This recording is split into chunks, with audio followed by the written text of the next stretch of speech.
Hey everyone, and welcome to a brand new video. Tonight we have 10 hours of horror stories. I hope you all enjoy it. If you do, please be sure to drop a like rating. Let's see if we can reach... Let's go for 1,200 likes on this one. Let's see if we can get there. Subscribing if you are new is also very much appreciated. You know, I also watch YouTube, and whenever a creator asks the audience to subscribe, I just kind of think to myself, like, don't tell me what to do. I would subscribe if I wanted to. Or I think to myself, like, I've been watching this channel forever. I'm definitely already subscribed. And I'm surprised by the amount of times where I check and see that I'm not subscribed. So, if you would like to, and if you aren't already, I would really, really appreciate it. But yeah, this again is just 10 hours of the best horror stories from the past month with no mid-roll ads. I hope you all enjoy them. I always do my best to make sure that I'm not uploading slop. I don't want to waste your time. I don't want to waste my time. I don't want to sit here for hours on end reading slop. That sounds awful. And I don't know. I don't want to disrespect all of you like that either. I'm going to stop rambling now. We're going to get into the stories. Sit back, do whatever it is that you do to relax. Enjoy the horror stories with no mid-roll ads right after the ad break after this intro. There won't be any more after that one. And as always, I hope you all have a great night.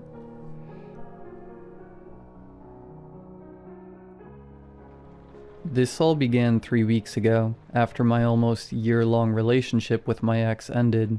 Things were amazing with Lily at first.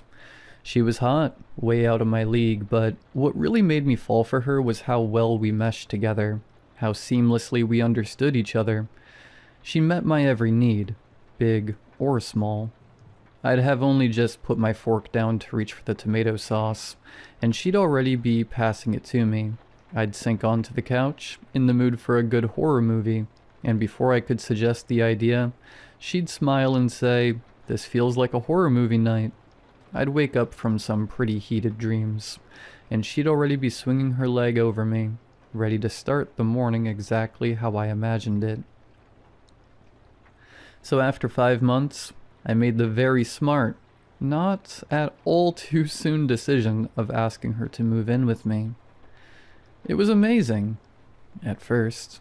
She was the first girl I'd ever met who didn't care if I played video games for hours, because she'd just sit beside me the whole time watching me play. She didn't care what I did, as long as I was within reach. Always within reach. Her nails would trail circles on the back of my neck, glide along my arms, or she'd just rest her foot on top of mine. She constantly wanted me in touching distance.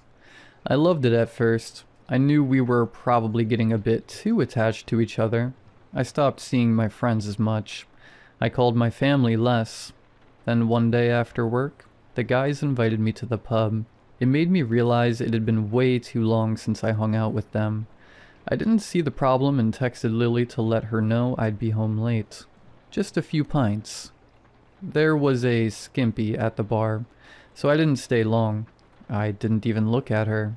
I averted my eyes out of respect for Lily. I was a good guy, a good boyfriend. When I got home, Lily was livid. "You went to a Skimpy's bar?" There wasn't a bar in our rural mining town without Skimpy's, and I barely even stayed an hour, but I didn't argue. I felt guilty at the hurt in her eyes as she sobbed into my chest. I didn't realize she'd feel so hurt by it, but of course she would. I never should have gone. So I stopped going out to the pub with the guys. I thought it was the Skimpies that were the problem. So, when the guys invited me out to play golf, I thought it'd be no big deal. It was completely innocent. Wrong. She was livid at me again. "You don't even like golf," she cried out. "I just wanted to see my mates," I said carefully. "So you'd rather spend time with them than me?" "Babe." I was shocked seeing this insecure side of her I'd never seen before, and definitely a little put off. Was she being serious? "I am allowed to see my mates, right?" I said it slowly, hoping it'd make her understand how ridiculous she was being. And it did. She sighed, her anger dissipating, replaced by the sort of sadness that reminded me of a kicked puppy. It made my stomach clench in guilt. "I'm sorry. I just missed you," she said. After that, she stopped being livid whenever I went out without her. Instead, she punished me quietly. If I came home from playing pool at a mate's house, she'd barely look at me, barely speak. I'd feel sick with guilt even though I knew I'd done nothing wrong. The breaking point was lunch with my mom. I got home, and she gave me the exact same attitude she always did, acting all cold and distant and miserable, which in turn made me miserable. I'd had enough. I was sick of it. "Are you serious, Lily? You're seriously going to make me feel bad about seeing my own mother, the woman who gave birth to me?" "I'm sorry," she said, tears in her eyes. "I just get jealous."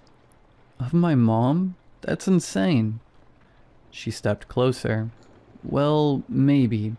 Maybe I just want you all to myself. Is that really so bad?" she murmured softly. For a moment, I was in a trance, forgetting why I was mad in the first place as she stared up at me from under her lashes. Her soft lips pressed into a little pout. I knew if she touched me, I'd cave, so I stepped back. "I don't think I can do this anymore," I said quietly, refusing to meet her eyes. If I did, I wouldn't be able to say it. "I think we need a break." "A break?" she scoffed. "Or a break up?" I didn't answer. "Let me make the decision for you," she said. "Good luck finding anyone else who understands you like I do." She packed her things and left. I stayed silent even though one word from me would have stopped her, even though I wanted to stop her. This was for the best, for me and for her. She was too attached. It wasn't healthy for either of us. The weekend was hell. I'd sit in front of my console, staring at the loading screen, remembering her fingers in my hair, her constant touch, her steady, comforting presence. And then the house would feel unbearably empty. When I went back to work, everyone could tell I was in a foul mood. At the time, I didn't notice anything strange about that day. Looking back now, I don't know how I missed it. "Everything all right, mate? You and your missus have a fight?" Greg, my older manager, asked. He was a good bloke.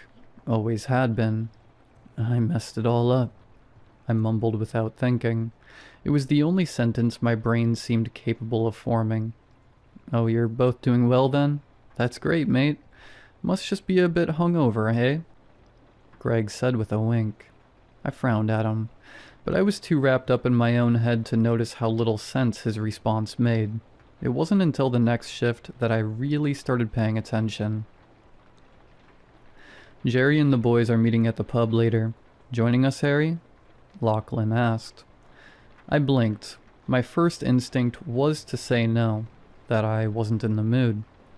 Then I realized there was nothing stopping me anymore. No one waiting at home, and a pint with the boys sounded better than going back to my empty apartment, where everything reminded me of her. "Yeah, sure," I said. "Ah, bummer. The missus still has a problem with those skimpies, does she? You really should tell her they've got nothing on her, and her banging body." Lachlan chuckled. "Don't talk about her like that," I snapped. Then I frowned, the words catching up to me. "I said I'll come. We broke up. Didn't Greg tell you?" "She don't get what she's doing with a guy like you." "You're what, a 4? Nah, like a 3.5. Lily is a solid 10. I stared at him, annoyed as hell, but more confused than anything. Why wasn't he listening? "We broke up," I said slowly. "Honestly, I get why you don't hang out with the lads anymore. If I had a woman like that waiting for me in my bed, you boys would never see me again." Lachlan laughed. I just looked at him, wondering if he was deliberately messing with me, and briefly imagining my fist connecting with his acne-scarred face. "Just shut the hell up," I said. "Tell her hi from me later on," he smirked. "Tell her I could show her what a real man is." I was seconds away from punching him when Greg called us over. That night, I joined the lads at the bar. I still caught myself averting my eyes from the skimpy, even though I had no reason to anymore. It felt wrong, like muscle memory I couldn't shake, and irritatingly, Lachlan was right. No one compared to Lily. The boys looked genuinely shocked when they saw me. "What are you doing here, mate? Isn't it you and your missus' anniversary today?" Greg asked. It was, 1 year exactly, but we weren't together anymore, and I was past exhausted with this. "Guys, we broke up. Are you messing with me or something? It isn't funny. It's kinda messed up, actually." "You just left her at the house? That's low, bro. Who would leave a girl like that at home?" "We broke up." It was pointless. They were purposely ignoring me, and I couldn't understand why. For the next half hour, they kept shooting me weird, dirty looks. Judgmental ones. Lachlan just smirked. Like this meant it was finally his chance with Lily. But Lily wasn't here. Why did they think she was still around? What the hell was wrong with them? "Your pale ale," the waitress said, setting a beer in front of me. I ordered a Guinness. I frowned. Normally, I'd just accept it. I hated making a fuss, but between the boys and the constant misunderstandings, something in me snapped. "Yes, this is your pale ale," she said slowly, like I was stupid. "I know, but I ordered a Guinness." "Sir, this is a pale ale," she said again, irritation creeping into her voice. "I know." I was seething. Why did she look annoyed? "I ordered a Guinness." "I already told you, this is your pale ale," she snapped, crossing her arms before storming off. I stared after her, completely disoriented. What the hell is her problem? I asked. No one answered. I turned back to the boys, searching their faces for anything that'd back me up, but they were all glaring at me. "What's the matter with you?" Greg demanded. "Have you gone mad?" My chest tightened. Was I going mad? Or had everyone else? "I'm sorry," I said instead. "I've been a mess since Lily left me, alright?" "You didn't even buy her roses?" Greg's eyebrows shot up. "On your anniversary? Go back home to your missus, mate. Go make things right." What the hell? I stood up, my head pounding, and left the bar. My thoughts were spiraling. What is going on? At home, I called my mom. I needed to be grounded. I needed something familiar. Her voice had always been able to pull me back when everything else felt wrong. "Hey Mom, I really need someone to talk to," I said. "I'm good, honey. What about yourself?" she replied. The answer immediately put me on edge. It didn't match what I'd just said at all. Still, I told myself she hadn't heard me properly. Mom's hearing wasn't always the best. Not great, honestly. Lily and I broke up a few days ago. My throat tightened as I said it. Tears stung my eyes. The first time I'd felt close to crying since she left. Talking to my mom always did that, like I could finally let my guard down. "Did she like the flowers? What flowers did you get her? I hope you cooked her a good dinner, too. You've got a good one there, Harry," Mom said cheerfully. My body went cold. No, there was no way she was ignoring me, too. My mom wouldn't do that. She'd never be that cruel. I tried again, slower this time. "Mom, we broke up. Lily and I broke up." "That's wonderful. I'm so happy you found such a beautiful relationship. You better put a ring on it soon." She laughed. I hurled my phone across the room. My chest rose and fell as I paced. Why didn't anyone understand what I was saying? Lily's voice echoed in my head. "Good luck finding anyone else who understands you like I do." My thoughts raced. It was ridiculous. Impossible, but I couldn't shake the feeling that this was somehow her doing. Had she told the boys to mess with me, to make me feel crazy as some kind of punishment? I was sure most of them would do anything if she smiled at them. But my mom, too? That didn't make sense. Needing answers, I rushed back to my phone, relieved to see it hadn't cracked. The call was still connected. Harry, are you there?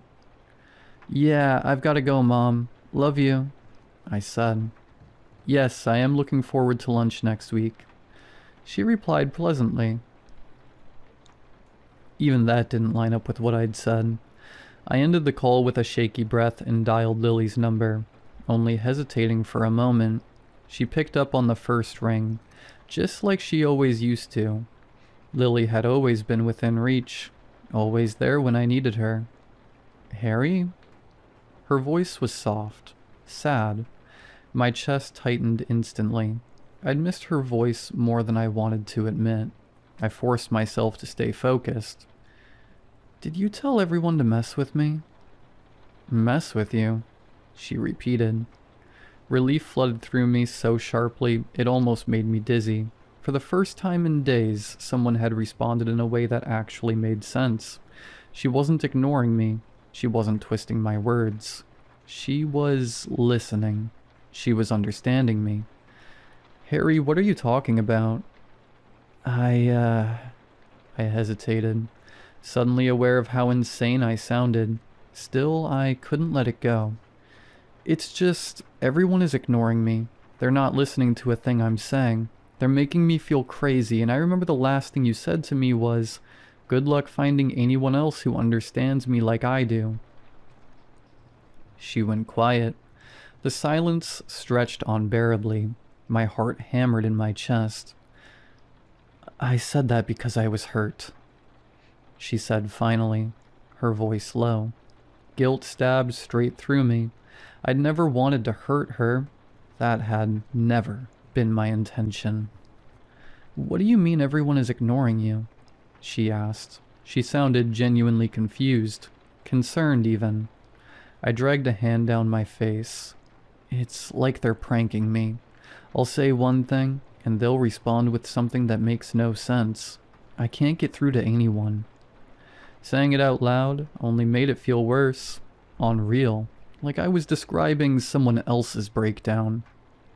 I understand, she said. My head snapped up.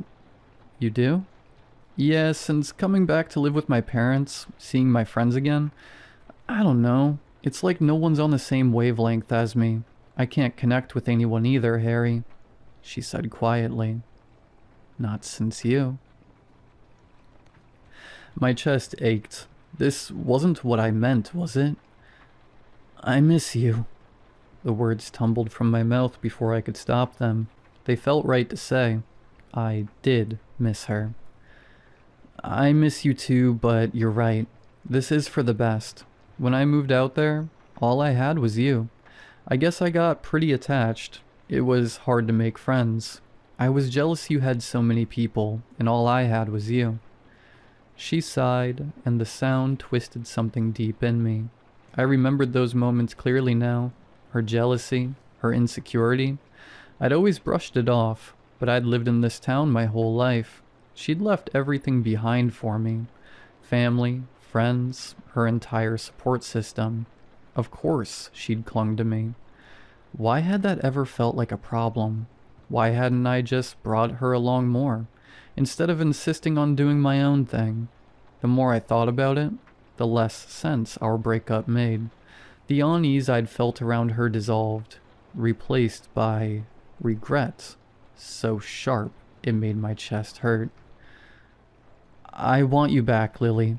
I'm so sorry for neglecting your feelings. I was a shit boyfriend, I said. I want you back too. Hope surged through me, but I think we need a little more space. It's nice being around friends and family again. I am remembering who I was before you. Something inside me cracked. I didn't want her to remember who she was before me. I didn't want her to be okay without me. I wasn't okay without her. Give it another week, then I'll come visit and see if we still have something, she suggested. The thought of another week without her made my chest ache, but I swallowed it down. Okay. That whole week, the only thing keeping me sane was knowing I'd see her again soon. The insanity never stopped. People continued misunderstanding every word I said. Everyone still acted like Lily and I were together, like nothing was wrong. I'd order a chicken parmy at a restaurant and get spaghetti instead. And then finally, she came back. I picked her up from the train station and scooped her into my arms. She was just as stunning as ever, smelling amazing despite being in a stuffy train for 7 hours. Her laughter was like music in my ears. I'd never been more ecstatic in my life. We spent most of the evening in bed, and when we were physically exhausted, I rolled over to look at her and said, "I'm never letting you out of my sight again." "Finally, you know how I feel."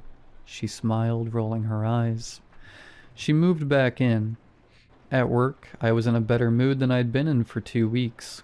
Greg noticed. "Someone's happy." "Yeah," I said, accepting that people were going to misinterpret everything I said these days. I didn't care anymore. I had my beautiful girl back. "I got her back," I said with a happy sigh. Greg frowned. "Who? Lily?" His eyes widened. "Did you two break up?" "Yeah, man." I paused. He understood what I said. He actually replied with something that made sense for once. I narrowed my eyes. "So you were messing with me?" Greg looked at me like I was an idiot. "Messing with you? Man, what are you talking about?" "All those times I told you we'd broken up, you did hear what I said, didn't you?" I accused.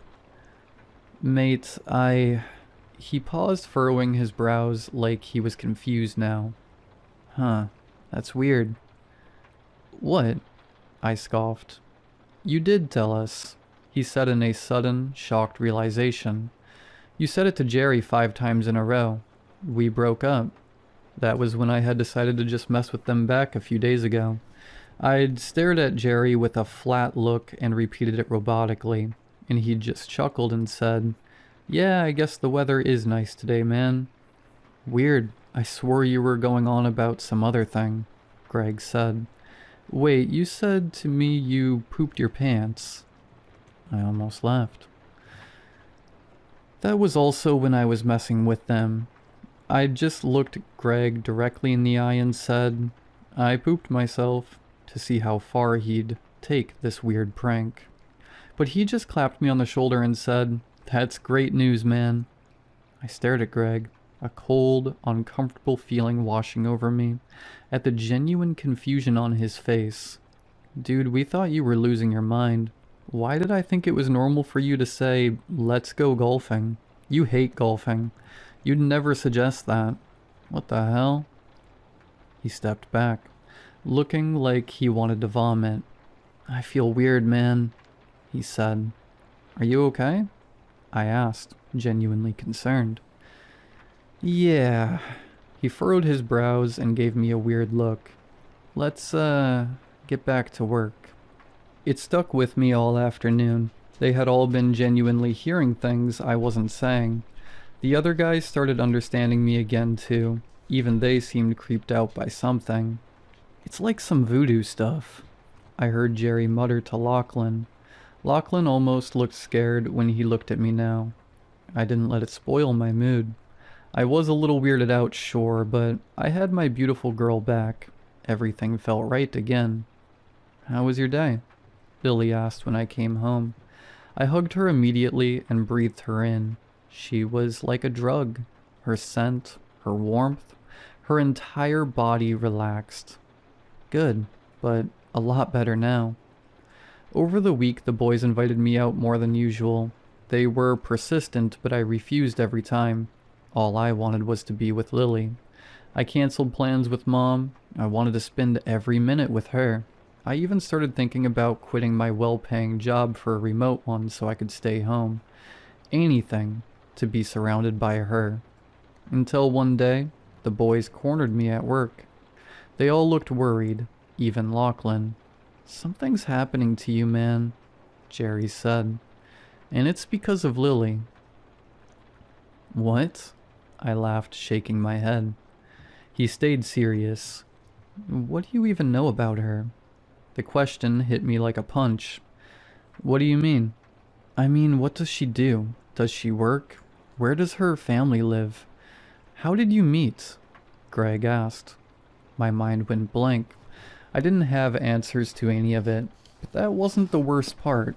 A strange part of me, something old and buried, screamed that something was wrong, like a threat hovering just out of sight. She doesn't work, I said. Does she? I wasn't sure. I make more than enough to support us both, I shrugged. Besides, she's easy to provide for, and she catches the train to see her family, so obviously they must live in the city. You don't know where her parents live? Jerry demanded. Have you ever even met them? Of course I had. Had I? My stomach twisted. When did you pick her up from the train? Lachlan suddenly asked. I frowned. Why would he ask that? On Saturday, I said, all their faces drained of color. Seriously, what is wrong with you guys? I asked. The train doesn't run on Saturdays, Harry, Greg said, looking sick again. So, what are you saying? I folded my arms. She's been lying to you, and she's doing something really weird to you, and us. We didn't understand what you were saying for a full week, Harry. Do you know how freaky that is? And now, when we think back on that week, it's like there was an evil presence with us. Something controlling us. Something wrong with that chick. Don't talk about her like that, I spat. How did you meet her, Harry? Greg repeated. I don't know, I snapped. They all looked at each other like I'd just confirmed something for them. You need to get away from her. She's some sort of... Jerry trailed off, like he knew the word he was about to say sounded ridiculous even to him. Screw this. I'm leaving early. I turned away from them. We've never even met her, Harry. I could have sworn we had, but we haven't. Has your mom even met her? I kept walking because I didn't want to admit the truth. I don't know. I was desperate to be back with her. At home, she opened her arms and I melted into them. The guys were saying some weird stuff today. I mumbled into her hair. Just ignore them, baby. They'll never understand what we have. She hummed. I took a few days off work. The boys blew up my phone, but I told them to leave me alone. One night, I was looking for my hoodie. My favorite hoodie. It was cold and I needed it. I wondered where it could be when I noticed, for the first time, the room. It was just a normal room at the end of the hallway, but I'd never seen it before in my life. I blinked. How could I not know there was a whole room in my own apartment? I went inside. It was small, a basic spare room, with a bed, a desk, a wardrobe. But in the middle of the floor, a triangle of candles was laid out, and in the center of it sat my hoodie. My favorite book, the one I'd been missing for months, and my toothbrush, also missing for weeks. I stared at them in shock, stepping closer. Don't touch anything. Come back to bed, baby, her voice said behind me. I turned, and even though unease crept in, I couldn't help but smile at her cute, sleepy face. What is all this? I asked slowly in some sort of haze. She shrugged. My eyes flicked back to the bed, and a strange thought hit me, almost funny. Lily, when you left, I began. Did you ever actually leave? She chuckled.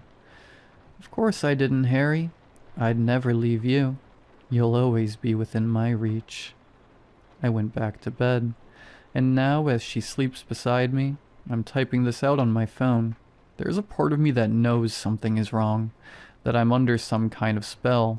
I can feel the small voice in my head telling me to get out, but it's getting quieter. Maybe the boys are right. Maybe I know they are. But has she really done anything I don't want? She wants me forever. I want her forever. I suppose the only reason I'm writing this at all is because I'm afraid I'll forget I ever felt differently.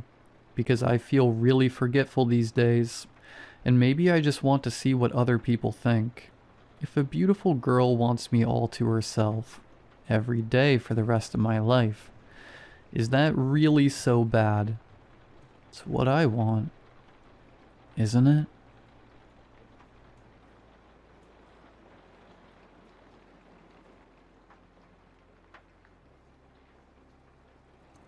Every night at exactly 8:35, my father would secure the front door, the lock on the knob, two locks up top, one with a chain, another a latch, a child-proof doorknob cover, and last of all a door stopper was wedged as far beneath it as he could manage. No minute too late, no minute too early. It was a ritualistic chore, one my mother used to just shrug off with a, "Your father just likes being safe." I remember the first time I'd caught him doing it. It was 8:35, and I was just about to drift off to sleep when I heard shouting from down the hall. "What have I always told you, woman? 8:35. Jim, please. I let you do this idiotic ritual every night for 9 years. Don't you dare yell at me." "Well, I wouldn't have to if you'd listen. It needs to be done at 35, not 33. Undo that goddamn lock." A huff of frustration was quickly followed by the jingle of various locks before the door creaked open. "I just can't with you tonight." The shuffle of fabric. "I'm going out for a walk." "Irene, do not go out there. They'll come after you, and I won't go out there to save you." "I'll take my chances." "Irene." The door slammed shut behind my mother just as I crept out from the hallway. I saw my father give the door an angry stare before he whipped around with a grumble about needing a drink. He began to stomp away to the kitchen before noticing me in the shadows. The anger from before drained instantly. "Hey buddy, you're supposed to be sleeping." My arms tightened around the stuffed toy in them. "I heard yelling. Is Mommy okay?" My father sighed. "Your mother just... she needed some time to herself." "Is she going to be okay?" "She..." A pause. I watched his face sadden. "I don't know, buddy."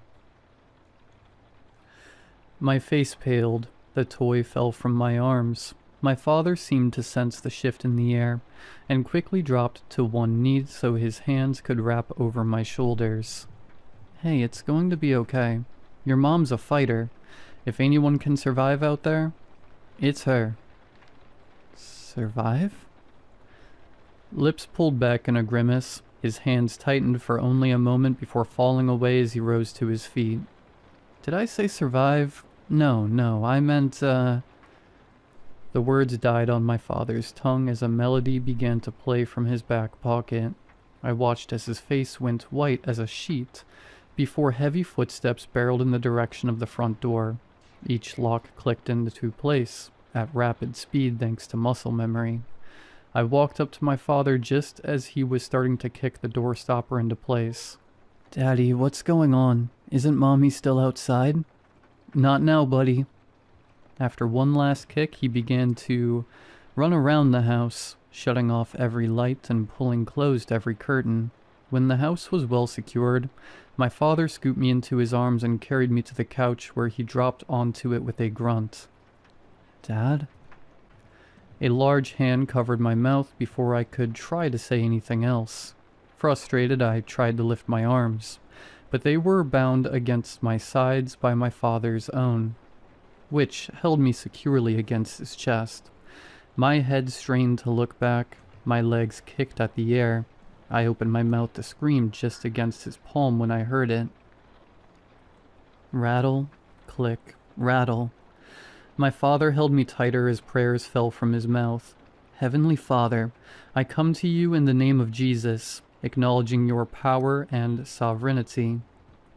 Rattle, rattle. "I pray for your divine protection over me and my loved ones. Surround us with your angels and create a hedge of safety around us." A knock. "Jim?"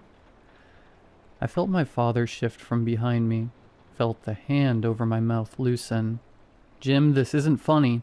Open this door right now. Mommy? As soon as the word left my mouth, the hand was back against it. My father shuffled us further against the back of the couch. Guard us from harm, both seen and unseen, and keep us secure in your loving care. Jim, my mother knocked angrily at the door. Won't you just... oh, hello. Hi. Could you help me? I could feel tears wetting the back of my neck. I trust in your promise that no weapon formed against us shall prosper. My husband locked me out of the house. If you could just... wait. No, stop. Get away from me. In Jesus' name I pray. I pray. The door shook like something had been thrown against it. The world fell silent as my mother's screams and begs for mercy echoed into the night, mixing with the soft sound of my father crying into my hair. I was in shock. What sort of monster was currently taking my mother from me?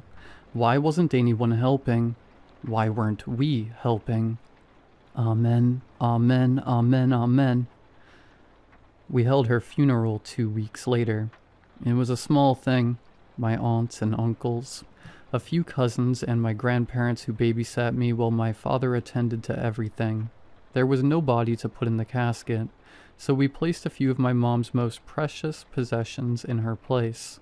An old music box from her parents, a pair of shoes from when I was a baby, and a framed photo of our family. I remember small parts of the event, mainly how people yelled and scolded my father for not doing something, for hiding like a coward while my mom was out there all alone. He didn't fight back. He just sat in one of the foldable chairs with the most defeated look on his face. That was 15 years ago. Since then, my father has been different, quiet and skittish, like a baby deer. I was pulled out of school and was taught exclusively at home. I didn't have many friends, and the few I had could only come to my house. I couldn't go to theirs. But no one wants to come to the house of the kid whose dad checks on him every half hour, whose dad has over 20 locks on the front door, and just as many on the windows, whose dad insisted every bedroom door be open at all times, so if anything happened he could get there as soon as possible, whose dad was afraid of losing what little family he had left. But I'm 24 now. I have a girlfriend, somehow. One who understands my father to the best of her abilities. She never questioned our small practices, and always respected his 3 house rules. 1. Always come over before 8 p.m. 2. Never unlock the doors or windows until at least 9 in the morning. 3. Always say nightly prayers before bed. We were supposed to meet for lunch, but something had happened at her job, so we postponed it until later that night. My father was more than happy to have her over, and spent a good few hours preparing dinner. I could see him giving the clock a glance every time he walked past it. Could see the way his hands began to twitch with nervousness the closer the clock's hands got to 7, and when they finally reached 8:15, he was in full panic mode. Maybe you two should reschedule for tomorrow, he said while pulling back the window curtain to peek out at the street. Dad, it's okay. Elowen sent me a text that she was on her way like 5 minutes ago. But the building is at least 20 minutes away. What if there's traffic? An accident? You have to call her and tell her to go straight home. Dad. Son, please. He turned to me, eyes wide with terror. Trembling hands grasped the front of my shirt. Call her. I hadn't heard my father talk like that in a long time. The way his words trembled like he was on the verge of tears. The layer of fear that clung to him like barbed wire. I hadn't heard him speak like that since the night my mother passed. So I nodded, took out my phone and called Elowen. The phone rang 3 times before her voice crackled to life on the other end. Charlie? Elowen, how far are you from my house? I don't know, like maybe 13 minutes. Why, what's wrong? Okay, I need you to get over here now, or try to get to your parents' place. Just race over to either one. What, like, go over the speed limit? If you have to. Charlie, I'm not breaking the law. I don't care about the law, just... I felt my father tug the phone from my hand and turned just in time to see him put it to his ear. Elowen, you listen to me right now. No, you are gonna shut up and listen. He glared briefly in my direction before looking at the floor. This isn't a game. It's life or death. Now, you are gonna put your foot on the pedal and get over to a house. I tried to reach for the phone, but my father pressed his hand to my chest to keep me back. I could hear Elowen's voice on the other end shout briefly in anger before it settled. Another minute passed before he finally relaxed. Thank you. Now, I'm serious. You hurry over here, and if you can't get here in time, just lock the car and lay on the floor in the back. I'll pray for you. She said something, probably a thank you or a goodbye, before he hung up and tossed the phone onto the nearby couch. He let out a heavy sigh and ran a hand through graying hair. She's on her way. A beat of silence. His smile was weak. Come on, let's get something in our bellies before she gets here. I made a good pot roast. It's 8:34 now. She's not here. I was pacing around the living room, pinky nail caught between teeth. My eyes kept drifting to the front door where my father stood, waiting for the alarm on his phone to chime. But we couldn't do the locks. We just couldn't. Not with Elowen still out there. I grabbed my coat and walked to the door, but my hand was smacked just as it reached for the knob. Ow, Dad, what the hell? Don't even think about it. It's 1 minute till 35. Yeah, and Elowen's still out there. I have to go get her. No, you don't. If she's smart, she'll do what I said and stay in the car. All we can do is wait until morning. Like hell, I'm going to get her. I tried to push past him, but my father elbowed me in the chest and knocked me onto my butt. I barely had time to register what happened before that familiar melody began to play, and he started shifting the locks into place. I was able to reach out and grab onto his pant leg before he could start kicking in the door stopper. Dad, please, we can't leave her out there. I could barely make out the shift in his expression, the way his brows met and his lips pulled downwards. He didn't want to leave her to the beast outside. He didn't want to risk her having the same fate as my mother. I know he wanted to go out there, but he didn't. Instead, he placed a gentle hand to the top of my head and pushed. My back hit the floor as the sounds of him kicking the doorstop echoed off the walls. My chest felt hollow. My body felt like it was made of steel. I prayed silently in my head for Elowen's protection and for forgiveness. I know I didn't deserve it. I was leaving her like a sheep in a den full of wolves. But I knew the dangers. My father knew the dangers. I could only hope that she understood it too. Charlie? My father bent at my side. Let's go say our prayers. I don't remember how he got me off the floor and to the table, but suddenly I was sitting across from him and watching him light a lavender-scented candle. My favorite. Once the candle was lit, he set the lighter down and brought his hands together over the table. A few seconds passed before he gave an encouraging smile. Do you want to do the prayer today? I didn't say anything. I just put my hands together and closed my eyes. Lord, we pray for the safety and protection of our family members. Keep us safe from harm and lead us. Rattle. My father's chair squeaked as he moved. I cleared my throat. Lead us in the paths of righteousness. Knock, knock. Charlie. The chair fell over as I stood, eyes opening to stare in the direction of the front door. Elowen? I heard my father stand up. Charlie, I'm here. Open the door.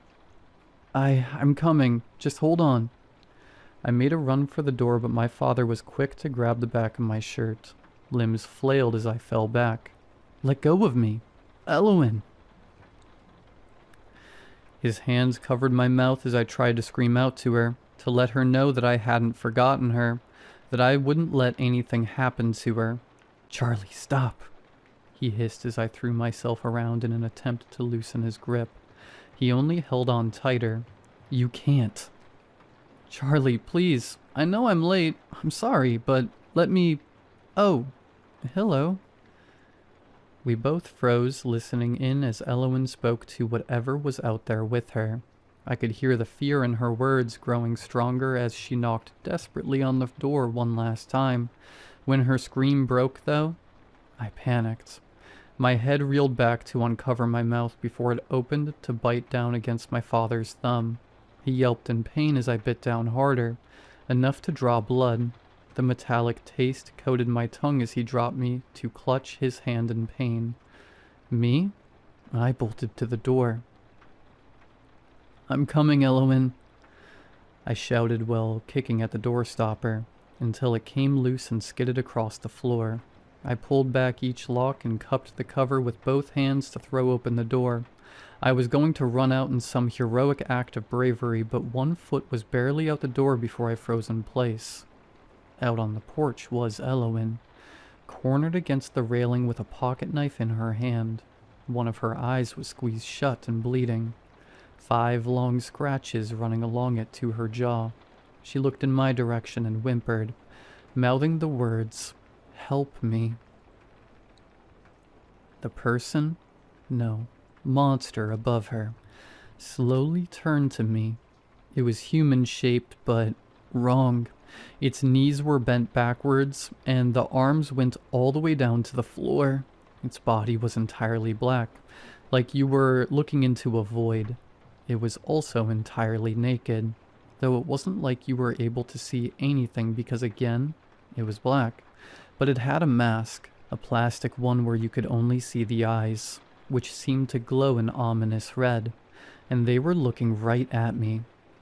The creature made a soft clicking noise as its body turned fully, clawed hands dragging along the porch, its head cocked to the side like a curious bird as I took a step back into the house. I could hear my father somewhere behind me running to the other end, probably to get a weapon, hopefully to get a weapon. Meanwhile, I was stuck with this thing that was slowly coming towards me. In a panic, my hands shot out in a stop motion.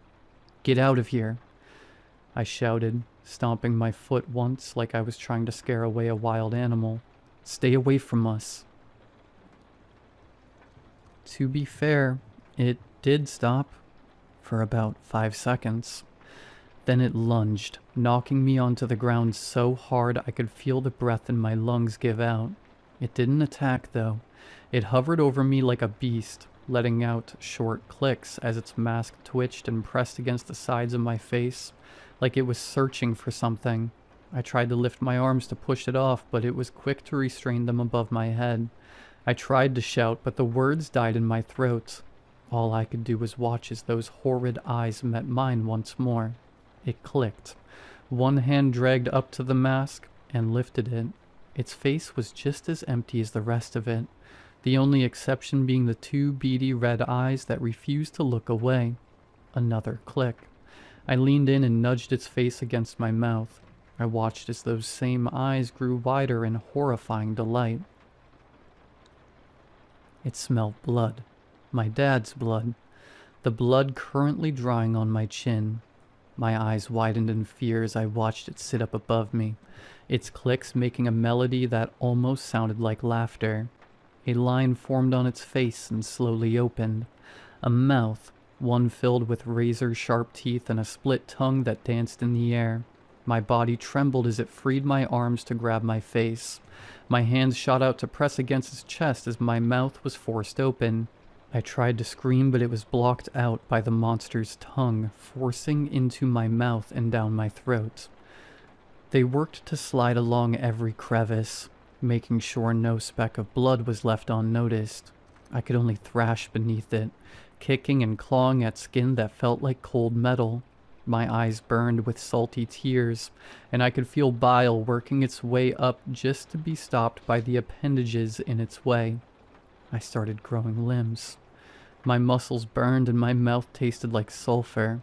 I'm sure it had gotten it all, that I had nothing left to give, but it persisted, claws digging into the side of my head as it forced my mouth to open wider. My eyes started to shut. I gave up. Hey. The monster stilled. I felt its tongues slowly retract. Get the hell off my boy. A gun cocked. Bang. My body lurched as the monster was thrown off me. I heard it hit the opposite wall. It gave one last click, then fell silent. My eyes opened to find my father hovering above me with a shotgun in his hands. Charlie, can you hear me, buddy? I groaned, rolling onto my back. Dad, you own a gun? Of course I do. He chuckled and shifted the gun into one hand so the other could reach down. My own hand lifted, fingers barely brushing his before a light clicking came from the side. Our heads turned just in time to see the creature rising on bent legs.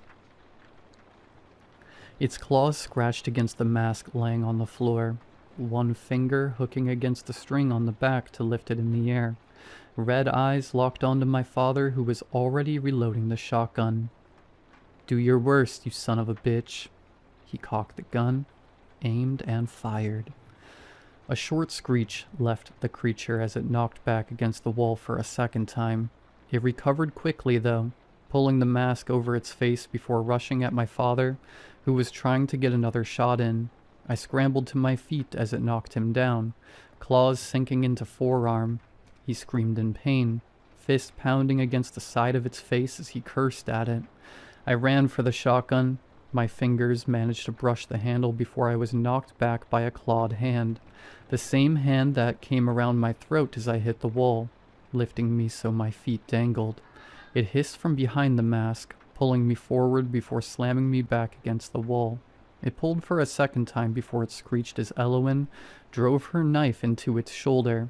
It threw me as it turned, and my head hit the corner at the hallway. I could hear my name being shouted as everything went black. The sun was barely cresting over the horizon when I finally woke up. My head throbbed as I forced myself onto my feet, eyes scanning the living room. Dad? I forced myself down the hallway, peeking into rooms and switching on lights that made my eyes feel like they were bleeding. Elowen?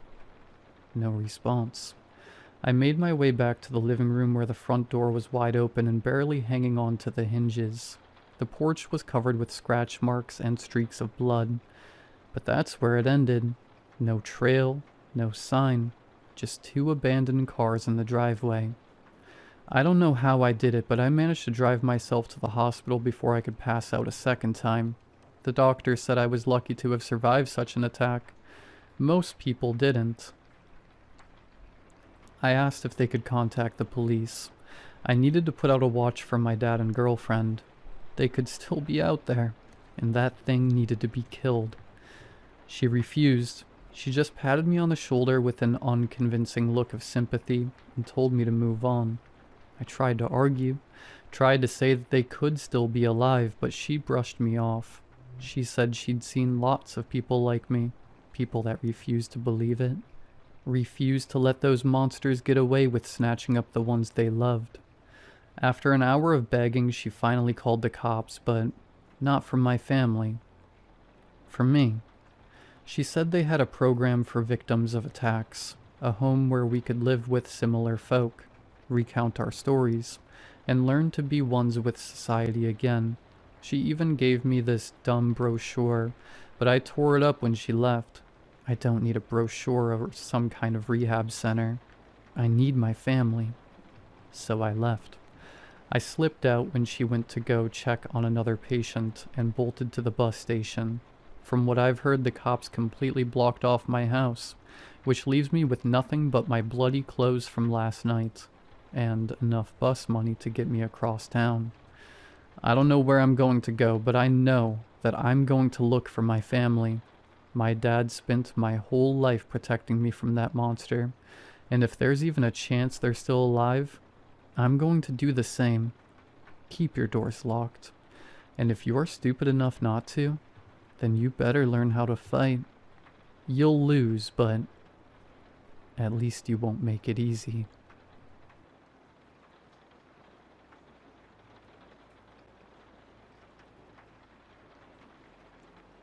I used to work nights at the 24-hour Shell on the edge of Elmwood. Flickering sodium lights, the diesel stench that never quite left your clothes. The clock above the register, stuck 3 minutes behind. Like even time was too tired to move. A typical shift was nothing. Count the same pack of Marlboros for the third time at 4 a.m. Listen to the coffee machine gurgle like it was dying. Watch moths spiral into the bug zapper outside until the pop, pop, pop sounded like distant gunfire.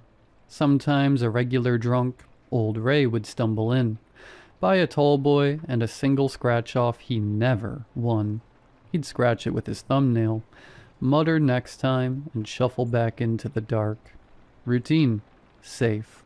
Boring enough to make you forget how empty the streets sounded at 3 a.m.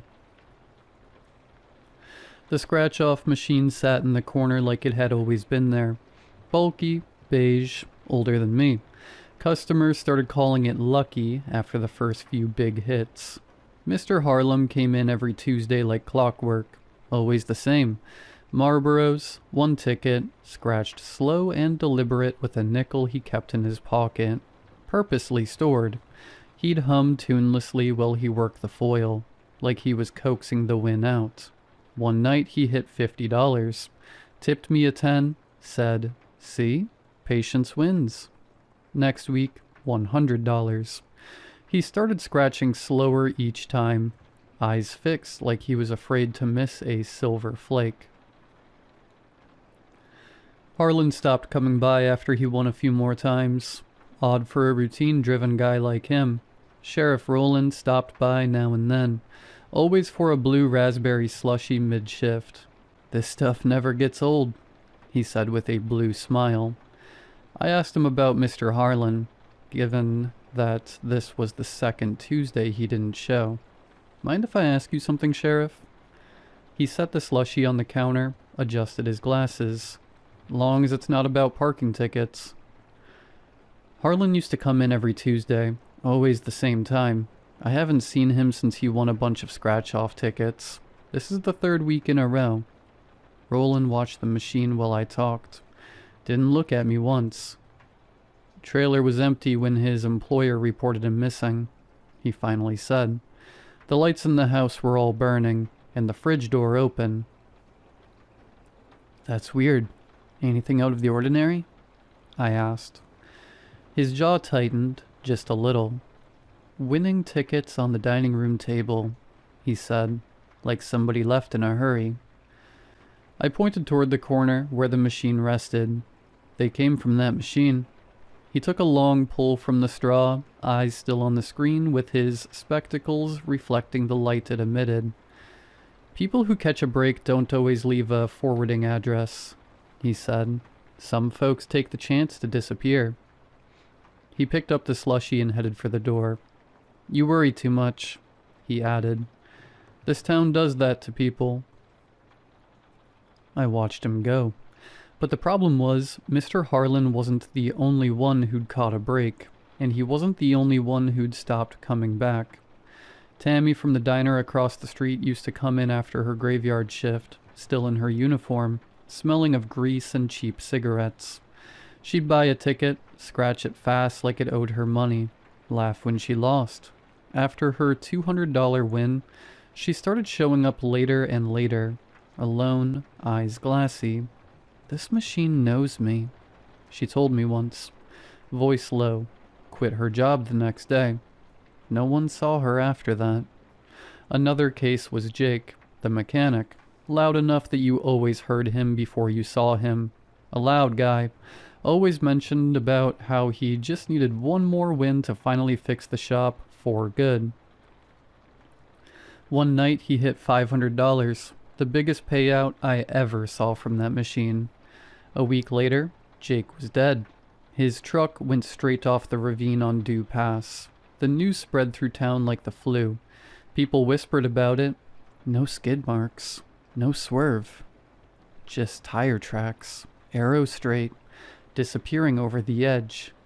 Most folks settled on the obvious explanation that he was drunk, blacked out, another senseless accident.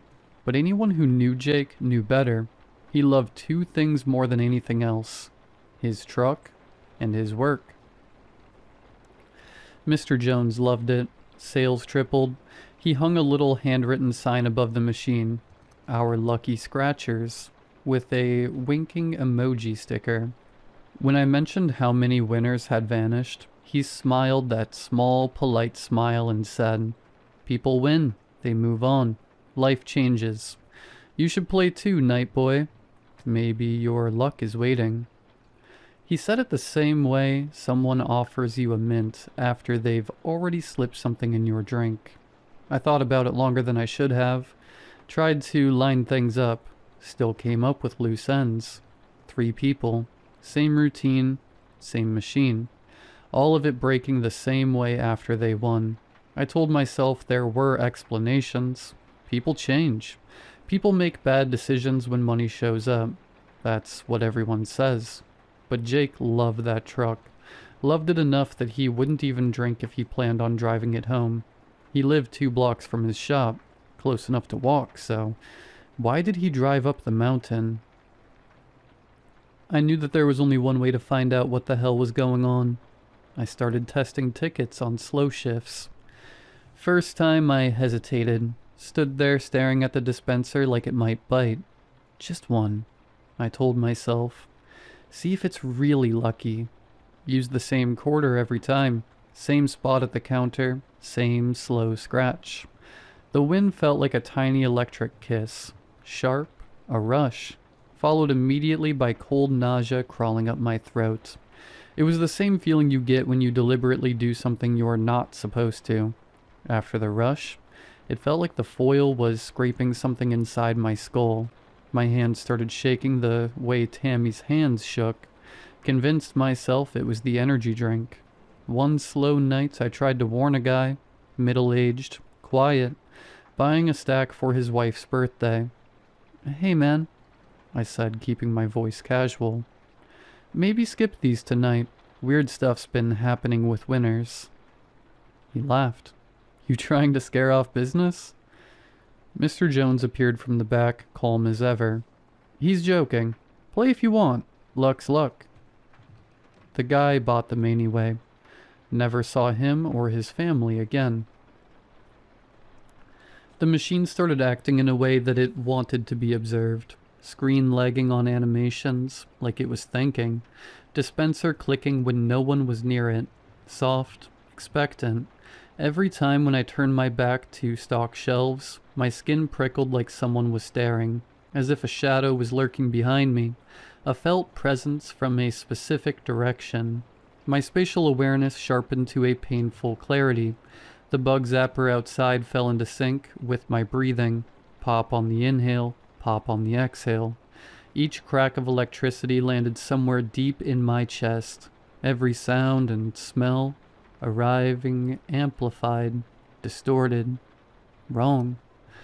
I could feel each electrical impulse firing through my synapses, as if my nerves were no longer my own but part of the current itself. One night, the power dipped.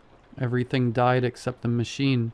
Its screen stayed bright, cycling slower. I leaned close. For half a second, the text changed. "I win."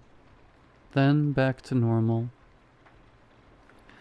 I would never forget the time a kid, maybe 19, came in around 3 a.m. He bought 10 tickets with crumpled 20s, scratched them one after another at the counter. The sound was intimate, slow scrape, scrape, scrape of coin on foil, each layer peeling back with a faint metallic sigh. The smell of fresh scratch-off film filled the air, powdery, chemical, distinctive. He won every single one. Laughed so hard he started coughing. Bought more tickets, then continued scratching. Like he couldn't stop. His fingers sped up, then slowed again, careful, deliberate. I knew something was wrong before his eyes went empty. He was smiling. He never stopped smiling. By the time I followed him outside, He was sitting in his Civic with the engine running, just staring down at the tickets spread across his lap. The smile was still there, pulled wider than it should have been, like his face had forgotten how to relax, or how to look normal. I watched the clock over the register roll forward and back again. He didn't move for almost an hour. I tapped the window. Nothing. His mouth moved, stretching soundlessly, working at words that never came, mucus pouring out of his mouth, dilated pupils which can only be associated with the effect some kind of extreme drug. I called for an ambulance. They didn't arrive for 3 hours. By then his hands were locked around the tickets, fingers curled like tight claws. The paramedics had to peel them loose one by one. After the incident, I couldn't sleep without dreaming about his face. Not screaming, not in pain, just that euphoric, vacant expression. I kept thinking about it afterwards. He was fine before he bought the tickets. I broke in on my night off. I still had the spare key from closing. The store was pitch black except for the machine's haze. Its glow pulsed softly, slow and inconsistent, like it was breathing. I stood there longer than I meant to, weighing consequences I already knew I would ignore. I was drawn to it, to the light, to the smell of freshly printed hard paper, to the shimmer of silver foil, and the dry whisper it made when peeled away. My mouth watered. The hair along my arms and neck stood on end. Tears pooled in my eye sockets as the urge to scratch and win swelled until it filled every inch of me. I acknowledged it, communicated with it without words. I wanted to obey it.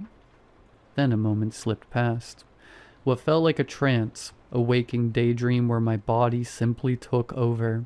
My arm reached out on its own, fingers closing in on the print button. I tore myself away and yanked the plug from the wall, heart hammering. The cord came free cleanly.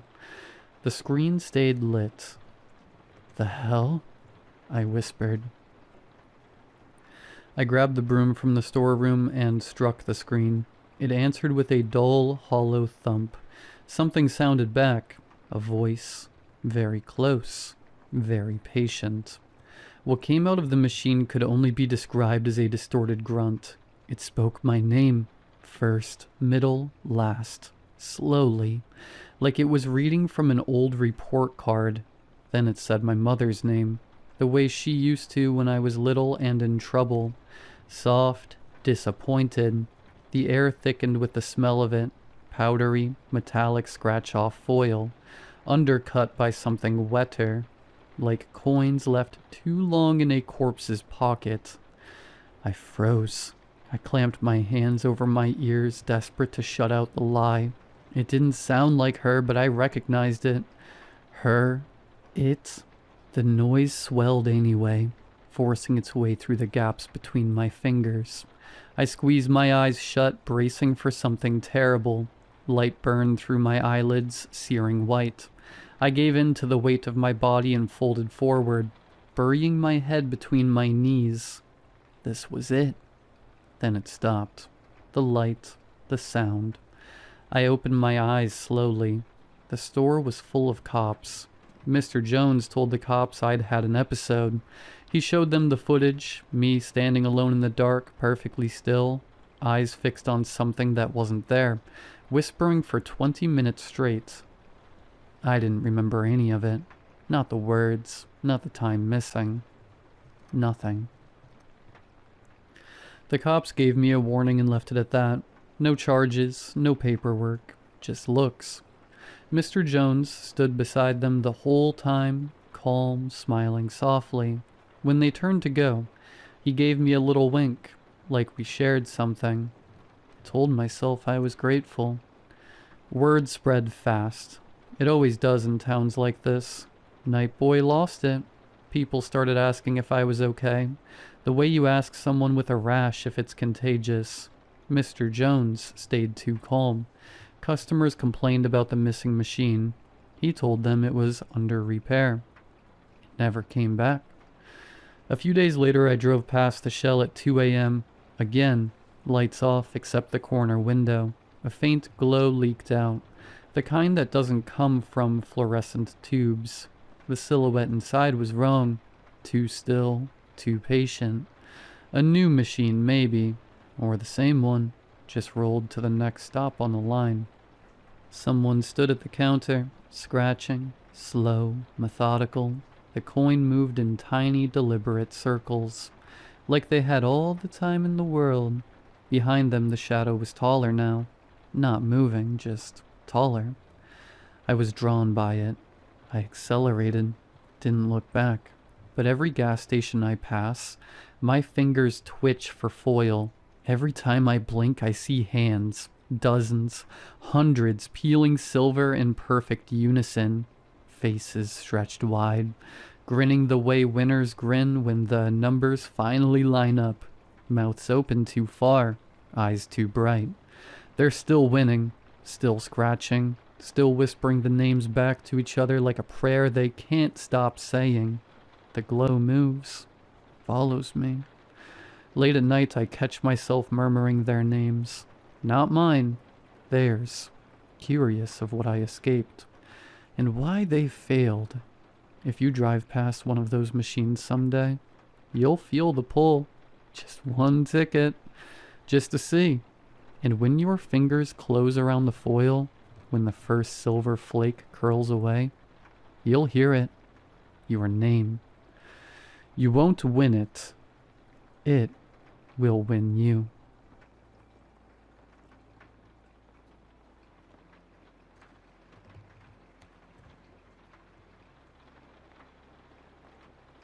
Jack's Falls isn't the kind of town that gets written about in travel magazines. Population hovering around 3,000. One main street with a hardware store and a diner that closes at 6. And a coastline so rocky and unwelcoming that even the seagulls seem pissed off about it. The town's claim to fame is its name, which comes from Captain Jack Morgan, a pirate who supposedly fled British naval ships in 1699 and vanished somewhere along our stretch of coast. Local legend says he and his crew made it to shore with their plunder but were never seen again. Most people assume they got away in a rowboat or died in the surf. I assumed that too, until 3 months ago. Mark had been obsessed with the Captain Jack stories since we were kids. He'd grown up on tales his grandfather told him about hidden treasure and secret caves. The kind of thing that sounds awesome when you're 10 and pathetic when you're 27. But Mark never let it go.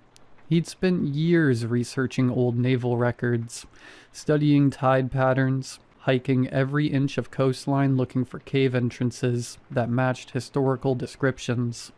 His girlfriend Sarah enabled him, mostly because she found his enthusiasm charming, and because she liked hiking. Me? I just went along because Mark was my best friend, and I didn't have much else going on. When Mark called me that October morning, I could hear the tremor in his voice before he even said hello. I found it, John. I actually found it. He'd been exploring a section of cliff face about 2 miles north of town, somewhere we'd passed dozens of times without noticing anything unusual. But the recent storm had caused a minor rock slide, and Mark had spotted something that made him scramble down to investigate. A small opening, partially concealed by centuries of erosion and debris, but unmistakably man-made around the edges. He'd taken photos, measurements, and coordinates. He wanted to go back with proper equipment.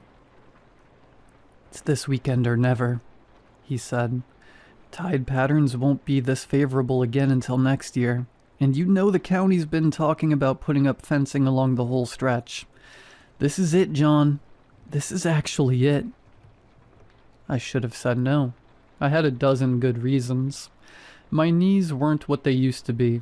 I had work on Monday. Cave diving, or spelunking, or whatever the hell you wanted to call crawling around in tight, dark spaces, had never been my idea of fun. But Mark had that tone in his voice, the one that meant he was going with or without me. Unfortunately, I'd known him since we were 10.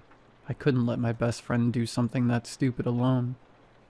Sarah picked me up Saturday morning in Mark's truck, the bed already loaded with gear, helmets with mounted lights, ropes, carabiners, a first aid kit that looked military grade, energy bars, water bottles, and what looked like a small sledgehammer, in case we need to widen anything.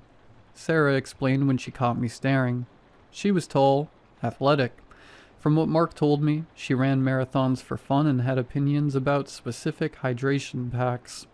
She worked as a physical therapist and approached Mark's treasure hunting with the same practical enthusiasm she brought to helping people recover from knee surgery. Mark's already down there doing a preliminary scout. He's been up since 4. The drive took 20 minutes. The last 5 on a dirt road that barely qualified as a path. We parked where the trees gave way to scrub grass and jagged rocks.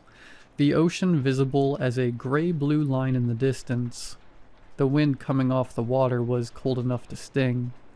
Mark was waiting by the cliff edge, practically vibrating with excitement. He'd rigged a rope system to make the descent easier, and he walked us through it twice before we started down. The climb down wasn't terrible, maybe 30 feet of careful scrambling, but it was enough to get my heart rate up. The cave entrance was exactly as unimpressive as I'd feared. A crack in the rock face, maybe 3 feet high and 2 feet wide. Mark had cleared away some of the smaller debris, but it still looked like the Earth's butthole. "You're sure about this?" I asked. "The historical records are clear," Mark said, pulling out his phone to show me a photo of a yellow document. British naval logs from HMS Dartmouth, dated November 1699. They chased Morgan's crew to this exact stretch of coast. The pirates made it to shore but never came back out. The naval captain assumed they had a ship waiting on the other side of the peninsula. But there's no record of Morgan or his crew ever surfacing again. 18 men, John. 18 men, and a cargo hold worth of Spanish silver just vanished. "Maybe they drowned," I said. "Then where are the bodies?" Mark's eyes had that gleam I recognized, the one that meant he'd already made up his mind, and was just going through the motions of conversation. "The cave goes somewhere.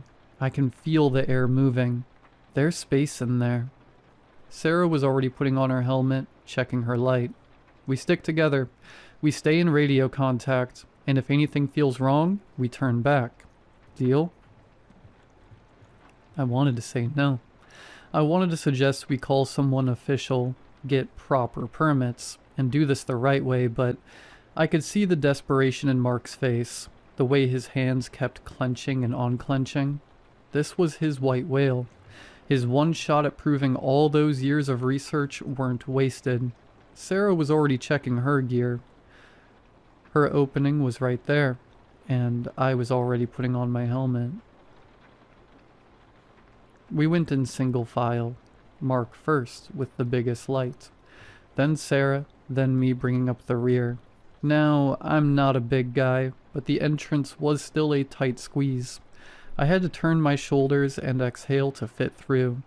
Rock scraped against my back and chest simultaneously. For about 10 feet, it felt like I was being swallowed. The walls pressed in from all sides, and then suddenly, it opened up. The first chamber was about the size of a large bedroom, the ceiling high enough to stand in most places. Our lights cut through the darkness, revealing stone walls and a floor that sloped gently downward. The air was cool, but not cold, with a faint smell I couldn't quite place. Mineral, maybe. Salt. Yet there was something organic underneath it all. "See?" Mark's voice echoed slightly. "This is definitely man-made. Look at the walls." He was right. In places you could see tool marks, spots where someone had deliberately widened the passage or smoothed away irregularities. It wasn't obvious. Not unless you were looking for it, but once Mark pointed it out, I couldn't unsee it. We moved deeper. The cave branched twice, but Mark seemed confident about which way to go, consulting a hand-drawn map he'd made based on his research. He'd overlaid British naval charts with geological surveys and local folklore, creating a composite that supposedly showed the most likely route the pirates would have taken. I didn't understand half of it, but Sarah seemed convinced enough to keep following. The temperature stayed consistent, that cool but not cold feeling, and the faint smell grew stronger, not quite mineral anymore. Something else. Copper, pennies, maybe, old metal. I caught myself breathing through my mouth to avoid it, which was stupid because then I could taste it instead. About 40 minutes in, we stopped to drink water and check our bearings. Mark's excitement was palpable, but I noticed Sarah was quieter than usual.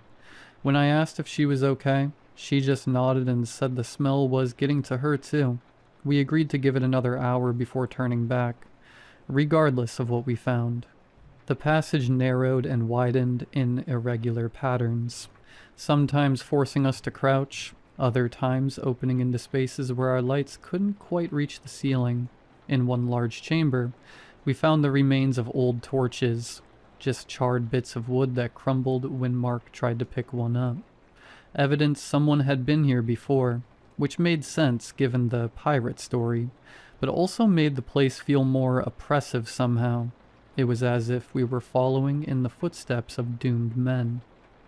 "There," Sarah said suddenly, pointing her light at the wall. Scratched into the stone, barely visible, were marks. Not random scratches, but deliberate cuts. Symbols that might have been letters worn smooth by time. Mark ran his fingers over them, his breath coming faster.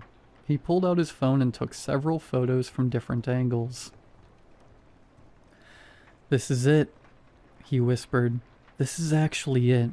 This is 17th century script. I'm sure of it. Look at the way the R's are formed, and the long S. That looks like an F. This is period accurate."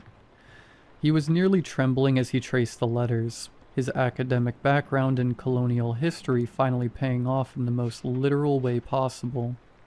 The passage narrowed again, forcing us to crouch and then crawl. My knees immediately regretted every decision that had led me here. The walls felt closer now, and I became acutely aware of the tons of rock above us, the ocean somewhere beyond that, the very real possibility of getting stuck or lost or worse. After maybe 20 minutes of crawling, my hands were scraped raw even through my gloves, and my knees felt like they'd been beaten with a hammer. The passage opened into another chamber, this one larger than the first, maybe 15 feet across and 10 feet high. Our lights played across the walls, revealing more tool marks and what looked like old scorch marks from torches. Then Mark swept his light around and froze. Holy. The skeleton was slumped against the far wall, still wearing the rotted remains of what might have been a coat. The fabric had long since degraded to brown tatters, but you could still make out what might have been brass buttons scattered on the ground nearby. The skull had tipped forward, jaw hanging open in a silent scream, and one arm was extended as if reaching for something. Around the bones were scraps of leather, a rusted knife that had corroded almost completely away, and what looked like the remains of a small barrel. The wooden staves collapsed inward. Sarah yelped like she'd been punched. Mark just stood there staring, his light steady on the corpse. Is this real?" Sarah asked. "It's real." Mark's voice was barely above a whisper. He moved closer, careful not to disturb anything, playing his light over the remains. "Look at the clothing, the style of the coat, the buttons. This is late 17th century. I'd bet my life on it. This is one of them, one of Morgan's crew." But what made us all stop and really stare was the wall behind the skeleton. Someone had carved words into the stone. Not just a few marks, but entire paragraphs. The letters crude but deliberate, clearly done with something small and sharp. Probably that knife. Over what must have been days or weeks. The text started high up on the wall and descended into ragged columns, getting harder to read as it went down. Mark moved closer, playing his light over the text, and began to read aloud. His voice shook slightly. November 15th, 1699. We are 12 now. The cave goes deeper than we thought. Captain says there's a way through to the other side of the peninsula. But Davies and Mockton went looking 2 days past and haven't returned. We hear them sometimes, calling from below, but we search and find nothing. The handwriting was rough, the spelling inconsistent in the way of men who'd learned their letters late in life, but the message was clear. Mark moved his light down, finding more text carved in shaking lines. November 18th. The food is running low. Captain has ordered rationing. We dare not to go back the way we came. The Navy dogs are surely waiting at the entrance. James swears he heard Davies calling from somewhere below, but we search and find nothing. The air tastes wrong down here. Thomas says it's the damp, but I know better. Something's not right. Jesus, Sarah breathed. She moved closer to me, and I realized she was shaking. More text, the letters growing more cramped and erratic as they descended the wall, like the writer had been running out of space or time or sanity. November 22nd. 5 more are gone. They went deeper, seeking another way out, seeking fresh air, seeking anything but this tomb. The captain is changing. He speaks of voices in the dark. William says the treasure is cursed and we should leave it, abandon it in the deepest hole we can find, but the captain will not hear of it. He guards it like a dragon guards gold in the old stories of Mother used to tell. The walls feel warm to the touch now, which makes no sense in this deep. We are far below the sun's reach. The water that drips from above is thick and sticky, not clean like it should be. It leaves stains on our clothes. Jacob drank some yesterday despite warnings and has been sick ever since. He cannot stop crapping himself. The smell is awful. I reached out and touched the wall where the writer had mentioned warmth. The corpse was right. It was warm. Not hot, but distinctly warmer than it should be this far underground. At least 10 degrees warmer than the air around it. I pulled my hand back and found my fingertips slightly damp with that same sticky residue. Keep reading, I said. Mark continued, his light moving to text that was barely legible now. The letters scratched so hard and fast, they'd gouged the stone in places, leaving deep furrows that our lights cast shadows in. November 27th. 3 of us remain. Jacob died yesterday. We buried him in the tunnel, but this morning he was gone, as if the cave swallowed him whole. The captain has taken the treasure and Thomas deeper into the cave. He says the voices told him where to go. He is mad. We are all mad. The cave breathes, I swear it. At night I hear it. A great bellowing sound like a whale. The walls pulse. Yesterday I saw John Carver embedded in the rock up to his waist. Still alive but unable to move, his eyes following me as I passed. He was begging me for help, but I did not know what to do. I tried to dig him out, but the rock was soft like clay, and it only made him sink deeper. When I returned hours later, he was gone, only a stain remaining like someone had spilled wine. The thing in the caves, it hungers. It feeds slowly. It savors. Okay, I said. Okay, we should go back. Are you kidding? Mark's eyes were wild in the light of his headlamp. This is it, John. This is the actual historical record of what happened to them, and the treasure. He says the captain took it deeper. It's still down here. Mark, this is clearly a man losing his mind, Sarah said, but I could hear the uncertainty in her voice. Walls that breathe? People embedded in rock? He was starving and dehydrated. Then explain this. Mark pointed to a spot on the wall where the text ended. There, carved with what must have been the last of the writer's strength, were final words. It took them all. It will not let us leave. Below that, a date, December 3rd, 1699. And below that, scratched so deep the stone had cracked, it beats. The silence that followed was broken only by the sound of our breathing and a faint dripping somewhere in the darkness beyond our lights. "There's another passage," Mark said, pointing to a gap in the far wall. "If the captain went deeper, that's where he'd have gone. The treasure is down there." "Mark, no," I said. "This is insane. We should document this. Come back with professionals. By the time we do that, the county will have sealed the cave. You know they will. This is our chance." He was already moving toward the gap, Sarah following after a moment's hesitation.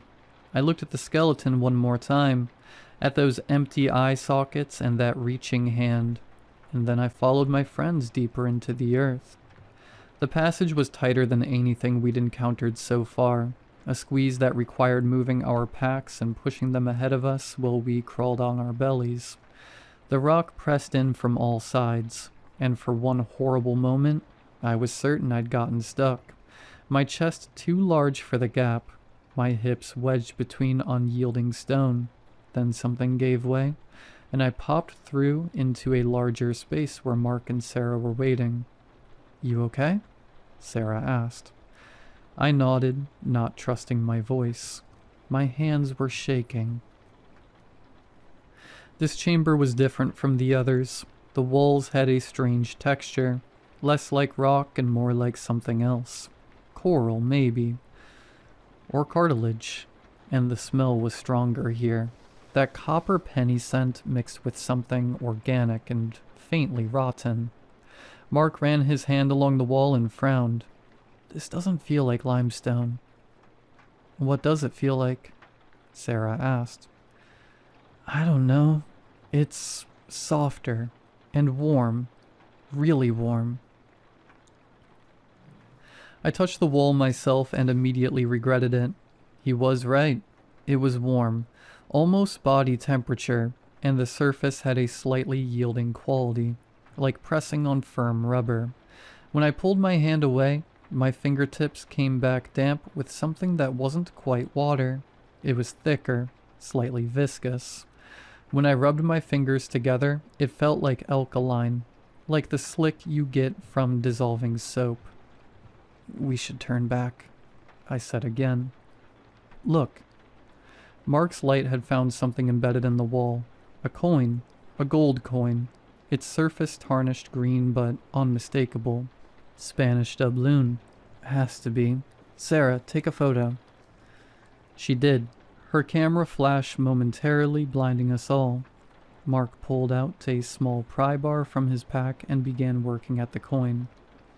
"Mark, don't." The coin came free with a wet, sucking sound. Mark held it up triumphantly, turning it in the light. Then Sarah made a sound, and we both looked to where she was pointing.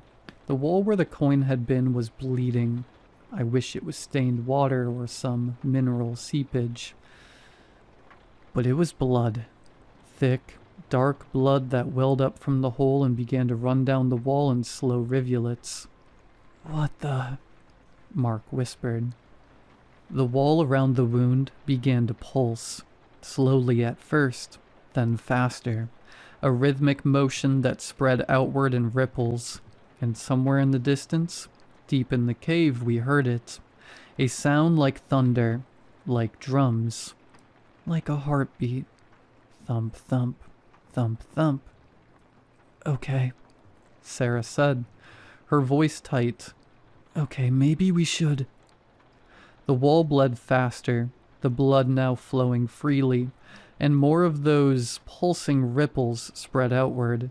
In my peripheral vision, I saw movement, other areas of the wall beginning to shift and flex. "We need to go," Sarah said. "Now." But Mark was already moving forward, his light catching something in the passage ahead. Wait, do you see that? More coins. Dozens of them, embedded in the walls and floor like metal studs and leather, and beyond them, a larger space. A chamber. Against every instinct I had, we moved forward. The walls here were unmistakably organic. The texture was wrong. The color was wrong.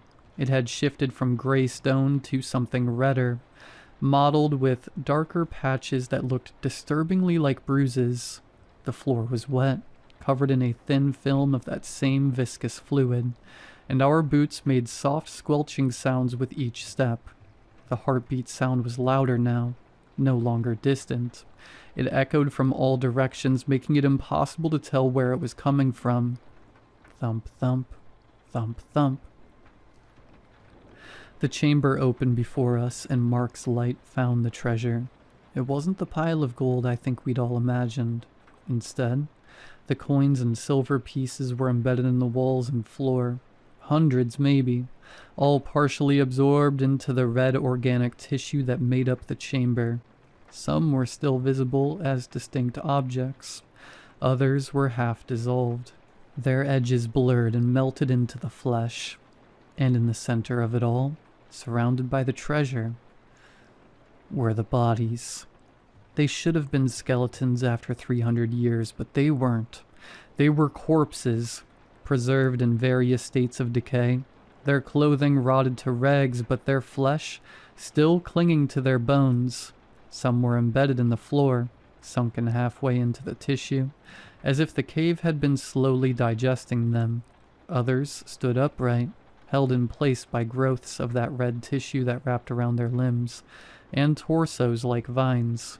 One wore what might have once been a captain's coat. His jaw hung open, and in the empty socket of his mouth, something glistened wetly. "This isn't real," Sarah said, but her voice carried no conviction. "This can't be real." The heartbeat was so loud now, it made my ribs vibrate. Thump, thump, thump, thump, and as I watched, one of the corpses moved. It was subtle at first, just a twitch of the fingers, a slight turn of the head. Then the jaw began to work, opening and closing slowly, and those empty eye sockets seemed to fix on us. Another corpse moved, then another. The tissue that held them in place began to pulse and contract, pushing them forward, helping them move. They pulled free from the walls with wet tearing sounds, leaving dark cavities behind that immediately began to close. "Run!" I yelled. "Run!" We turned and fled back the way we'd come, but the passage was changing. The walls were contracting, the space narrowing with each pulse of that massive heartbeat. Behind us, I could hear shuffling, scraping sounds as those things pulled themselves from their resting places and began to follow. Mark reached the squeeze point first and threw himself into it, his pack scraping against the walls. Sarah went next, and I could see her struggling, the space tighter than it had been just minutes ago. The walls were warm and wet and moving, contracting slowly like the throat of something swallowing. I glanced back and saw them coming, moving with horrible purpose. Their movements were jerky and wrong, limbs bending in directions they shouldn't. The captain was in front, and as I watched, he opened his mouth and that wet, gleaming thing inside flexed and reached forward. I threw myself into the squeeze and immediately realized I was in trouble.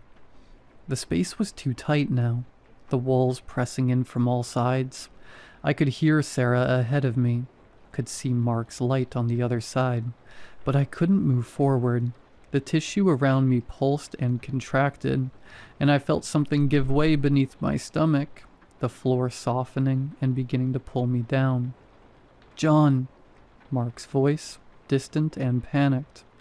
"John, move!" I pushed with everything I had, my pack catching on something, my helmet scraping rock. Behind me, one of those things reached the squeeze and began to force its way in, its body compressing and bending in ways that made my stomach turn. I could smell it now, that rotting copper smell, and I could feel its breath on the back of my neck. The floor beneath me softened further, and with horror I realized it wasn't just soft, it was dissolving. I could feel the fabric of my pants beginning to stick to it, fibers pulling free, the material weakening. The tissue was digesting me, slowly but surely, breaking me down. With a final desperate heave, I pushed forward, felt something in my chest pop, and when I was through, tumbling, Mark grabbed me and hauled me to my feet. "Go, go, go," Sarah yelled. We ran. The walls pulsed with each heartbeat, narrowing and widening, trying to slow us down. More of those things were appearing, pulling themselves from the walls like hatching insects, their movements growing more coordinated as we watched. The tissue responded to them differently, helping them rather than hindering them, pushing them forward while trying to hold us back. We reached the skeleton and the writing, and I thought we might make it. The entrance was just beyond. Daylight would be just beyond that. We just had to reach the rope, climb up, get in the truck, and leave this nightmare behind. Mark screamed. I turned in time to see him go down hard. The first skeleton we saw latched onto his ankle with a grip that made him cry out in pain. His helmet flew off, the light spinning across the floor. More of them were pouring through the passage behind us. At least 5 or 6 that I could see, and more beyond them. Mark was on his stomach, kicking frantically with his free leg, trying to break loose. The thing that had him wasn't letting go. Its fingers had sunk into his jeans, and where they gripped, I could see dark stains spreading, the fabric dissolving under its touch. Sarah dove for him without hesitation, grabbing his arms, trying to pull him free. Her face was twisted with effort and terror, tears streaming down her cheeks. I've got you, Mark. Just hold on." But the thing was winning, dragging him backward inch by inch toward the others. Mark's fingers scraped against the stone floor, leaving streaks of blood. His eyes found mine, and in them, I saw absolute terror. "John, help me." I took a step forward, my hands clenched into fists. Every instinct I had was screaming at me to help them, to grab Mark's other arm, to fight those things off with whatever I had left. Then I saw what was behind Mark. More of them, at least a dozen, shambling forward from the deeper tunnels with those jerky movements, their bodies bent at wrong angles. The captain was among them, that rotted captain's coat still hanging from his shoulders, and his jaw was working slowly like he was trying to speak. Behind them, the passage itself was closing, the walls contracting in visible waves, the organic tissue flexing and pulsing as it moved.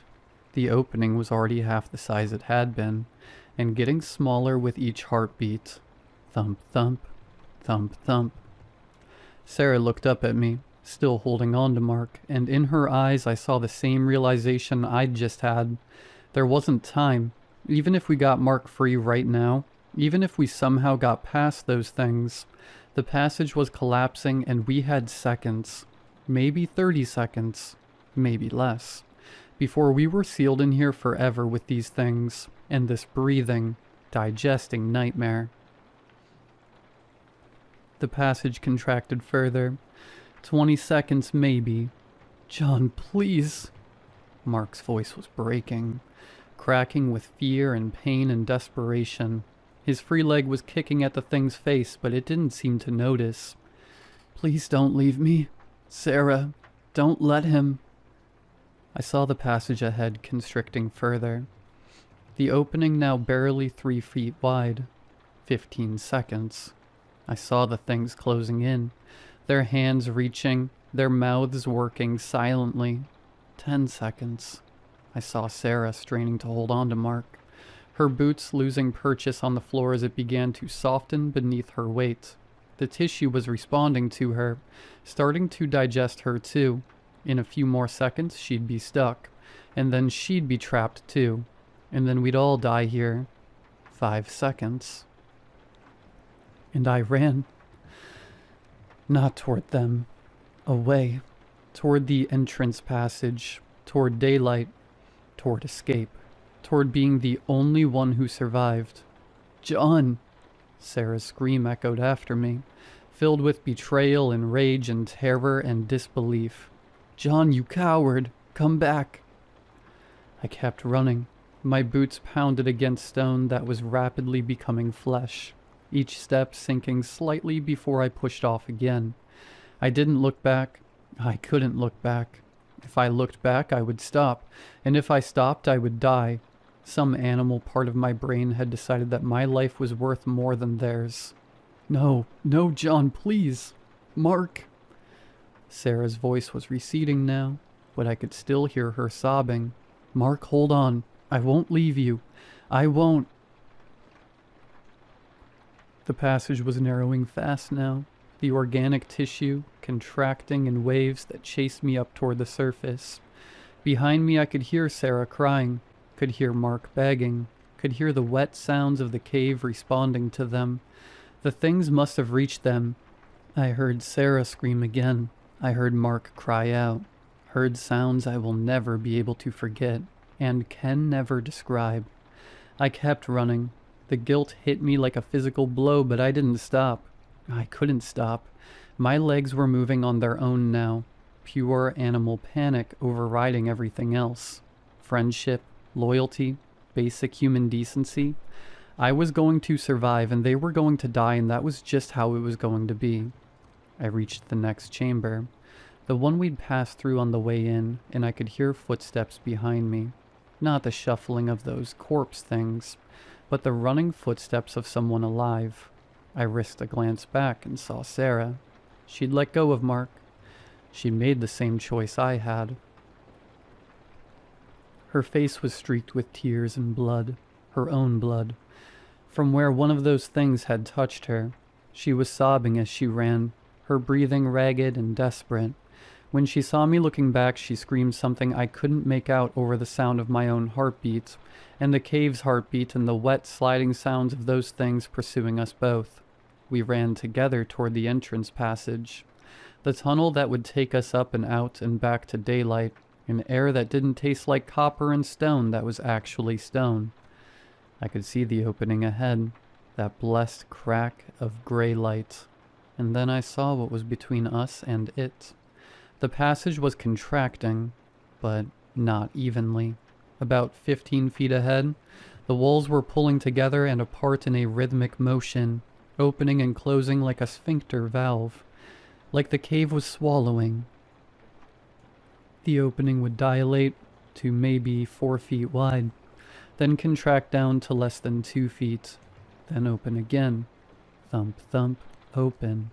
Thump, thump, closed. If we timed it right, we could slide through it when opened. If we timed it wrong, we'd be caught when it closed. I put on a burst of speed, my lungs burning, my legs screaming. Sarah was right behind me. I could hear her gasping for air. I could hear her boots on the stone that was now flesh. On 3, she shouted. We go on 3. I reached the sphincter first.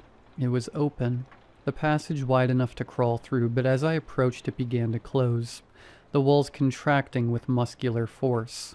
I waited, counted the rhythm. Open for about 3 seconds, closed for 2. Open, closed, open. Now, Sarah yelled. I threw myself forward and slid through on my stomach, the walls brushing my back and chest as they contracted around me. For one horrible second, I thought I was stuck, thought the passage would close on me and cut me in half. Then I was through, tumbling into the larger space beyond. I turned back to help Sarah. She was halfway through when the passage spasmed.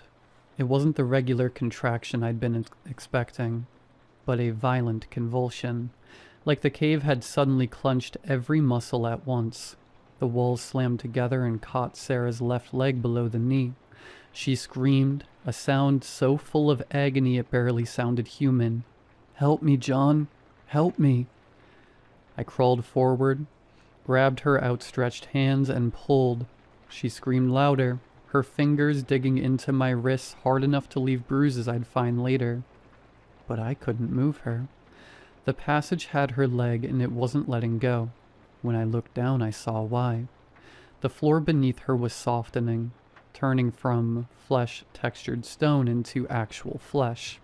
Her caught leg was sinking into it, the fabric of her jeans dissolving where it touched the tissue, and the tissue was moving up her leg, climbing higher, beginning to absorb her. I could see it spreading, see her pants disintegrating, see her skin starting to blister and melt where the flesh touched it. "Pull harder," she screamed. "John, pull!" I pulled. I braced my feet against the wall and pulled with everything I had. Sarah's hands were slipping in my grip, slick with sweat and that viscous fluid that was everywhere now. Behind her, I could hear movement in the tunnel, could hear those things shambling closer.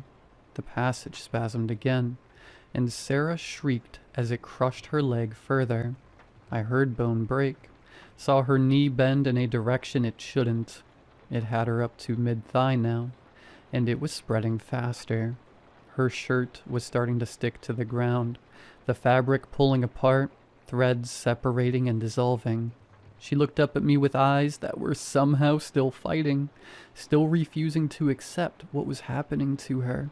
"Don't you dare leave me. Don't you dare." Behind her, one of those things reached the sphincter. The captain, his rotted face passing through the wall of flesh, pulling into something that might have been a smile. He reached an arm through the flesh, fingers stretching towards Sarah's back. The passage spasmed again, and this time when it clenched, I saw Sarah's eyes go wide with a different kind of pain. The tissue was inside her now. I realized. It had absorbed through her skin and was working on her organs, her blood, everything that made her, her. And the captain's hand was 6 inches from her head. I looked at Sarah. I looked at that hand.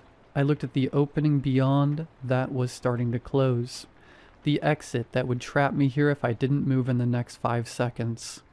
Sarah saw it in my face, saw the calculation, saw the decision I was making. "John, no, don't you dare. Don't." I let go of her hands.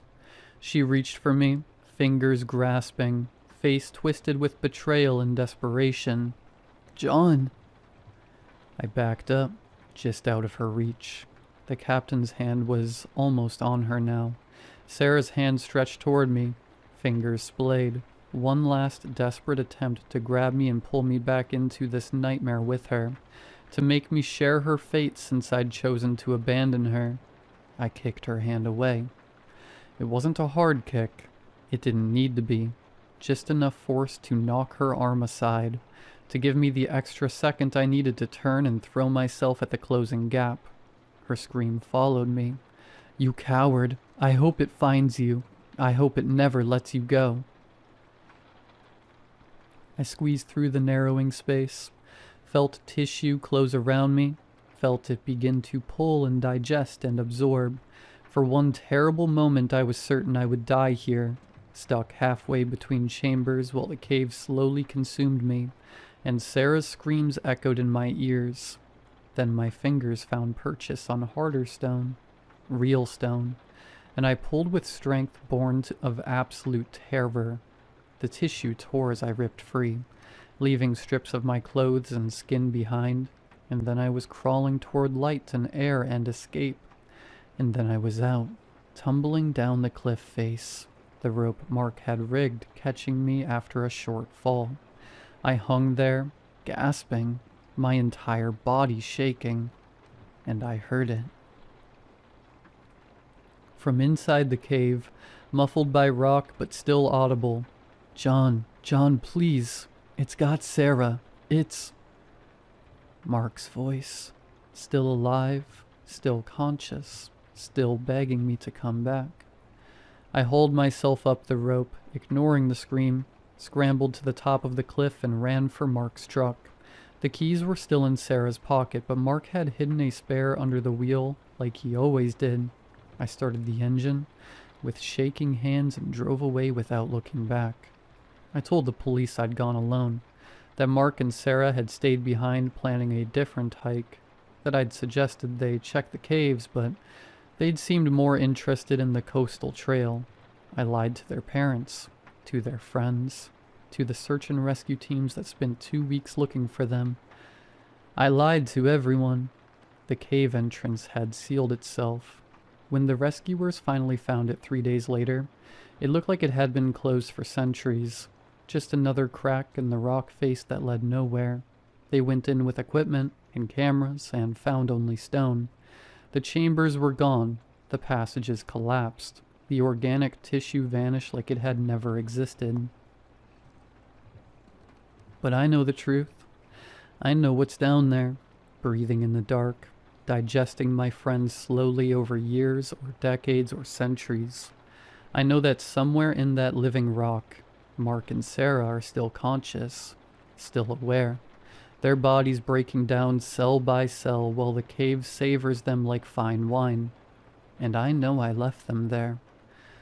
I moved away from Jack's Falls 3 weeks after they were declared missing. I couldn't take the looks from their families, couldn't sleep in that apartment knowing they'd helped me move in, couldn't walk past the diner where Sarah used to order extra hash browns and Mark would make fun of her for it. I thought distance would help. It didn't. 3 days after I escaped, I found something in my pocket. The gold coin. The one Mark had pried from the wall. The one that had made it bleed. I don't remember picking it up. I don't remember putting it in my pocket, but there it was, crusted with dried blood that wasn't mine. I threw it in a dumpster 6 blocks from my new apartment. The next morning it was on my nightstand. I drove it 2 hours into the countryside and hurled it into a lake. I watched it sink into dark water. That night I woke up with it clutched in my fist. My hand closed so tight around it that the edges had cut into my palm. My sheets were soaked with sweat and that same sticky residue. My pillow smelled like copper. I tried putting it in a safety deposit box. The bank called me the next day saying there'd been some kind of mistake with my box number, and when I went to check, the box was empty and the coin was in my car's cup holder. So now I keep it. I carry it with me everywhere because I've learned that fighting it only makes things worse. And every day it gets a little warmer. Every day I can feel it pulse a little stronger. That rhythmic beat that matches what I heard in the cave. Sometimes when I hold it, I can hear them. Not voices exactly, but something like voices. A distant screaming that might be wind in a tunnel, or might be something else. And buried under that sound, 2 words repeated over and over in Sarah's voice. Come back. Come back. Last week I caught myself looking up driving directions to Jack's Falls. I don't remember opening my phone. I don't remember typing anything. But there it was. Route calculated. Estimated arrival time 3:47 a.m. The coin is getting hotter. Last night it burned my palm when I held it, leaving a mark that looks disturbingly like a mouth. And when I sleep I dream of tunnels, of warm, wet walls that pulse with life, of my friends embedded in red tissue, their eyes following me as I walk past. And the worst part? The part that keeps me up at night? Staring at the ceiling, unable to escape what I've done?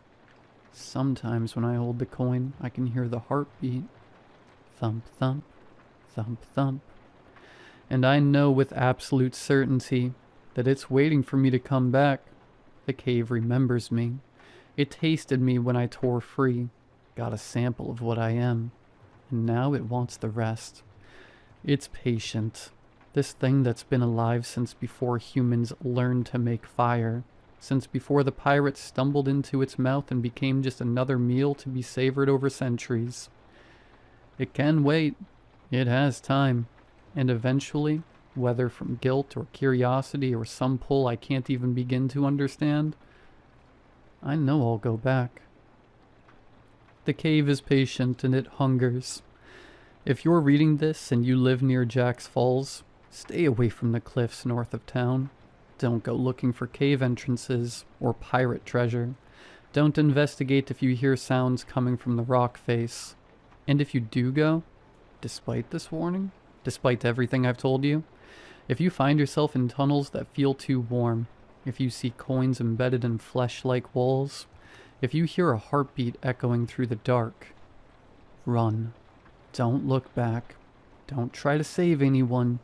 Don't hesitate. Just run. And pray it lets you go.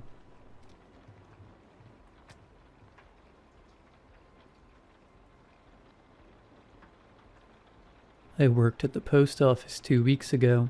That's not a euphemism, and it's not meant to sound mysterious.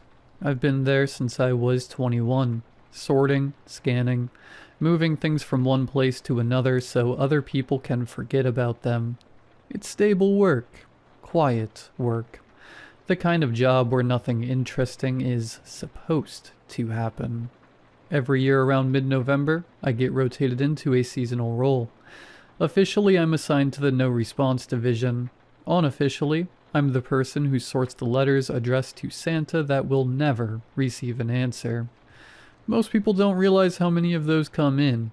Kids still write physical letters. Parents still encourage it. Schools still make it an activity. By the time those envelopes reach us, they're already dead ends. Addresses that don't exist, names that aren't real, return labels written in blocky pencil handwriting. The machinery flags them automatically. They get pulled before routing and dropped into our department.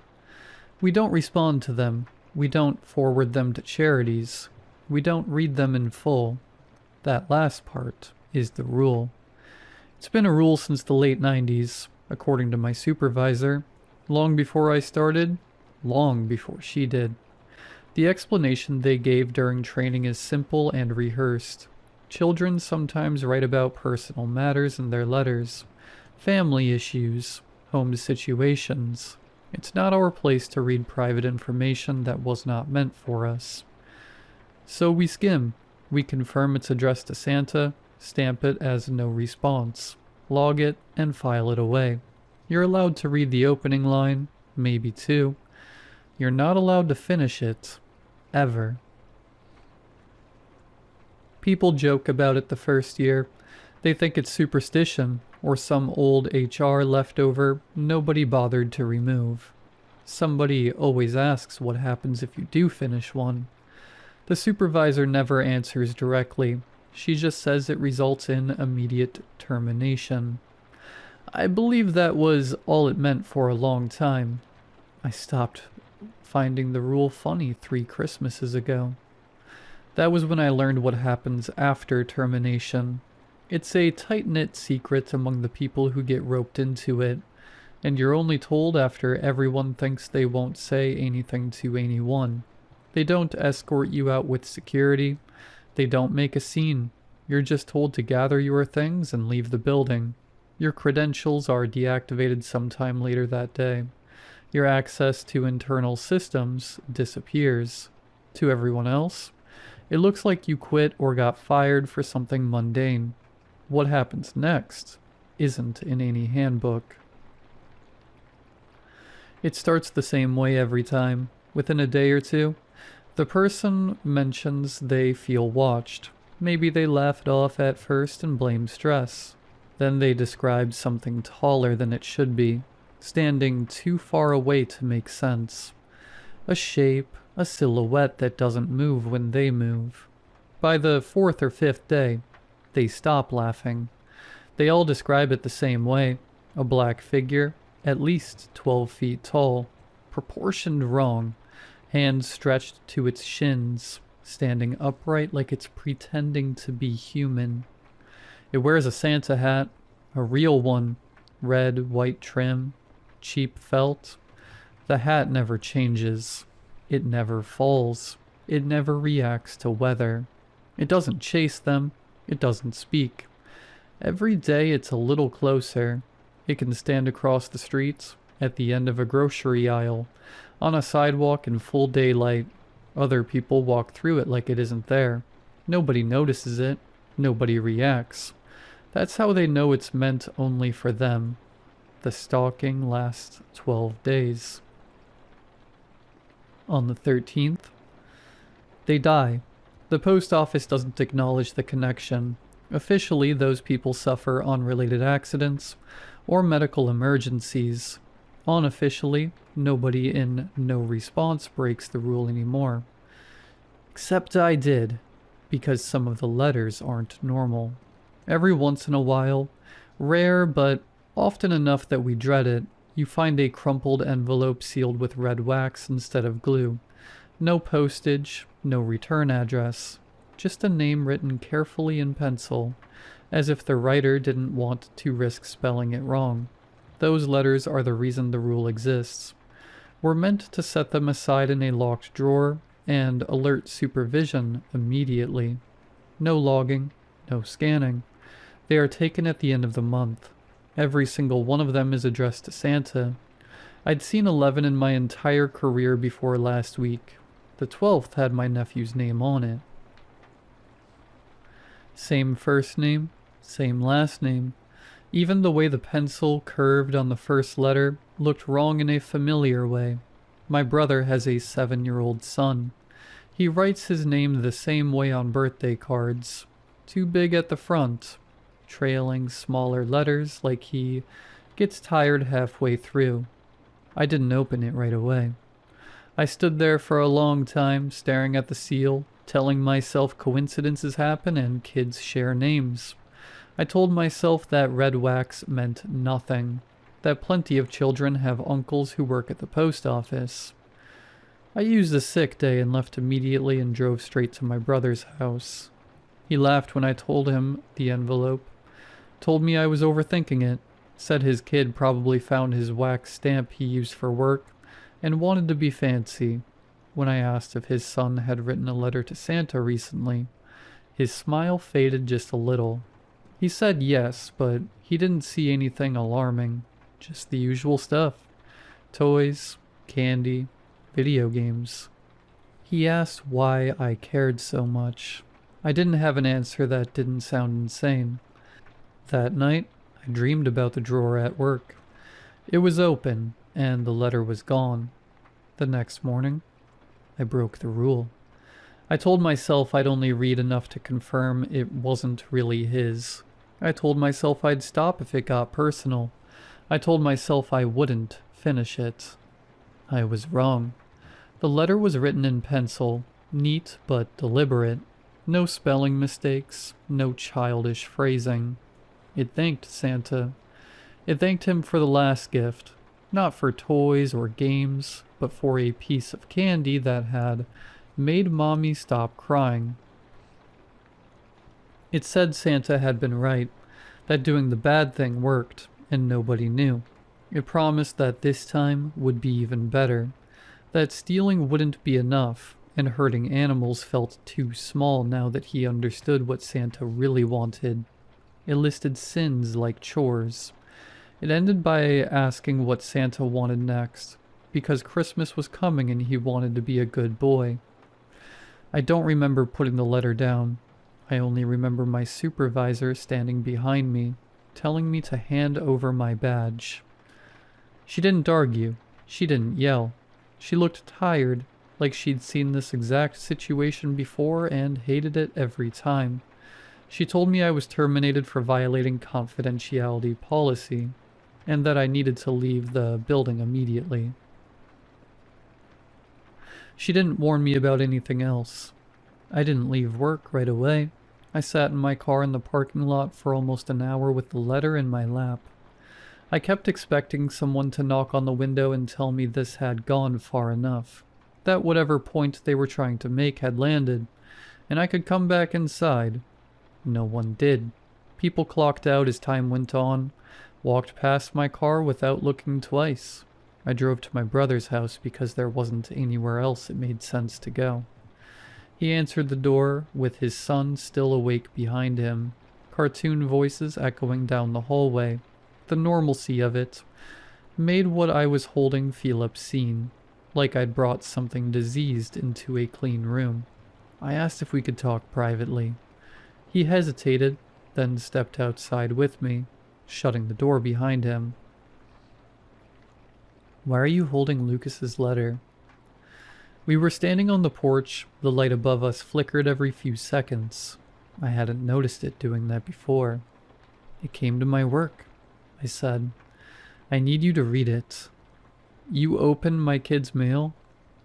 Yes, but you'll understand when you open it. That made it worse somehow. He took the envelope from my hand and turned it over, frowning at the wax seal. What is this? Some kind of joke? Seriously, read it. He broke the seal with his thumb and started scanning the page. I watched his eyes move, line by line. When he stopped, he stared at the paper like he'd lost his place. This isn't funny, he said. I know. He folded the letter once. Did you write this? No. Did you put him up to this? No. You really expect me to believe this came from a real...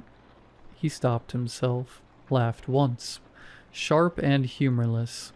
You can't be serious, Matt. I got fired today. I wouldn't risk my job for something like this. That doesn't help. I tried not to read it. I wasn't supposed to. But when I saw his name... You're talking about rules again, he said. That stupid Santa rule you're always on about this time of year. It's not stupid, I said. It's a thing for a reason. So now my son is the reason? His voice was louder now.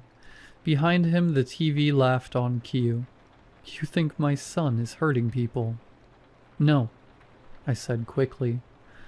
I think someone is asking him to. He stared at me, waiting for a grin that didn't come.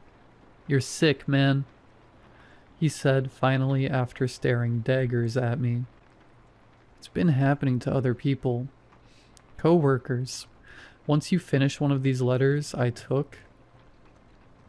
This is enough.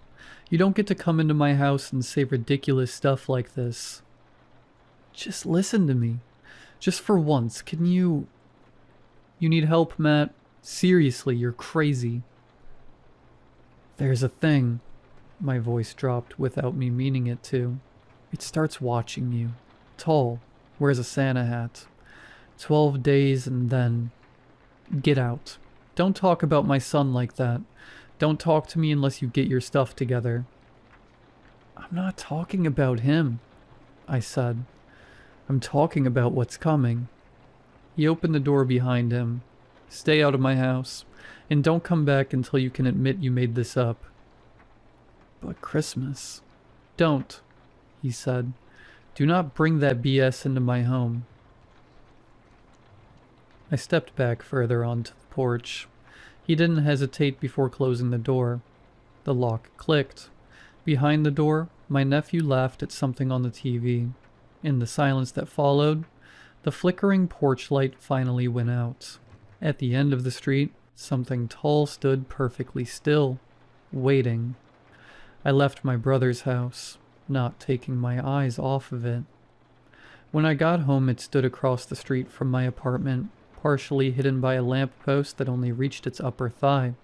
The Santa hat sat perfectly on its head, bright red against a body that swallowed light instead of reflecting it.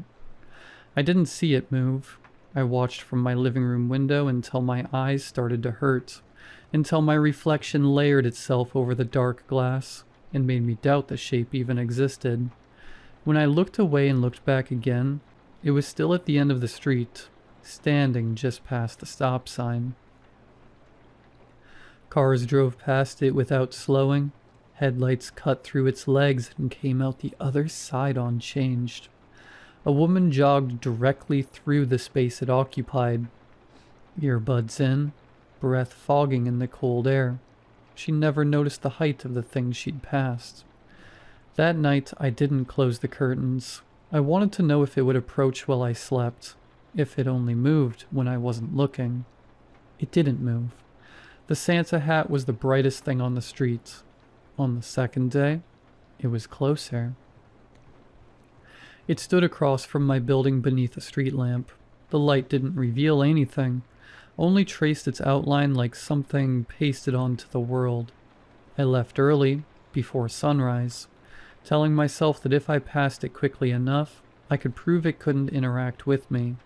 As I walked by, I felt pressure behind my eyes, like I was remembering something I'd forgotten. It lasted less than a second. When I turned, it was still behind me. That night, I dreamed of red wax softening in my hands. On the third day, it was in the parking lot. It stood between my car and the exit. I walked around it without stopping. I remember feeling angry more than afraid. Angry that it was allowed to exist like this, violating the basic rules of proximity and consequence. A man leaned against my car to tie his shoe. His shoulder passed through its leg without comment. For a moment, by habit, I drove toward the post office before remembering I no longer worked there. On the fourth day, it began appearing indoors. I saw it at the end of the frozen food aisle, its head nearly brushing the hanging signs. People pushed carts through it. A child ran past me laughing when the cold air hit their face. I left my groceries and walked out. That night, Christmas music started to feel like a warning. On the fifth day, it followed me to my brother's street. It stood on the sidewalk in front of his porch, feet almost touching the step. I watched my brother walk through that space later, holding his son's hand. Not slowing, not noticing. The porch light turned on. The door closed. The thing didn't leave. On the sixth day, I stopped trying to explain. I called the non-emergency line, a therapist, anyone who might give this a shape that wasn't fatal. I talked about stress, unemployment, anxiety. Everyone heard exactly what they needed to hear. That night, it stood at the edge of my building's lot, closer than before. I closed the curtains for the first time and still woke up convinced something brushed the walls.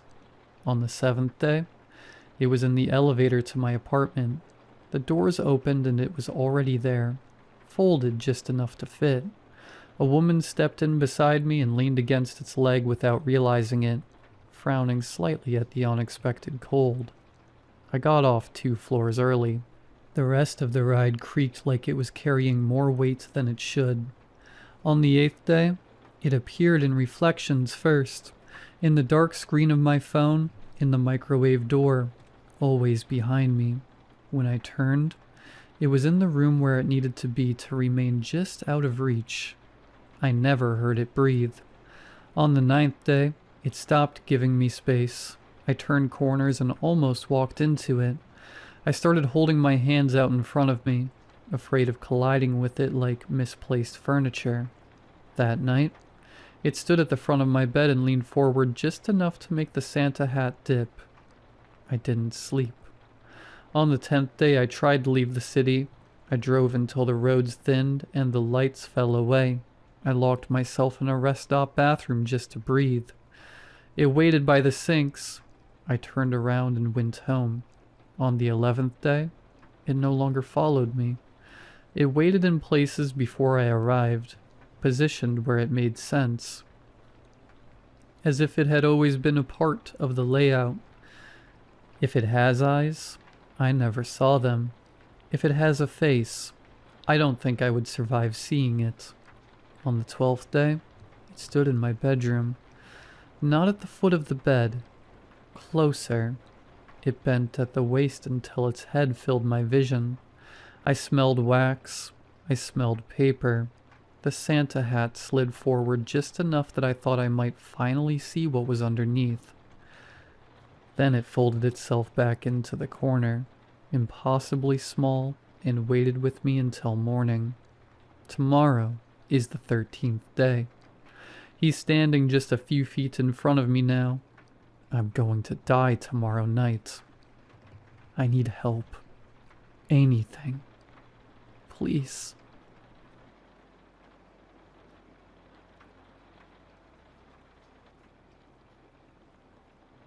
There was a rule on our ship that everyone had to follow.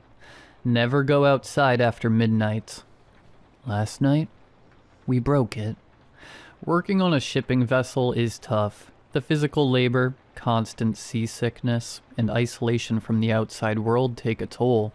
Some men prefer solitude, but I'm not one of them. Back home, I have a wife and a small girl called Emily, whom I love dearly. I will never get used to seeing their sad faces when I have to leave. It's daunting, but the camaraderie here is something you'll hardly find anywhere else. I'm going off to sleep. Don't go walking around outside, all right? The captain said, smiling. Can't promise that, Cap, James said. They both laughed and the captain walked away. I looked at James in bewilderment. No one told you yet, huh? James said. Tell me what? You can't go outside the bridge area past midnight. What if the fog sets in and your radar stops working? Still ain't going out. Are you messing with me? No, sir. James looked dead serious. That makes no sense, I said. It ain't gotta make sense, but you gonna follow it.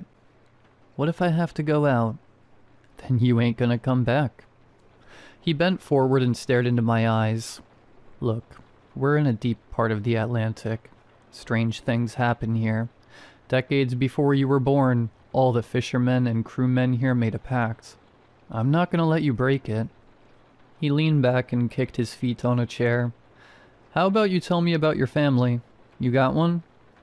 I tried to get more out of him, but he wouldn't answer. We got to talking about other things, but what he said still loomed in my head. And then I told him not even a whale could eat that much. I burst out laughing. James was slapping his leg, rocking back and forth with laughter. I looked out. The sun was coming up. Another beautiful day at the sea. The seagulls were flying by and the smell of sea salt was in the air. Is it safe to go out now, James? I said and chuckled. James' demeanor changed. The smile was gone from his face and he stared deep into my eyes. Billy, this ain't no laughing matter. He got up, collected his things, and walked to his cabin. The next shift I got there early, excited to spend another night talking with James. He was already sitting in his chair. Her name's Emily. She's just turned 3, I said, showing James my daughter's picture. Ain't she beautiful? Hey, Cap, come take a look. The captain walked over from the control panel and looked down. She really is. She definitely didn't get it from you, Bill. Both he and James started laughing loudly. I laughed too, although a little hurt. This was the first time the captain spoke to me informally. Young Billy here has been asking about the midnight rule. You think it's time you tell him? Why wouldn't I? He's stuck with us here for another 2 weeks. At least he won't do anything stupid. My eyes opened in excitement, and I leaned closer to the captain. James saw it and raised his eyebrow at me. Look, Bill, for a long time, ships that would fish in this part of the Atlantic would lose all their crewmen. The story was always the same. The communication would stop abruptly, and the ship would stay dead in its place. The Coast Guard would then venture out and find an empty vessel, almost as if no one had ever been on it. One day, a young seaman was found hidden inside one of them. He said that the night crew didn't come back the same, and soon murdered everyone. He was the sole survivor. The officers suspected him, but the young man hanged himself soon after. I looked at them in disbelief, but their expressions were ice cold. Do you believe all that? I don't know, Bill. No one knows if what he said was true, but since his story came out, all the ships that fish here stopped letting their crew out at night. It hasn't happened since. Hey, my pa told me the same story. He used to fish around here too. You don't have to believe it, Bill, but respect it. Sure will, Captain. Good. Now, where's that whiskey you got, James? That's what I like to hear, Cap. James walked away to the deck. You and your wife still together, Bill? Yes, Captain. Beautiful. I used to have a wife too. Unfortunately, things didn't work out. Life at sea doesn't help relationships. You're still young and smart, Bill. Get out while you have the chance. This, coming from the captain, startled me. James, meanwhile, returned with the whiskey and poured each of us a hefty dose. To Bill's family. The captain yelled and chugged down the drink. James quickly followed. The captain stayed with us through the night shift, drinking heavily. When the sun rose, I could barely stand. The captain and James were already waiting in their chairs with shots of whiskey when I came in the next night. Ready for another night, Bill? The captain asked and handed me a drink. Sure thing, Captain. Hey, Cap, Billy Boy is learning. James screamed out and slapped his knee. We were already a few drinks deep when the boat started moving around more. I looked out. My vision was blurred, but I could see storm clouds forming in the sky. Hell of a storm coming, gentlemen, James said. That's a big one, James. Don't you puke on me, Billy, if the boat starts rocking, James said. Only if you don't throw up at me first, I fired back. We all started laughing, but my chest tightened as I glanced out at the storm above the sea. Soon the boat was rocking violently back and forth. I was holding a bucket, throwing up all the whiskey I consumed, barely able to open my eyes. Good thing we got him that bucket, James laughed. But then a strange, loud sound came from outside, like steel being scraped around. Both the captain and James perked up. I could hear the captain mumble, "The gear is moving." They both looked at each other, their eyes wide with terror, and laughter had long left their faces. They both rushed to the window and looked out. James took off his hat and started crumpling it in his hands. "What's the time?" the captain whispered. 12:05, James said quietly. Who hired these incompetent fools? The captain yelled out and threw his hat across the room. He started pacing back and forth, looking down at the ground. Then the scraping again. The whole ship tilted the other way. There was genuine fear in their eyes. The captain looked at the clock again. "Bill, are you fit to operate?" "I guess so," I mumbled. "Okay, James, you and I will go out on the deck and reattach the chains. That should stop the equipment from moving." "Captain, but it's past 12. "I know," the captain screamed out. "But do we have a choice? If we don't do anything, the ship will go down." The captain walked over to the closet, pulled out the raincoats and harnesses, and threw them at James and me. "Let's go." He put on his coat and walked out. Outside, the weather was horrible. Hard, heavy rain with lightning in the distance. The waves crashed hard into the ship, spilling water onto the deck. I had to use all my willpower to hold the puke. We put the harnesses on and clipped in. The captain stayed back to watch and guide our process. Only now did I look at James. Terror was in his eyes. The captain yelled out to move the boxes of equipment to secure the gear, then to take the safety chains and reattach them. We quickly got to work. Each move on the deck felt like hell. Waves kept crashing into the ship, splashing water into our faces. The boxes were heavy. My body was so weak. But James pushed hard and we managed to block the gear for a while. "Get the chains now. The chains," the captain yelled. We took the chains and started reattaching the gear. The chains felt heavy, and reattaching them to the wet floor made it so much harder. I could feel my muscles slowly giving out. James had to rush over and help me attach them. I was so weak that he had to pull me off the ground. "It's done. Get out. Get out." James was already running back. I followed behind him. The captain unfastened the harness and we all walked back, locking the door behind us. We all stood in the hall panting. The air in the ship felt cold. Every piece of my clothing was wet. I slid down to the floor and put my head on my knees. The captain and James were looking at each other, then at me, and back at each other. "Maybe the things ain't like storms," James said. "Yeah, probably," the captain replied. James helped me back up, and we slowly walked towards the bridge area. Each stair felt like a mountain. I walked behind the captain. He now had a very fishy smell. When we got to the bridge area, I sat back in the chair. My mind was empty. The captain was walking around the room, looking at all the shelves and controls. James sat back into his chair, opened up the bottle, and took a chug out of it. "Sorry, couldn't wait." "No problem," the captain replied. James poured out some whiskey for all of us. He tried to hand me the glass, but I declined. My stomach was still recovering. He then gave one to the captain. The captain twirled the drink around, looking at the whiskey under the light, sniffing the glass.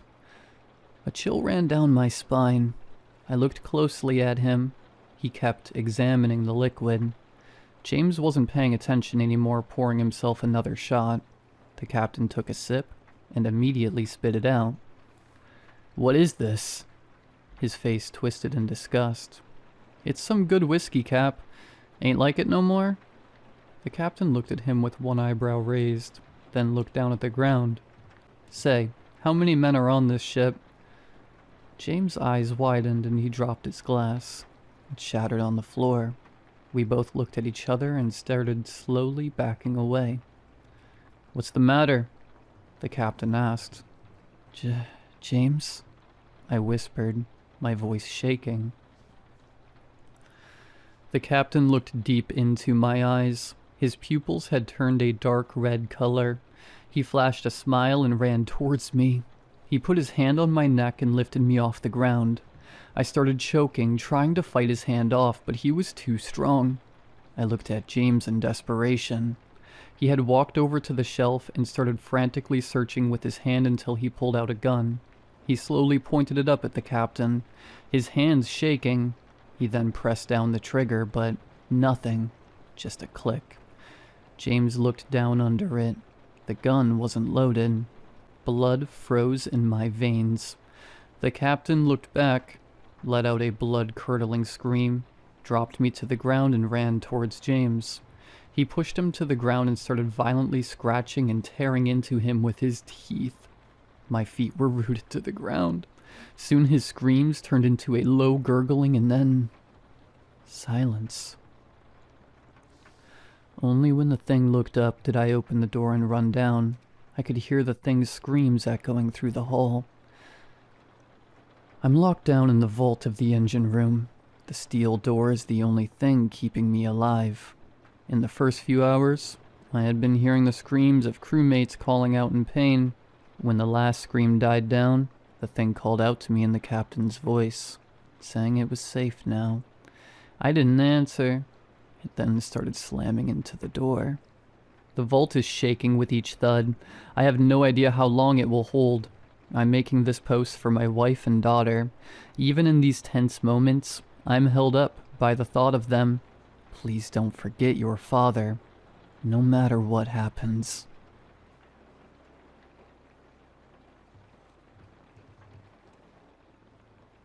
I was on my third beer in a local bar. She must have noticed me before I noticed her, because when my eyes fell on her, she was already looking my way.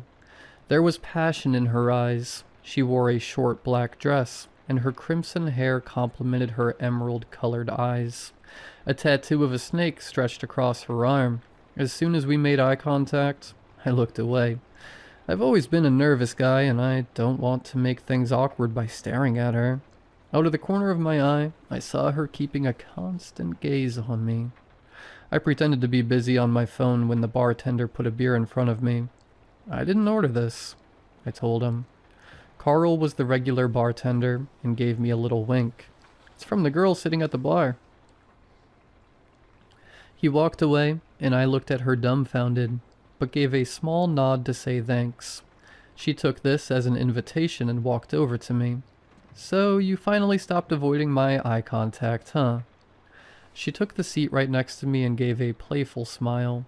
My nerves were acting up, and I felt sweat running down my back. This girl was beautiful, and she was talking to me. I decided to play it cool. Trying to catch my eye, were you? She looked at me as if she were expecting something more. Can I get you a drink? I offered. Something strong. I called over Carl and ordered her a vodka. She didn't complain. What's your name? I asked. It's Madeline. Well, Madeline, my name is Jack. So what made you sit down next to me? You have inviting eyes, and I was bored, she replied. If it wasn't for that second part of your sentence, I'd be flattered as hell. She laughed. Interesting choice of words. I didn't get the joke, but laughed anyway. Do you live close by? She asked. I noticed that every few minutes, she'd scooch her chair closer to mine. Yeah, it's a 10-minute drive from here to my place. Interesting. She took a sip of her vodka. Want to play a game of truth or dare? Sure, I said, trying not to break eye contact. You go first. How about we make it more interesting? If you win, you get to take me home tonight and do whatever you want. If I win, I get to take you home. So what will it be? Truth or dare? This sounded like a win-win in my opinion. My luck with girls had never been amazing. I'd been on a dry spell for over a year now, and here was my chance to take this lady home. I couldn't mess this up. Dare. My kind of guy, she said, giving me that flirtatious smile again. Let's see. What to make you do? Oh, I know. You have to steal something from this bar. I looked around trying to find an easy steal. Okay, be right back, I told her and went to the bathroom. When I came back 2 minutes later, I showed her the roll of toilet paper I'd stolen. She laughed. Well, not exactly the great heist I was expecting, but I guess it'll do. I was starting to get tipsy. Your turn. Truth or dare? There was a malicious glance in her eyes. Dare me. Get a stranger to buy you a drink in this bar. She rolled her eyes. At least make it a challenge. She got up, pulled up her skirt slightly, and gave me a wink. Not 3 minutes later, she set down a vodka and a beer on the table. Got you something as well. Now tell me, boy, truth or dare? Okay, give me a truth, I replied. When's the last time you screwed someone? This caught me by surprise. I hesitated, wondering if I should tell her the truth or make up a wild sex story. I'm gonna be honest here. I wasn't exactly on my game this past year. She looked at me with surprise. Oh, well then. You just have to make sure that you win tonight. To be fair, I thought I was rocking this interaction, and I just thought of a dare she couldn't possibly go through with. This was going to be my victory move. Truth or dare? Dare. I took a deep breath. Okay, Madeline, take off an article of clothing. I knew she wouldn't be able to do this because she was only wearing that short black dress. She smiled. The gloves are coming off, huh? Finally. Let's play then. As she spoke, she reached under her skirt and pulled out her underwear. With a few easy movements of her legs, it was completely removed. I tried to look cool and casual, but I'm afraid I was just gaping at her. She laughed and, without saying anything, moved closer and slipped her underwear into my pocket. Truth or dare? I knew if I'd said dare, she'd pick something insane. I decided to play it safe. Truth, I blurted out. The beers were getting to my head. She looked at me. Her eyes went cold, all expression draining from her face. Do you still think about your brother a lot? My stomach turned. I went from almost drunk to stone cold sober in a second. What? What did you just say? I asked, do you still think about your brother? My heart sank. Who are you? Sweat ran down my back again, but this time it wasn't nerves. It was fear. It doesn't work that way. You have to answer, or you lose. For the first time that night, I felt genuinely scared. I thought about getting up and walking out, but something in my gut told me I needed answers. Every day, I said, trying to hide the sadness in my voice. She looked surprised, then laughed. Oh my, you really are someone special. I was sure you would have walked out after that one. I glanced around the bar. It was almost empty. The local drunk slumped in the corner, Carl chatting with a blonde, two guys murmuring at the far end. Well, don't you have anything to ask me? She said, clearly enjoying herself. Who are you? She frowned. No, that's not how this works. Second time. You get one more chance. Her eyes flashed red for a split second. Summoning all my courage, I asked, truth or dare?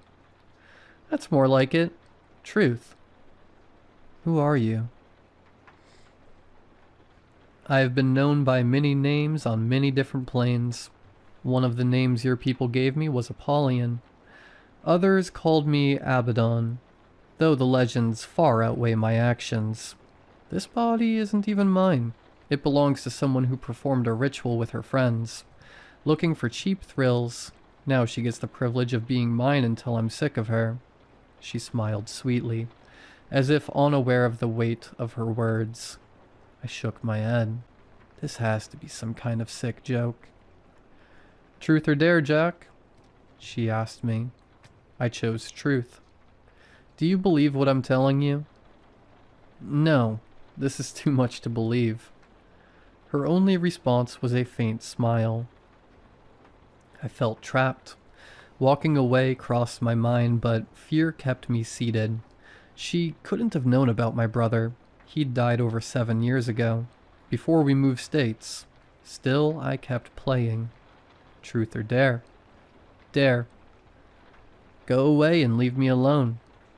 She laughed. That's not how this works. Leaving is a forfeit, but I'll be kind and give you one more chance.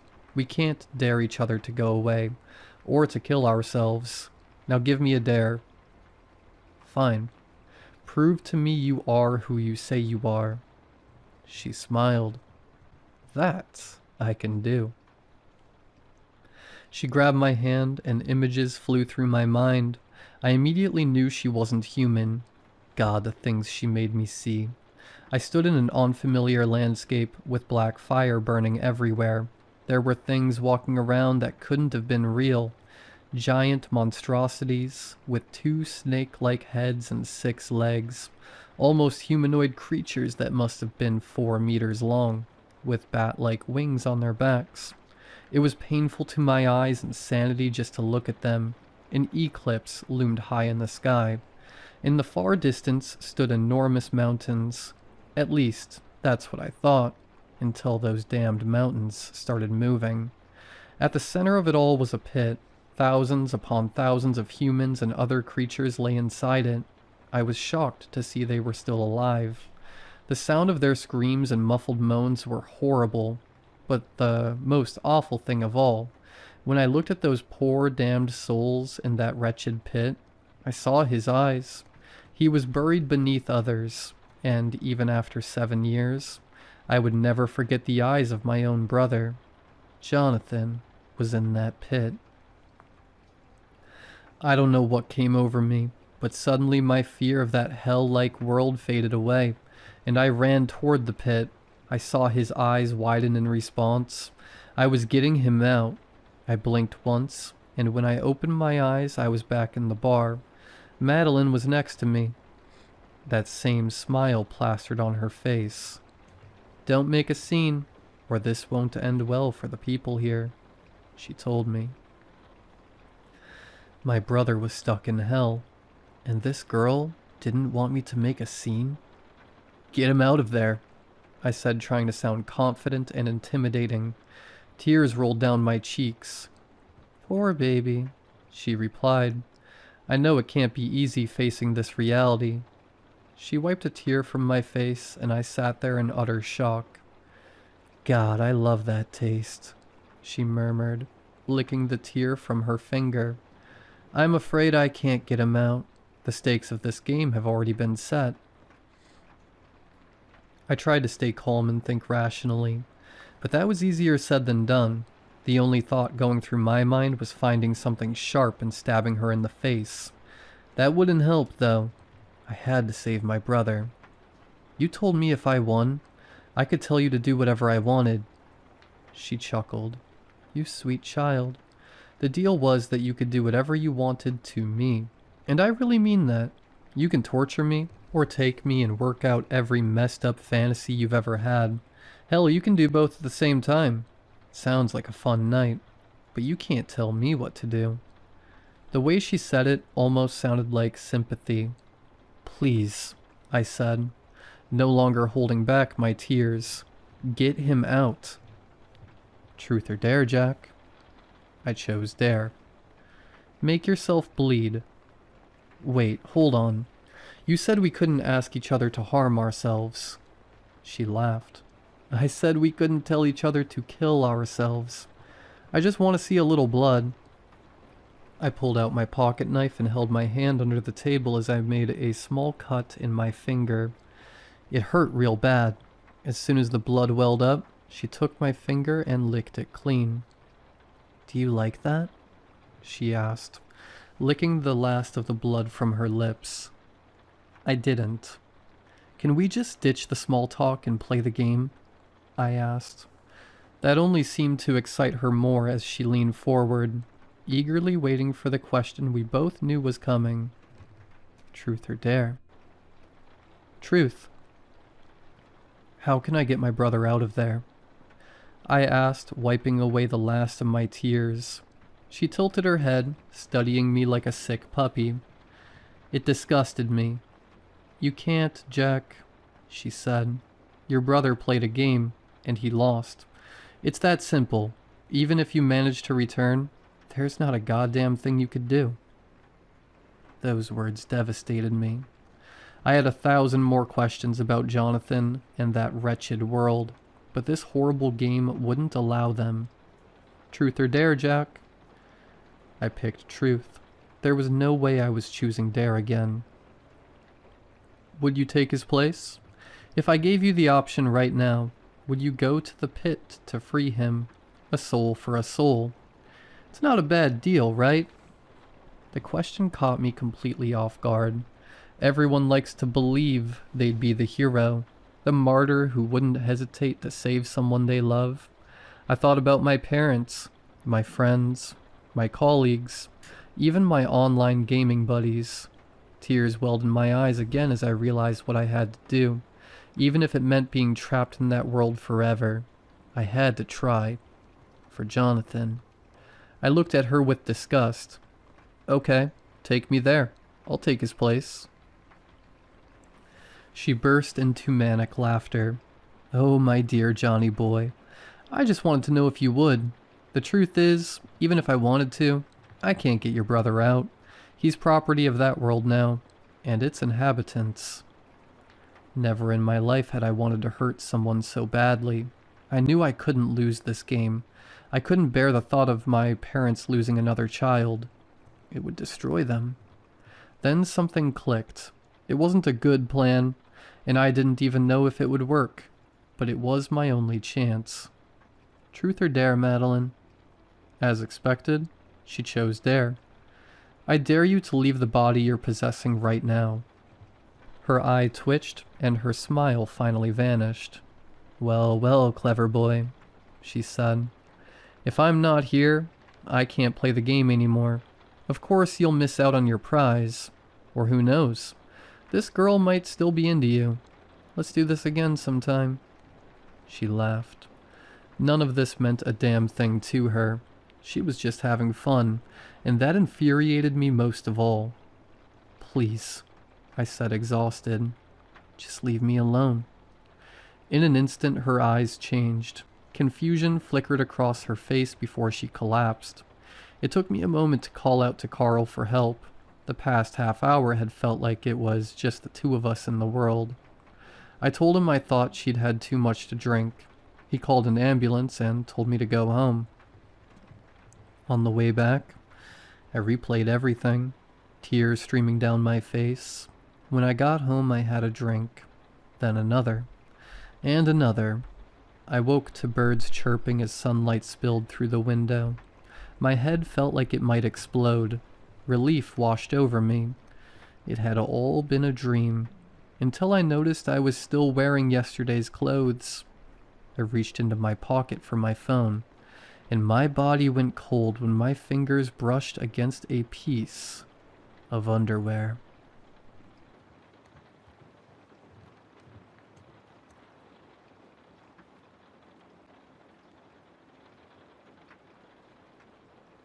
It was 4 p.m. on a Thursday when my phone buzzed with a notification. I had just returned from my last class of the day, and wanted nothing else than to lie on the lumpy dorm mattress and nap. I fumbled around, checking every pocket I might have placed the thing until I found it hiding in my sweatshirt. My heart skipped a beat when I saw the notification that filled the screen. "Hey, Silver." Those two words immediately took me back to the long days of high school, where a single girl kept me going, day after day, with the mere hope of talking to her. Lily. I stared at the message for a long time before my phone buzzed again with a new notification. "Wanna go on an adventure tonight? I need a friend right now." Hell yes. I deleted the text after typing it out, contemplating my next words extremely carefully. Eventually I settled on, "Yeah, sure, I'm down."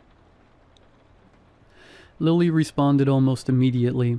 "Great, I knew I could count on you." Winky face. My heart thumped wildly in my chest. I had to pinch myself just to make sure I wasn't dreaming. Before I could fantasize about her any longer, another text buzzed my phone. It was a location pin. Quickly inputting the address into Google Maps revealed the pin to be in Blackwater, a small, mostly abandoned town nestled in the hills and forests of southern Indiana. Nearly a 3-hour drive from my university. I had never heard of the place before, and, judging by the pictures online, it didn't seem like a place I would likely visit. Broken down homes, abandoned schools, old, crumbling factories.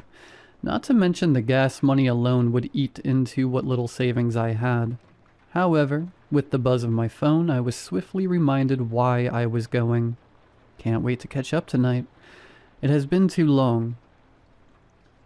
That evening, as the sun began to set, I threw on my best pair of jeans, loaded up in my old, beat-up Honda Civic, and made the almost 3-hour drive east. I wish I could say I was at least a little skeptical or hesitant about that drive. But in reality, I was too distracted thinking about what I was going to say once I actually saw her.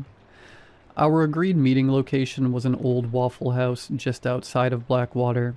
Lily was already there, leaning against her car in all black, when I eventually pulled up around midnight.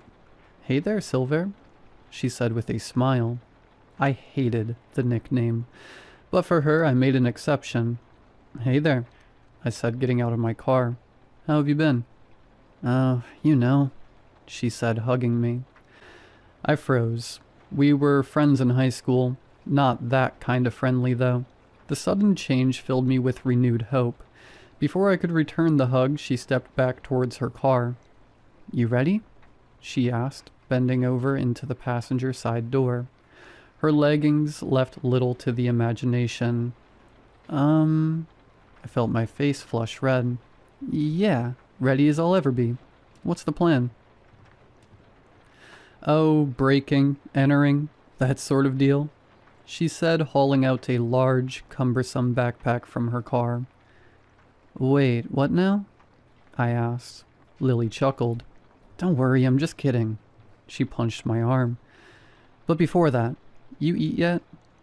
We ended up in a corner booth on the otherwise empty Waffle House, a plate of crispy bacon shared between us. Throughout high school, Lily and I were good friends, but never anything more. I was too much of a coward back then, so never got the chance to ask her out or tell her how I felt. By the time I gathered up the courage, she had already moved away for college. The old Lily was the kind of girl whose version of Crazy Night was a Star Wars movie marathon with popcorn.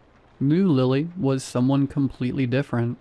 Her blonde hair now had a streak of red, and she took great joy rolling up her shirt sleeve to show off the tattoos that now covered her left arm. The way she gleefully described each black spider and ram head reminded me of how much she had changed since I had last seen her. But her smile with the chipped tooth remained the same. Her enchanting green eyes were still the ones I struggled to hold eye contact with. And she was still a huge nerd. "So, what's with the backpack?" I asked, gesturing to the bag which took up half her booth. You know, just school textbooks, homework, that sort of thing. I'm a library science major now, so I get to see all the old basement books and..." Her hand struck the bag with a thwack. "Have to haul some around." An hour ticked by in the blink of an eye. It felt exhilarating to reminisce and joke with Lily again, but there was something nagging at the back of my thoughts the entire time. "So, I started. "What's all this about?" "What's what about?" "You know." I gestured around. "This." Lily took a deep breath. I just need a good friend tonight," she finally admitted. Hesitating only for a moment, I reached across the table and scooped her hand in mine, giving it a gentle squeeze. "It's okay. You can tell me." "It's my mom." Her eyes watered, but she quickly blinked away any tears. "She passed away a year ago today." I was never good with comforting grief. "I'm sorry." Lily grasped my hand in both of hers and looked directly into my eyes. "I have a huge ask of you." Yeah," I said, blushing. "Whatever you need." "I need to go there, where she died, but I need you there with me." Cool night air whipped past us as we stepped outside, though my face still felt warm. "You mind if I drive?" Lily asked. "My car is making a weird noise and I could use your help." "Yeah, sure, but are you sure about this?" I asked. "Yes, I need to be there." It was not what I anticipated when she first texted me, although in all honesty, I don't know what I was expecting, but I was going to stick it out, not just because I had already driven all the way to Blackwater, but because Lily needed me. I remember meeting Lily's mother all those years ago. She was sweet and kind, and the two of them shared a bond that made most parents envious. Lily never mentioned how she passed and I didn't push. Blackwater was as dreary and run down as the pictures online portrayed. In the darkness of the overcast night, the buildings took on a haunted, accursed look and feel that made me slightly uneasy. Lily didn't seem to mind, however. She had returned to her bubbly and energetic self. "Don't let my confession weigh you down," she said as we cruised through the derelict streets. "My mom wouldn't want us to be sad, remembering her." Her car never ended up making a noise, though I wrote it off, not thinking too much about it. Our destination came shortly after in the form of a long, overgrown driveway, disappearing into the trees and hills beyond. Lily turned onto the road. A tall, wrought iron fence greeted us with the gate sitting fully open. "Ah, crap," Lily muttered, seeing the gate. "What's wrong?" I asked. "The gate's open," Lily said. "Means there's a cop up there." "How do you know? What is this place?" Lily slouched back in the driver's seat and thought for a minute. "Lily, what is this place?" I repeated. "We'll drive a minute or so down the road and hike back on foot," she said, avoiding my question. The answer would soon present itself as Lily threw her car into reverse and the headbeam swept across the overgrown landscaping. A large sign hanging from the fence read, "Blackwater Regional Hospital." "A hospital? Are you sure that's a good idea?" "It's the hospital where my mom spent her last moments. Shut down not long after," she said before muttering, "There shouldn't be a cop here. Gonna make everything harder." "We could go somewhere else. I don't want you getting hurt in there." I offered. I'll be fine. You're too sweet. We left the car on the side of the road about a half-mile past the gate. Lily insisted on bringing her backpack, despite its size. The wrought iron was easy enough to clamber over, and we were free to wander the grounds on our way to the hospital. There were several overgrown walking trails carved through the forest. Following those, we quickly reached the parking lot. The hospital was huge, 3 stories tall with a large clock tower above the main entrance. Thick ivy and sprawling vines scaled the walls and wormed in through cracked and broken windows. From the trees we could see the cruiser of the lone state trooper stationed on the opposite end of the parking lot. Its lights were off, and the trooper was likely asleep, or so I hoped. Lily patted me on the shoulder and led me around the back of the building where a shattered window on the first floor gave us free access to the inside. She threw her bag in before easily crawling in, using an empty trash can as a step stool. Wow, you know your way around here, I joked as I hopped in through the window. No, I haven't been here in a while. The corridors were an eerie mixture of peeling pastels and littered floors. Several of the walls were covered in graffiti, the spray cans responsible laying dejectedly underneath their masterpieces. I picked up one. It worked, surprisingly. Although it was mostly empty, it was obvious the hospital had been abandoned suddenly. Gurneys still lined the hallways. Several doors sat wide open to operating rooms or recovery suites. I peered my head into one, only to see what looked like a red pentagram spray painted on the wall with a list of names next to it, each crossed out.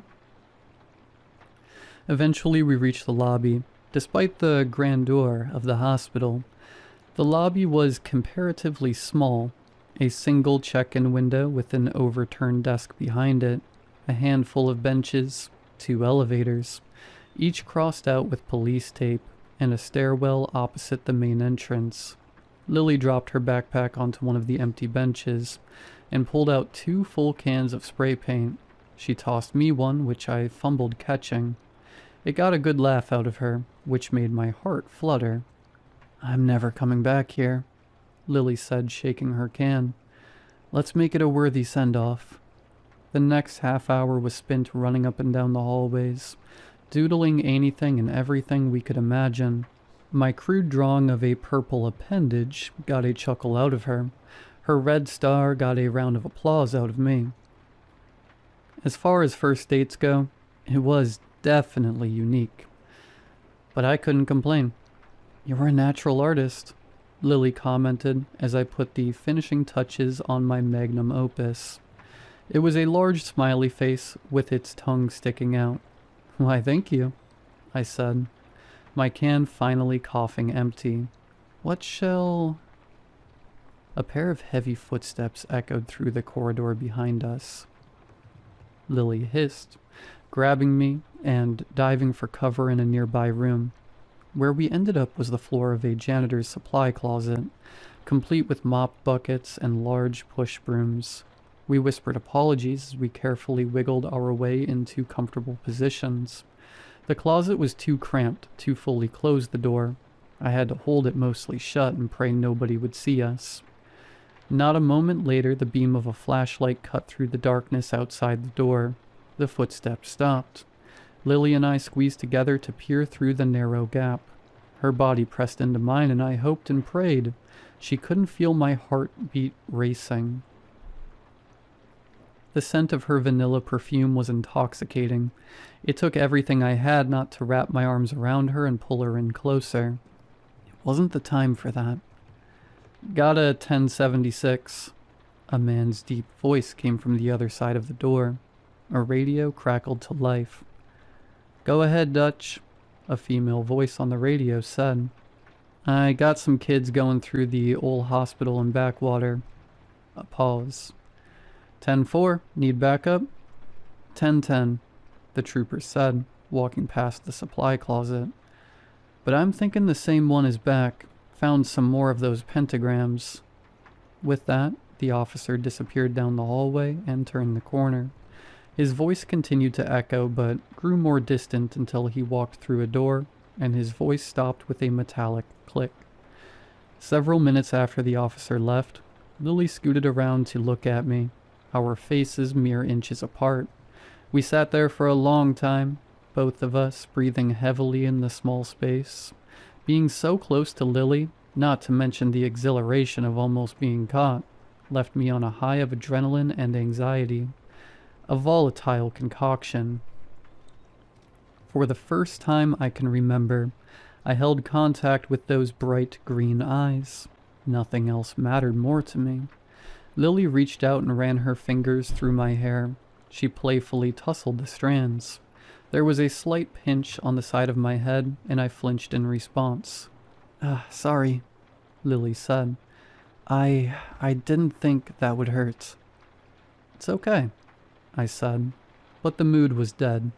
Eventually we left the closet and quietly continued on our adventure. This place took so much from me, Lily said. The least it could do is bring me one night of joy. So I made it my goal to make her happy. We played tag on the first floor, hide and seek on the second, all the while avoiding the trooper as he prowled the halls searching for us. There were several moments when I thought he would catch us, but luckily, we evaded him easily enough. It became a game in itself at one point. Lily vanished for a while, only to suddenly reappear and scare me half to death, claiming she had to use the restroom. It was 3 a.m. when we finally headed back towards the lobby. We were walking down the stairs when Lily stopped. I told you it would be an adventure, she said, smirking. You did warn me, I said with a chuckle. She grabbed my hand in both of hers and leaned in close, whispering into my ear. My turn to repay you for tonight. Her lips grazed my cheek and planted a wet kiss on my neck. My whole body froze, but my blood pressure spiked. There's more where that came from. Well, I wish there was a witty back and forth that followed. There wasn't. I stood there in absolute shock, barely processing her words. Seemingly pleased with the effect she had on me, Lily slowly stepped back. With a bite of her lip and a flick of her hair, she disappeared down the next flight of stairs. I stood there, listening to her footsteps echo through the stairwell. It took me longer than I would otherwise like to admit to fully compose myself. When it all finally processed, I chased after her, but the lobby was empty as I rounded the landing. Lily? I called.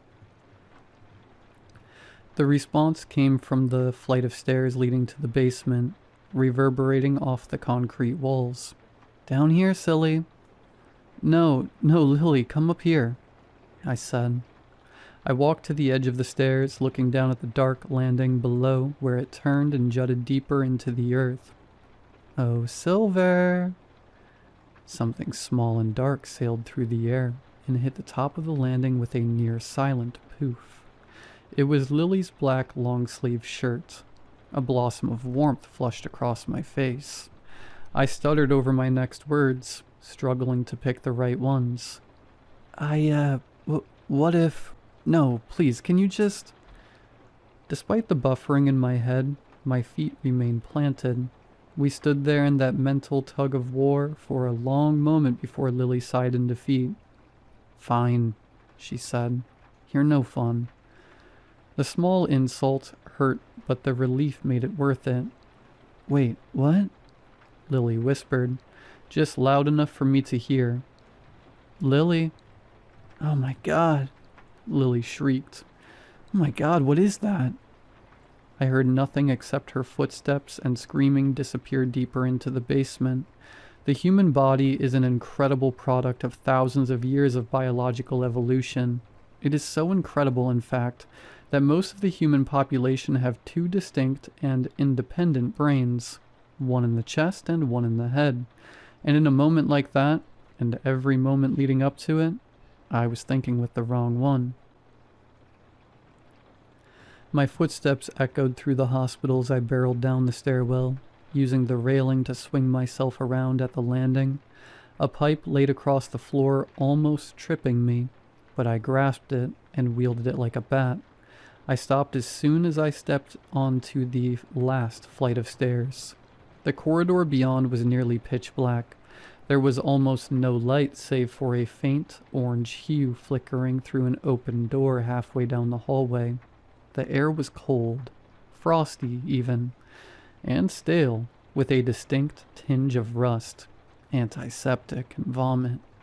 I accidentally kicked a rattle can on the stairs, its metallic pangs making me flinch as they reverberated through the darkness. "Lily?" I called out. Nothing. Glass crunched under my shoe as I slowly reached the final step.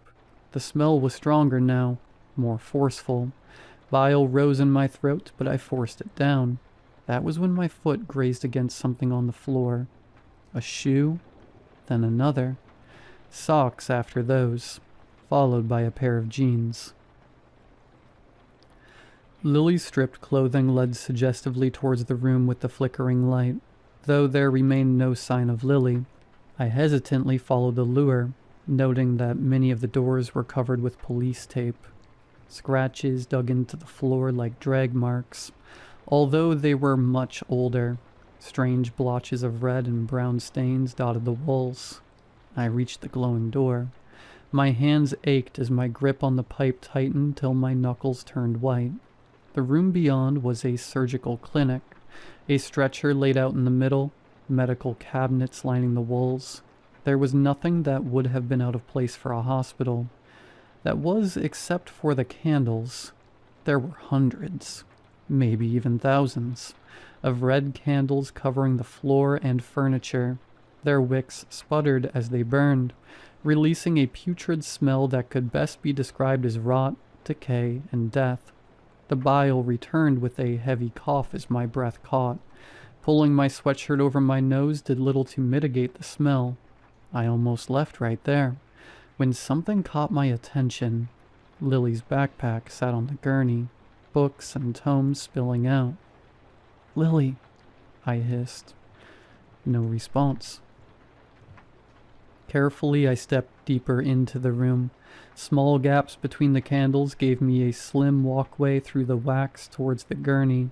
The tomes splayed out on the stained sheets looked old and delicate. I dragged my fingers along one of the covers. It had the feel of a strange worn leather, not the familiarity of cow's hide. Several of the books had numerous colorful sticky notes peeking out from between yellowed pages. I opened one of the tomes. It sat center stage, the largest and most denoted. Upon its cover bore a simple image of an eye. Firelight danced across its aged pages like dancing demons. Each of the manuscripts were brimming with dense sprawls of strange text, accompanied by horrid, brutal portraits. One page depicted strange, cloaked figures, dragging bound swine, cattle, and humans towards a burning hole. A blue sticky note next to the illustration read, "Contract, question, question, question mark. 03, 27, 2010 through 03, 27, 2011. Then I reached the most denoted chapter and my blood ran cold. One of the pages folded out to be several times the tome's size. An enormous illustration of a grotesque, foul beast. An impossibly long and spiraling monster with the body of a centipede. Its carapace was dotted with an infinite number of eyes. Legs like human arms, winding and winding, staring, judging, hunger and pride and wrath. Beneath the portrait read a single line of text. Pandemonium Ragnot Rezanoth Erigit. I went to close the book when something poked my palm. Two small white triangles stuck out from the bottom of the book, sharper and newer than one of the regular pages. I tugged at the white corners only for two photographs to slide free of the accursed tome. One I recognized to be Lily's mom. She sat in a recliner, a wide smile plastered on her face. A lock of hair similar to hers was taped to the top corner, but it was the second photograph that caused my hands to shake holding them. It was me. An older picture, likely from high school, but it was unmistakably me. And just like the previous picture, a small bundle of my hair was taped to the photo. I slammed the book shut, crumpling several of the pages between the covers. I whimpered, grabbing at my collar, suddenly feeling claustrophobic. What the? It was then I noticed something that had eluded me earlier. A single candle in the far corner of the room, partially obscured by some decrepit medical equipment. It was burned out, smoke wisping from the snuffed wick. I don't know why I found it so strange. For a couple seconds I stared at it. Another wick fizzled out, this one right next to the previous. Then another. Slowly, the candles began to die, emanating from that corner and making a direct path for me. I stumbled back, stepping on several of the candles as I did, only for the flames to begin dying faster. A heavy metal boom reverberated throughout the room. I spun around only to witness with dawning horror that the thick, reinforced door of the surgical room had been slammed shut. Careful not to step on any more candles, I rushed to the door and began pounding on the pressure-treated glass. "Lily!" I shouted. "Lily, are you there?" There was sobbing on the other side of the door, deep and guttural. "Sorry. I'm so sorry." Lily wept, her voice muffled through the heavily insulated walls. The metal pipe connected with the window. Nothing. Again, nothing. A third swing, then a fourth, followed by a fifth. With the sixth swing, the pipe fell to the ground with a metallic pang. The vibrations from the strikes painfully reverberated through my hands and fingers. "Sorry, sorry." I grabbed a nearby IV stand. With a swift kick, I separated the wheelbase from the pole and jabbed the broken end into a small gap between the door and wall. My shoes slid against the concoction of melted wax, dirt, and rust that covered the epoxy floors. It wouldn't matter as the IV stand quickly bent out of shape the second my feet gained purchase on the ground. A quick glance behind me almost made me whimper in defeat. The dead candles had made it to the gurney in the center of the room. The candle demon was drawing closer. It was only a matter of time now until it reached me. I planted my back against the door and slid down till my butt hit the floor, pulling my legs close to me. I buried my head in my arms and let the tears flow freely.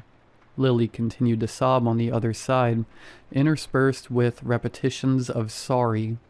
Then it stopped. There was silence on the other side of the door for what felt like an eternity, but just as a wick died only a few feet from me, I heard the distinct sound of heavy footsteps approaching the door. The door flew open, catching me by surprise and sending me tumbling backwards into the corridor. A flashlight immediately trained on my face. "Well, well, well," the trooper drawled. "Got you." The state trooper grasped me by my hood and hauled me to my feet. I struggled to keep my legs beneath me, a mixture of relief and fear causing them to feel like jelly. "Come on," the trooper said, pushing me towards the stairs. "Thank you," I managed in a weak voice. "You won't be thanking me for long. You're going straight to—" "No!" A blood-curdling scream echoed from behind us. We both turned to see Lily, there in the middle of the hallway. She stood at the end of the corridor, past the glowing door, just barely within the flashlight's illumination. She was stripped down to her underwear, revealing the lattice and cross patches of scars and fresh cuts that covered her right arm and chest. Her cheeks shimmered with fresh tears. Something metallic glinted in the light. She held a large, ornate knife in one hand, the blade freshly stained red. "Jesus Christ," the trooper muttered under his breath. "What the hell did you do to her?" "Lily, no, I stammered. "Shut up," he hissed, shoving me down hard onto the last step and handcuffing one of my wrists to the railing. No, I didn't do anything to her. I protested. I said shut it. The trooper jabbed a finger at me before turning to Lily. Ma'am, put the knife down. I'm here to help. The trooper held out one hand while the other hovered near his taser. He slowly crept down the hallway, only sparing a quick glance into the glowing room as he reached it. Before the trooper could open his mouth to say anything more, the candle closest to the open surgical room door died. What happened next occurred in the blink of an eye. A fraction of a second, the state trooper, standing in the middle of the corridor, was suddenly and violently propelled into the wall. His body struck the surface with such an immense and terrible force. The sickening sound of bones snapping and crushing, of his skin, muscles, and organs bursting. What was once a 6-foot 1-inch man was reduced to a thick, coagulate sludge of human debris and tattered clothing no more than a few inches thick. It stayed on the wall for a few seconds before slowly sliding down into a horrid mess on the floor. I couldn't breathe. The shock had stolen my breath and blurred my vision. It was impossible to steal my gaze away from the grotesque remains on the floor. The trooper's flashlight had been torn from his grip when he fell and now lay dejectedly pointing at the wall opposite. Bare footsteps smacked against the epoxy floors as Lily swiftly began towards me from the darkness. Hey, wait. I put up my free hand as I reached behind me for anything I could defend myself with. Lily passed through the beam of the flashlight. Her soulless, tear-filled eyes stared at me like a mechanic would a tool. The ornate blade still firmly in her grip. Lily, wait. Just as Lily began to reach for me, my fingers finally gained purchase on the lip of a rattle can. I whipped the can around and sprayed it directly in her face, orange paint going everywhere. She sputtered and coughed, holding her hands out as a barrier as she stumbled backwards. I continued spraying until the cans wheezed empty. I threw it at her before groping around blindly behind me for another. Lily slipped on the growing pool of red and gray fluid emerging from the remains of the state trooper. She fell backward into one of the nearby door frames. There was a hollow pop followed by an ear-piercing wail. Lily screamed, grasping her wrist. I pulled at my cuffs, but to no avail. Lily wiped at her face, orange paint coming off in streaks. She began to cry and moan, alternating between rubbing her eyes and cradling her wrist. A glint from the pile of flesh near my feet stole my attention. A key. I scrambled down as far as the cuffs would let me and stretched for it, kicking around blindly with my shoe. Lily groaned in pain, propping herself against the doorframe as she slowly stood. Her bloodshot eyes narrowed on me. What have you done?" she muttered. With sloppy, uneasy steps, Lily staggered towards me, wrath and hatred plastered on her face as her lips curled downwards into a scowl. You were supposed to die." For an instant, something flashed on Lily's face.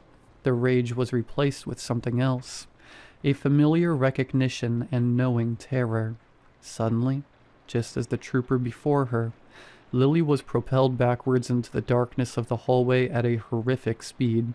Her scream choked out as the sudden thrash stole her breath. A wet thumping sound came from the darkness ahead of me. "Please," Lily shrilled. I continued to blindly kick around, praying with all my might that the keys would present themselves. "Please don't." Crack. "I'm sorry." Pop. "Mommy, I just want..." Snap. Tears streamed down my face, hot and fast and free. The keys skitter across the floor towards me. A miracle it was that they did not slide farther away. I quickly loosened the cuffs and scrambled up the stairs on my hands and knees. I crashed through the lobby. Through my panic, I found the front door. Throwing my whole body weight into it proved fruitless, especially after seeing the chain and padlock on the inside. Likely the troopers doing. Cursing the dead man, I continued on, trying every door and window I stumbled upon, each find deflated, my hope more and more. Nearly every entrance point was covered by plywood or locked. After a few minutes of frantically searching the now ominous and unfamiliar corridors, I stopped to catch my breath. My heart thumped against my chest with such force, I feared I was having a heart attack. It was the only sound I could hear in the hauntingly silent hospital. There was not even the comforting whisper of a soft breeze. Then I had an idea. I felt around, checking my pockets until I found my phone in the back of my jeans. Withdrawing it proved fruitless, as I was met with a spiderweb of white cracks covering the black screen. I threw it down the hallway in frustration. The broken device skidded across the floor. Thum. I glanced down the hallway, thinking the phone had knocked something over. The ground shook slightly. A chill ran down my spine. Thum, thum, thum. I barreled through the hospital. My only hope was the lone open window on the first floor. The ground increasingly shook with my every step. Hoarse, high-pitched wailing bellowed somewhere behind me. These were not the sounds of mourning and grief, but of exultation and feverish joy. It was getting closer. I dared not turn around, afraid of what might be staring back. My shoes slipped as I rounded the corner, almost sending me tumbling to the ground, for a glimpse of hope presented itself. The window. I put what little strength I still had remaining into the final sprint. A hot, foul breath percolated on the back of my neck. Slight tugs pulled at the ends of my clothes, as if 1,000 hands just out of reach were grasping for me. I could not stop. Not that close to the window. With one last push, I vaulted through the small opening, but not before the foul beast behind me dug its long, sharp nails into my ankle as I jumped. The cold, rough ground greeted me with a hard embrace as I landed shoulder first into the dirt.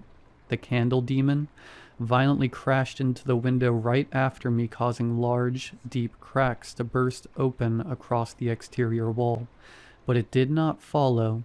A scream bellowed from my lips, blending with the unholy sobs which echoed from the hospital. I gripped my ankle. It was warm and sticky and hurt so bad I didn't even care about the pain blossoming in my shoulder. It was weak under weight, but I would not sit there a minute longer. I glimpsed towards the window as I stood. A swirl of 12 eyes stared back at me. The beast thrashed about against the walls of the hospital as I hobbled through the forest. I could hear the thunderous crashes of immense weight against crumbling concrete and brick. Lily's car remained where we had left it. It made sense now why she wanted to drive us. I was never meant to leave this place. Her window shattered with a swift elbow to the middle of the pane. I clambered in and popped the cover of the steering wheel. Wires popped and hissed, but the car refused to cling to life. A warm orange light suddenly illuminated through the woods. I couldn't see what it was, but the smell of smoke quickly confirmed my worst fears. Outside, a tree toppled over, the groan of its collapse accompanied by a distant hoarse wail. "Please, please," I begged, sparking the wires off each other. It took several more tries for the engine to finally turn over. Once the straight six coughed to life, I immediately threw it into drive. Tires screeched on asphalt as the car jumped the curve, almost going off into the trees again. As I sped away, I looked again at the growing fire through the woods, past the rows and rows of trees. A long, dark shape was moving through the thicket, backlit by the roaring flames. It was free. Oh God, it was free. I didn't stop as I floored it out of town, almost hitting the decrepit "Welcome to Blackwater" sign as I did. The sun was starting to rise when I made it back to the university. I had no idea where else to go. I considered going to the police, But that would likely not end well for me. It wouldn't take much for them to tie me to the deaths and fire. It has been several weeks now since Lily and I's adventure. At first, I tried to act like everything was normal. I went to dinner with friends, played video games, attended my classes, but that night still haunts me. I see a dark, coiling figure in the corner of my vision, a multitude of eyes staring at me from the shadowy corners of rooms. My roommates have complained several times of me screaming and thrashing in the night. I awake covered in sweat with my ankle throbbing with pain. The wounds have refused to heal no matter how much time has passed. In those final moments at the hospital, when that hand dug into the flesh around my ankle, it left a deep gouge around the joint in the shape of a human hand. But it was all wrong. Too many digits. Too many knuckles. It occasionally flares with a crippling pain that will leave me on the verge of unconsciousness. I don't know what to do. I'm scared and alone. The beast is getting closer. It has to be. Last night, I laid in my bed staring at the ceiling. Sleep came fitfully, if at all, since that night. A bare branch knocked against my window like a bone against stone. Knock, knock, knock, knock. My breathing became erratic as I heard something walk through my bedroom. Its steps like fingernails on wood. Knock, knock, knock, knock. From my head to my feet, my body shivered and shook uncontrollably. The bed frame creaked as something put weight on it at the other end. I slowly raised my head, my movements jerky and uncertain. An inky darkness had settled in my bedroom, coating and covering everything within. The pale moonlight streaking through the window did little to pierce into void, but it managed just enough to catch in the eyes staring at me from the foot of my bed.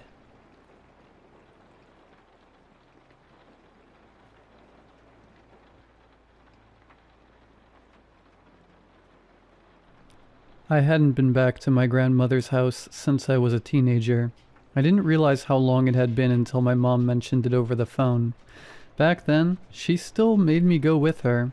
Long drives and long nights in a house that always felt like it was swallowed by the swamp.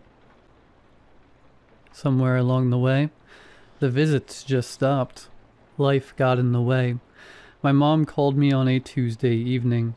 She's still living out there by herself, she said, and she isn't doing like she used to.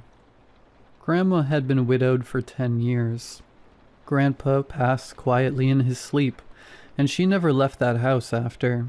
Neighbors came by to check on her, bring groceries, help with chores, but she wouldn't move. "The land won't let me," she told my mom once, and I never really understood what she meant. "She's been asking about you," my mom said.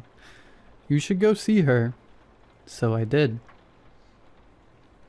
The drive from New Orleans took longer than I remembered. Street lights got fewer and fewer until they disappeared. The paved roads turned into dirt roads that got narrower the farther I went. The swamp felt like it was pressing close on both sides. Spanish moss hung from the trees, heavy and still. Water puddled in the low spots. The smell of mud and wet plants stuck to the air and my clothes. I had to park my car about half a mile from her house. The road past that point had turned into mud so soft it would have swallowed my car. I grabbed my bag and started walking. My shoes sank a little with each step, and the wet smell of the swamp stayed in my nose. Her house was at the edge of the water, lifted on cinder blocks so it looked like it was floating above the swamp. A narrow wooden dock stretched out from the porch into the dark water. I could hear it creak under the wind. The house itself looked smaller than I remembered, like it had been settling into the swamp for decades. She opened the door herself. She was thinner than I remembered and bent in ways that made me worry, but her eyes were still sharp. She leaned on the door frame and reached for me. She stood long enough to hug me, her hands gripping my shirt like she needed to make sure I was real. "Lord, child, you done let the years slip by," she said, her tone in that classic grandma nag. I didn't forget, I told her. She laughed softly. That's what they all say. Inside, the house smelled like old wood and dried herbs, with something sharp underneath it all. The curtains were drawn even though it was still daylight. I noticed little things without really thinking about them. White lines near the door frame, a small cloth bundle pinned high on the wall where only the eyes could reach it. I didn't ask about them. Something told me not to.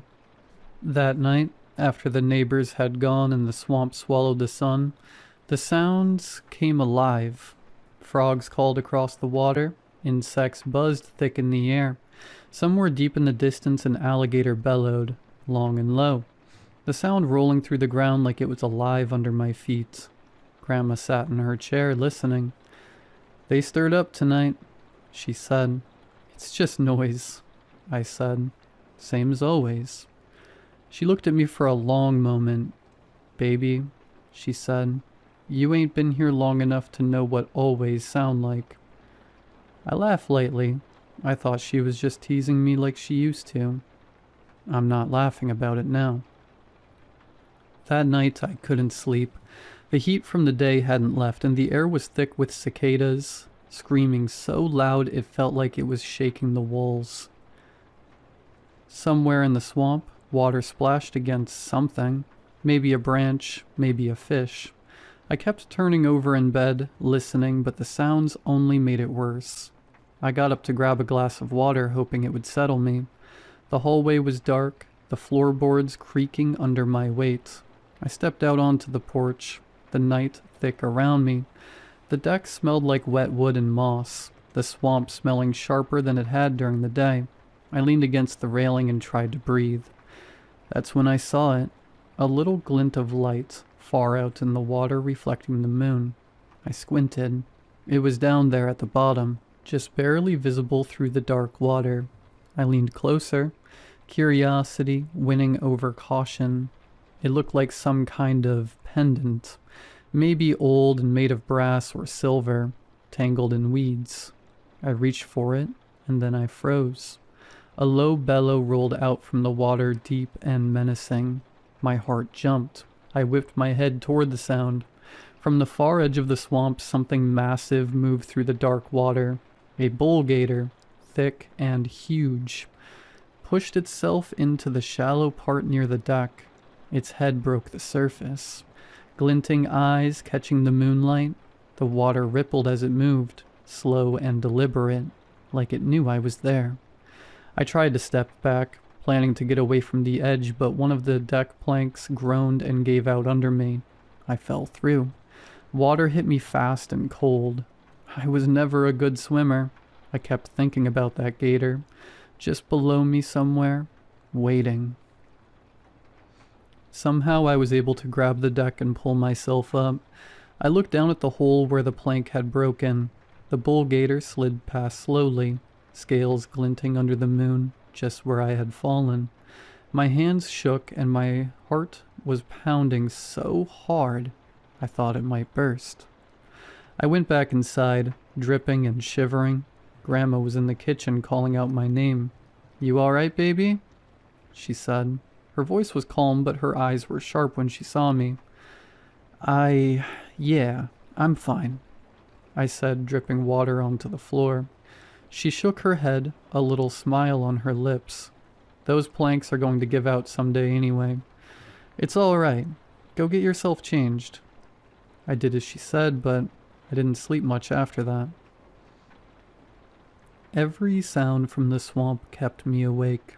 The cicadas, the water, something moving just beyond sight. I kept thinking about that pendant at the bottom and the bull gator, and I couldn't shake the feeling that I had only just begun to notice how alive the swamp really was. The next morning, Grandma sent me into town. She gave me a short list written in shaky handwriting: milk, bread, her blood pressure medicine, and the kind of coffee she liked, even though the doctor told her not to drink it anymore. The town was small, just a single grocery store, A gas station, and a few buildings that looked like they had been there longer than anyone alive. The drive was quiet.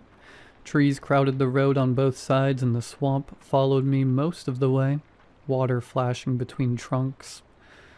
I felt better being away from the house, like I could finally breathe again. The city had taught me to trust noise.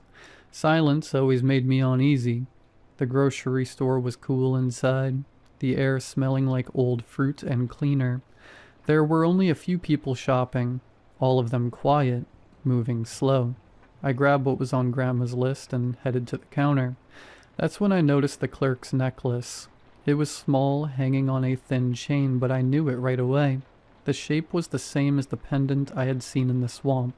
Same curves, same strange markings carved into it. My stomach dropped. "Hey," I said, trying to sound casual. "That necklace, where'd you get it?" The clerk stopped moving. He didn't look up at first. Then his eyes lifted and locked onto mine. They were flat, empty, like he was looking through me instead of at me.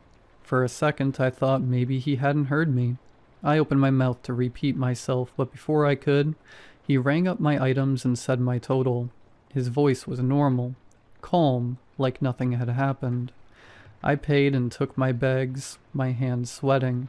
As I turned to leave, I felt it. That crawling feeling on the back of my neck, like someone was watching me. I glanced back over my shoulder. The clerk was still staring at me. I pushed the door open and stepped outside, the heat hitting me hard. Even then, I didn't feel alone. I walked to my car with that same feeling following me. That night is when things really started to feel wrong. The sun went down, bleeding through the trees before the swamp swallowed it whole. Grandma went to bed early. She always did. I could hear her radio murmuring through the thin walls, gospel low enough to feel more like a hum than music. Outside, the cicadas had been loud all evening, screaming like they were trying to tear the night open. I sat on the edge of the bed, scrolling on my phone, trying to ignore how tight my chest felt. Then, all at once, the noise stopped. Not faded, not slowed down, just gone. I froze. I grew up in Louisiana. I knew the swamp never went quiet unless something was very wrong. Even the city had its sounds at night. Sirens, cars, people. Silence like that felt heavy, like pressure on my ears. I got up and went to the kitchen for a glass of water. My hands were shaking and I told myself it was just nerves. Long day. Not enough sleep. That's what city life teaches you to say when things don't make sense. I stepped out onto the deck for air. The moon was high, shining down on the water. The swamp looked flat and still, like black glass. No frogs, no insects, nothing moving. That's when I heard the whispering. It wasn't loud. It sounded like voices carried underwater, soft and layered, like a crowd speaking all at once but too far away to understand. My skin prickled. I turned around. They were standing at the edge of the yard, where the grass gave way to mud. At least 5 of them, maybe more. They wore old clothes, the kind you see in history books. Long coats, dresses hanging loose and heavy with wet. Everything about them was dark and soaked, like they had climbed straight out of the swamp. Their heads weren't human. Each one wore the rotted head of a gator, skin peeling, teeth showing through torn flesh. Mud dripped from their jaws. Around their necks, every single one of them wore the same pendant I had seen in the water, the same one the clerk had worn. It caught the moonlight and gleamed. They didn't move. They didn't speak. Then, all at once, they raised their arms and pointed at me. That's the last thing I remember. I woke up in my bed like nothing had happened. Morning light was coming through the thin curtains, pale and gray. For a second, I thought maybe I was back home in the city. Then I heard the swamp, water shifting, a bird calling far off. The house creaking the way it always did. My clothes were dry, my body felt sore like I had slept wrong, but there was no mud, no water, no sign I had ever been outside. Grandma was already up. I could hear her in the kitchen moving slow, dishes clinking together. When I came out, she was standing at the sink, leaning heavy on the counter. "You up now?" she said without turning around. "Good. These joints ain't what they used to be." I took her place and started washing. The water was cold. Everything was too normal. I kept replaying the night in my head, every detail sharp like it had just happened. "I had a dream," I said finally. She hummed like she already knew. "A bad one," I added. "Real bad. Felt real." She didn't answer right away. I scrubbed a plate harder than I needed to. I told her about the silence, about the people. I didn't say gator heads at first, but the words came out anyway. I told her how they pointed at me, how I woke up shaking. She set a dish towel down slow and looked at me. Her eyes were cloudy with age, but sharp underneath. "Dreams don't always mean something," she said. I laughed a little, trying to shake it off. "I know, just saying it felt different, like it wasn't just in my head." She was quiet for a long moment. Outside, something splashed in the water. "Spirits got a way of speaking when they want to," she said softly. "They don't always use words." I looked at her then. "You saying that wasn't a dream?" She shook her head just a little. "I'm saying some things don't come for you until you step back where you belong to."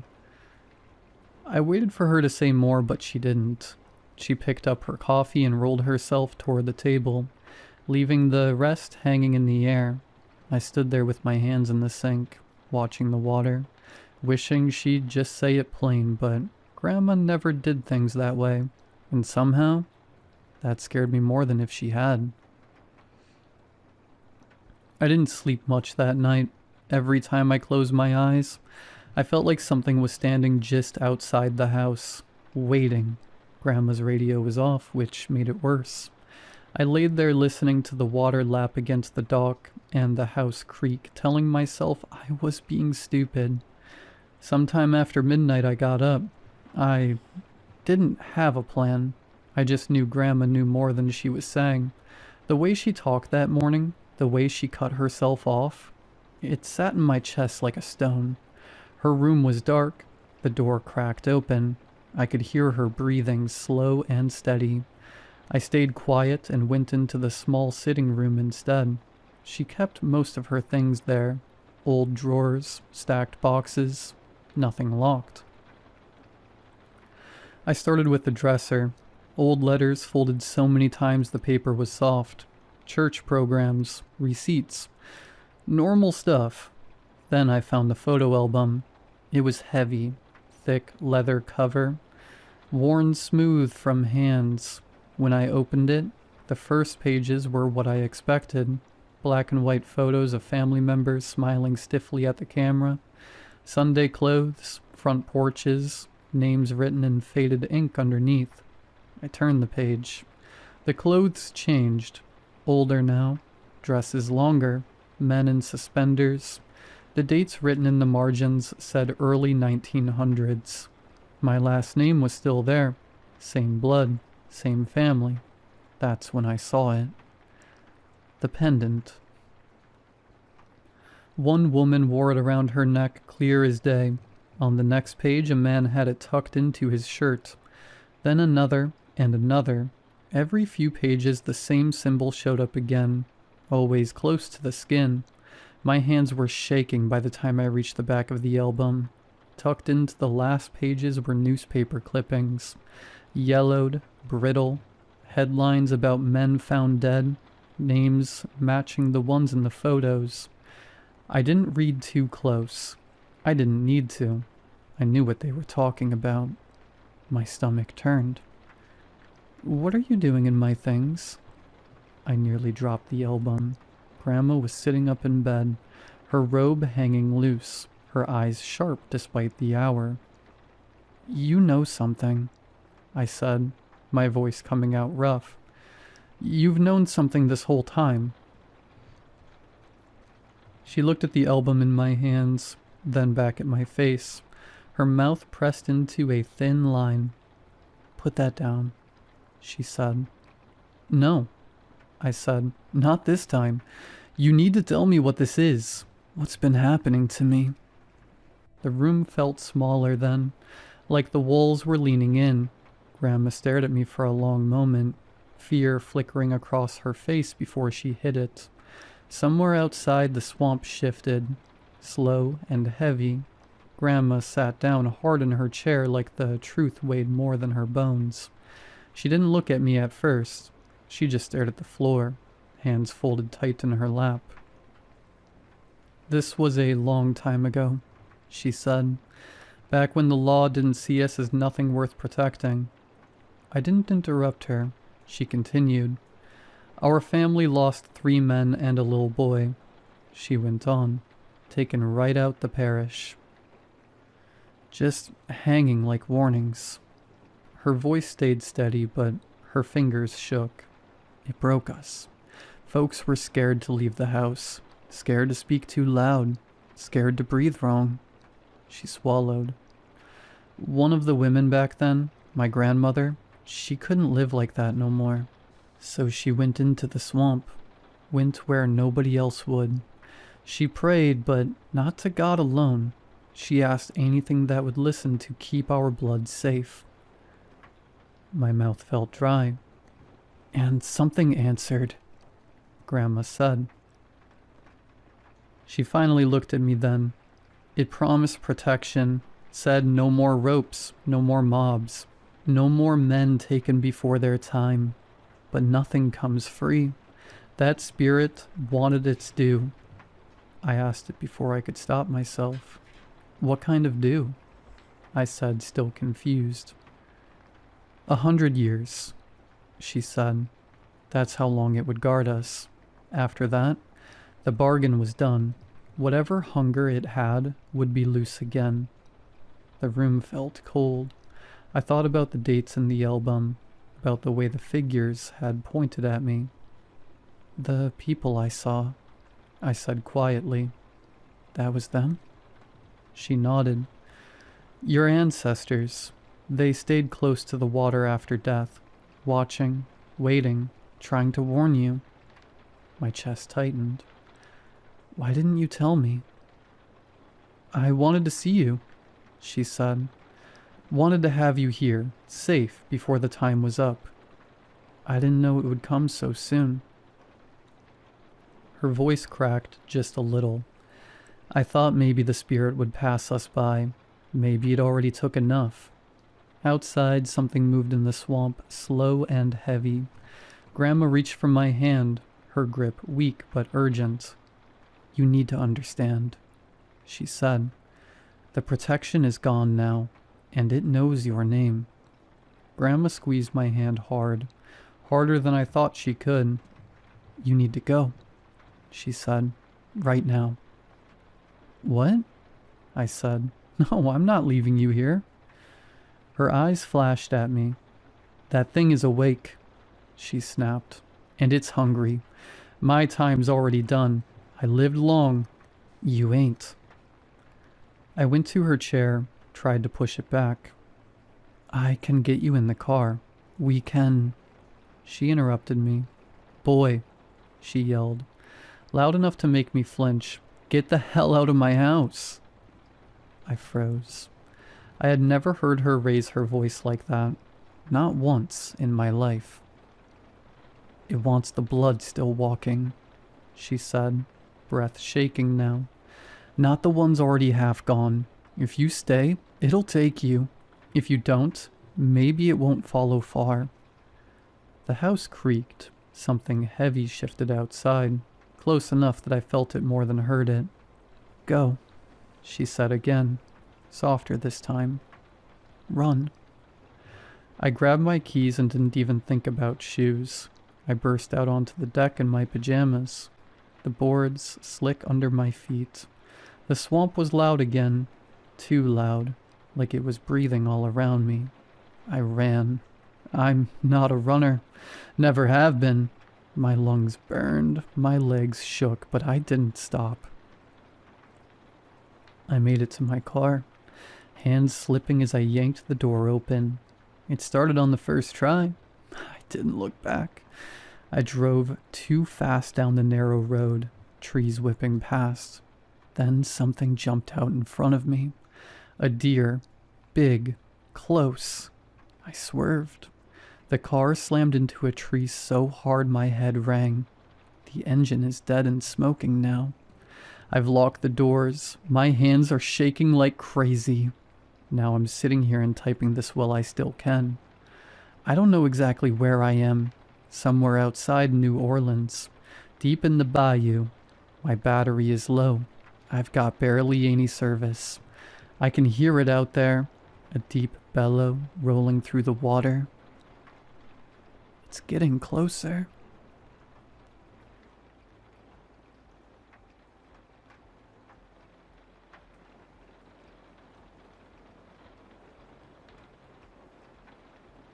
I still have the playlist we made on my phone. It is mostly trash 2000s pop and some indie bands she found on TikTok.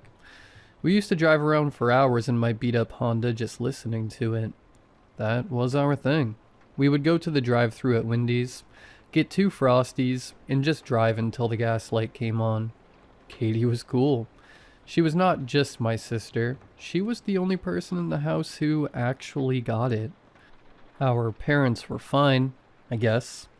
They loved us, but they were old and tired. They were the kind of parents who fell asleep on the couch at 8 p.m. and worried about the lawn more than anything else. Katie and I were a team. When I snuck out to go to that bonfire sophomore year, she stuffed pillows under my duvet to make it look like I was sleeping. When she failed her math final, I intercepted the report card in the mail, and we burned it in the backyard fire pit. We looked out for each other. We were stuck in the same boring suburb, going to the same boring school, dealing with the same boring people. We survived by making fun of everything. We had a running commentary on the world. If we saw someone wearing a weird hat, we would look at each other and just know what the other was thinking. We didn't even have to say it. That is why what I did makes no sense. I look back at it now and I try to find a reason. I try to find some deep, dark anger or some hidden resentment. People always want a reason. The therapists I talk to now, they always dig for some childhood trauma or some sibling rivalry. They want a story where I secretly hated her. But there's nothing. It was just a random afternoon. Katie had been talking about this guy, Alex, for months.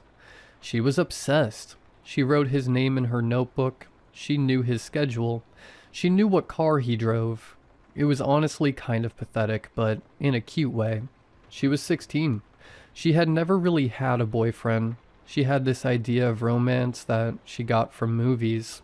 She thought Alex was this deep, mysterious soul just because he wore a leather jacket and didn't talk much in chem lab. I knew Alex. He wasn't deep. He was a stoner kid who played COD until 4 a.m. But I didn't tell her that. I let her have the fantasy. That afternoon we were sitting in the living room. She was talking about him again, wondering if he noticed her new shoes, wondering if he liked girls with curly hair. I was bored. That is the only excuse I have. I was bored, and I was scrolling on my phone. I wish I could just talk to him, she said. But I don't have his number. The idea popped into my head fully formed. It wasn't malicious. It was just something to do. A way to interrupt the boredom. I think I have his number. I lied. I think he was in a group project with me last year. Her eyes went wide. Really? Do you still have it? Let me check, I said. I didn't have his number, obviously. I opened the App Store and downloaded WhatsApp. I set up a fake account using a burner number app. I set the profile picture to a grainy shot of a guitar I found on Google Images. Alex played guitar. Or at least he carried one around. I created the account. I named it Alex. Then I looked at Katie. She was staring at me, practically vibrating with hope. "Yeah, I found it," I said. "Give it to me," she said. "No, that's weird," I said. "If you text him out of the blue, he will think you are a stalker. Let me text him. I'll tell him you are cool. I will tell him to text you." She looked at me like I was a superhero. "You would do that?" "Yeah," I said. "I got you." I typed a message into the WhatsApp account. I sent it to her real number. "Hey, got your number from your brother. He said you're cool. I'm Alex." My phone buzzed in my hand as I sent it. Her phone buzzed on the coffee table a second later. She picked it up. She read the screen. Then she screamed. She literally jumped up off the couch and screamed. She hugged me. She squeezed me so hard I couldn't breathe. "He texted me," she squealed. "He actually texted me." I should have stopped it there. I should have said, "Gotcha," and laughed and taken the punch to the shoulder. It would have been a funny story. We would have laughed about it at Wendy's later. But I didn't. I just smiled. It felt good to be the one making things happen. It felt good to see her so happy, even if it was fake. "That's awesome, Katie," I said. "What did he say?" She showed me the phone. "He said you told him I was cool." "Well," I said. "I did." The next 24 hours were a blur of texts. I was texting her from the bathroom. I was texting her from my bed.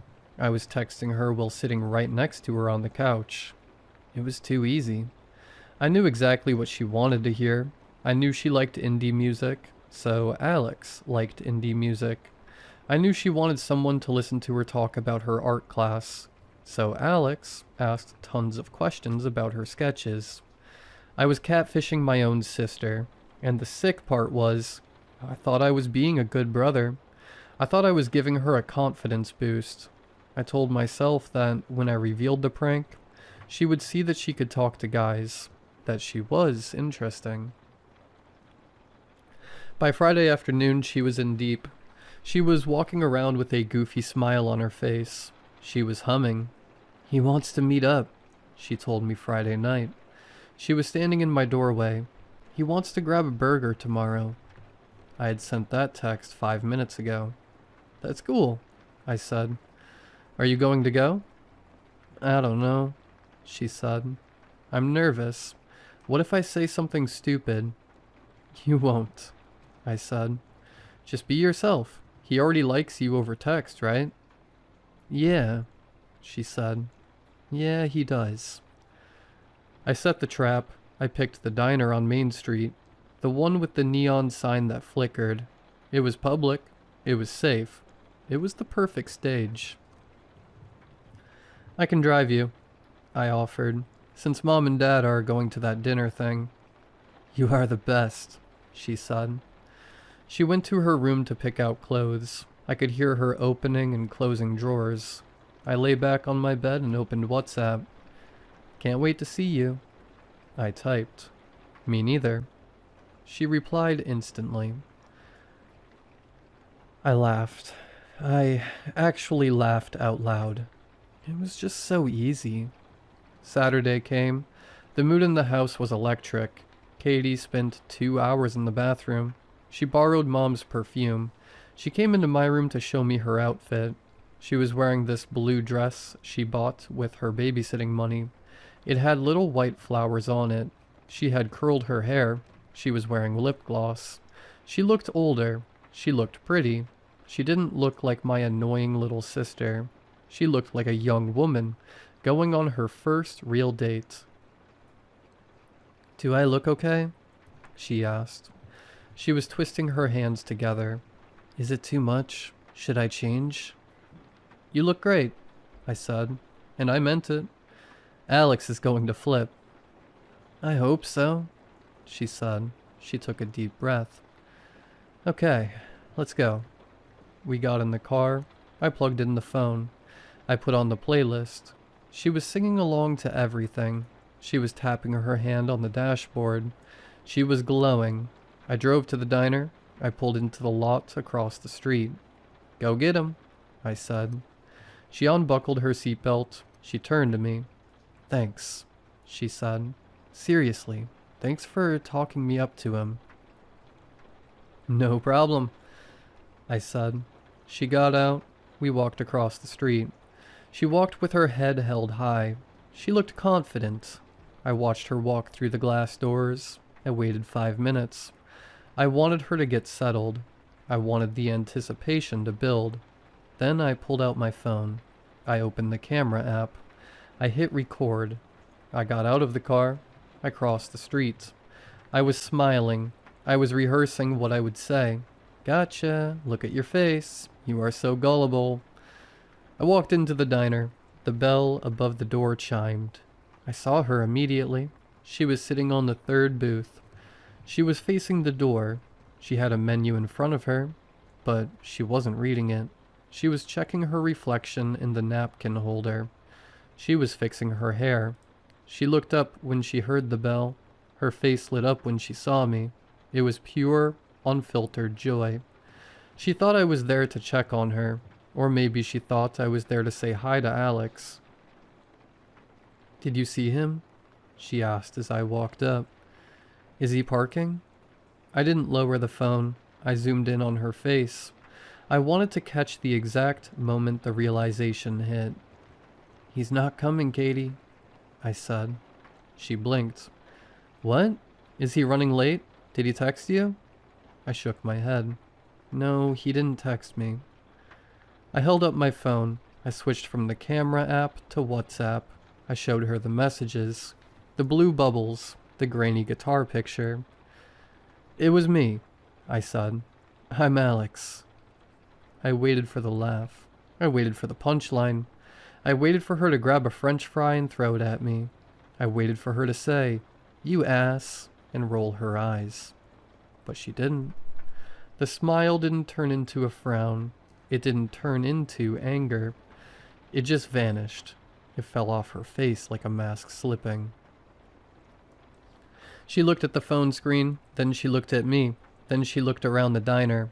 There were a few other people there, an old couple in the corner, a trucker at the counter. No one was looking at us. No one cared. But she looked like she was naked on a stage. She shrank, physically shrank. Her shoulders hunched up. She crossed her arms over that blue dress with the white flowers. She looked like a little kid who had been told Santa was dead. "Why?" she whispered. It was such a quiet question. "It was just a joke," I said. The camera was still recording. "Smile, it's just a prank." She tried to smile. She actually tried. Her mouth twitched. It was the most heartbreaking thing I have ever seen. She didn't say anything else. She just slid out of the booth. She walked past me. She walked out the door. I followed her. "Katie, come on. Don't be dramatic." She got into the car. She stared out the window. I got in the driver's side. I was annoyed now. I felt like she was ruining the bit.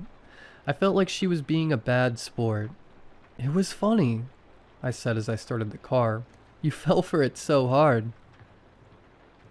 She didn't answer. She didn't put her seatbelt on.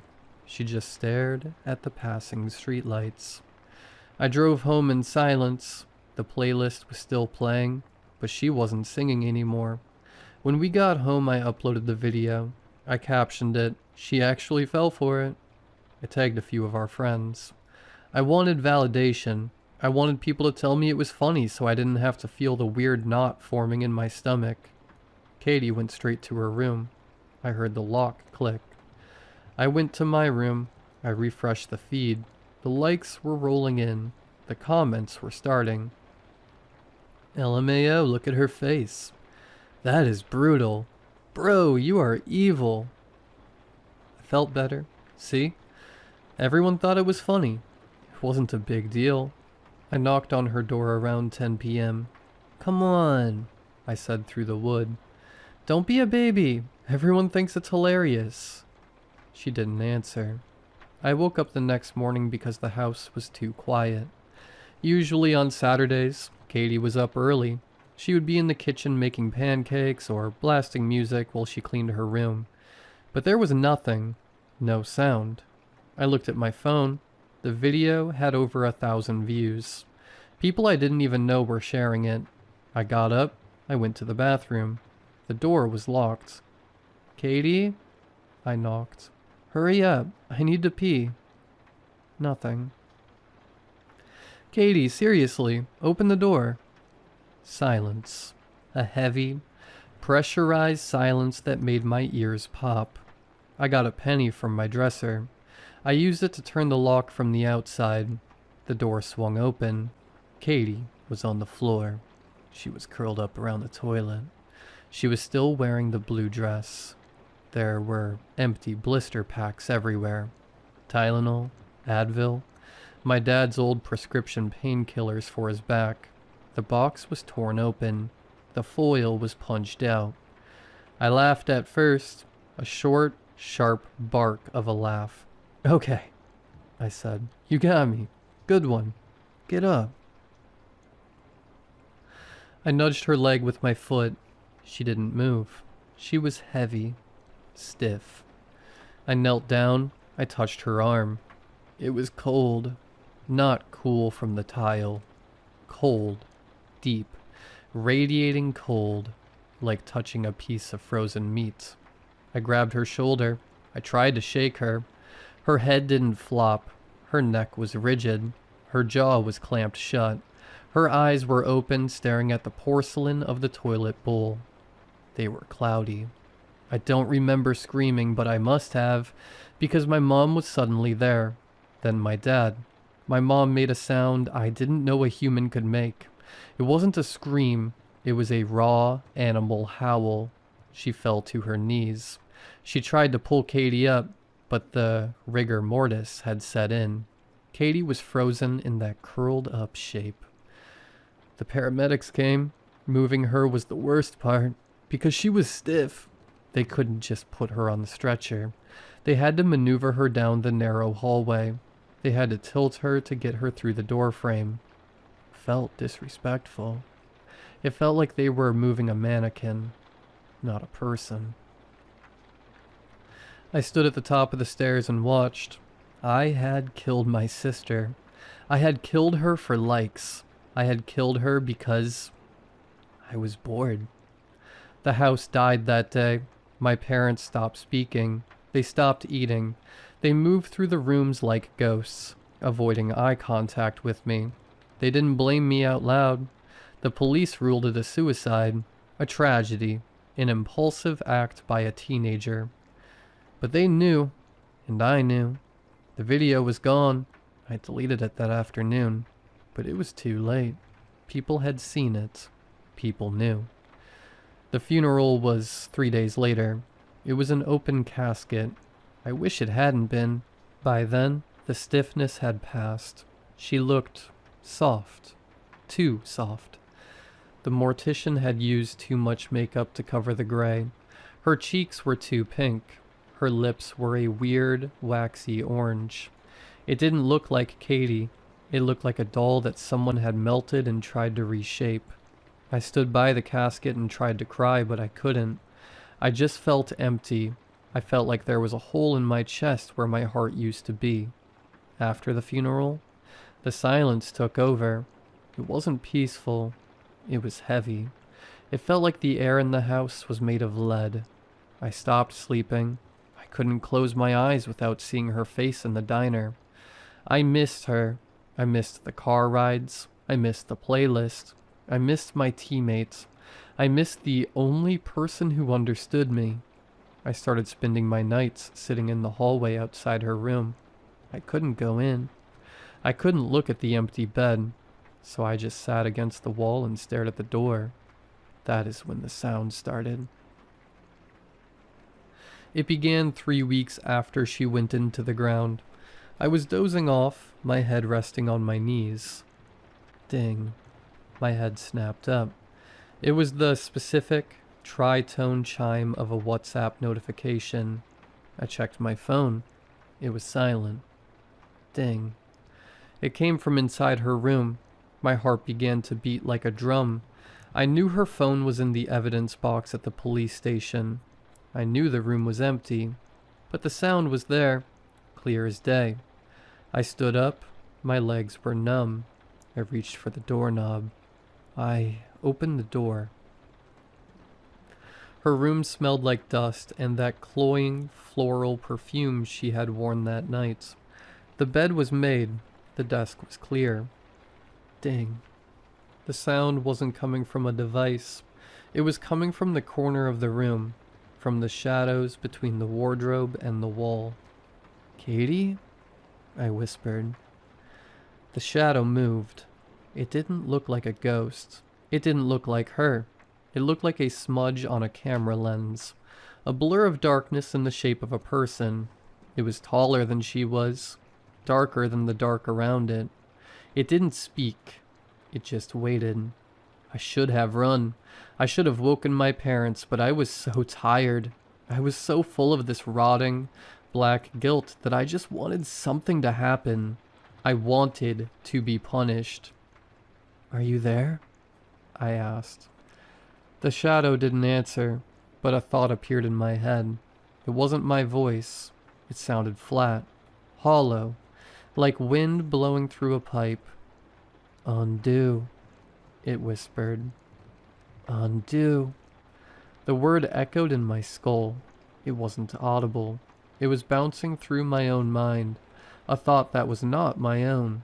I fell to my knees on her carpet. "I want to," I sobbed. "I want to undo it.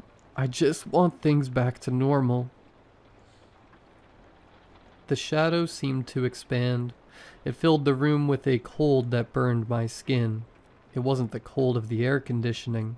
It was the same cold I had felt when I touched her arm on the bathroom floor. "Normal," the hollow voice said. "We can do normal. Open the door." "How?" I asked. "Tell me how." "The door is already open," the voice droned. "You opened it when you called for her. You just have to invite her back in." I wiped my face. I looked at the shadow. It didn't have eyes, but I could feel it watching me. It felt like something. I can't even explain what it felt like, but I didn't care. "What do I do?" "Tonight," the voice said. "Unlock the back door. Call her name. Want it." "Is it that easy?" I asked.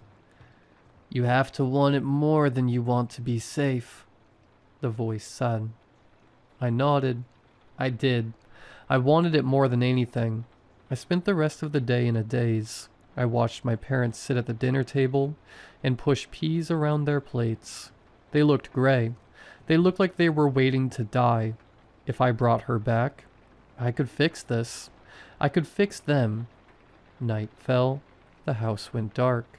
I waited until I heard my parents' bedroom door close. Then I went downstairs. I unlocked the back door. I turned off the porch light. I sat on the kitchen floor and waited. Wyatt, our golden retriever, came into the kitchen. He was a good dog, dumb as a bag of rocks, but loyal. He trotted over to me, his tail wagging. But then he stopped. He looked at the back door. His ears went back, his tail tucked between his legs. He started to whine, a high, pitiful sound. "It is okay, Wyatt," I whispered. "She's coming home." Wyatt didn't look at me. He backed away. He kept backing up until he hit the cabinets. Then he bolted into the living room. I heard his claws scrambling on the hardwood. I sat alone in the dark. Around 3 a.m. I heard it. Knock, knock, knock. It wasn't a hand. It sounded hard, like bone hitting wood. I scrambled up. My hands were shaking so bad I could barely grip the handle. I threw the door open. The backyard was pitch black. It was raining. A cold, steady drizzle. Katie was standing on the patio. She looked small. She was wearing a thick gray hoodie I recognized. It was my old one. She had the hood pulled up tight. She had a wool scarf wrapped around the lower half of her face. She was wearing gloves. She was shivering. Violent, jerking shivers that rattled her whole body. "Katie?" I whispered. She didn't look up immediately. She just stood there, vibrating in the rain. Then she stepped inside. She moved stiffly, like she was so cold her joints had locked up. She looked like a little girl who had been out in the storm for too long. "Katie, it's me," I said. I reached out to hug her. She felt solid. She felt real. But she was freezing. It was like hugging a snowman wrapped in cotton. She didn't hug me back. She just stood there, her arms pinned to her sides. "You're freezing," I said. I pulled back to look at her. The hood shadowed her eyes. The scarf covered her mouth and nose. All I could see was the bridge of her nose. The skin looked pale, but it was dark in the kitchen. "It's okay," I said, crying now. "You're home. I fixed it. I fixed it." She nodded. I led her to the living room. She walked with a weird limp, dragging her left leg a little, but I told myself it was just the cold. She sat on the couch, staring straight ahead. "I missed you so much," I said. I sat on the coffee table in front of her. "Mom and Dad are going to be so happy."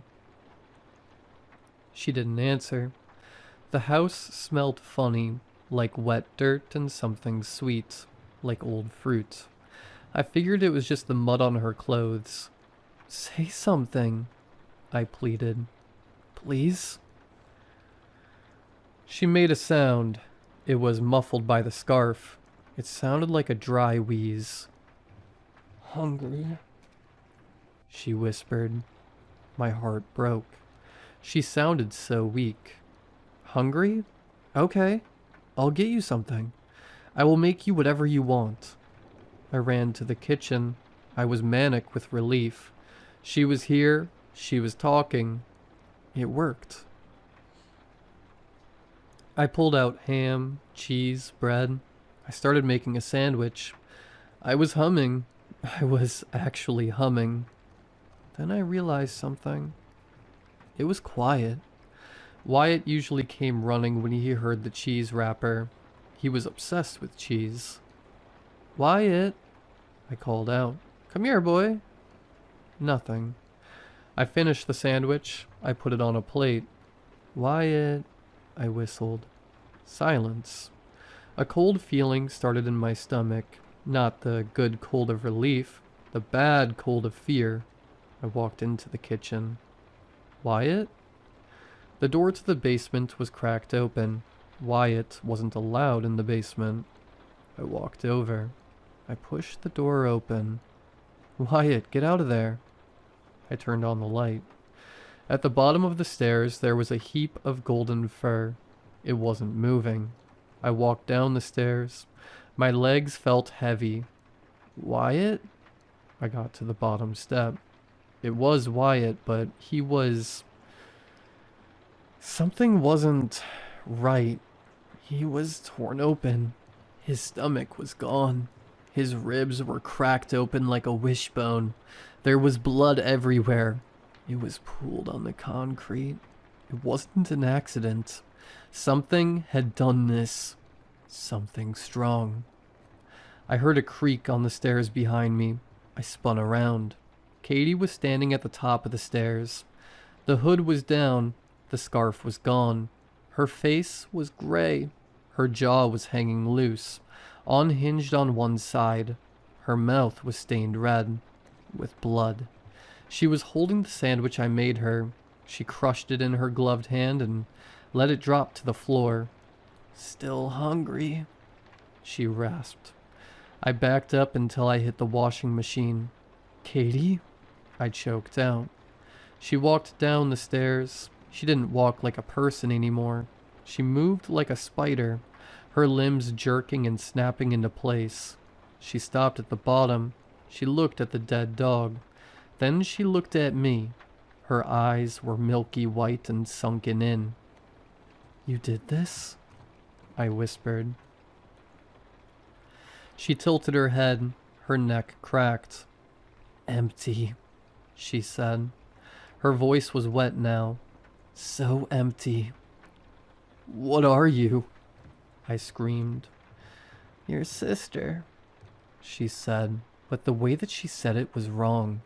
It was like she was mimicking a recording. "You wanted me back." "Not like this," I said.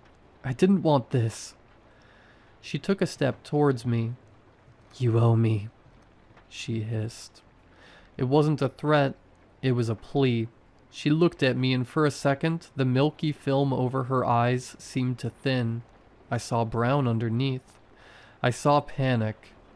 "It hurts," she whined. She sounded like a little kid. "It hurts so much. I'm so hungry. I'm so angry." "How?" I asked, trembling. "What do you need?" The shadow peeled itself off the basement wall. It stood next to her, tall and jagged. "She needs the source," the voice droned. "She is running on fumes. She needs the fuel that burned her out." "Me?" I asked. Katie nodded. She reached out a hand. The glove had fallen off. Her fingers were gray and withered. "Please," she whispered, "let me eat. Then I will be whole. Then I will be Katie again." I looked at her. I looked at the dog. "If you eat me," I said, "you will kill me." "Yes," she said. "Exchange. A life for a life. You took mine. Give it back." She stepped closer. I could smell death on her breath. "I can't be like this," she cried. "It's cold. It's dark. Please, brother, help me." She was using my guilt. She was reaching right into my chest and squeezing my heart. She knew exactly what to say. "If I let you," I said, "will you remember?" She paused. She licked the blood off her lip. "Yes." I looked at her. Really looked at her. If I let her eat me, I wasn't saving her. I was cursing her. I was forcing her to live with the memory of tearing her brother apart. I was turning her into a monster forever, just so I didn't have to feel bad anymore. "No," I said. Her face twisted. The sadness vanished. The hunger snapped back into place. "Give it to me," she shrieked. She lunged. She hit me hard. We fell onto the concrete floor. She was strong, unnaturally strong. Her hands pinned my shoulders. Her jaw unhinged even further. Her mouth was a cavern of red teeth. She snapped at my face. I turned my head. Her teeth clicked inches from my ear. "Katie, stop!" I yelled. "Look at me." She drew back to strike again. "I'm sorry," I screamed. "I'm sorry I wasn't a better brother." She froze. She hovered over me, dripping saliva onto my shirt. She looked down at me. The hunger flickered. The brown eyes came back. She looked at where her hands were pinning me down. She looked at the dead dog in the corner. She realized what she was. She rolled off me. She scrambled into the corner away from me. She curled into a ball, hiding her face. "Make it stop," she sobbed. "Please make it stop." The shadow hissed. "Do not listen to her. Feed her." "No," I said. I stood up. I looked around. My dad's old tool bench was next to the dryer. I grabbed a long screwdriver. It was rusty, but the tip was sharp. I walked over to Katie. She looked up. She saw the screwdriver. She didn't run. She didn't fight. She uncurled her legs. She opened her arms. She exposed her chest.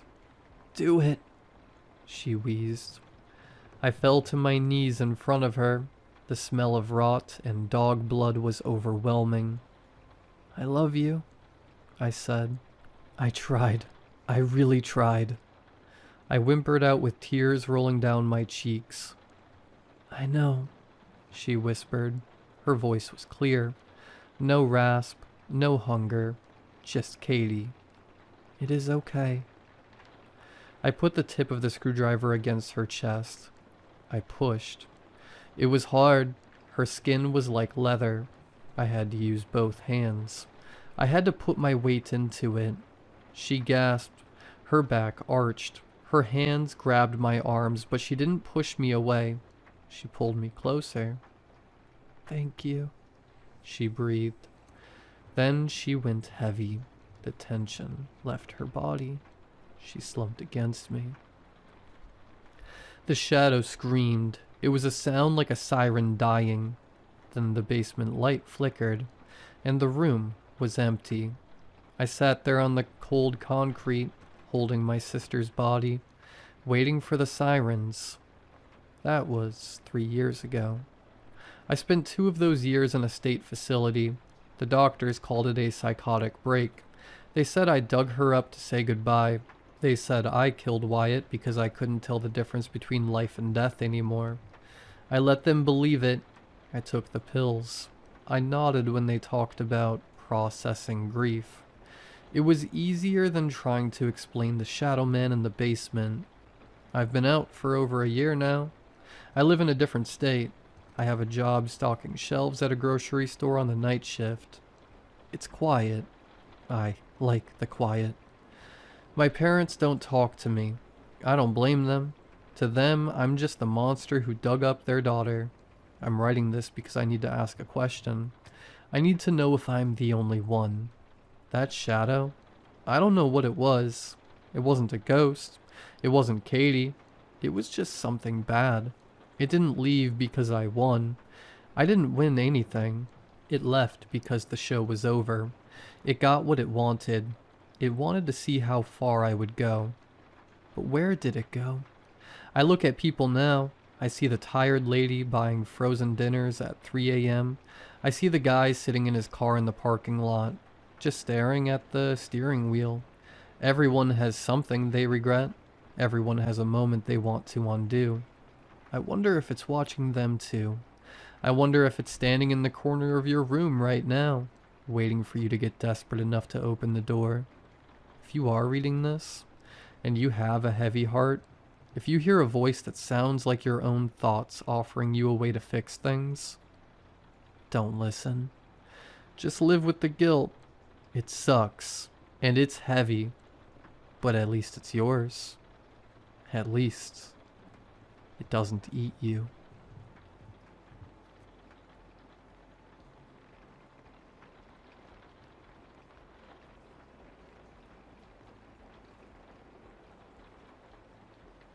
I am writing this from a hospital waiting room with my hands wrapped like I tried to catch barbed wire on instinct. I went camping last weekend at a state park outside my town. That is what the reservation email said. Loop C. I still have the receipt. It is smeared from rain and sweat, but I can read enough of it. State park, camping fee, 1 night, vehicle fee, total $35. A reservation ID that means nothing to anyone except me. I am not asking you to believe in the paranormal. Something mechanical happened to me out there. Something you can buy, carry in a tote, and switch on. I camp alone a lot. I do it in the boring way. I tell my sister where I am. I park nose out. I lock food up. I do not hike off trail at night. I do not drink. I do not go looking for trouble. This time, I wanted one quiet night and a morning coffee that tastes like smoke. I got there around 4:40 p.m. The ranger in the booth tore my printed slip and gave me the usual talk about quiet hours and not leaving coolers unattended. The entrance sign had a changeable letterboard under it.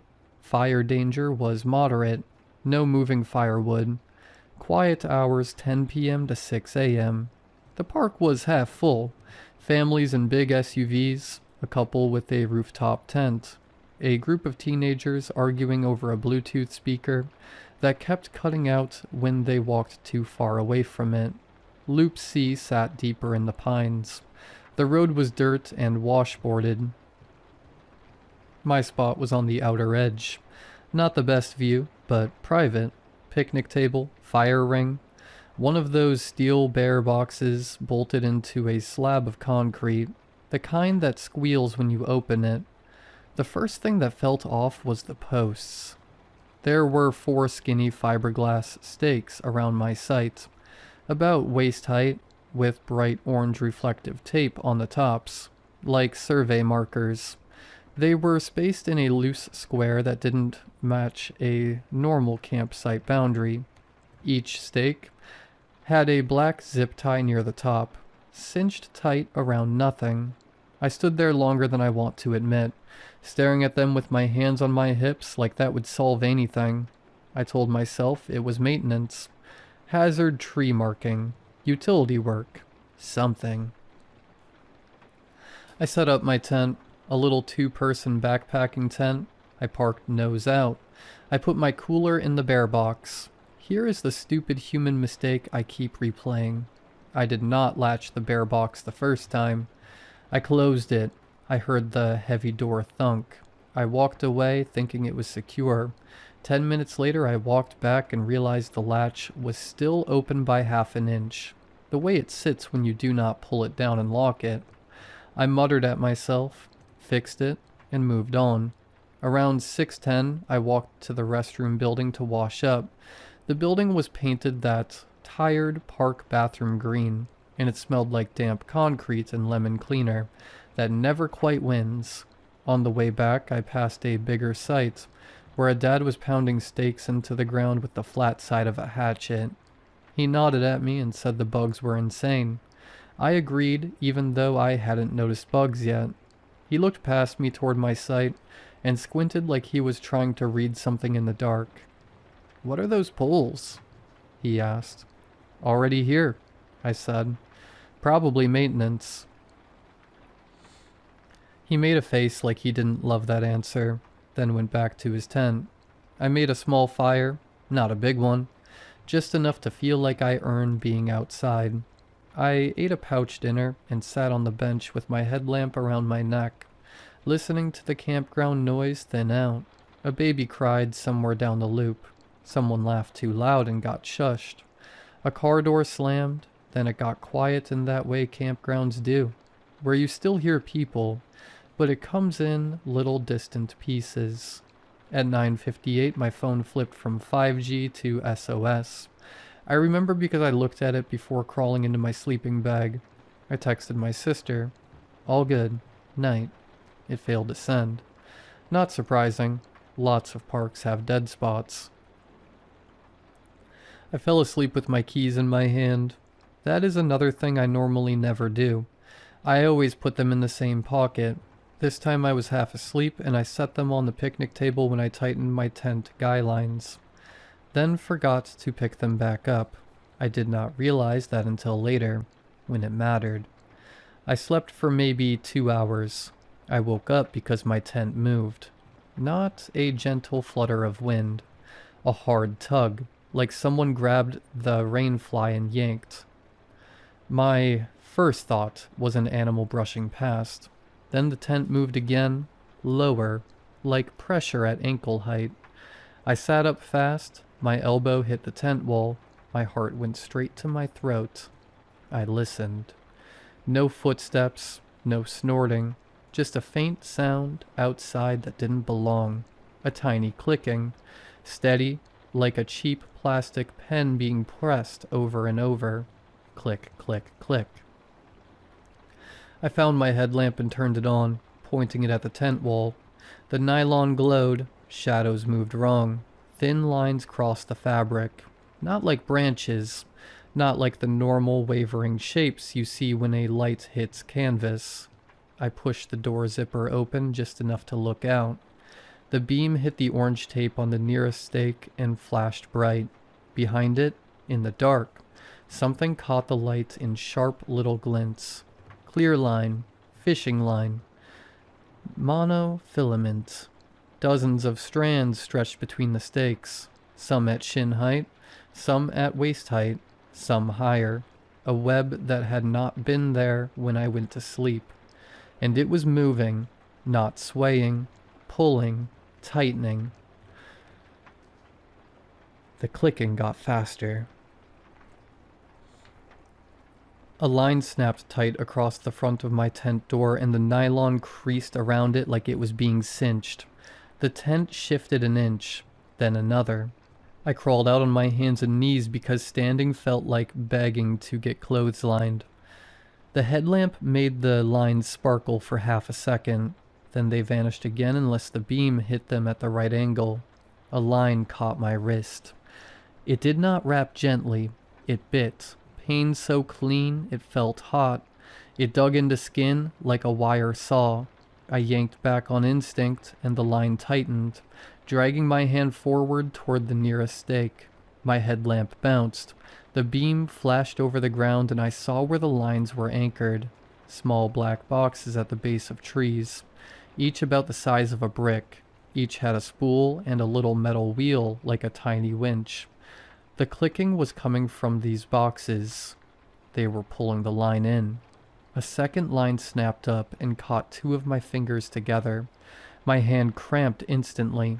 I felt my pulse banging against plastic in pressure.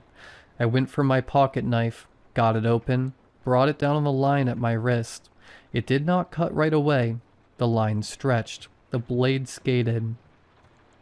Then it finally nicked through. The moment it broke, the free end snapped back and whipped my knuckles. I rolled, trying to get clear. A line tightened under my armpit. Another caught my ankle, and my foot slid toward the stake like the ground had turned slick. I started yelling, loudly, ugly. I screamed for help until my throat burned. No one came running. Either nobody heard, or nobody wanted to charge into a campsite full of invisible line. Then I heard something new, not clicking, a soft electronic chirp, like a key fob, followed by a longer tone. One of the winch boxes changed pitch. It went from click to a smooth high whine for half a second. The line on my wrist tightened again, and I understood what it was doing. This wasn't just a web. It was a net that was closing around me. I crawled toward the nearest box, cutting lines as I went.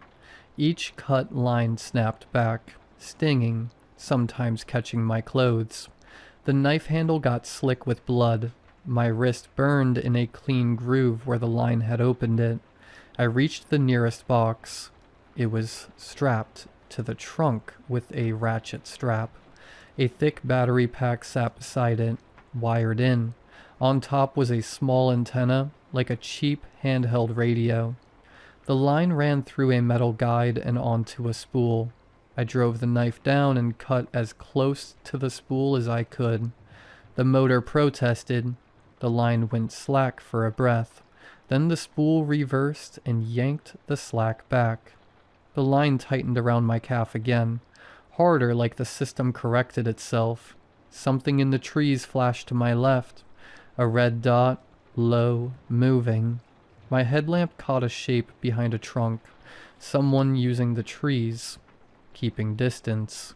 A hand raised. I saw the rectangle of a phone or a remote. The red dot moved again and settled on my torso, steady, like it was aimed on purpose. My stomach turned cold, not because of the dot, because of what it meant. This was for me. I grabbed the battery cable and ripped it out of the box. The clicking stopped. The line around my leg went slack so suddenly I almost fell backward. For half a second it was quiet, except for my breathing and the soft snap of the fire dying down in the ring. Then another clicking started farther away. Another box. Back up.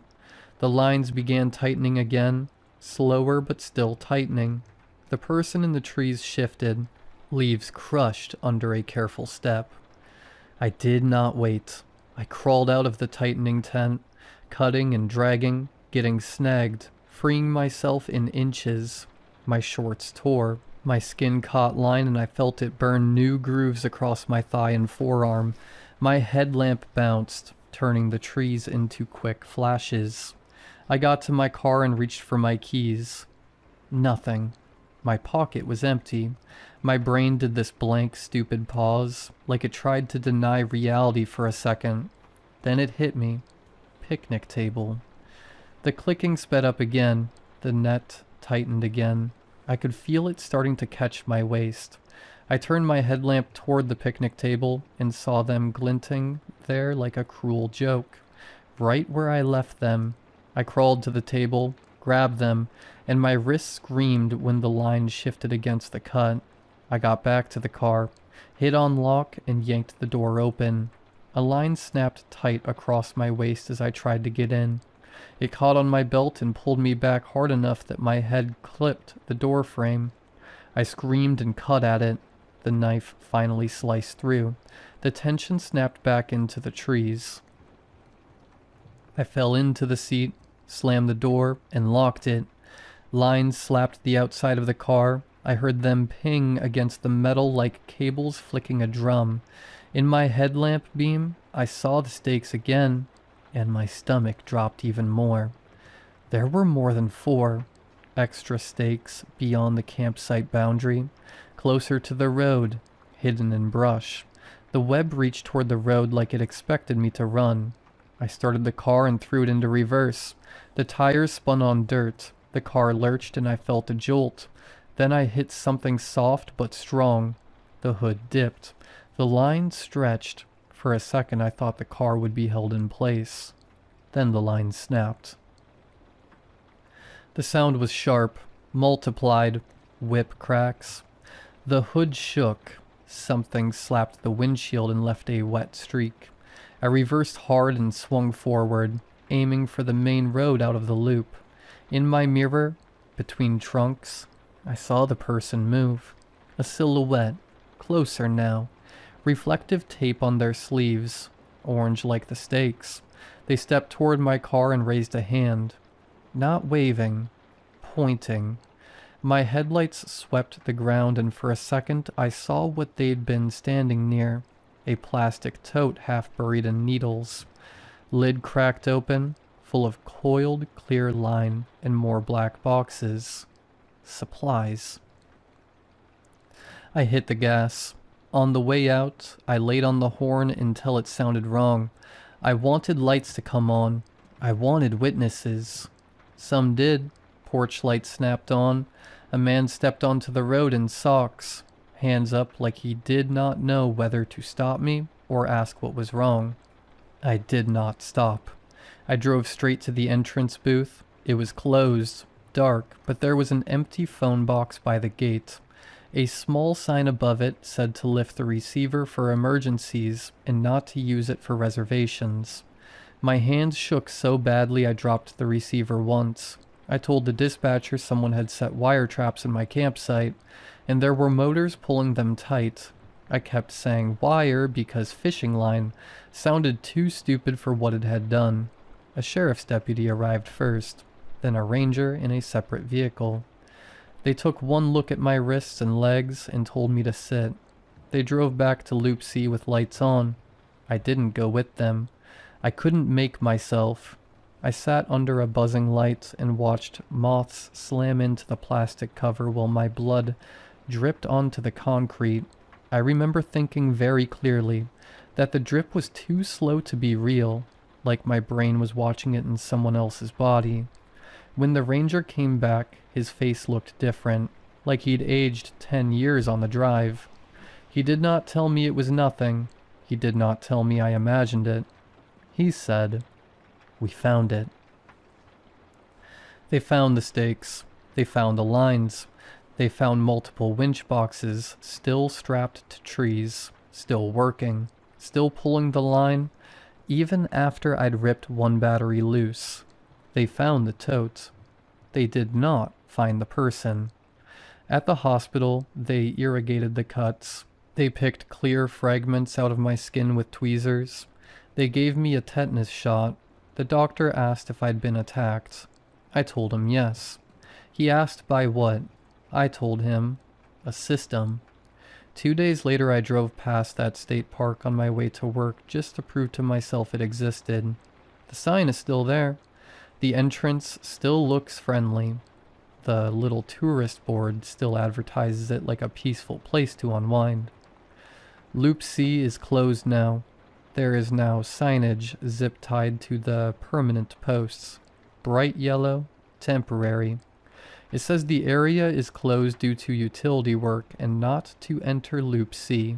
If I ever camp again and see skinny fiberglass stakes with reflective tape that do not make sense or zip ties around nothing, I won't assume it is maintenance. I won't sleep in that site. I won't step between those posts. And if I hear clicking in the dark that doesn't sound like an animal, I'm leaving. I'm doing it before the lines start moving. Because once they start pulling, you stop being a camper. You become a problem somebody planned to solve.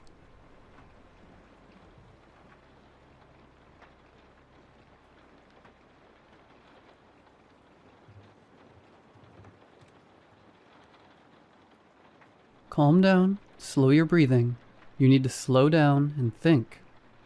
My panic subsided. The sound of my heart pounding in my ears dissipated as my body focused. My ragged breathing became calm and measured.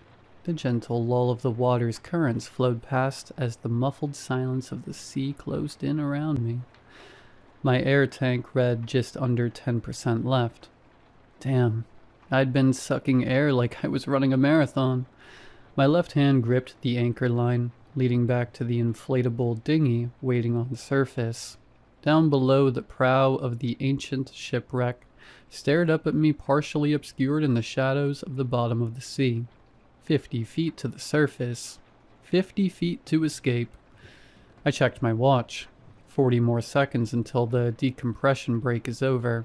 40 seconds until I can resume my slow ascent. I tried to ignore the shadow bobbing on the surface next to the dinghy. A humanoid shape resting at the surface of the ocean. Mark isn't moving anymore. He stopped a few minutes ago. I catch a sob in my throat, and my eyes sting in my goggles as tears threaten to break free. Stavros' directions repeated in my head. I can almost see him standing in front of Mark and I in the resort villa. Sounds of splashing and laughter drifted in from the pool as we were briefed on today's dive. Now listen up. The bends are no joke. Under no circumstances do you ascend at any rate faster than 30 feet per minute. On this dive, you especially need to be careful. With how long we'll be down there, we'll need to take decompression breaks. Our bodies need time to adjust and off-gas the extra nitrogen. I can feel Mark's hand around my waist tighten, his eyes alight with anticipation. My heart skips a beat. I'll never see those eyes again. This was supposed to be the start of our life together, the start of our great adventure, our honeymoon. Scuba diving in Greece with our own personal guide was a dream for us. Years of pinched pennies, overtime, and the generosity of family helped us make this dream come true. After a backyard wedding, we packed our bags and hit the airport, excited for the adventure awaiting us. 8 days and 4 dives later, we were 1 away from our advanced diving certification. This morning was our 5th and final dive, the grand finale, as Stavros dubbed it, an unexplored shipwreck 110 feet down. When Stavros told us his plan over dinner, we both agreed immediately. An unexplored shipwreck was a once-in-a-lifetime opportunity. That night, as the warmth from the wine and food lulled us to sleep, unknown treasures came to me in my dreams. We set off on a beautiful summer day. When we arrived at the location, our eyes scanned the water looking for a sign. After a few minutes, Mark spotted a darker blue outline against the blue of the bottom of the ocean. The excitement was palpable as we geared up, checked and double-checked each other's equipment. One by one, we sat on the edge of the inflated dinghy and launched ourselves backwards into the water. We all let air out of our BCDs slowly as we started to descend our diving weights, controlling our slow fall into the sea below. 30 feet to the surface. I looked down at my gauge. 7% left in the tank. I continued upwards at an agonizing pace. As I swam closer, details of Mark came into view. His mouth and eyes, left open, trickled blood into the water, enveloping him in a pink haze. His wrist, tangled in the rope, jerks his body as another wave bobs the dinghy up and down. Could he feel as the compressed air tore holes in his lungs, and as bubbles of nitrogen were introduced into his bloodstream? Did the panic mask the pain until it was too late? The wreck came into view as we sank closer. It wasn't a frigate or modern shipwreck, but much older. It was an ancient Greek warship wrecked on the sea floor. Rows of holes poked at the side where dozens of oars would once stick out, propelling the ship. A forest of coral covered the hull in bright pinks, oranges, blues, and yellows. Small shapes danced in and around the reef. A school of small fish flitted by. Their scales were a pearlescent gradient of blues and pinks that sparkled in the low light. They danced around us before darting into the ship's rower's deck. A large green octopus with yellow rings observed us before sliding into a crack it had made its home. After taking in the rare beauty of the wreck, we began to explore. Whatever sunk the ship left a giant, jagged hole near the stern. A snaggle-toothed maw of shattered, mossy wooden planks laid open, and we eagerly swam toward it. Thoughts of future discoveries clouded our judgment. We didn't notice the slow current that helped us along, slowly guiding us toward the opening. We didn't notice that the water in the cabin was bitterly cold and stagnant. Outside was teeming with life and movement, but inside the small cabin we were completely alone. As we entered the wreck, we saw an onyx pedestal stood in the middle of the debris-filled room. Covered in broken planks and shattered ceramic, it stood 4 feet tall and 2 feet wide. We could barely see the sparkle of intricate gold carvings on its surface. Stavros, Mark, and I got to work moving aside planks in a hurry to lay eyes on the discovery. A low groan from below roused me from the memory and reverberated through the sea. The temperature dropped as the sunlight dimmed. I spared a glance down at the wreck and regretted it immediately. Clouds of inky black billowed out of the hull. A pure darkness raced along the sea floor, obscuring the wreck, the sand and the rocks surrounding it. The darkness was too deep, as if a trench opened up under me, going down miles and miles where nothing could live in the bitter cold and crushing pressures. As I stared, twinkling lights blinked into life from the abyss. I turned, kicking my legs faster, ascending towards the dinghy. Stavros wasn't enough for this thing. It was coming for me. After a laborious few minutes, we cleared the pedestal from the debris. It was a sight to behold, a black onyx pedestal that depicted pictures of a battle thousands of years in the past. The glistening carved lines, inlaid with gold, stood in contrast to the midnight rock of the pedestal. Carvings of warships charged down massive waves, ramming into their enemy. Above the scene, in the inky black night, a large golden eye surveyed the battlefield. Mark gestured to the top of the pedestal, and we saw a half-spherical depression stood empty. We began searching the ground, brushing aside shattered ornate ceramics and decayed wooden planks, searching for a lost artifact knocked loose from its pedestal millennia ago. I let out a cry and a burst of bubbles from my regulator as my hand brushed by something hard. Lying on the ocean floor was a sphere. The artifact was the size of a grapefruit. It shone in the beam of my flashlight, a brilliant gold. Mark and Stavros made their way to see my discovery as I reached down to pick up the artifact.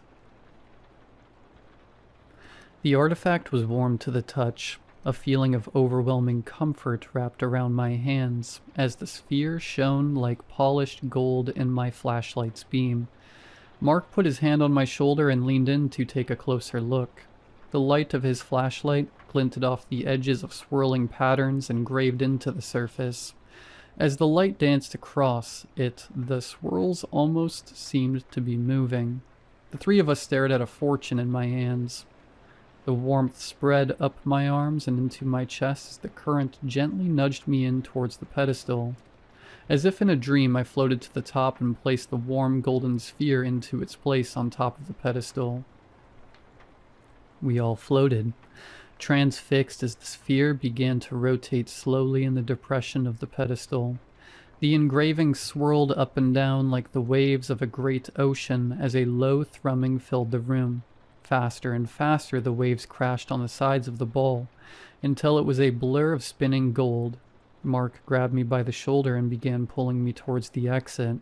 Stavros stood transfixed, and I just watched as the sphere stopped moving. A sickly crack of yellow light worked its way across the artifact.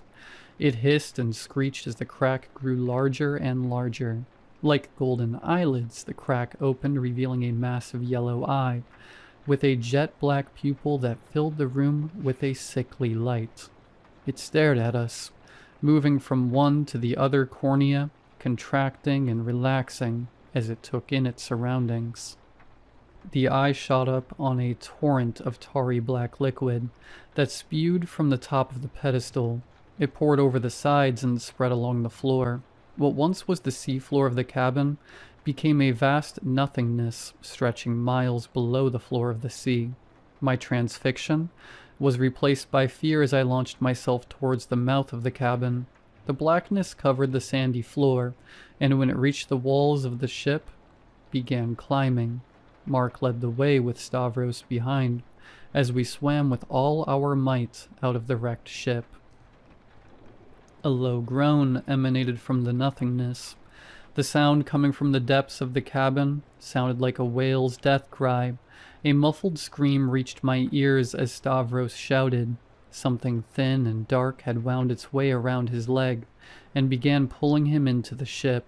His hand scrambled for purchase, but the smooth hull offered no salvation. He pulled his diving knife, burying it deep in the ship, anchoring himself as his legs were pulled inside the hole of the wreck. I doubled back, reaching for his hand, and our fingers touched before he was pulled again by the inky black tendrils, snaking their way up his leg and around his hip. His knife held but his shoulder dislocated, with a muffled pop as his hips were dragged into the hole. I reached out again as another chorus of cracking bones and cries of pain came from Stavros as his body was stretched beyond its limit. His eyes, wild with fear, caught mine. His hand could no longer hold on under the tremendous pressure, and his scream echoed through the sea as he disappeared into the blackness of the wreck. I screamed as I turned around and swam as fast as I could up and away from the wreck. "Now listen up. The bends are no joke." Stavros' words rang in my ears, and I looked forward in horror. Mark hadn't stopped to help. He was already 30 feet above me, kicking as fast as he could towards the surface. I yelled again in a rush of bubbles, but he couldn't hear. I could see the panic in his body. Nothing I could do would stop his suicidal ascent. All I could do was watch as Mark slowly killed himself. Every panicked foot he swam towards safety. The pit in my stomach grew as I checked my instruments and began my slow ascent. 20 feet to the surface. The ocean has grown frigid cold as the clouds continue to cover the sun. The waves tossed Mark's body and the boat back and forth. Below me the darkness had spread. It continued to reach up, getting ever closer toward me. I kicked my feet furiously, ascending as fast as possible. 10 feet to the surface. I could feel the gaze as the yellow eye stared into my back. I saw its sickly light reflecting off my instruments. I felt a swish below me as something grazed my flipper. I have no time to look back. 5 feet to the surface. Something tangled itself around my left flipper and pulled down hard. I kicked back, and the flipper was yanked free. Ice crystallized in my mask, and my joints screamed out in pain as my body reacted to my fast ascent. Mark's body and the dinghy were almost within reach. Then I was face to face with Mark. His eyes, gray and lifeless, stared deep into mine, the same eyes that teared up on our wedding day as I walked down the aisle. The eyes I was going to grow old with. "I'm sorry." I climbed, hand over hand, using Mark's scuba equipment as a handhold. The wind whipped sea spray into my face as my body tumbled into the inflatable dinghy. I was in the middle of a storm. The boat was rocked by waves as I stumbled to the outboard engine. Through sea spray and rocking waves, I pulled the starter cord. I thanked Stavros for taking care of his equipment as the engine sputtered to life. I pulled the throttle hard. The boat accelerated forward before it whipped around, anchored by the line tethered to the front of the ship. I was thrown to the floor of the dinghy and scrambled my way to the bow where the anchor line was tied. I reached for the diving knife at my hip and began hacking at the cord as something pulled from below. Black tendrils snaked their way up Mark's body, pulling him deeper. As he was dragged down, the front of the boat dipped below the waves taking on water. His hand, wound around the anchor cord, pulled us below the waves. I took a breath as the icy water engulfed the dinghy, as the front was submerged. Yellow golden light poured from the great eye as we came face to face. An abyss of starry night surrounded us as its tendrils pulled Mark and the dinghy. Stars and galaxies twinkled in the infinite ocean of space. The great eye studied me, an iris miles across growing and shrinking in a brilliant yellow cornea contracted. It was the finite and the infinite, floating in deep black space. With another hack, the cord snapped. Mark disappeared under the waves as the dinghy rocketed towards the surface. The sputtering of the motor motivated my screaming joints as I threw myself at the tiller. I caught it in my hand and twisted hand on the throttle. The dinghy shot forward, speeding up the nearest swell and cresting it with ease. I sped back towards the island. The wind whipped my hair. Tears stung my cheeks as I let out a muffled sob. The clouds above grew more and more sparse. The sun began to peek through, and the waves settled. I left the storm behind as I skipped across the water. I came to, in a hospital bed a week later. My mother held my hand as my eyes flitted open. For the next few days I underwent tests and took questions from the police. I told as much as I could and they let me go. I feel empty, drifting through the days. Through work, friends, and life, I am a shadow of my former self.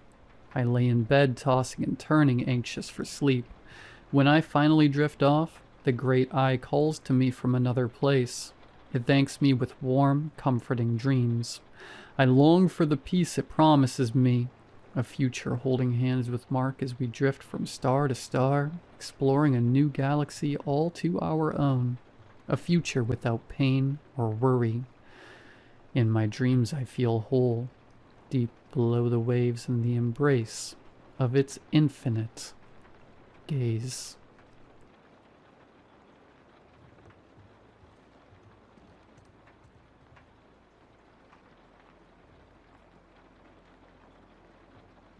For various reasons, I can't give my name. I've had to alter certain details, such as names, in this to save my butt. But the public needs to know. I am being locked up tomorrow, and I need to get this out now. There are monsters in the world. Beasts, creatures, aberrations, horrors, and more. I work in a facility that contains them, located deep in the Pacific Ocean. Almost every folkloric and mythological creature has a kernel of truth to its story, and that's where we come in. For example, the Draugr of Norse mythology. They're more than shape-shifting, dream-infiltrating zombies. The real beasts are what we call a level 6 threat, one of the kinds you don't survive by accident. We don't know how they appear, but they can walk through space-time like a frayed seam being pulled apart, and it allows them to fall ever so slightly out of sync with the material world. They are classified as the species Reanimatus vigilans, the watchful reanimated. But I digress. I'm here because something escaped the facility, and we can't find it. The creature, which my colleagues and I affectionately call the Surgeon, first appeared in 1888. It is the only creature to ever receive a level 8 threat classification. The Surgeon was discovered in the wake of the Jack the Ripper murders. The crime scenes turned heads in certain directions and caught the attention of my organization. We got involved and noticed certain substances in the victims. No one knew what it was, but the organization had the brains to collect a sample and keep it, a thick, red goo, with the texture of maple syrup and the smell of copper. Then, in 1902, a gruesome murder occurred in Russia. A poor girl, no more than 19 years old, was found mutilated in her home. When I took the job of studying the Surgeon, I read the files, and I still can't get those images out of my head. At that murder, that substance was found again. The organization caught wind and began investigating more thoroughly. We came to the conclusion that the substance was a paralytic. Anyone who is exposed will lose the ability to move, but retains all feeling. After the Russia incident, any murders with this substance were kept confidential. Only the immediate investigators and the organization were allowed to know. Panic, superstition, any public trace would have compromised everything. And with more knowledge of the Surgeon's MO, we got better at finding them. From 1902 to 1984, the Surgeon claimed the lives of 96 innocent women. We finally caught him by using certain tools that could get me thrown into the depths of hell for naming. What we found shocked us all. A middle-aged man in a Victorian-era doctor's uniform, blood-covered gloves dangling at his sides, stood over a woman. Sadly, we didn't catch him in time and we lost her.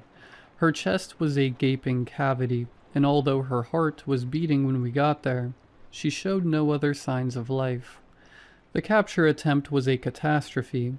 I've reviewed the footage and transcripts enough times to know every second by heart. One agent approached to place the restraints. The Surgeon spoke to him quietly. Not a command, not a threat, just a sentence. The agent halted, turned back toward the team, and after a moment of hesitation raised his rifle and pulled the trigger. The Surgeon grabbed a rag soaked in the victim's blood and thrust it into the face of another agent. Blinded, she stumbled and fired wildly, hitting 2 of her own teammates before crashing to the floor. Containment was achieved only after repeated anesthesia darts, restraint nets, and overwhelming force.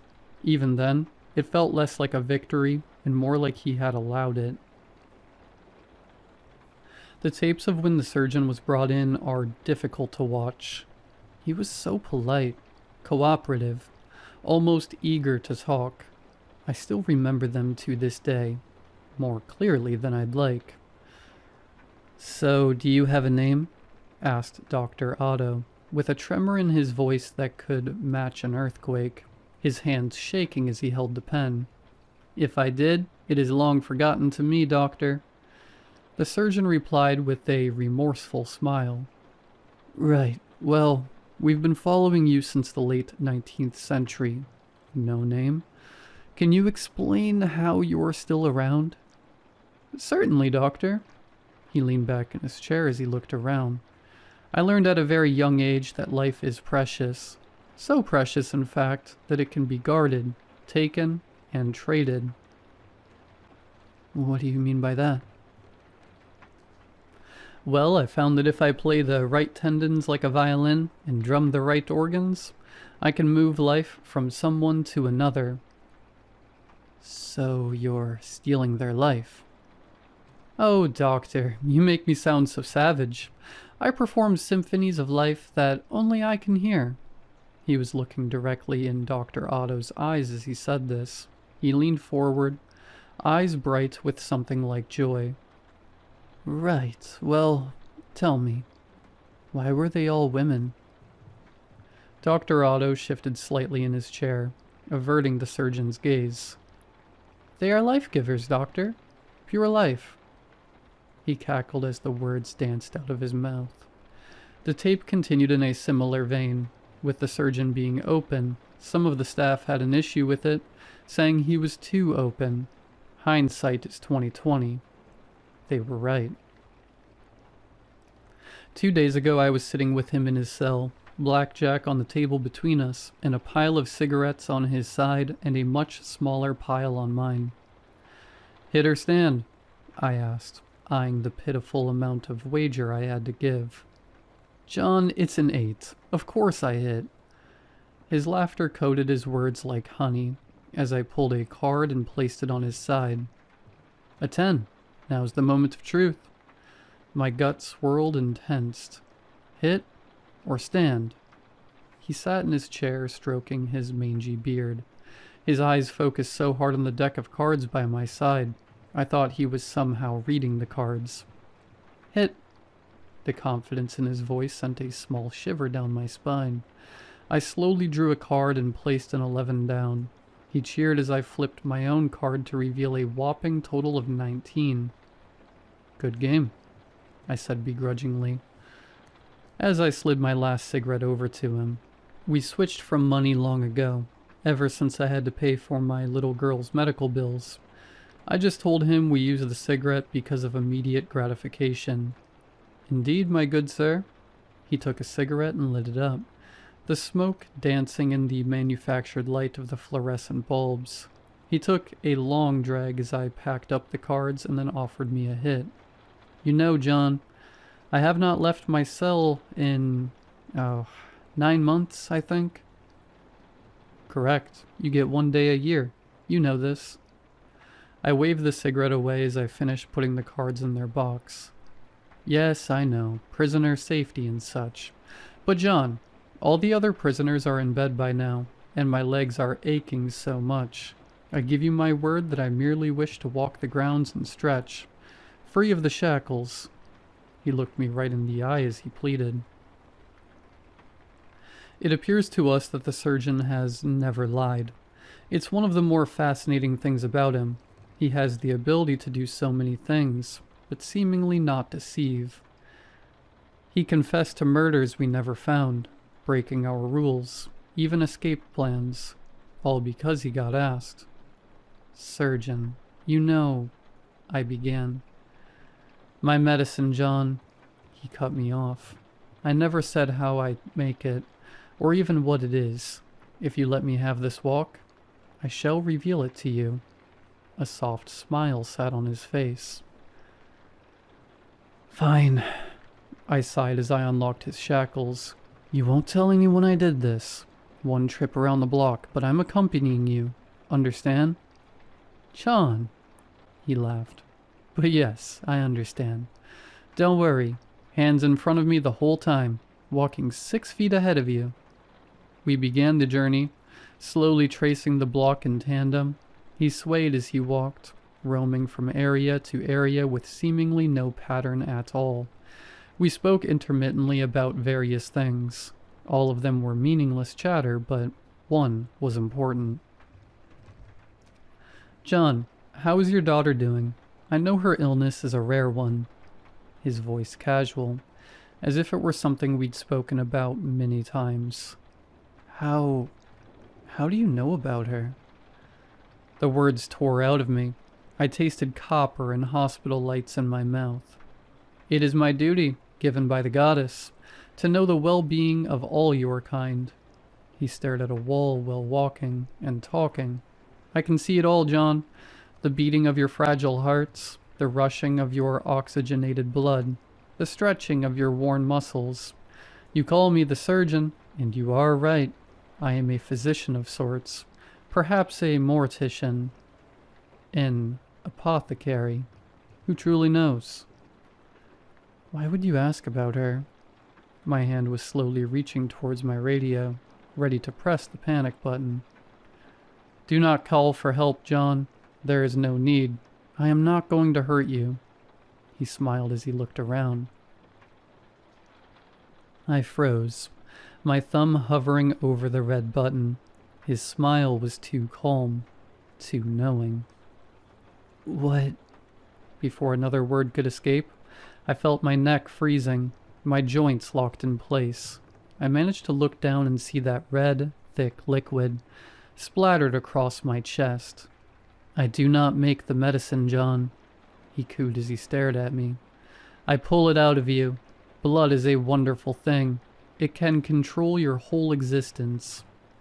My movements became more restricted. I felt my skin tightening until I couldn't even blink. I could feel the signals from my brain, firing at full power, telling my body to move, but nothing happened. I could feel the tendons and joints eagerly awaiting orders, trying to move on their own, but nothing happened. A faint groan escaped my clenched jaw.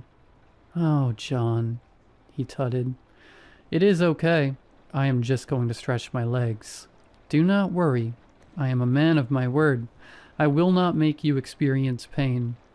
He slowly paced around my frozen body. Those Draugr you have in Bay 4 are lovely fellows. He let out a grin unlike any other I've seen, far too wide with dead eyes. Do you want to see a secret they showed me? He chuckled as I saw him begin to blur, as if he was vibrating on the spot at the speed of sound. His laugh became distant, and in an instant he was gone. After hours of waiting, I could move again. Then, after even more hours of debriefing, I could move freely again. Hours of alarms, questioning, lockdowns, and field teams being deployed. I told them to not contain him again. Kill him. On my way out of my commander's office, he called out to me. John, wait a moment. He barked with an authoritative gravitas. There's something I don't understand. Off record, of course. I turned around and saw him kill the power to the recording device. What's that, sir? My eyes averted his gaze as I turned around. The surgeon mentioned your daughter. We've had him marked as an ontological threat, but I can't get over that final line from him. What if he's an ego threat? Why does it have to be one or the other? I muttered as I left. I then realized that we had spent so much time categorizing these creatures, we didn't consider the possibility that they can merge and blur the lines between black and white. That suggestion brought about even more chaos. An ontology threat can rewrite time and space. An ego threat can rewrite humans. It doesn't touch reality at all. It touches us. Whatever part of you thinks it's still you, as far as I knew, ego threats were theoretical, but now I'm wondering otherwise. Before today, I wouldn't have even considered that blood magic he did to exist, but now I'm researching our archives, Babylonian and Canaanite cultures using blood rituals. Paracelsus and Agrippa considering blood for alchemy. Hemomancy throughout history. Earlier today I was filing through files, and I got a small paper cut. I instinctively brought it to my mouth and sucked on the wound, but what I tasted wasn't blood. It tasted like curdled milk covering rotten eggs. I drew my finger away, holding back a gag, and I saw the substance trickling down my index finger. As soon as it made contact, I felt that locking sensation again. My fingers refused to obey my mind's command to bend.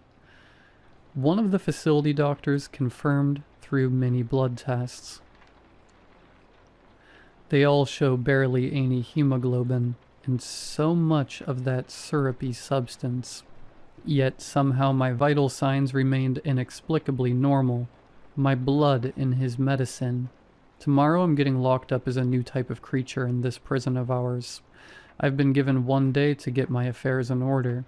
The surgeon wears the shape of a man, around 184 centimeters tall, with black hair and pale skin.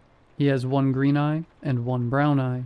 His voice is soft, almost kind and patient, with a faint British sound. If you see him out there, run. I've told you what I can. The rest, I've changed. For your safety. And mine.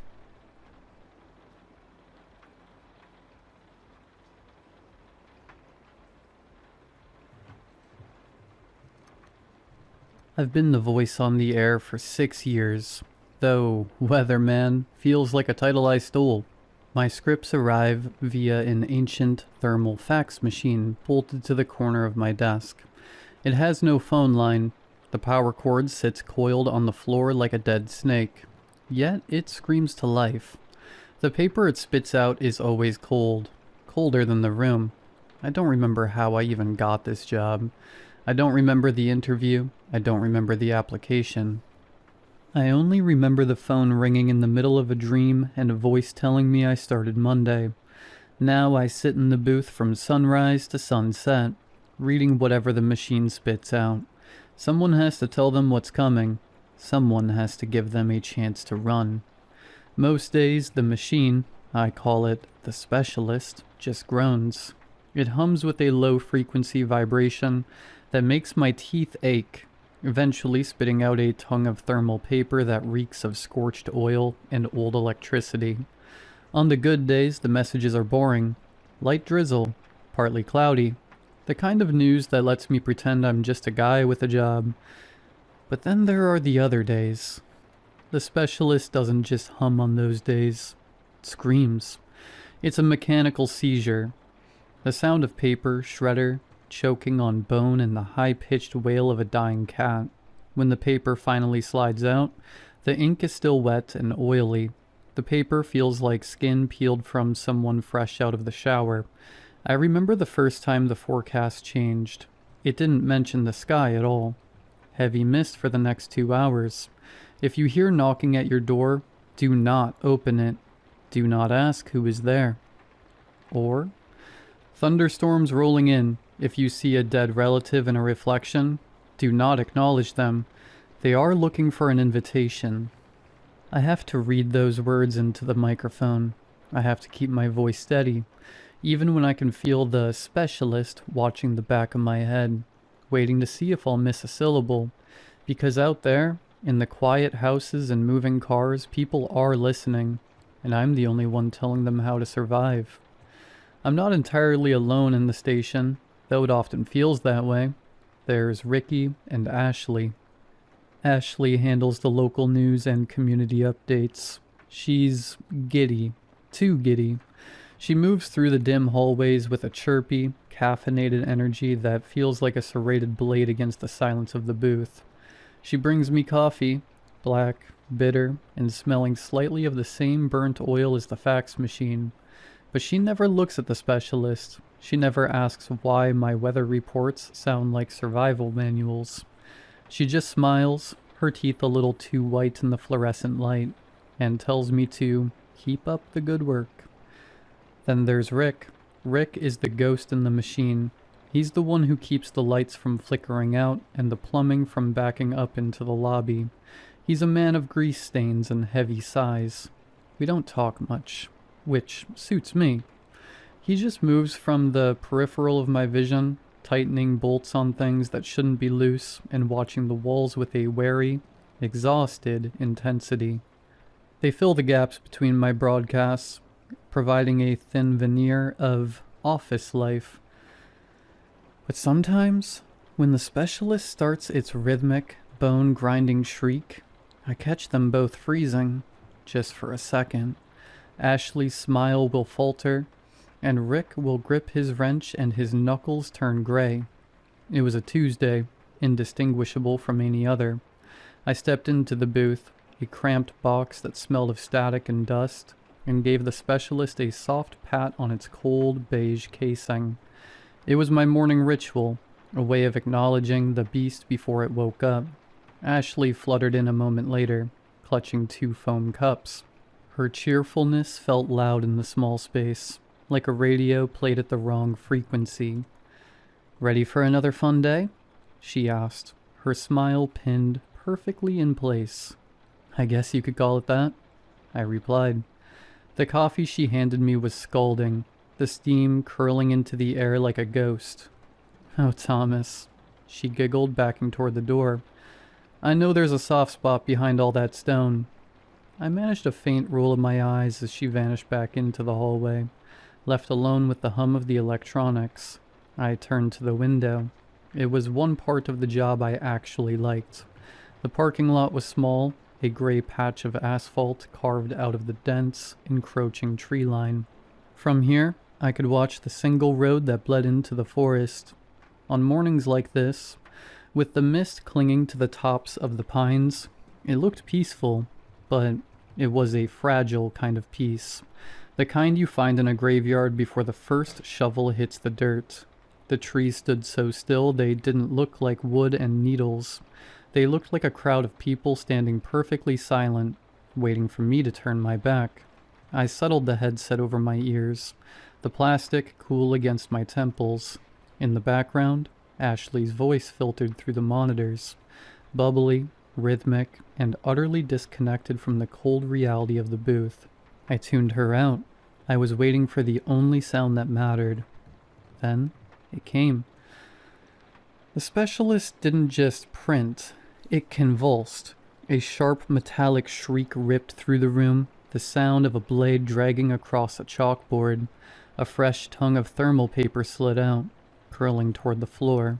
I grabbed it, my heart doing a slow, heavy thud against my ribs. I leaned into the mic, giving it 2 soft taps. Thump thump, like a heartbeat.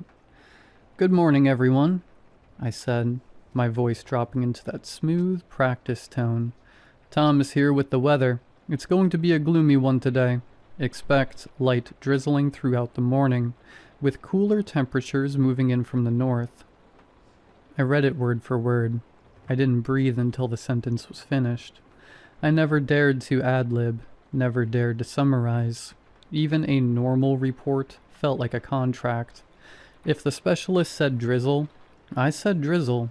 If I changed a word, if I called it a shower instead of rain, I had the sickening feeling that the world outside would twist itself to fit my mistake, and I didn't want to be responsible for the sound of that snapping. The hours bled into one another, marked only by the slow crawl of shadows across the parking lot. No further updates shrieked from the specialist. It sat silent, a beige tombstone on my desk, radiating a dull, electric heat. Between her segments, Ashley leaned against my doorframe, chatting about nothing. Local bake sales, a new song on the charts, the trivialities of a world that felt increasingly distant. We kept it light. We had to. Later than usual, Rick shuffled past the booth. He carried a heavy toolbox that clanked with a sound of rusted iron, his eyes fixed on a spot an inch above the floorboards. I didn't ask why he was late. He didn't explain. It was our unspoken contract, signed in the silence of the station. We didn't talk about the boss no one had ever met. We didn't compare notes on the phantom phone calls that had plucked us out of our lives and dropped us behind these desks. There was a comfort in ignorance. If I didn't ask Ashley how she got here, she wouldn't have to ask me why I was reading survival instructions to a city that thought I was just talking about the rain. We were 3 strangers holding our breath in the dark, pretending that if we just did our jobs, if Rick kept the pipes from screaming and I kept the script perfect, the dark wouldn't notice us. "So Thomas, I was wondering if maybe you wanted to go to the farmer's market this Saturday." Ashley's voice was different. The high-pitched, radio-ready giddiness had dipped into something softer. something fragile. She was looking at her shoes, her fingers tracing the edge of her coffee cup. It was the first time in years she'd acknowledged a world existing outside the four walls of this station. Sure, I replied, the words feeling heavy in my mouth. Why not? I told myself it was just the loneliness finally leaking through her armor. She looked up, and for a second, her smile wasn't a mask. It was real, bright enough to make the dim booth feel almost warm. Wonderful, she beamed, a genuine spring in her step as she turned the corner. I can't wait. I watched her go, actually feeling a phantom twitch of a smile myself. I'd pick her up a coffee tomorrow morning, a real one, from the place down the road, not the burnt sludge we drank here. I let myself imagine the sun on a Saturday morning. Then, the specialist screamed. It wasn't the usual screech. It was a prolonged, wet sound, like a saw blade hitting a knot of gristle. The air in the booth suddenly turned frigid, the scent of burnt oil replaced by the sharp, metallic tang of an approaching storm. The machine didn't just print. It shook the entire desk, vomiting out a strip of paper that looked charred around the edges. I didn't want to look. I didn't want to know what kind of weather required a sound like that, but someone had to tell them. Someone had to try to save their lives. I reached for the paper, my fingers trembling. The heat coming off it felt like a fever. I smoothed it out on the desk and leaned into the microphone. My voice felt thin, a fragile thread of sound in the sudden, heavy silence of the station. Attention, listeners. I began, my eyes scanning the jagged text. Update for the overnight hours. We're looking at a sudden temperature inversion. A thick, localized fog will begin rolling in from the tree line starting at 10 p.m. Expect near zero visibility. I paused. The next line wasn't about barometric pressure or wind shear. It was printed in a larger, shakier font. The fog will carry the sound of a child crying for help. Do not go outside. Do not shine a light into the mist to find them. If the crying starts to sound like your own voice, cover your ears and stay away from the windows until sunrise. I sat there, the on-air light bleeding red across my knuckles. I thought of Ashley, her pep, and her Saturday plans. I thought of the road leading out of the parking lot, currently being swallowed by a gray, unnatural tide. The specialist gave one final wet click, a sound like a tongue snapping against the roof of a mouth, and went cold. 6 o'clock arrived with the heavy, mechanical thud of the station's clock. I caught Ashley and Rick by the heavy steel exit door. "The fog," I said, my voice sounding raspy even to my own ears. "Remember the report. Stay inside. Don't look for the source of the noise." They both nodded. Ashley's smile was gone, replaced by a tight, thin line of apprehension. Rick didn't even look at me. He just adjusted the strap of his heavy toolbox and pushed out into the evening. For the first time in 6 years, the unspoken contract felt like it was fraying at the edges. I cared if they made it home. I cared if I saw them tomorrow. When I stepped out, the air didn't hit me. It swallowed me. The fog wasn't a mist. It was a physical weight, tasting of wet ash and static. It clung to my skin, instantly soaking through my coat. The specialist's accuracy was a jagged blade, perfect and cold. I could barely see the hood of my car 10 feet away. Through the shifting gray curtains, I saw Rick. He was standing by the open door of the rusted truck, but he wasn't getting in. He was staring back at the radio station, his silhouette stunted and lonely in the haze. He looked smaller than usual, his shoulders slumped under a grief I couldn't name. I raised a hand to call out to him, to ask if he was okay, but the words died in my throat. The fog between us seemed to thicken, pulsing with a slow, rhythmic light that didn't come from any street lamp. Before I could find my voice, Rick climbed into the cab. the door shut with a hollow final sound, and his taillights bled into the mist like two fading embers before vanishing entirely. I stood there in the silence, my hand still half raised, listening, and then, from somewhere deep in the tree line, I heard it, the first faint, thin wail of a child. I ignored the sounds in the fog. It's a skill I've perfected over 6 years, the ability to lock my empathy in a box and keep walking. By the time I reached my front door, the world was silent again. The specialist's rules only seem to apply when you're standing on its ground. The next morning the world looked scrubbed clean. The fog had vanished as if it had never been, leaving the trees sharp and vivid against a pale sky. I left early, the engine of my car humming a cheerful tone as I pulled into the drive-thru of a local cafe. I bought 2 coffees, a plain black for myself and something lighter, sweeter for Ashley. The warmth of the cups against my palm felt like a promise. I was actually looking forward to the station. I wanted to see her face when she saw the drink. I wanted to believe that people had listened to my voice last night, that they had stayed inside, covered their ears, and ignored the phantom cries in the mist. The coffee cups sat in the passenger seat, the sweet scent of Ashley's vanilla latte filling the car. I pulled into the station lot, my mind on the Saturday market, on the sun, on anything but the radio. Then the tires hit something soft, a wet, heavy thwack that didn't sound like a pothole. I slammed on the brakes. My stomach turned a cold somersault as I looked through the windshield. The parking lot wasn't gray anymore. It was a mosaic of raw, glistening meat and tangled limbs. They weren't just dead. They had been unmade. A dozen figures lay scattered across the asphalt, but the geometry was all wrong. I saw a man whose torso had been elongated and coiled like a length of garden hose.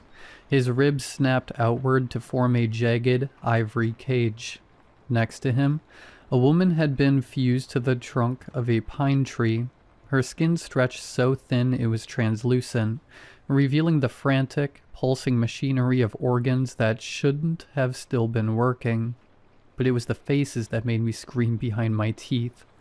Their mouths were pulled open in impossible, yawning vertical ovals. The skin of their cheeks ripped back to the jawbone.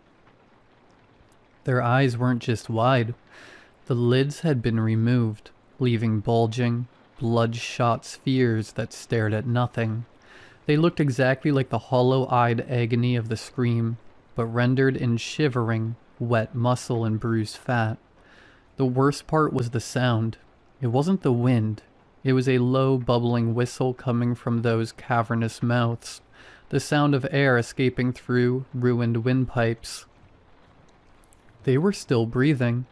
The fog hadn't finished the job. It had just changed their shape. In the center of the carnage I saw a familiar blue jacket. Rick. His body had been flattened down as if all his bones were removed. His neck was stretched out like taffy wrapped around his rusty toolbox. I walked through the asphalt, and the ground felt spongy. I tried not to look down, but the squelch beneath my boots forced my eyes to the pavement. I hadn't stepped on a stone. I had stepped on a tongue, a long gray ribbon of muscle that trailed out from a pile of what used to be a local delivery driver.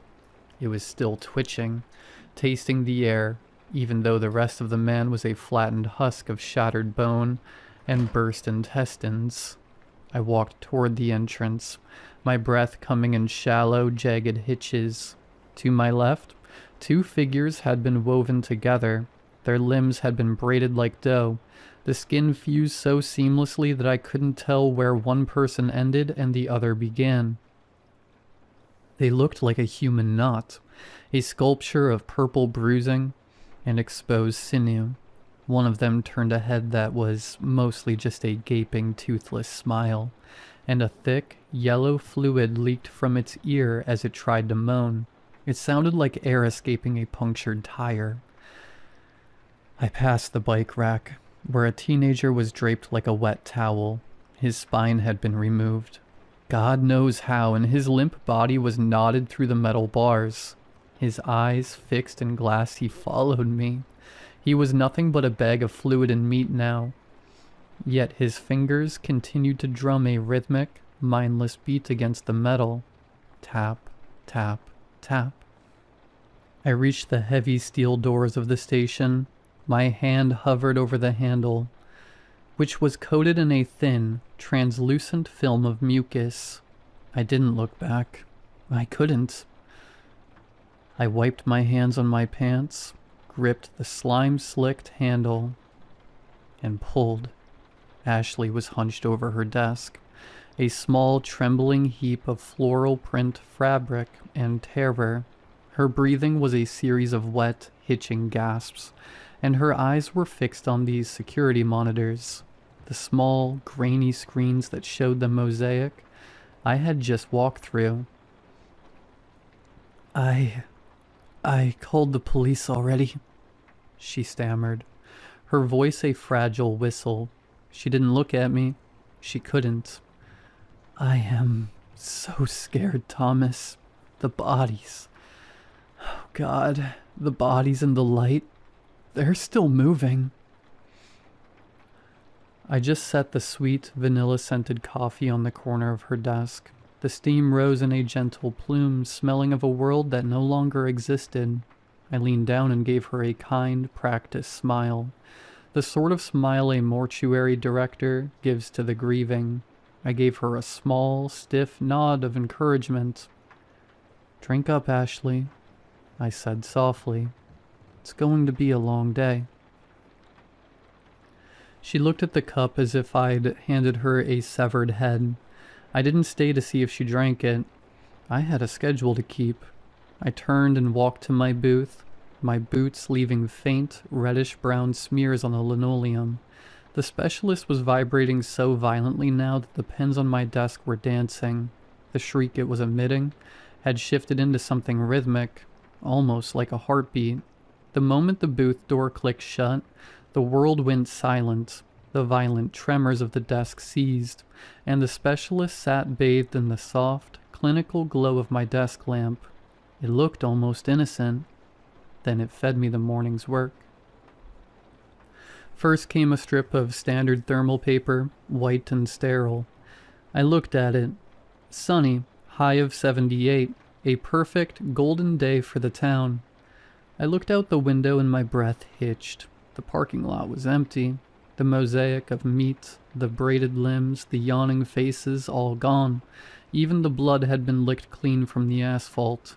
The sun was shining with a cruel, blinding brightness that made the morning slaughter feel like a fever dream. Then the machine stuttered one last time and pushed out the second sheet. It didn't slide out. It slumped. It was a square of pale, cured leather, still warm and slightly damp. The edges were jagged, showing the faint, rhythmic marks of a serrated blade. There were no ink ribbons here. The words had been raised in welts, like a rash forming under the surface of the skin. "Do not let the weather in, Thomas." I didn't scream. I couldn't afford to. I set the skin face down on the desk, unable to look at the texture of it any longer. I reached for my headset, the plastic feeling alien and cold against my skin. My hands were steady. Too steady. I leaned toward the microphone. The on-air light bled a deep, arterial red across my knuckles. I tapped the mesh. Thump, thump. "Good morning, everyone," I said, my voice as bright and hollow as the sun outside. "Tom is here. And now, for the weather."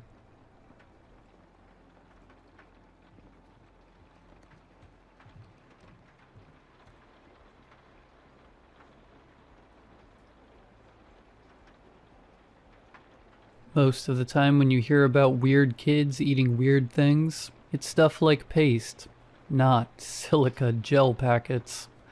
But growing up, that's exactly what my childhood best friend Ellis would do each day. I still remember the day that we first met in grade 1. I was sitting out in the schoolyard during recess, on the one day that my mom forgot to pack me a snack. Ellis saw me without anything to eat and, without me even asking for anything, handed me a packet of salted pretzels. I smiled awkwardly, stuffed it in the bottom of my school bag, and then told him apologetically that I don't like pretzels. We both started laughing, and the friendship grew from there. Ellis shared a lot of interests with me, in that we were both geeky and bookish types, who loved sci-fi movies and fantasy novels. We would spend hours talking with each other about our favorite fictional characters. You know, the packet says not to eat those, I told him gingerly one lunchtime, as he munched away on the moisture-absorbing silica crystals. I pointed to the print, saying, "Warning, do not eat," on one of the synthetic sachets, which were included in most snack packaging. "It's fine," he said, tipping the sachet back into his mouth. "It's actually harmless. They only put that 'cause it's a choking hazard, and I know how to chew." Unfortunately for Ellis, his unconventional snacking habit didn't go unnoticed in our grade. It didn't take for long for other students to notice him eating the silica gel packets and begin making up taunts and jeers about him. "Ew, he's eating that gross white powder stuff," laughed one bully, standing over poor Ellis. "What a freak." "Yeah, Martian boy, do they get gel packets back on your home planet?" A girl laughed, waving her hand in front of his glasses. "I made some science chemicals in the Keb lamp today. You should drink those too, nerd," jeered another bully, gawping at the discarded preservative sachet. This continued over the years of our friendship, befalling Ellis several times a week. They would come over and start giving him hell the second they saw one of those small blue gel packets being pulled out a lunchbox. Ellis was also much nerdier looking than myself, with thick glasses and a wispy frame, which further added to him being targeted. But despite all of this abuse, Ellis wasn't swayed from his maligned habit. He kept eating those silica gel pouches, chewing them more anxiously, scarfing them down before the bullies saw, or consuming them secretly in the bathroom. Each time that the bullies came over to degrade my best friend, I would avert my gaze, make myself quiet, and try not to attract their attention as they laid into Ellis. It was clear from my behavior that I was embarrassed by my friend's eating quirk. I didn't want to look too weird, or get targeted by association, so I would never defend Ellis or get involved, even when the bullying turned from verbal to physical.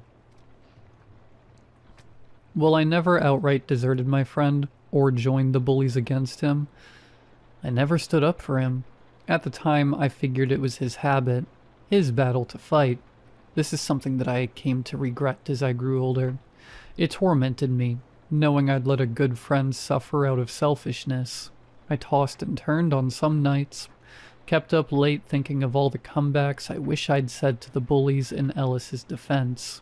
One childhood too late. Ellis and I matriculated together from elementary school into middle school, but it was high school where we parted ways, with me going to one and him to another. We said fond goodbyes to each other and promised to keep hanging out outside of school, but that promise didn't pan out as I was swept up in high school life. It would be years later, when I was well into my 20s, that Ellis finally returned to my mind. In the middle of watching TV in my apartment one evening, a news report came on that instantly cast my thoughts back to my old friend. And of course it did. It was about silica gel packets. They were being discontinued. Specifically, the brand that had been in all our snacks and treats throughout our school days, which is why it was the only brand of silica that Ellis had eaten. According to the news report, the brand, Crystal, were being discontinued due to severely toxic substances present in them. The news reporter's words chilled me to my core. They're a simple part of food packaging designed to keep our food dry, but the question is, are they truly safe? Not those from this local producer of them. It is being alleged that Cristal silica gel packets were created with scientific waste products, which were not thoroughly understood by researchers at the time. Fortunately, foods stored with the packets were protected from this substance by the plastic packaging. It is also not harmful in trace quantities. However, we urge anyone who has accidentally consumed this silica gel and is experiencing health issues to contact 9 News. Switching off the TV, my blood ran cold for Ellis. That surely didn't bode well for his health. That poor kid had eaten several of those sachets every day for his entire childhood. If they were worried about someone eating an odd packet here and there, what would all that do to him? After all, those sachets were allegedly made from discarded waste products, a byproduct of scientific studying crystallization. Apparently those crystals had vastly more absorbency than normal silica crystals, which is why the company used them to cut corners. But there had to be a trade-off somewhere. A terribly sad thought dawned on me as I wondered if my old friend was even still alive. He could have died from this poisoning during the 15 years since I'd seen him, and I'd have no idea. Pulling out my phone, I gave him a quick search on Facebook, and there was his profile. Well populated with few friends, his page looked like it had at least some activity until earlier this year. The most ominous thing, though, is that there were no profile pictures of him on the page. Instead, he just used various fictional characters' pictures. His current profile picture, a picture of the Wampa ice monster from Star Wars, and he'd updated that just a few weeks ago. Well, at least his love for geeky movies hasn't changed. I went to bed that night reassuring myself that my old friend was probably fine, and that if he was dead, he wouldn't be updating anything on Facebook. I still couldn't bring myself to reach out to him, but was content knowing he was likely fine. Still, those same nightmares of regret over failing to stick up for him returned to me that night. I saw those same bullies, and was silent as they ripped into him over his habit, one which I know may have cost him his health.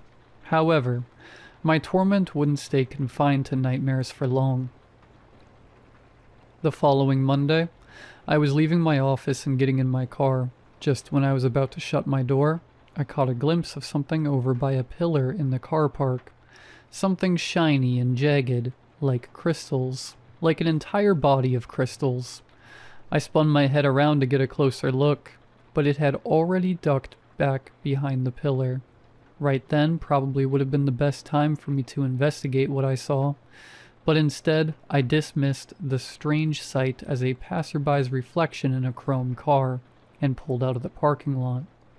I didn't see the crystal creature in my workplace parking lot again, but this didn't bring me comfort because, instead, I now started seeing it on my various car rides back home. First on the street outside my office building, then at the intersection further down the road, then at the bus stop past the intersection, then in an alley further into my route. I never saw it for more than a few seconds in the evening dark, but it was unmistakable now. There existed some kind of stealthy humanoid creature, completely encased in sharp crystals, and even worse, day by day, it was following me home. I had only seen that glint of synthetic crystalline substance in one place before, but I'd seen it every day for years, and that was in the silica gel packets Ellis would dig into daily. I could put 2 and 2 together, the news report about my friend's crystal snack being toxic, and the strange crystal monster stalking me. Again, I jumped online at home and started looking old schoolmates up, but this time, instead of Ellis, it was the names of the kids who had bullied him. Their little gang had been made up of about 5 people, and it only now occurred to me that I hadn't heard anything concerning them for years. Searching each of their names, I was shocked to see obituaries. Roy, the leader, had been butchered in his sleep in an unsolved home invasion. Shauna, another of the crew, had suffered a similar fate, having her body ripped apart by an intruder while her family slept. One by one, I learned of each of the animalistic and brutal killings, with descriptions of the former bullies having their flesh pierced and shredded.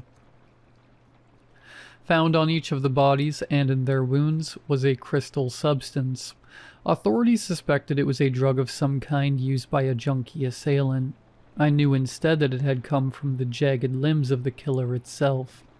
I also now knew one more thing, that the creature that had done these killings, my old buddy, had one final target it was coming to kill. He wanted revenge against me for not standing up for him. Helplessness could have consumed me at that moment, but I fought to keep myself rational and calm. Ellis had only killed its targets while they were in bed sleeping, I recalled. It had likely needed to catch them unaware, because it was too physically fragile to kill them otherwise. If Ellis came anywhere near me while I was awake, I would have the power to injure or, if need be, kill him. It hurt me to think about my old pal like that, but I wasn't going to let him savage me while I slept, interrupt my guilty nightmares about him with a real one. That night, I reinforced the door to my apartment with multiple locks and a security alarm. I also made the doorman aware of a deformed intruder, which may attempt to force its way up to my apartment, leaving out the part about being a literal crystal monster, of course. Finally, I left a baseball bat near my bedside table. One hit from that would turn my vengeful, monster-fied friend into a pile of glass. I don't know how I managed to doze off that night, knowing what lay outside coming to kill me, but I somehow did, revisiting my standard, regretful dreams. This time I was one of the bullies, joining in on insulting Ellis. In his eyes, I might as well have been. Suddenly I was startled awake by the sound of a cupboard door slamming. It was my closet door. I looked up, eyes groggy in the lamplight, and finally saw him up close. Ellis.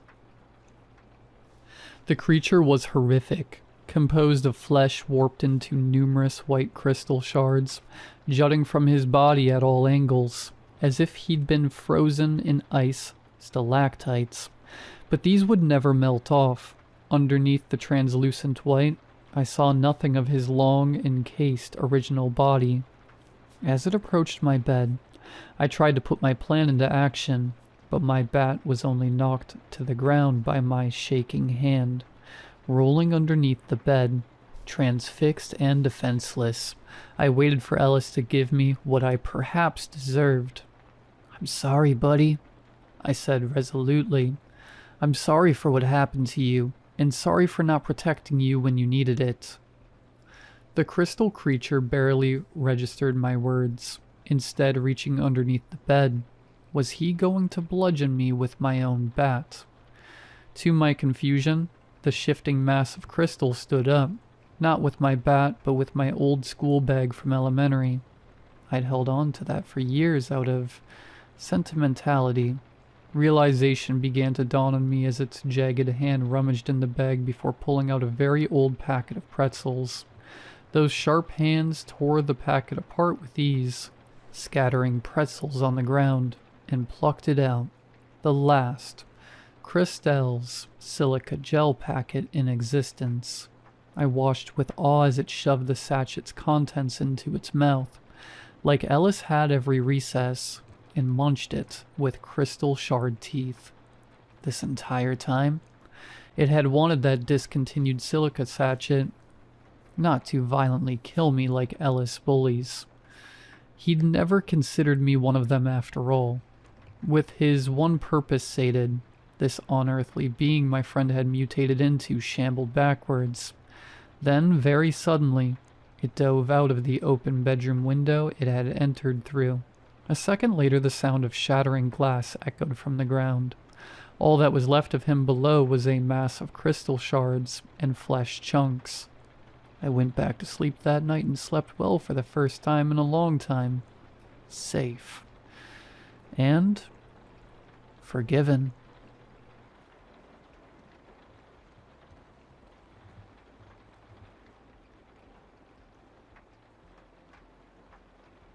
I don't think my recovery is going the way it should.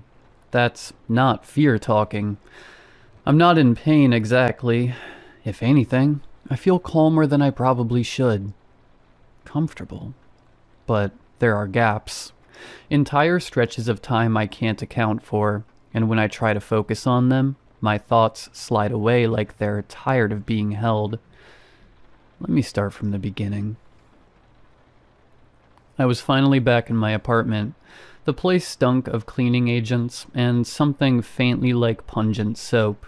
Bleach and dish soap. Sharp enough to sting the back of your throat, but was thankfully free of pests.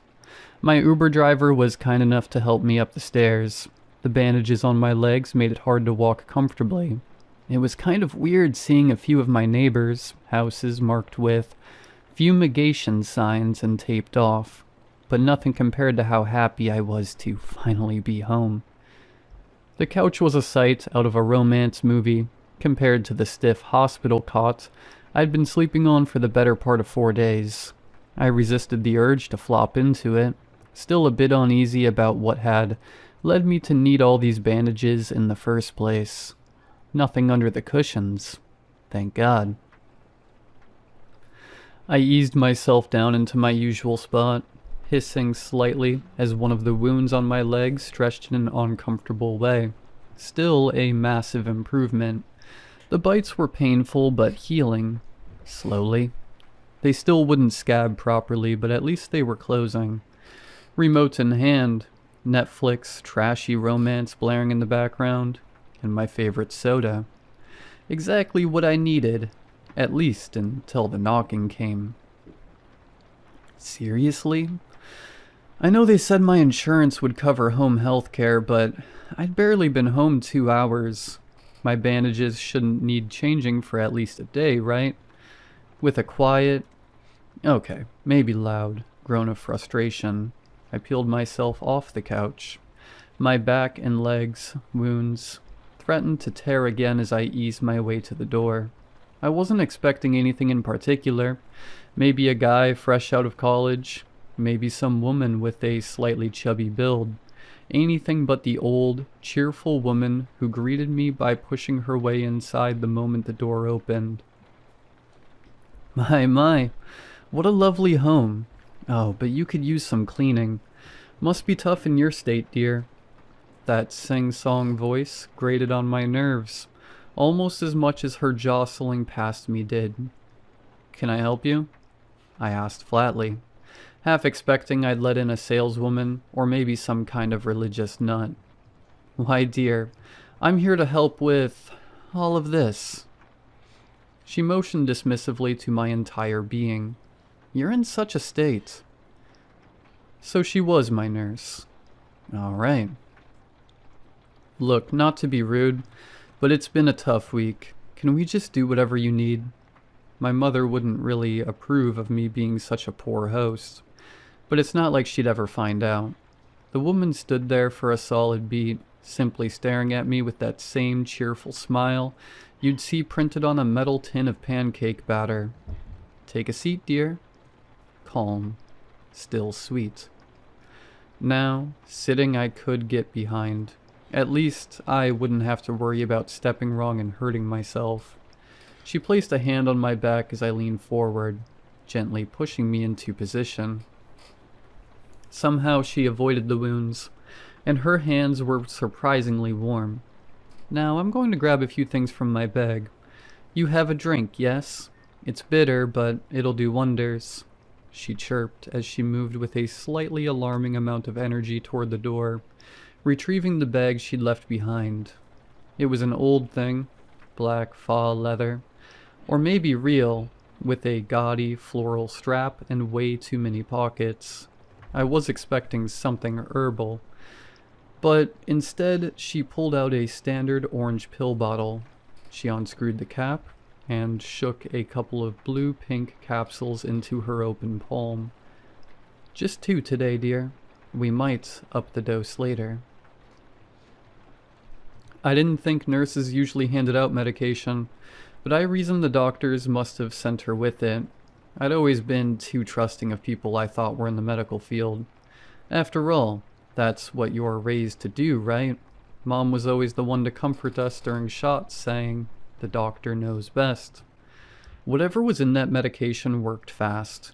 The pain disappeared in moments, replaced by a looseness, a light dizziness. All the while, the nurse rested her hand on my shoulder and gently squeezed. I remember how warm it felt. Things got fuzzy from there. I know she applied some ointment to a few of my nastier wounds. We chit-chatted a bit, the usual stuff. Any new pain? Feeling tired? Having trouble staying awake? She asked gently. I told her I felt drowsy. She just grinned. That's normal. Means it's working, dear. I slept better than I had in days that night. No waking up to fresh blood where a scab had torn loose. No nightmares about things crawling in my bed. Just black nothing. I woke up to blood on my sheets the next morning.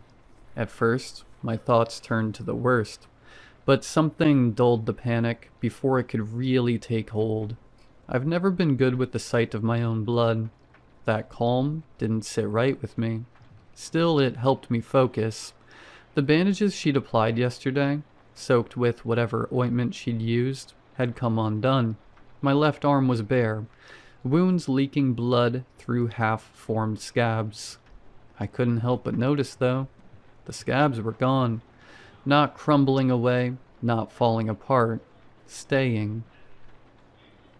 Maybe the cream was working. I eased myself out of bed, carefully balled up the sheets, and tossed them onto the floor. I'd deal with them later.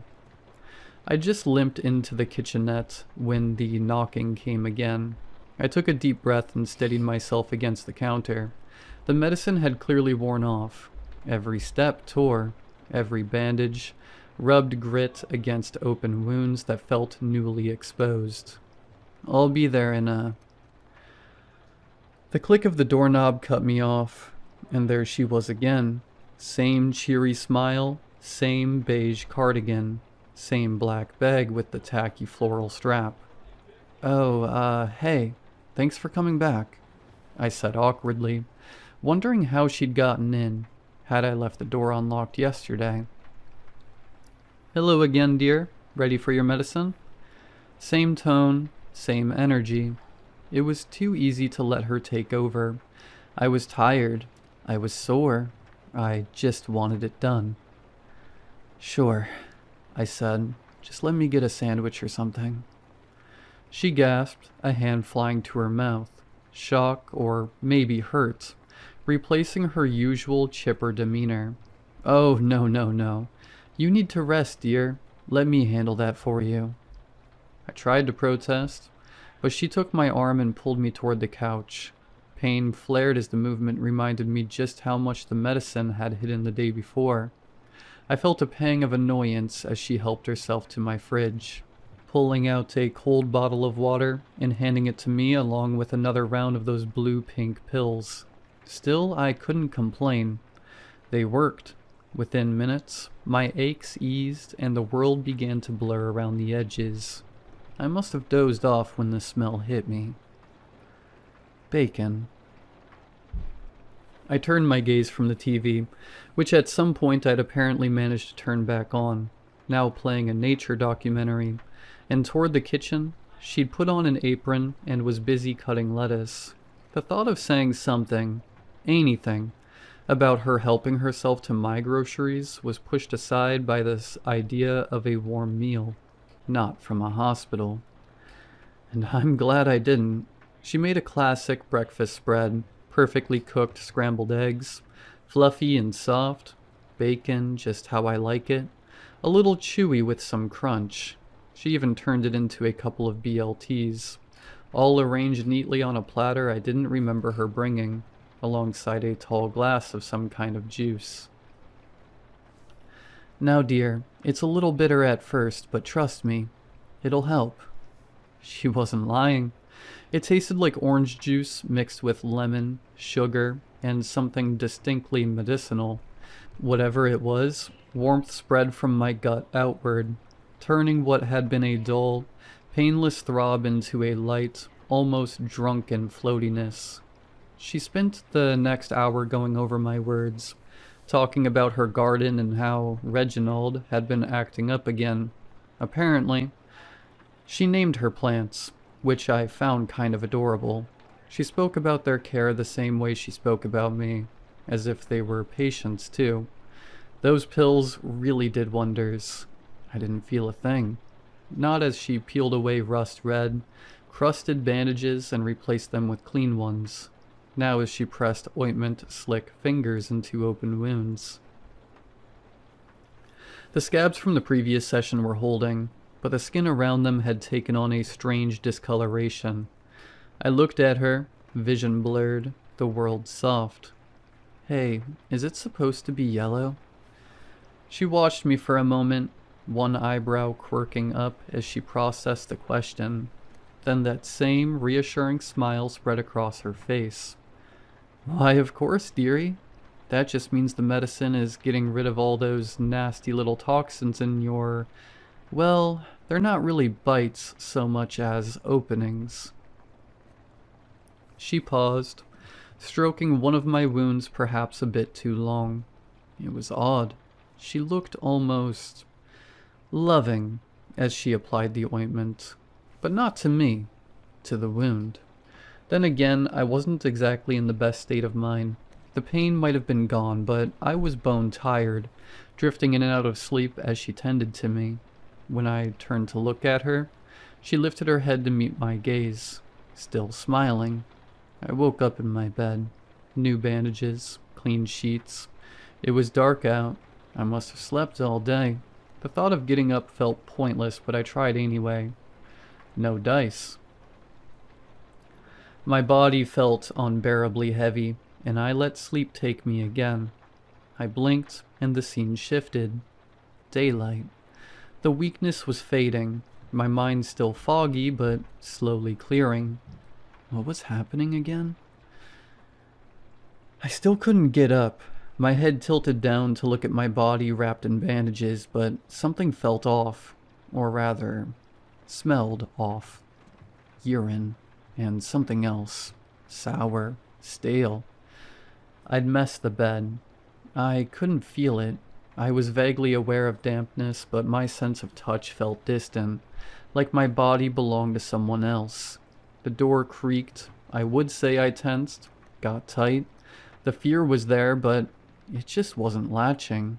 It was like something wasn't firing in my brain, not letting the fear fully kick in.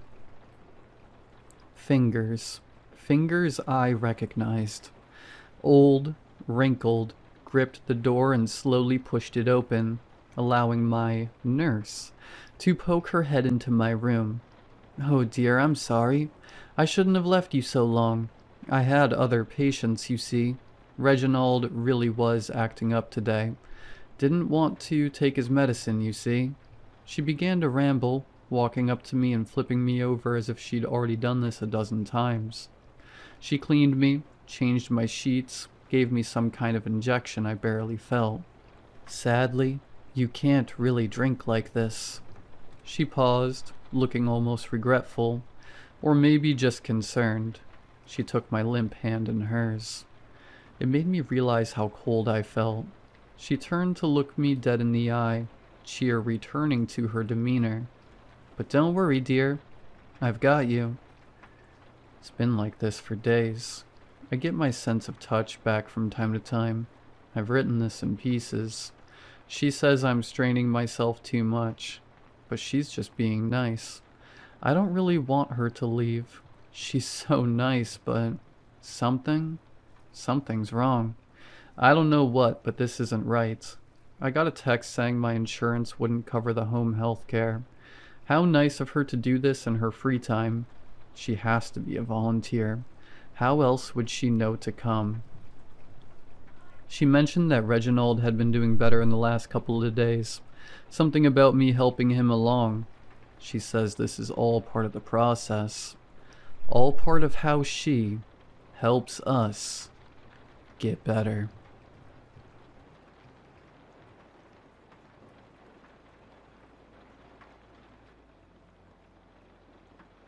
The efficiency of small spaces was the selling point. The agent, a woman with teeth too perfect for her face, had called it cozy, intimate, a cocoon for the modern urbanite. What she meant, what I understood in the bone-deep way one understands the subtext of a rental agreement, was that it was cheap.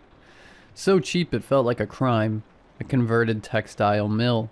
The apartment was a single, open-plan box.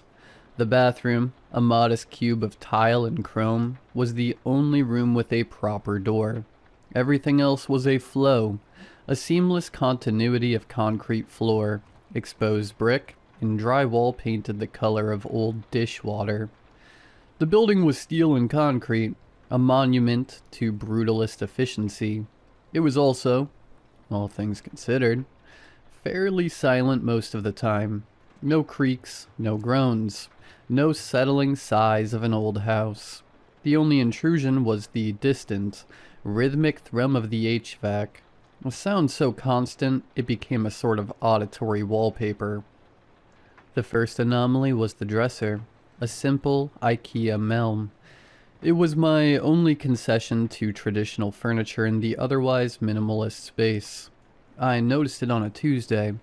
I'm a creature of habit. When I vacuum, I push the dresser almost exactly 2 inches from the wall to get the wand behind it, and then I return it to its place, flush against the paint. But on this Tuesday, it was 4 inches out.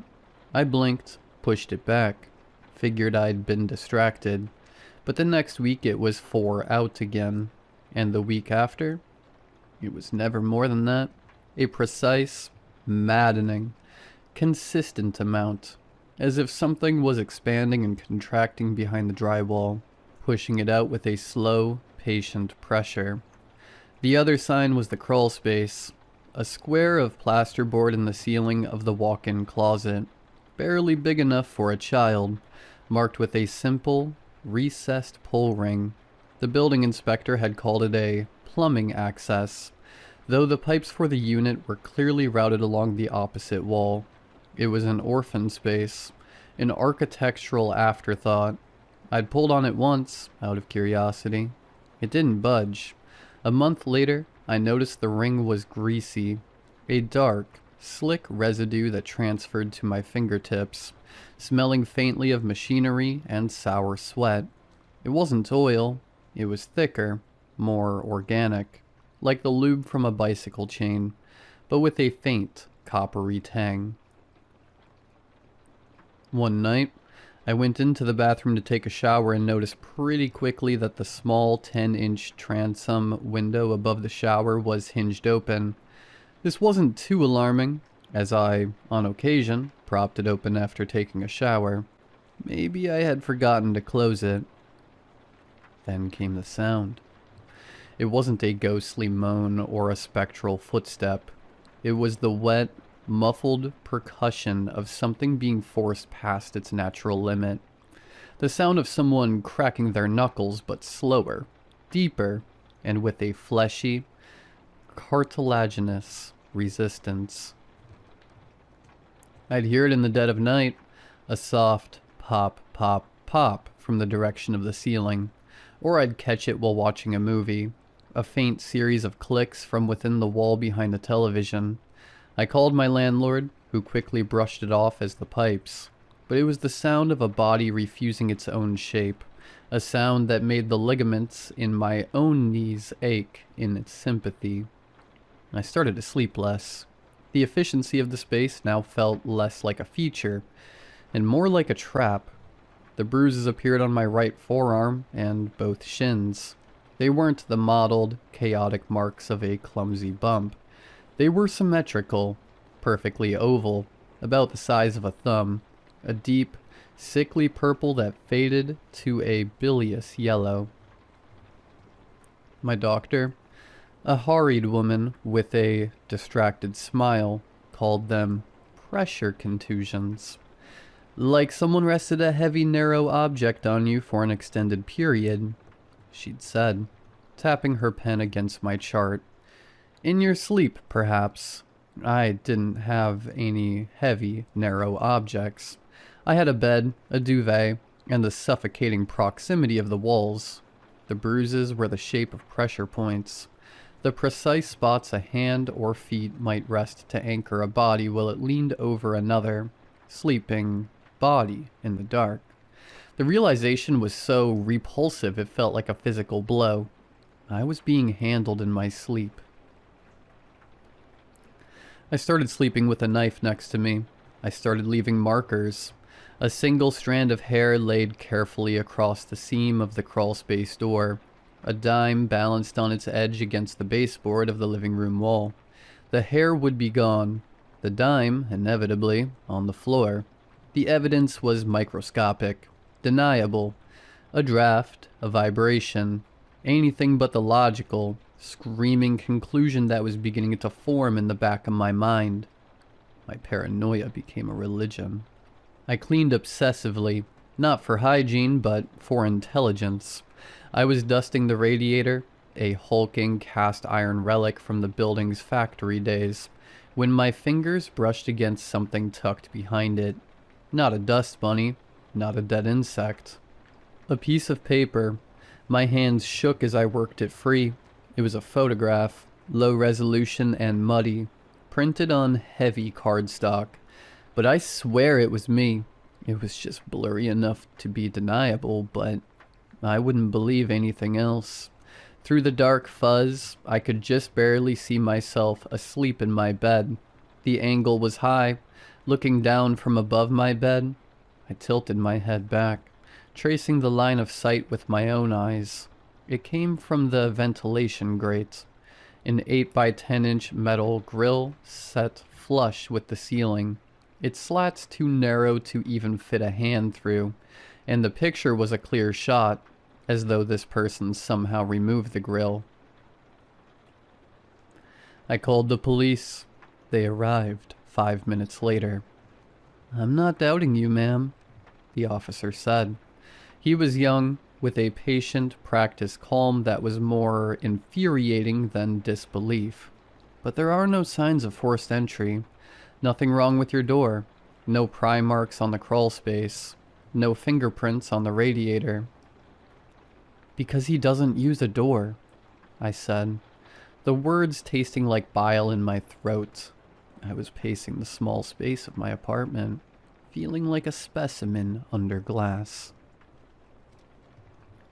The officer exchanged a look with his partner. It was a look I'd seen before. The look you give the person who is seeing things. The person who is one bad night away from a 5150 hold. "We'll increase patrols in the area," the officer said, the finality in his tone a clear dismissal. After they left, I locked the door. I pushed a chair under the handle, a token barrier against an enemy who didn't believe in doors, as a small comfort. I sat on my bed and stared at the ceiling. I wanted to call my family. I wanted to leave, but give some issues I don't want to mention. I didn't have that option. A few nights later, I was half drunk on cheap whiskey, the bottle sweating on my nightstand. I was listening. The building was so quiet tonight. The HVAC, the background noise that had become my anchor, was silent. I listened for the clicking, for the wet, muffled pops. There was nothing. The silence was worse. It was the silence of something holding its breath. I had to get out, just for a few minutes. I pulled on my shoes, the movement feeling clumsy and loud in the stillness. I turned off the lights. The building hallway was a tomb of concrete and echoing footsteps. The heavy steel door of the building groaned shut behind me, and I felt a pang of something that was almost relief. The night air was cool on my face. I just needed to walk around the block to feel open space. I was gone for 10 minutes, 15 tops. As I started walking back, I began feeling a dreadful pit form in my stomach. For what reason other than maybe supernatural premonition, I didn't know. My heart started pounding a frantic, arrhythmic beat against my ribs as I approached the door. I turned the lock. The door swung open into the dark. The apartment was just as I'd left it.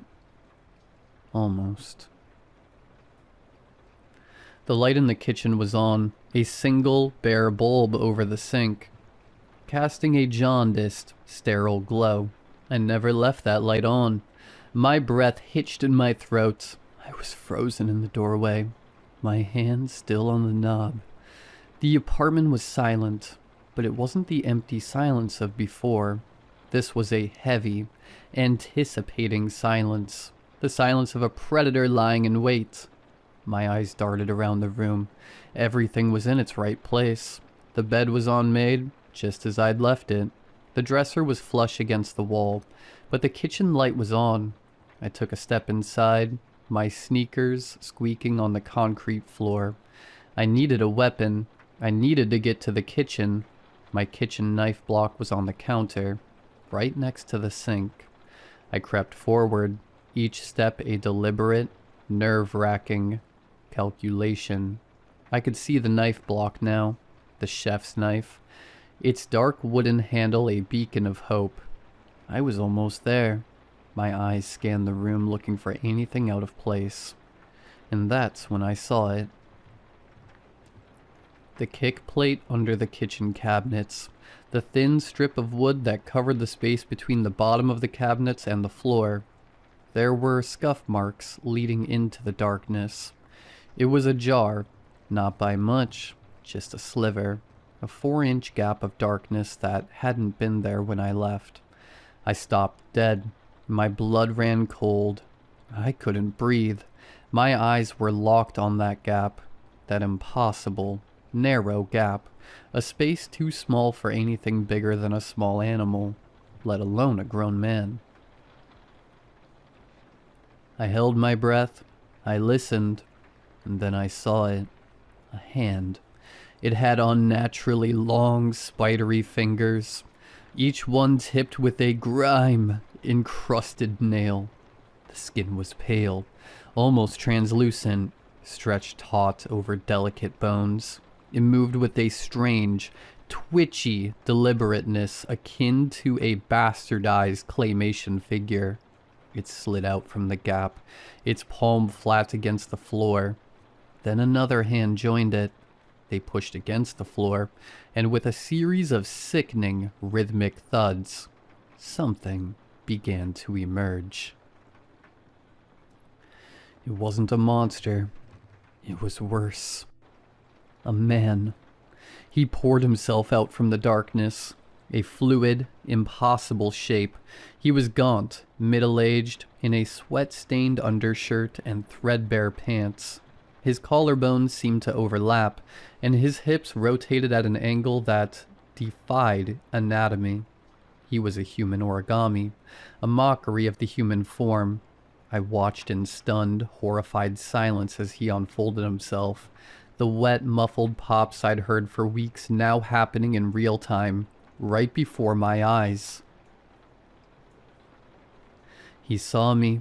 His eyes, sunk deep in their sockets with a glazed-over yellow shine, widened in terror. He was terrified of being caught. I screamed, a raw, guttural sound that tore from my throat. I lunged for the knife block, my fingers closing around the handle of the chef's knife. He scrambled away, a panicked, disjointed gait that was agonizing to watch. He made some sound. Not a scream, but something more carnal and animalistic. He moved with a terrifying, boneless speed, a scuttling motion that was all wrong for a man of his size. He was a spider, a cockroach, a thing that belonged in the cracks and crevices. He didn't run for the door, he ran for the bathroom. I followed, the knife held in front of me like a talisman. He was in the bathroom, a room so small I could touch all 4 walls at once. I saw him lunge for the window above the shower, jumping off the shower bench. I thought he'd get stuck. I prayed he'd get stuck. But he didn't. He had practiced this. With a visceral thwack that echoed in the small room, he dislocated his own shoulders. He didn't even flinch. He contorted his torso, his head lolling at an unnatural angle, and slid through the opening like a snake into a hole. He was gone. I stood there, shaking, the knife hanging limply from my hand. I looked at the window, at the small dark opening that had just swallowed a man. I could see the alleyway outside, the brick wall of the neighboring building. There was no sign of him. I sat in the corner of my apartment, the knife clutched in my hand, my back against the wall. I watched the door. I watched the windows. I watched the crawl space. I watched the kick plate. I listened for the clicking, for the wet, muffled pops. There was nothing. The apartment was silent. Empty. I called the police again. They took a report. They looked at the window. They looked at the kick plate. They looked at me with a mixture of pity and suspicion. They didn't believe me. Not really. How could they? I barely believed it myself. That night, I quickly gathered my things and rented a hotel. 2 weeks later, I got a call. A detective. He said they had him. They had arrested a man in a neighboring town. He'd been found hiding in the insulation of a local elementary school. They'd caught him because a janitor had heard a strange clicking sound coming from the ceiling. His name was Reuben Cook, a 44-year-old former tunnel rat from a specialized demolition crew, a man with a rare connective tissue disorder, a disorder that made his joints hyper-flexible, his skin unnaturally elastic, a man who could fold himself into spaces no human should ever be able to occupy. The detective, a man with a tired, world-weary voice, told me about Cook's history. He was a commensal predator, a parasite. He would live in the dead spaces of apartments for months, eating scraps, watching tenants, and God only knows what else. His file was a litany of disturbing escalations. He was previously imprisoned for folding himself into the trunk of a woman's car, and waiting 3 days for her to drive to a secluded location. He was also linked to a case 3 years ago where, after nestling into an apartment, he killed the tenant because they'd tried to install a shelf that would have blocked his hiding spot. I felt a strange, cold detachment as the detective spoke, a sense of relief mixed with a lingering, gnawing dread. He was caught. The nightmare was over, but then the detective said something that sent a chill down my spine. "We found Cook's kit in the walls of your building," he said. "Kit?" I asked, my voice barely a whisper. "It wasn't just a sleeping bag," the detective said. "We found some wooden boxes. The smallest box, barely 12 inches square, contained a collection of your personal items, a toothbrush, strands of your hair, and a spare key." I felt the blood drain from my face. My spare key? I'd lost it months ago. I'd torn my apartment apart looking for it. I'd even had the locks changed. A useless, hollow gesture. He'd had the key all along. He could have come and gone as he pleased. But he didn't. He chose to stay in the walls. He chose to be a ghost. Even more, I wondered if he took my hair when I was asleep and most vulnerable. Had that been the reason for my bruises? His strange desire to collect my hair. And why my toothbrush? The medical exam on Cook was strange, the detective continued, his voice dropping to a low, confidential tone. He didn't just have a condition. He had surgically removed his own floating ribs and shaved down his pelvic bone. He didn't want to be a man anymore. He wanted to be a shape, and he's been in your walls since the day you signed the lease. The lease. The cheap, Too good to be true lease. The one I signed in a hurry. The one I didn't read as carefully as I should have. The one that had bound me to this place, this prison, for a year. A year of being watched. A year of being a specimen in a cage I didn't even know I was in. I hung up the phone without saying goodbye. I couldn't breathe. The hotel room, with its generic art and beige carpet, felt like it was closing in on me. I'm in a new house now. Though small, it had a wide open floor plan with no crawl spaces. No attic, no basement. Just space. Empty, blessed space. I have a security system. I have a puppy. I have a therapist. I have everything a person is supposed to have to feel safe. But it's not enough. My friends haven't helped much. They began giving him names as if it were all a joke. Flat Stanley, one joked at a dinner party, eliciting a wave of laughter. Another called him the Origami Man. That one stuck with me and permeated my mind more and more each day. I know they mean well, but they can't understand. The memory is a parasite, burrowing deeper into my brain with each passing day. I can't sleep without the lights on. I can't take a shower without the bathroom door locked and 911 on speed dial. I can't be without a weapon by my side. I can't walk past a ventilation grate without feeling a phantom pressure on my skin. I feel an itch on my scalp, a ghostly sensation of a lock of hair being pulled. I can still smell the sour, coppery tang of the grease on the crawlspace pull ring. Last night, I heard the house settle. A soft groan from the floorboards. A gentle creak from the ceiling. I was out of bed in an instant, my heart pounding in my chest. I grabbed a ruler from my desk and started measuring. The gap under the front door, the space between the floor and the baseboards, the clearance under the kitchen cabinets. I measured everything, my hands shaking, my breath catching in my throat. The rational part of my brain knew it was just the house, just the normal sounds of a structure adjusting to the temperature and humidity. But the other part of my brain, the part that had been rewired by Cook, knew better. It knew that a man doesn't need a door to enter a room. It knew that a man doesn't need lots of space to exist. It knew that the world was full of cracks and crevices, of dead spaces and forgotten corners. It knew that, even if it was small, there was a chance prison bars couldn't contain an inhuman monster that could bend into any shape, and I couldn't shake the feeling that somewhere, in some forgotten corner of this new house, a man was practicing his craft, folding himself into smaller and smaller shapes. Waiting. I still have nightmares. I still wake up in a cold sweat, my hands flying to my shins, my arms checking for bruises.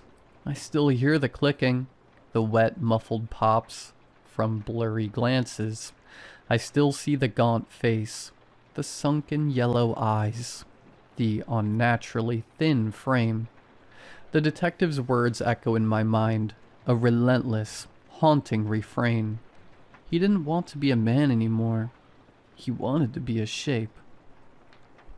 A shape that could slip through the cracks, a shape that could hide in plain sight, a shape that could be anywhere and everywhere. I'm at the kitchen table now, the morning sun streaming through the window. The ruler is still on the table. I've been measuring all morning. I measured them all. I wrote them down in a notebook. I'm measuring them again tonight, and tomorrow night, and the night after that, because I know with a certainty that curdles in my gut that Reuben Cook had a reason to watch me and keep me alive for so long, even if I didn't know what the reason was, and I don't believe he would give up on me so easily. So every time I hear a floorboard creak, every time I feel a draft from under a door, I find myself wondering the same thing. Wondering, with a cold, sickening dread, just how much space a man truly needs to fit.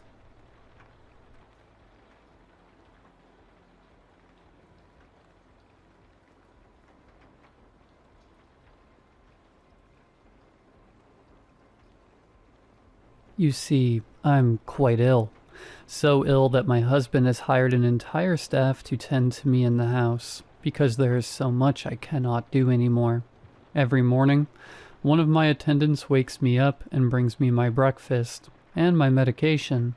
So many pills that I have to take. But they do seem to help. Sometimes I can sit up in my bed and feed myself, though my hands shake terribly and my muscles are so stiff. Other times, my attendant must sit with me and feed me like I am an infant. It used to be embarrassing when I first started needing so much extra help, but I have become accustomed to it. I'm grateful for my attendants and everything they do for me. After breakfast, the children usually come visit me in my room, my beautiful angels, all with their halos of golden curls and their sparkling blue eyes. They run about the room, laughing and playing chase, jumping on my bed and leaping to the floor. I never caution them or tell them to stop, because it warms my heart to see them having so much fun. I have 3 babies, and they will always be my babies, no matter how much time passes. My oldest, Jocelyn, is 8. She is starting to look so much like me, I think, with her sharp, pointed nose and her delicate brows, always furrowed in thought. Her cheeks are starting to lose the chubbiness of childhood, and my heart aches to see her growing up so fast. Simon is my middle child and my only boy, and what a boy he is. Wild, unbothered by the rules my husband and I tried to enforce so many times over the years. He has my full pouty lips, and I can tell that when he is older, he will have his father's strong brow and jawline, and he's only 6 years old. He looks to me like a Greek carving out of marble, with the hard lines of his bone structure that are still so softened by the babyishness of his features. But even he looks so grown up to me now. My youngest is Evelyn, and she's only 3. She has such a sweet, cherubic little face, with her impossibly long eyelashes and her rosy, chubby cheeks. She cannot run as fast or jump as high as her siblings, but she tags along as quickly as her little legs will carry her. She still cuddles with me the most, curling up next to me in my arms when I take my naps. Before lunch, the sweet smell of her hair fills my nose and sends me off to sleep so peacefully. When the children aren't tearing around my room like whirling dervishes, they often go out to play in the garden. Jocelyn and Simon are always so gentle with Evelyn and always make sure to wait for her to catch up. I'm so lucky to have such sweet babies who love each other so much. I used to be able to join them in the garden before I got sick, and sometimes it makes me sad that I'm stuck inside, in my room. I have a rotating cast of attendants who stay with me each day, understandably so, since I imagine that they all have families to get home to once their shifts caring for me are done. My husband has insisted I have care around the clock, so I have 3 different attendants each day for each shift: morning, evening, and overnight. My attendants help me shower every morning and help me get dressed each day. It means so much to be able to wear clean, fresh clothes every day, and not rot away in bed wearing the same gown for days on end. Tiffany, who is one of my favorites, will brush out my long hair and do it up in a lovely French braid for me. I only see her twice a week, though, and the other attendants don't seem to want to bother with my hair. It can become quite tangled by the time Tiffany comes again, and she will spend so much time patiently and gently teasing the knots from my hair. Sometimes she'll murmur as she combs and braids, "Miss Margaret, where are those beautiful babies of yours?" I always tell her they must be elsewhere in the house, perhaps playing with their dollhouse or sprawled in the playroom reading books. Tiffany always clicks her tongue and doesn't say anything to that. Of course, in addition to my attendants, I have my doctors. Dr. Phillips is a tall, thin man with graying hair cropped close and big, thick-framed black glasses that always look precariously close to sliding right off the end of his long nose. Dr. Phillips comes to see me every day after lunch to check on me and ask me how I'm feeling. He usually gets the same answer from me every day. Dr. Wilcox, who told me that I can call her Jennifer, is a doctor for my feelings. That's how she explained it to me when we first met. She said that being sick can bring up all kinds of negative feelings, and she wanted me to feel comfortable sharing with her if there was anything I was struggling with. She never makes much headway with me. I'm always too tired after talking to Dr. Phillips to answer any of her questions. Sometimes I do answer her questions, and she gives me a peculiar look and jots down in her notebook. I don't know what she does with that notebook after she leaves my room, but I think I'd like to read it someday. Everyone who cares for me wears a uniform. I guess it's mandatory for the agency that my husband hired them from. The only person who comes to see me who never wears a uniform is my friend Allison. Allison always brings her dog, Fig, who is a huge auburn-colored golden retriever. The first time I met Allison and Fig, I could tell Allison was a little apprehensive. She held Fig's leash tightly in her fist, though you wouldn't guess it from how the leash dangled with plenty of slack. But I noticed these things. Allison said something under her breath to one of my attendants as Fig approached me in the chair. The dog walked right up to me and placed her giant, blocky head right in my lap, looking up at me with her soft brown eyes. I lifted a hand and gently patted her head, and then scratched behind her ears, and she closed her eyes and let the full weight of her head settle against my leg. I saw Allison's grip on the leash relax, and I heard her quietly mutter, "Figgy is a great judge of character," to my attendant, who shrugged his shoulders and then looked away, almost irritated. After that first meeting, Allison has brought Fig to visit me each week. If I'm in bed, Fig will jump up and lie beside me, warming me with her silken auburn fur. Allison will always pull up a chair and sit next to me, and she always makes small talk about the weather or tells me a funny story about what Figgy has gotten up to since the last time we met. Allison even reaches out and holds my hand sometimes, and gives me a knowing look. She once asked me why I'm sick, and I told her it was better for both of us if she didn't know, but that didn't scare her away.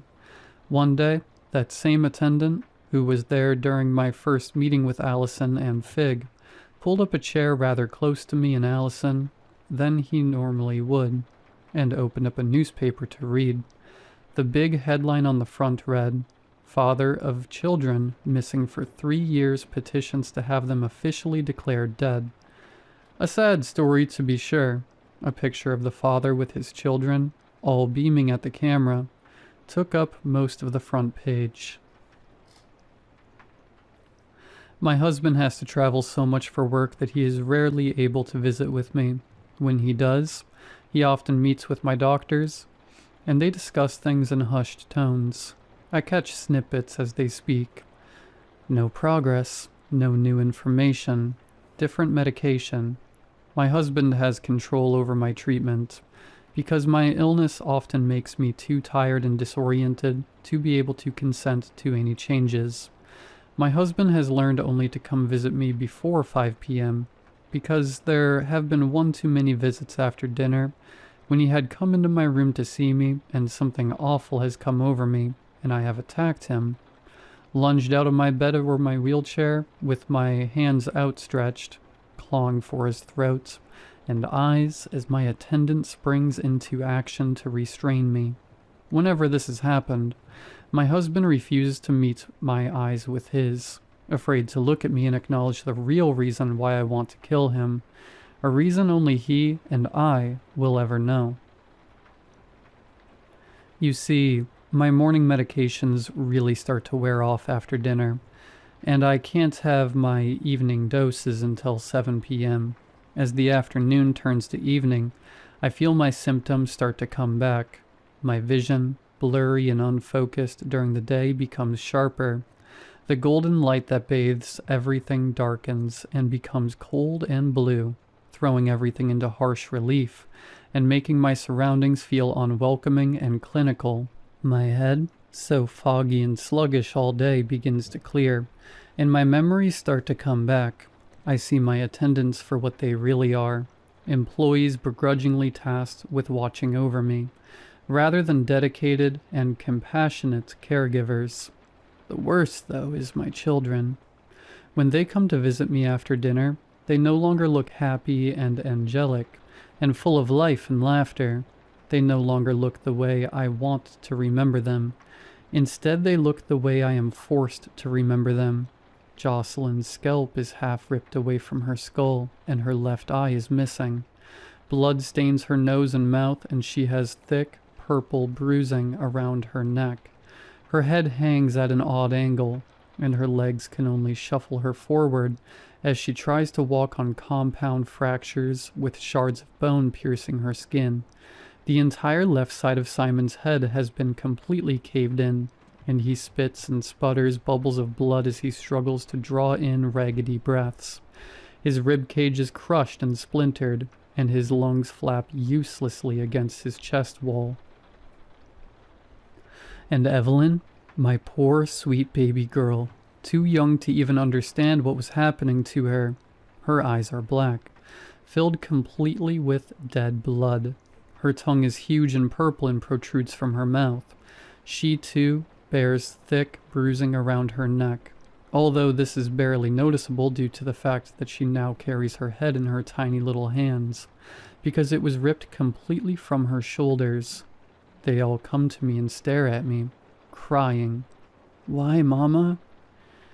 It used to drive me mad at first, and more often than not, when they showed up to haunt me, I would claw so deeply at my arms as I screamed in anguish that I ended up bound to my bed in padded restraints while a nurse administered an injection to put me to sleep. Now, I just cry silently.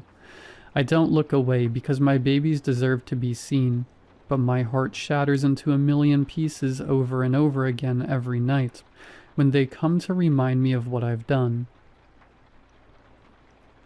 A trucker found me on the side of the highway 3 years ago, covered in blood, some of it mine, some of it not.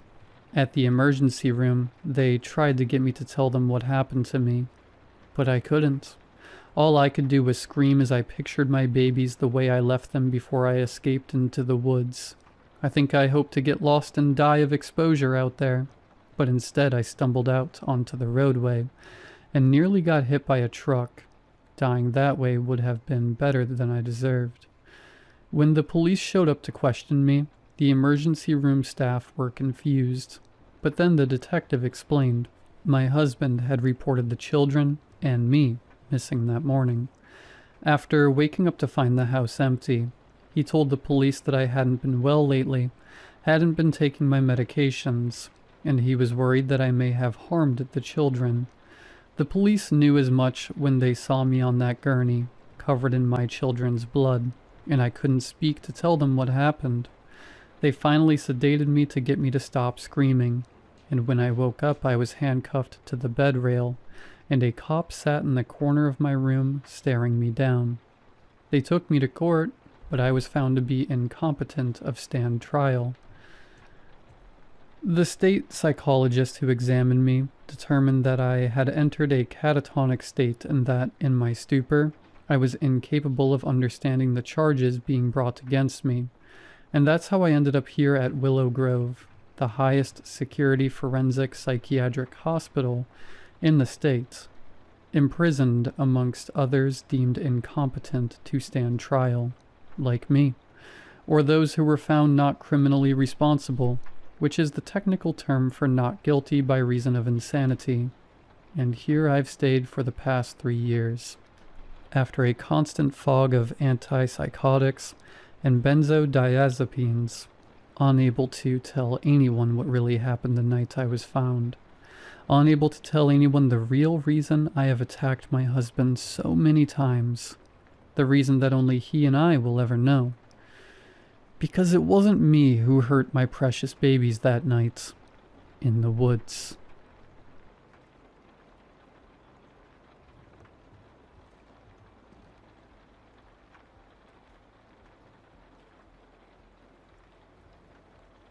The attic had been leaking for a few days now, and I had been up to my wits' end about it.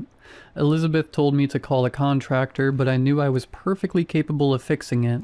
We had been warned the house would be a fixer-upper, but with a baby on the way and our budgets being tight, I told her that I was up to the task of converting this small country house into our cozy nest that we had always dreamed of. She was mostly on board to get out of the city, and I needed a project to work on at the time.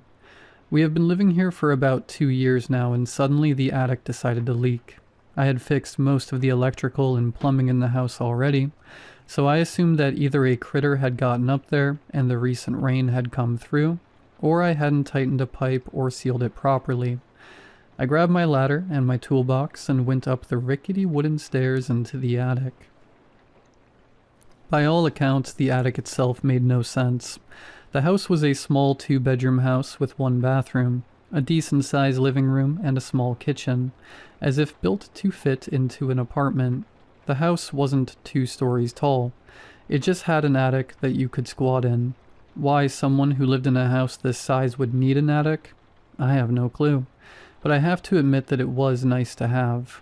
As I used my flashlight around the stuffy attic, I saw the boxes of holiday decor and baby toys we had been given for Jameson, so that he would have some when he got older. Grandparents, am I right? But then I saw something shift behind a wooden horse. I dragged myself up into the attic, and I moved myself about as I came closer to the spot.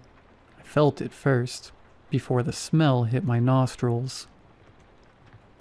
Wet, puffy, wrinkled, the smell of dead things. Things that had been sitting in here for a long time. I swung the flashlight to what my other hand had touched, and that is when I realized what it was. The eyes had burst from when I shifted my weight onto the hand. The skull flattened and the neck had an impression of my pinky finger on it.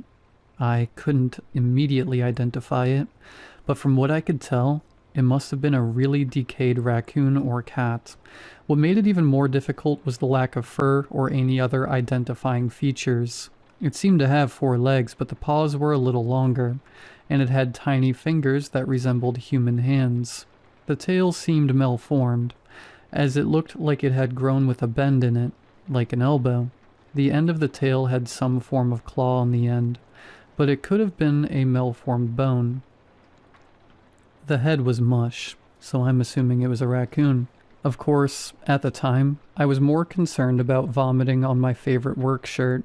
I quickly crawled out of the attic and ran into the bathroom to wash off the greasy guts on my left hand and change shirts. I then grabbed a few plastic bags and some gloves from the kitchen before trekking back up there to clean it out.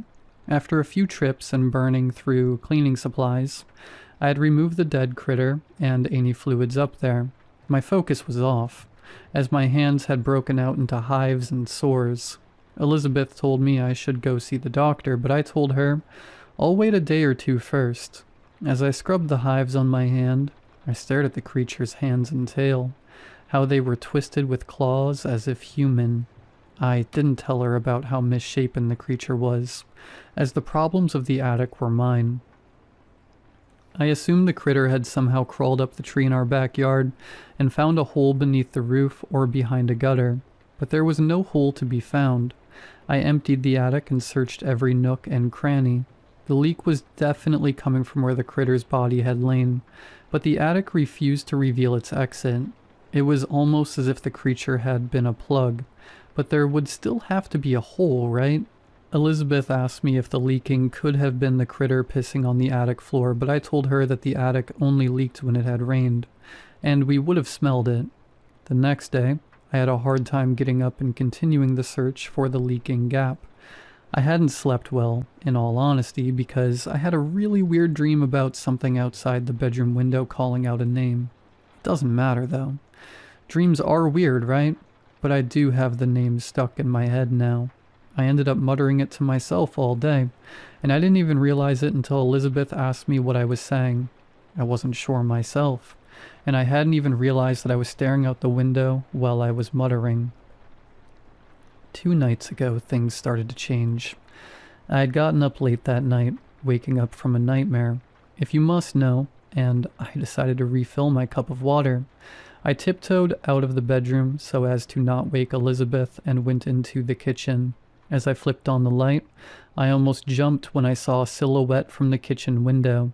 I had just woken up from a dream about something coming in from the window, so you can understand why I was jumpy. I then rubbed my eyes and saw that it was an ooze, leaking from the kitchen ceiling and down the window panel. Thunder roared and lightning flashed outside, highlighting the translucent fluid.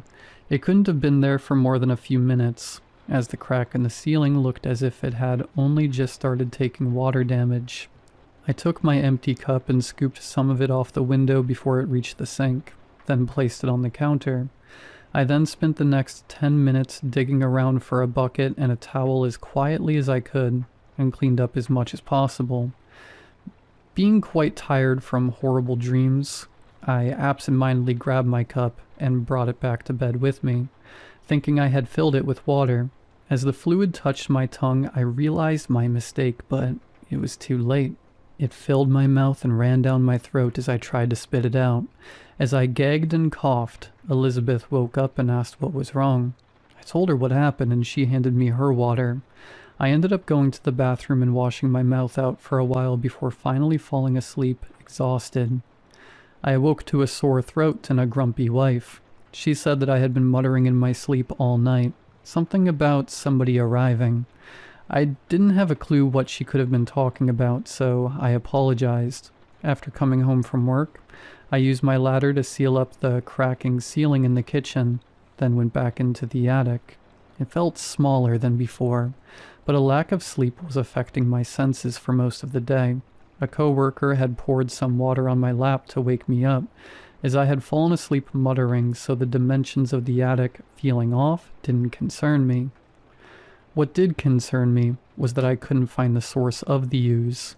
The only thing that stuck out was an outline of where the critter had been found, had stained the wood flooring, but that was something I couldn't scrub out.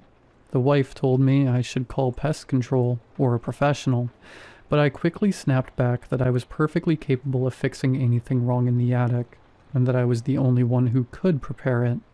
I must have said it more aggressively than I intended, because she said that she was going to take our son with her to her mother's house, and that I had been acting strange for the past few days. She claimed that I had been sleepwalking, muttering the same name over and over while opening windows at night, and had become distant. I told her it was just nightmares and that I was fine. I was just stressed because I had a job to do, and if she couldn't understand that, then she should just leave. I haven't seen her for 2 days now, or our son Jameson, I think. Not that it matters now. She wouldn't understand even if I tried to explain it to her. I love her, but I had to fix the leak. I haven't left the house since. My boss called, but I told him I had more important things to do than filling out paperwork, then hung up. But I finally found the leak. That attic thought it could hide it from me, but I found it. At this point, my skin is puffy and red, with dried blood from sores and cracked skin across my arms. I haven't been able to speak. My jaw feels so swollen. Moving or breathing hurts, so I have spent the past few hours sitting in the attic alone. The ooze wasn't just a leak, but rather a gift. He had tried to tell me before, but I didn't understand.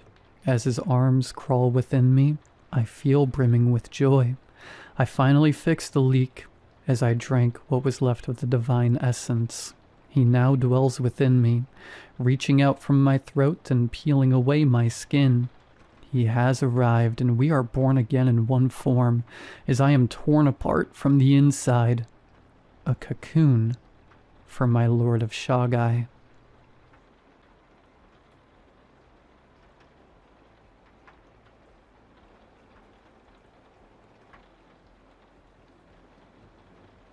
As I write this, I'm nursing a glass of whiskey on my back porch. I don't know how to describe what I'm feeling right now. It's been 11 years since he disappeared. That kid has been my whole world since the day he was born. His mother hasn't been in his life since he was a baby. It's a long and frankly traumatic story, so I won't tell it here. But to condense it, she's an addict, and only God knows where. So, I've been Ozzy's legal guardian since he was 2. October 31st, 2014.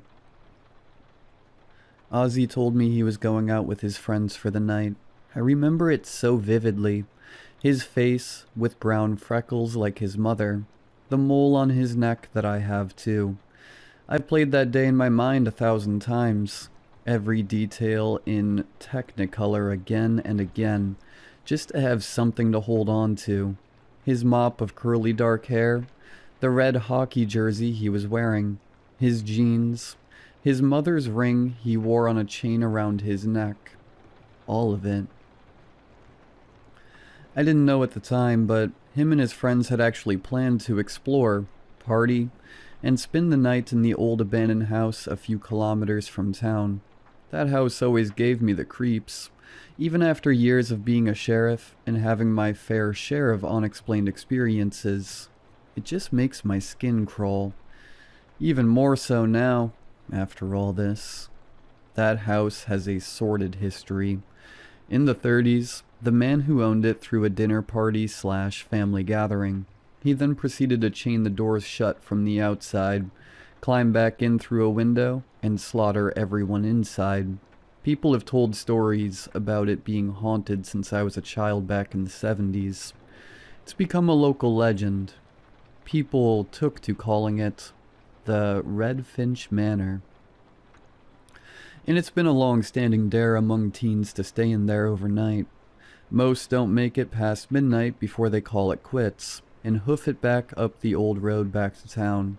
I can't even tell you how many times I've had to drive tipsy teenagers back home in the black and white off that road at absolutely ungodly hours. Ozzy grabbed his stuff and left around 7 p.m. I wished I had listened to the pit in my guts and grabbed him by the arm, and told him no. I was the one to report him missing around 4 a.m. when he hadn't come home. I didn't sleep that night despite having work at 6 in the morning. Maybe it was intuition, maybe it was God warning me, or whatever it is in that house calling out to me, that it had taken my little boy. I was sitting on my couch, my phone in my lap with my thumb hovering over the button. I didn't call 911, I called my boss, Frank. He would have gotten there faster anyways. The line rung a few times before his groggy voice answered. Jesus, Joey.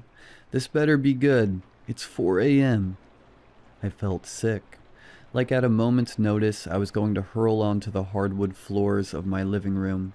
Frank, get over here, please. It's an emergency. Ozzy. Frank, the kid's gone. I said, my voice shaking more than I had ever heard it. It felt like my entire world was already crashing down, even though a logical person would have been able to rationalize, come up with explanations. But for some reason I just knew. I knew.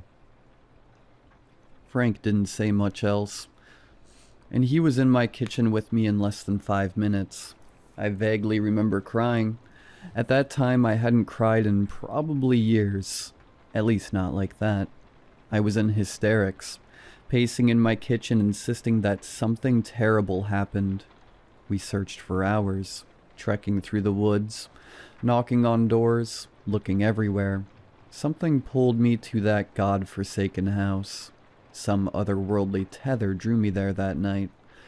Myself, a few deputies, Frank, and over a dozen volunteers walked the 2 or so clicks down the dirt road. The sky was turning from the dark black of night to a deep blue as daybreak approached. The manor came into view, and I had this horrible, soul-crushing dread. 19 people swept that house with flashlights, and we didn't find a trace of the kids who went missing that night. Those 5 kids got headstones a few years back. For 3 years, I practically drowned myself in whiskey. I lost myself in grief. I had constant nightmares, dreams about all the horrible possibilities of what could have happened to my nephew. I'm better now, but I can't say I had healed. Ozzy was my only family at the time, though I've since gotten married. His grandfather and grandmother passed in 1991 and 2008, respectively. My sister has been way off the deep end and not in speaking terms with me since 2000 when I took custody of Ozzy. Fast forward to a week ago, December 7th, 2025. I'm still working as a sheriff, and admittedly still mourning on some level. I hadn't thought I'd ever fully get past losing him. I was on duty, sitting in my patrol car eating cheap fried fast food when my radio crackled to life. 1032, this is Deputy Ross. I need another unit at 762 Country Road 144, and call forensics. The abandoned house. That same abandoned house that the less rational part of my brain insisted had stolen Ozzy. I pressed the button and spoke. 10-4, this is Sheriff McKinney. ETA 3 minutes. I flicked on my lights and sirens and peeled out of the parking lot like a bat out of hell. They say death has a smell, something specific that can't be replicated, and I can assure you that's very true. Like rotting meat sprayed with a sickly sweet perfume. It was faint, but I could smell it despite the fact the freezing cold had practically frozen the body lying in the snow solid.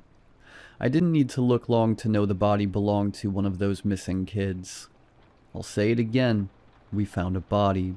A dead body, not bones. After 11 years. A body.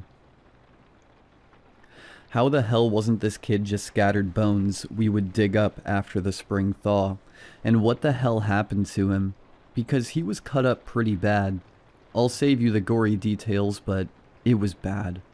Really bad. Coroner said he'd been dead less a few days. December 2nd, she told me. Stabbed to death. Poor kid bled out right there in the snowbank. That's crazy enough. Finding someone freshly dead after over a decade. But the part that left us with even more questions was, why the hell did he still look 17? He should have been 28, so why did he still look the exact same as the missing persons poster we plastered all over the city a few clicks away?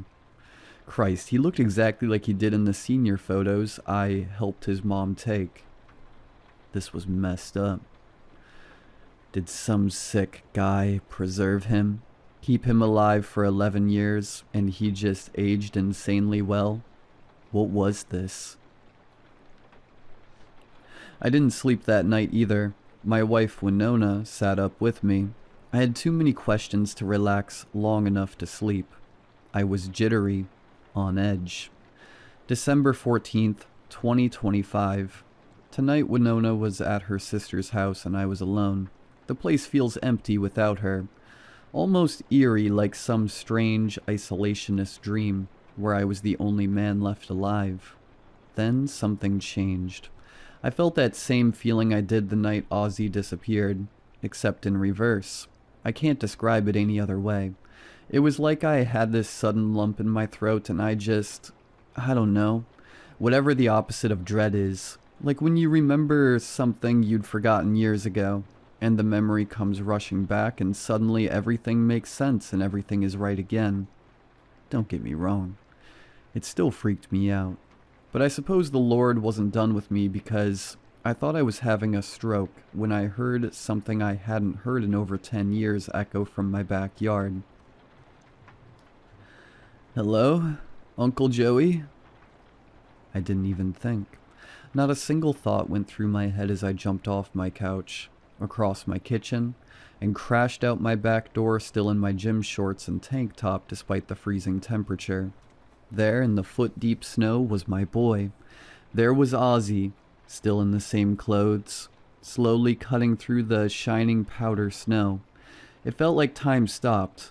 His jersey was ripped. He was covered in blood, and I'm still not sure how much of it was his. The lab hasn't called me back yet. Had I died in my sleep? Was this some kind of afterlife? It took a minute for my brain to turn back on and actually process what the hell I was seeing. "Kiddo?" I called out, my voice uneasy. I cut myself off, bounding off my back porch and into the snow. Who knows how long he's been out in the cold? It's December in northern Ontario, for fuck's sake. It was near 30 below. It didn't matter how the hell he was alive. All that mattered was that he didn't freeze to death. When I managed to haul Ozzy inside, he just cried. I held him in my lap on my kitchen floor like he was a toddler again, until Frank and an ambulance got here. My mind was elsewhere. What the hell was I supposed to do? What am I supposed to do now that I'm in the middle of all this? The rest was kind of a blur. Frank called forensics again to look at the house, test the blood on Ozzy's clothes. I don't really remember much up until I got home about 2 hours ago. It's 4 a.m., and I'm bundled in about 5 layers drinking a glass of the strongest whiskey I had in the house. He's still 17. Ozzy didn't have much to say other than frantically asking about his friends and the house. About a man. A specific man. Remember how I mentioned the house's history? The massacre in the 30s? Yeah, I don't really know what to make of it either. All I know is that, according to Ozzy, whatever the hell is in that house bleeds. And if it bleeds, I can kill it. I've got a 12 gauge in my lap right now. It's taking every ounce of restraint in me to not march over there with as many slugs as money can buy, and as much gasoline as I can carry to burn the place in holy fire. If I do, I'll let you know if I can wipe that godforsaken place off the face of the planet. If not just for Ozzy. If at least for the other 3 kids whose bodies we haven't found yet. This is me signing off. I need to put down the whiskey and go get some sleep before I do something stupid.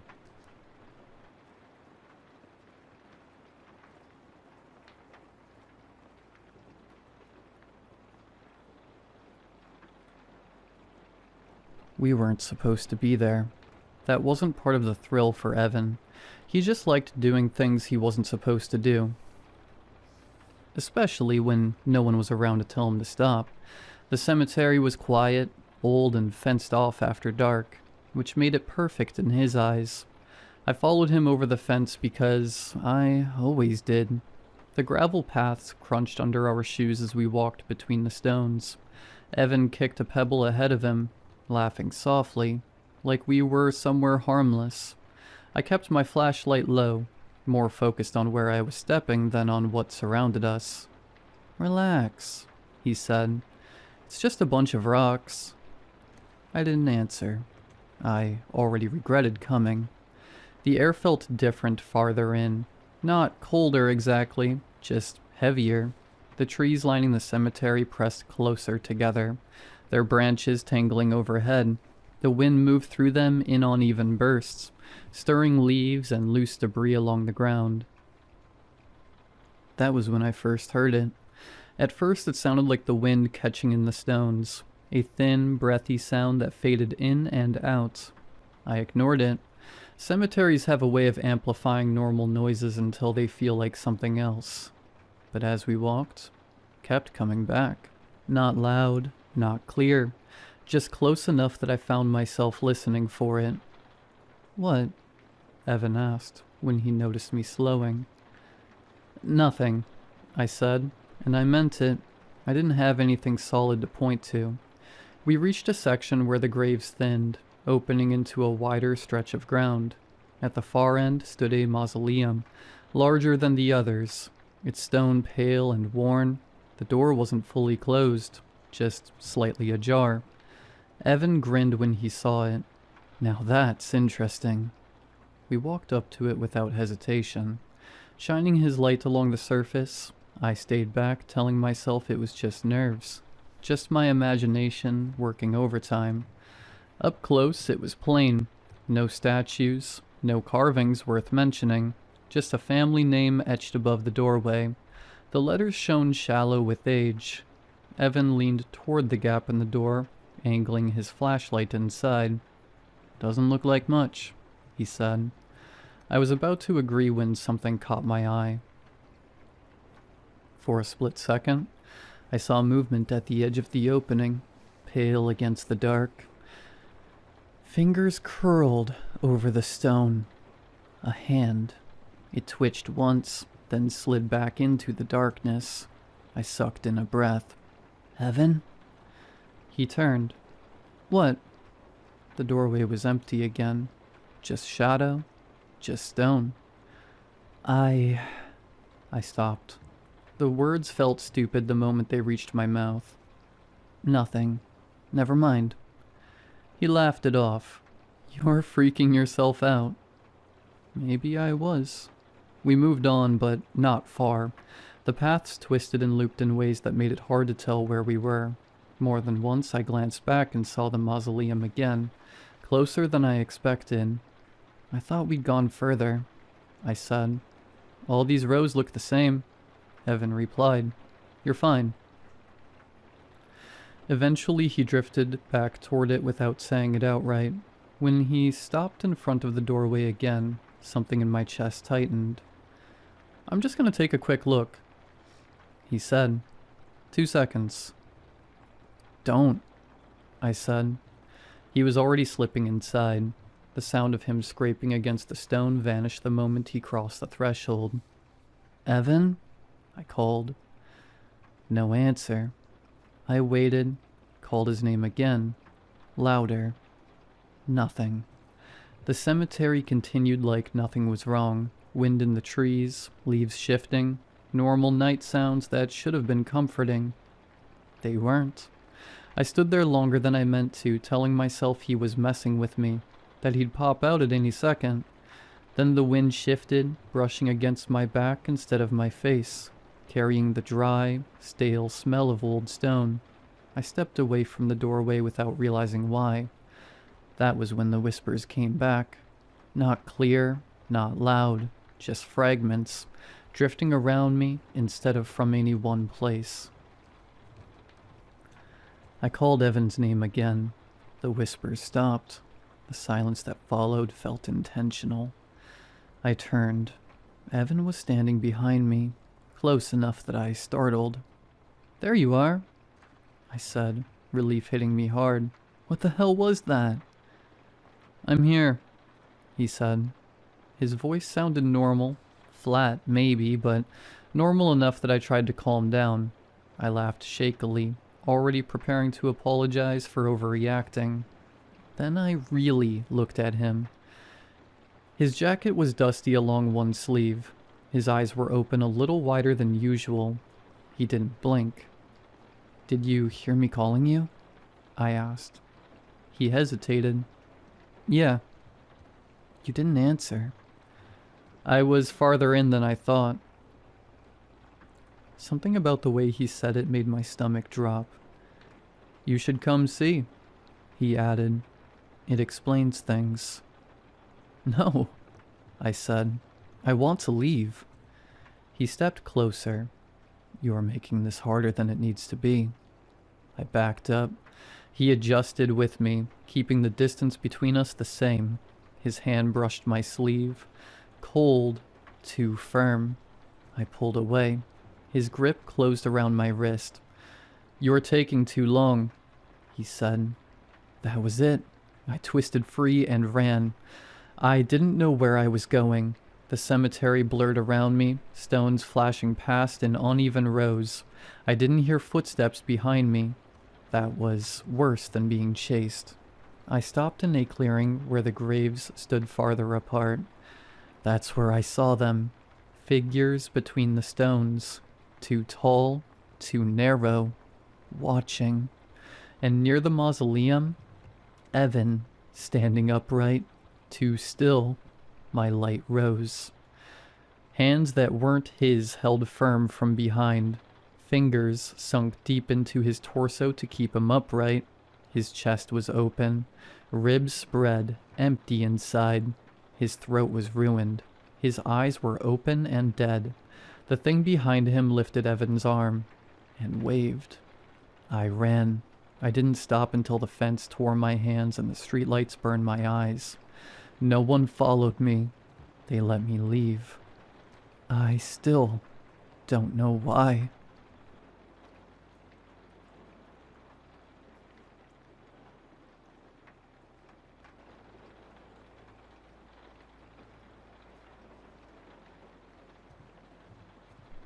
It happened in third period. Xavier, one of the quieter kids in my class, came up to me with a clenched fist and a hand over his mouth. "Mr. Stanley?" He sputtered out a muffled cry into his palm and held his closed fist up to me. "What's up?" He unfurled his fist, revealing 4 bloody teeth in his palm. "I think I need to go to the nurse." He uncovered his mouth. His front teeth were missing, along with his bottom ones. The lines between his teeth were filled with dark red. Oh my god. I cringed at the sight. "Go to the nurse, Xavier. Take my tissues," I told him. I had encountered a few kids having a tooth fall out when I taught second grade. This was my first year teaching high school. Kids shouldn't be losing teeth unless they were getting into fights. Right as I handed him the hall pass, Jayla yelled from across the class, exclaiming that her back tooth came out. Then it was Albert, then Anthony, then Megan, then Sam, until the whole class was losing teeth. They cried but kept wiggling at their teeth. Tiny little taps rung out on each student's desk. I passed the storage of Kleenex boxes around the class, making sure each kid got a few. I tried calling the nurse, but she didn't pick up. I walked to the front of the class and announced, "Everyone stay in here. I'm gonna go get the nurse. I'll be back soon." It seemed like all the other teachers had the same idea. Teachers crowded around in the nurse's empty office, asking about where the nurse went. Others conversing about what happened in their classrooms. Everyone's story was the same. It started with one student, then the rest started losing them. I felt around in my mouth with my tongue, checking each tooth's sturdiness, strong as ever. The nurse walked back into the office. I talked to the principal. He's going to make an announcement immediately. We've already called 911. The news arrived shortly after the ambulances. Helicopters showed up too. Care flight, I think. Men in big white rubber suits closed off the area. Some of them had weird-looking gadgets. Over the next couple hours, hundreds of kids with gauze-stuffed mouths were sent home. Cameras were shoved in the principal's face. Some in mine, too. They all asked the same questions. How many students have been affected? Do you think this could be biological warfare, biological terrorism, chemical runoff in the water system? Are any of the teachers experiencing what the students have? I felt like a deer in the headlights. I was just a teacher. A confused, scared teacher. I got home at about 9. My wife, Mona, greeted me at the front door with a hug. "I heard about school today." She stepped back and examined me. "Are you okay?" "Yeah." I didn't want to lie, but it was the easiest option. I couldn't sleep that night. That sound of falling teeth clacking on the desks haunted me. School was canceled for the next 2 weeks. Everyone was talking about it online. Article after article about why and how this could have happened. A town meeting was held a day later. As soon as the superintendent walked on stage, the crowd murmured. A mother in the back screamed, "My son's in the hospital. Are you gonna pay for those bills?" This started a chain of furious parents yelling, asking what we would do for their kids. The superintendent was walked off stage, quickly replaced by a public health official. At this time, we are actively investigating what caused this spontaneous phenomena. We're trying our hardest to get you the answers you deserve. He was met with loud disapproval from the parents. As I left the meeting, I saw one of my students with his parents. It was Xavier. When he spotted me, he looked away immediately, as if he was ashamed that I saw him. I felt horrible for the kid. That night, when I got home and settled into bed, my mind began to wander into all the possibilities. One question ran through my mind, though. Why only the students? As I drifted off to sleep, I was jolted awake by a single loud knock on my front door. I stared at Mona. She was fast asleep. When I opened the door, a brown paper bag laid on my porch, red tissue paper stuffed inside, a gift from the community. I thought as I lifted the bag, it was heavier than I expected, and it sounded like a Lego box being shaken around. I placed it on my table, and it let out a slunk, like a beanbag being dropped on the ground. I rubbed my eyes and decided I'd open it tomorrow. The next morning I was awoken by the sound of my wife getting ready for work. I rubbed my eyes and sat up against the headboard. "What did you get your class?" Mona asked.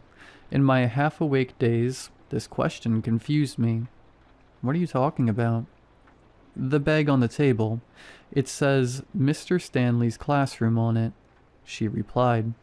I got out of bed and walked to the table. Turning the bag around revealed some words I hadn't seen the night before. As clear as day it read, "Mr. Stanley's classroom," in Sharpie, with a little smiley face at the bottom.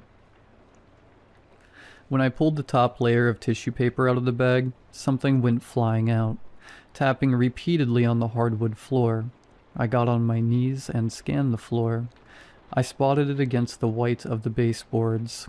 I picked it up and examined it closer. A brown tooth. It bounced on the ground as I dropped it, running to yanking the top layer of tissue paper off. Discolored teeth crowded the inside, pushing the walls of the bag. Every teacher in the school received a paper brown bag that night. The teachers with Ring doorbells revealed someone dropping these bags off. The man had on a long black trench coat and sported a bowler hat.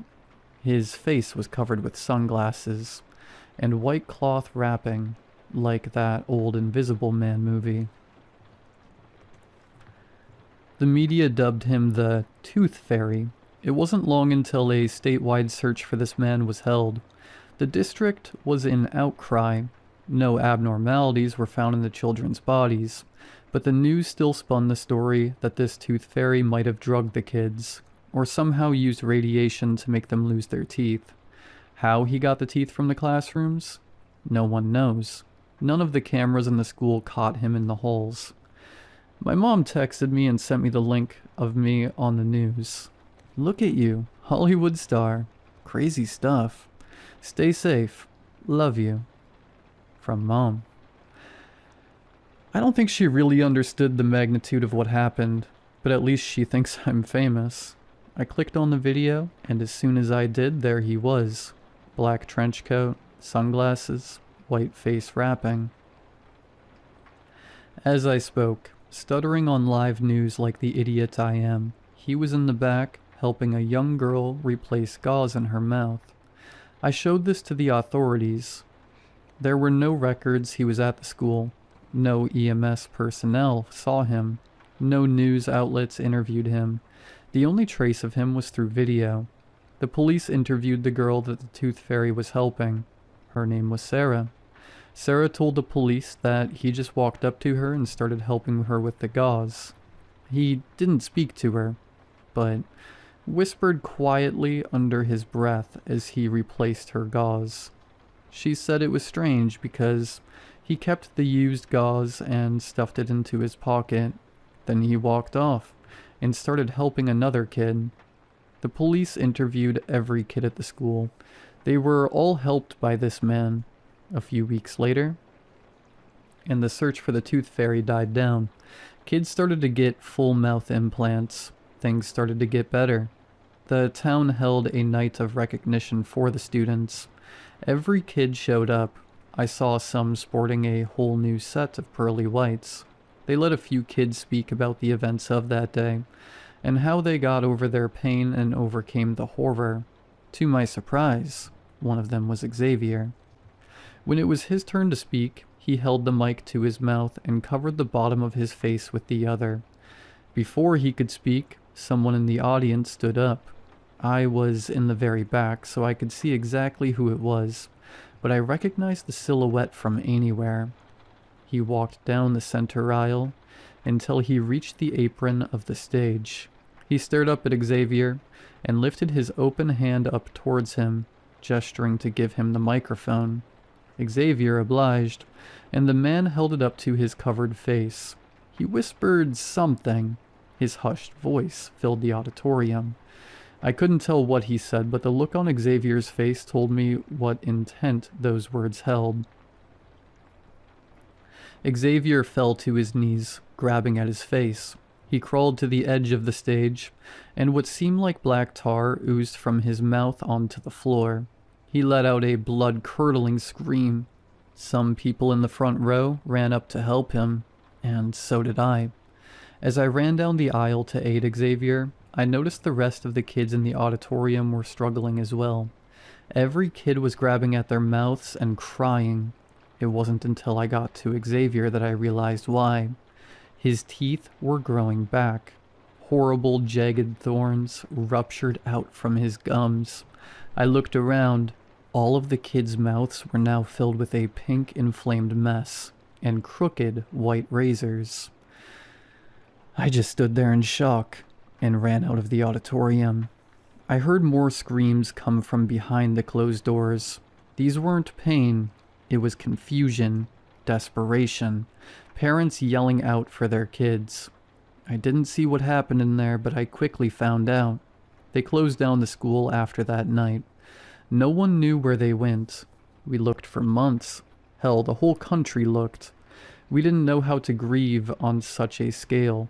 290 kids ran out of the auditorium missing.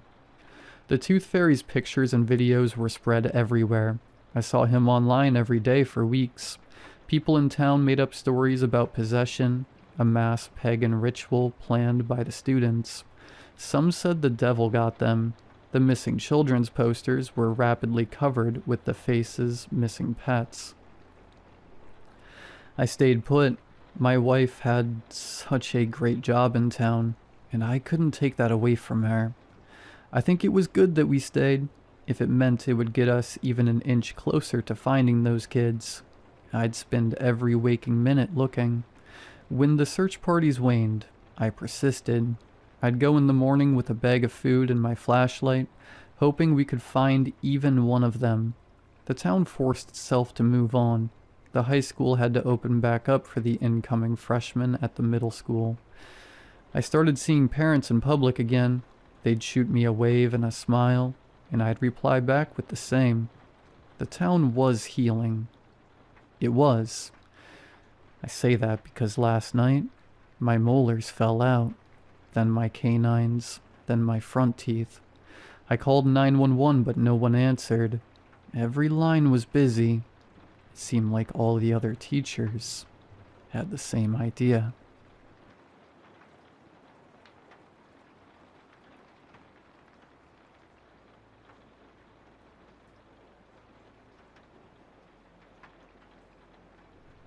Me and my girlfriend went on a getaway, although it wasn't her in that cabin with me. So, my story begins with me and my girlfriend planning a little getaway. We had been thinking about it for a while and decided it was finally time. With both of our jobs becoming stressful and general life struggles, we took some of our savings and put it into a long weekend stay in the Lake District, Friday to Monday. The day before we were planning to leave, I noticed my girlfriend wasn't feeling the best. She said it was nothing physical, just a feeling she had. The way she described it, I can only see as nervousness, or even dread. I offered to postpone or even cancel altogether, but she insisted we go anyway. So, off we went. On arrival to the small cabin, about 5 p.m., I immediately noticed a change in Emma. She had spoken less and less the closer we got, but was whispering things under her breath. She had not even made any comments about the place as we entered and looked around. The closest neighbor was at least a mile away.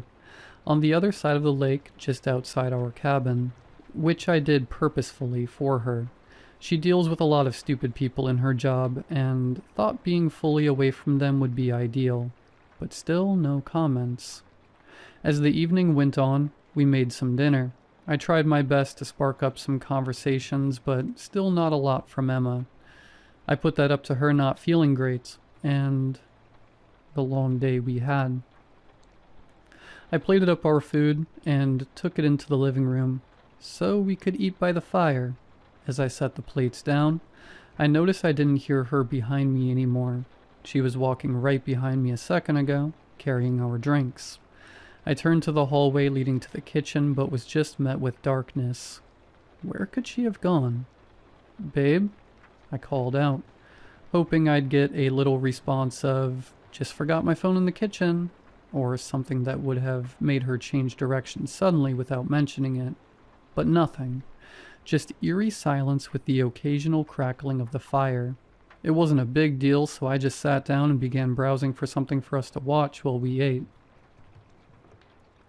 It must have been 5 minutes since I called for her, and still not a single sound in the whole house. I called her name again, but still nothing. I listened intently, for a door to close, a toilet to flush, anything, until I heard a slow and deliberate creaking of a floorboard, just behind the sofa where I was sat. There was no way she could have gotten to that spot. She would have had to come from the corridor on my right leading to the kitchen. She would have to walk right by me to get to the hallway to the bedroom, which was directly behind me. I switched the TV off out of impulse to try and hear better, and then I froze. In the TV reflection, I saw my girlfriend, her hair dripping wet, clothes torn and drenched, and she was smiling, less than a foot behind my back. I jumped up and turned around, but no one was there. Not my girlfriend, not a puddle on the floor like I expected, but more creaking. Like she was stood right there, but I just couldn't see her. I stared intently down the hallway to the bedroom, not taking my eyes off of it, hopeful I would hear another creak to locate who or whatever that was I just saw. "Hey babe, are you okay?" A voice came from my left. I screamed and jolted backwards, almost knocking the food off the table. "Whoa, what's up? You look like you've seen a ghost," my girlfriend said to me with a small laugh. "Where did you come from?" "I had to pee. Is that okay with you?" she said sarcastically. I tried to slow my breathing as I sat down next to my now concerned girlfriend. "What happened?" "I thought I saw someone in the reflection." "Are you sure? Maybe it was just the coat rack next to the door. How many wines have you had again?" I was reluctant to just dismiss it like that, but I agreed. Maybe my brain was making me see things just because I felt a bit creeped out. I just wanted this weird moment to be over. We sat and watched TV, but I couldn't help but feel like I was being watched, and every so often I heard the faintest dripping sound. The sound of water hitting wooden floorboards right behind me. We were getting ready for bed that night, and to be honest, I was still a little freaked out. I wanted to talk about it, but I didn't really know how to say, "Hey babe, why was you being a creepy shit in the TV reflection and then teleported?" So I didn't mention it again. I've always very much believed in ghosts and the paranormal, but Emma, not so much. So I didn't want to be dismissed or even laughed at, because it did sound insane. The night was fairly uneventful, a couple of sounds in the dark house that could have been explained away, so nothing to worry about. Maybe I truly didn't see what I thought I did earlier that evening, and this cabin wasn't haunted. With that, I closed my eyes and slept. I dreamt vividly about the lake, me and my girlfriend having a picnic right next to it. The sun was shining, birds chirping, a seemingly beautiful scene. We both stood up and ran up to the water's edge. I looked down, amused at the ripples in the water making us both look strange. Then the water calmed, and I focused on my girlfriend's reflection. In it, she was smiling, unnervingly wide, and her head rotated to stare at me, though her body remained forward. I pulled my gaze to her face quickly, and she was just peacefully looking out across the horizon, the complete opposite to what I had just seen. I woke up immediately and looked over at my girlfriend to find her sleeping, the same rhythm of snores as usual. I let out a deep breath and tried to go back to sleep, hoping for less messed up dreams this time, please. The next day, it was as if nothing even happened. Me and Emma had a day of walking, laughing, and just enjoying our time. There was a couple of times I would find her just staring off, whispering under her breath, but when I spoke to her, or when she felt me watching her, she was her usual self. In the evening, however, I don't know where my girlfriend went and what was in her place. We cooked, ate dinner, watched some TV, showered, and got into bed. Nothing out of the ordinary. Until it came time to sleep. Emma was already rolled over on her side, and her breathing started to become her soft snores. But I couldn't help but feel uneasy. Just a gut feeling telling me I shouldn't sleep, that it wasn't safe. I don't know what made me do this, but I decided to go to the living room for an hour or so and read. In the dark, by myself. I don't claim to be the smartest, but even I know this was a bit weird of me to do. But before I even know it, I was downstairs, drink in hand and starting to open my book. I sat in the big brown armchair, which was backed on the same wall as the TV in the living room, which meant it was facing the bedroom corridor, with the hallway to the kitchen on my left. However, when I was reading, the book was covering most of my vision. I must have been reading for about 15 minutes when I first heard it, a sharp and quick "hey" in my left ear. Immediately I slammed my book down, scanning the area.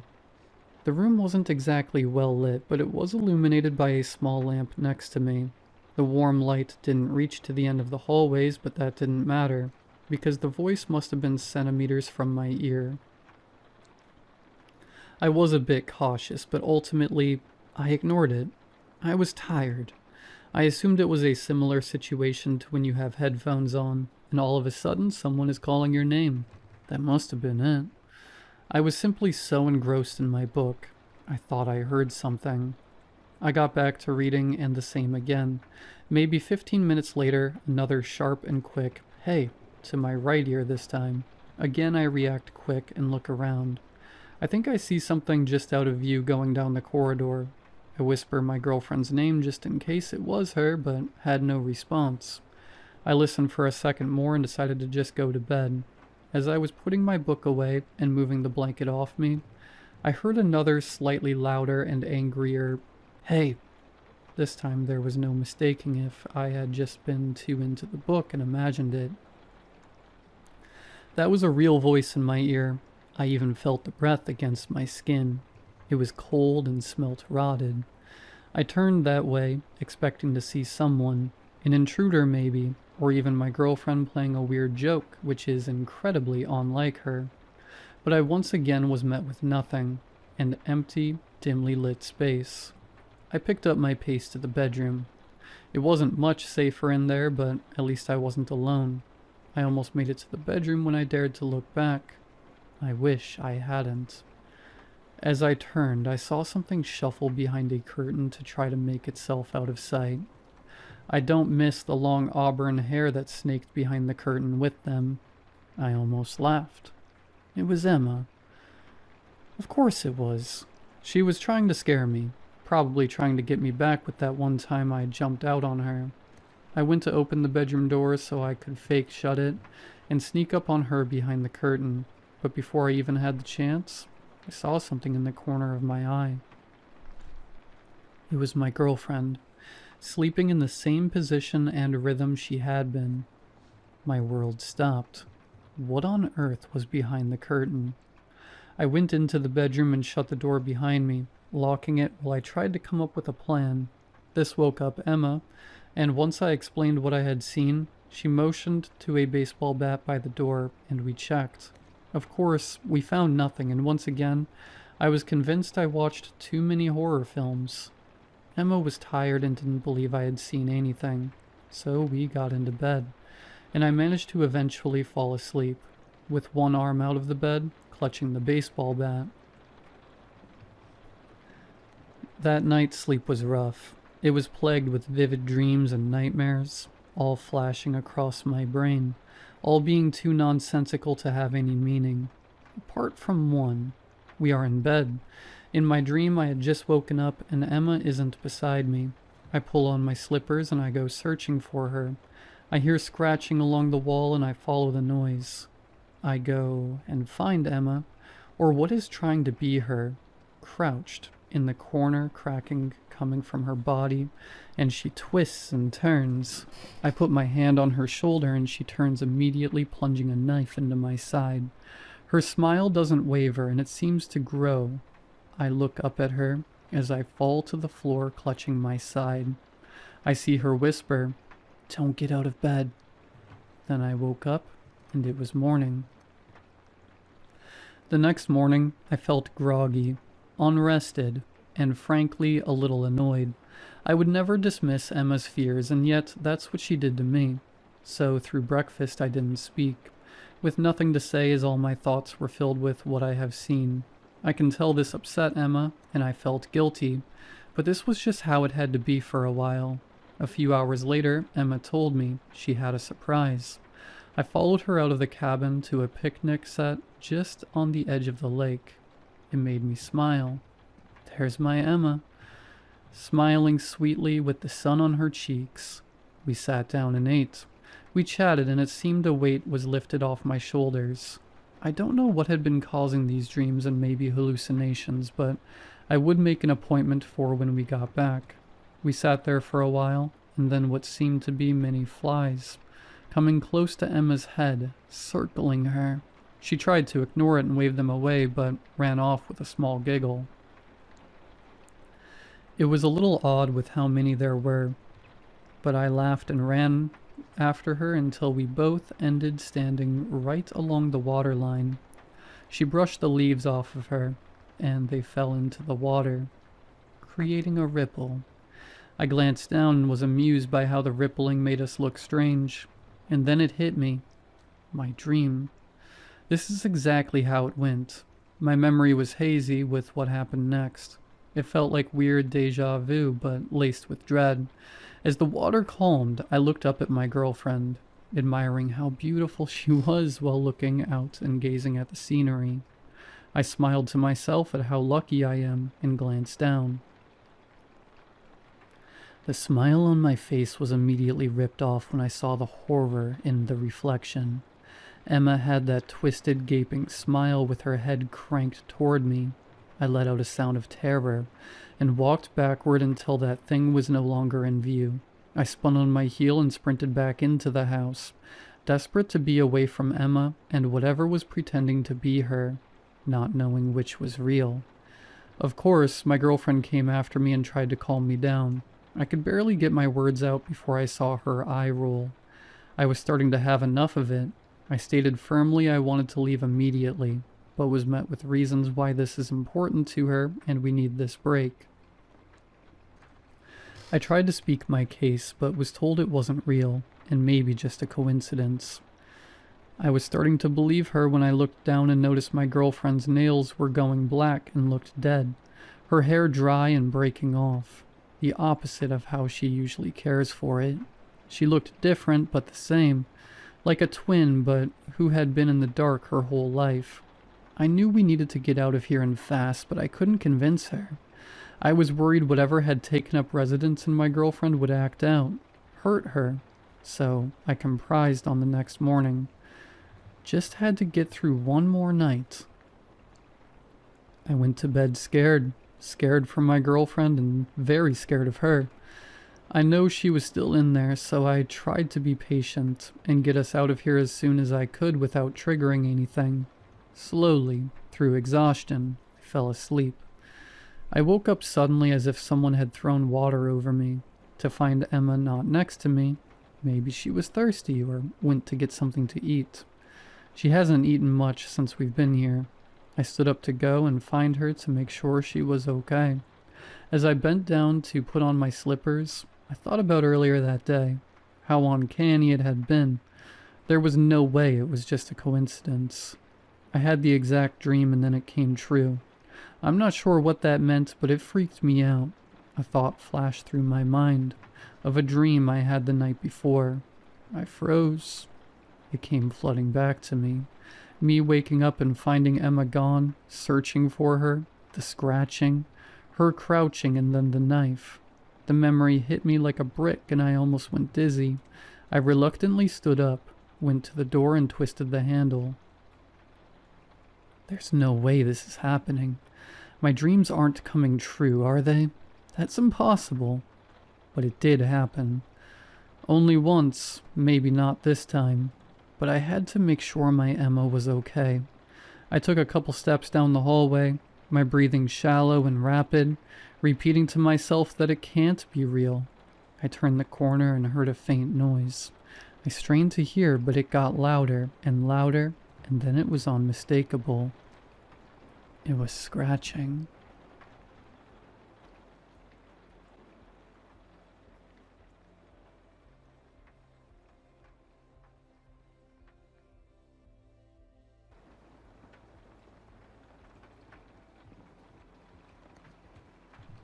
I've always been a creature of habit.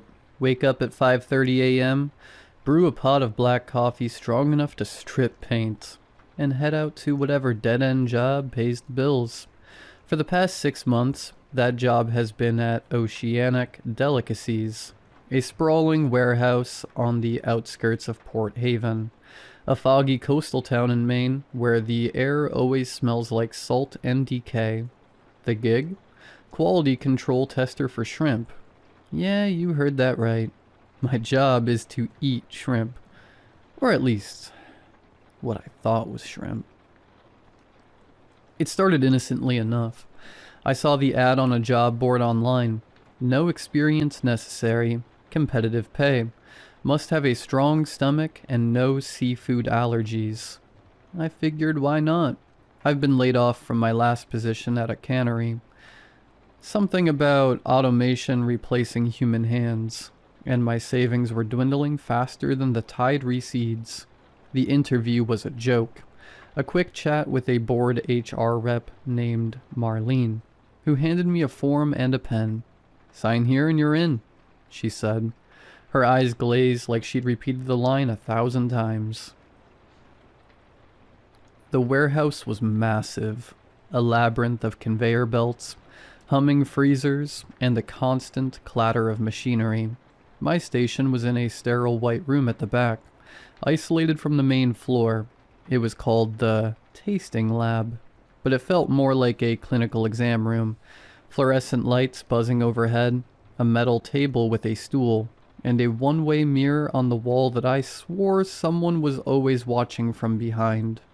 Every day, I'd clock in, don a hairnet and gloves, and wait for the samples. The process was simple. A slot in the wall would open, and a tray would slide out with 10 to 15 shrimp, peeled and deveined, sometimes raw, sometimes cooked in various seasonings. I'd eat them one by one, noting texture, flavor, freshness on a digital tablet. Too salty? Mark it. Rubbery? Flag it. Off-putting aftertaste? Report it. Then the tray would retract and another would appear. 8 hours a day, 5 days a week. It was monotonous, but the pay was $25 an hour, plus benefits. In Port Haven, that was a king's ransom. At first I loved it. Shrimp had always been a guilty pleasure.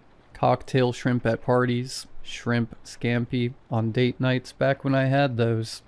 The samples were premium, plump, juicy, with that briny snap you only get from fresh catch.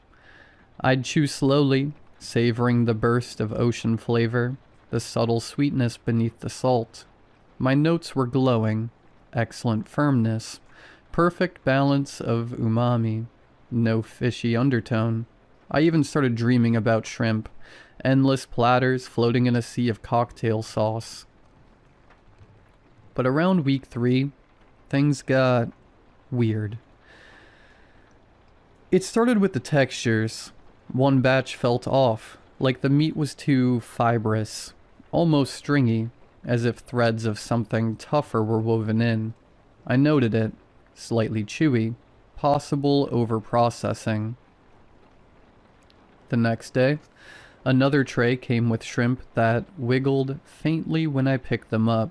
I blinked thinking it was a trick of the light, but no, tiny spasms, like they weren't quite dead. Residual nerve activity, ? I typed, my fingers hesitating. In the cannery days, I'd seen fish twitch post-mortem, but shrimp? They were supposed to be inert. I mentioned it to Marlene during my weekly check-in. She laughed it off, her voice tinny over the intercom. Oh, that's just the new sourcing. We're testing deep-sea varieties. Fresher than fresh. Keeps the flavor locked in. I nodded, but a seed of doubt planted itself. Deep-sea shrimp.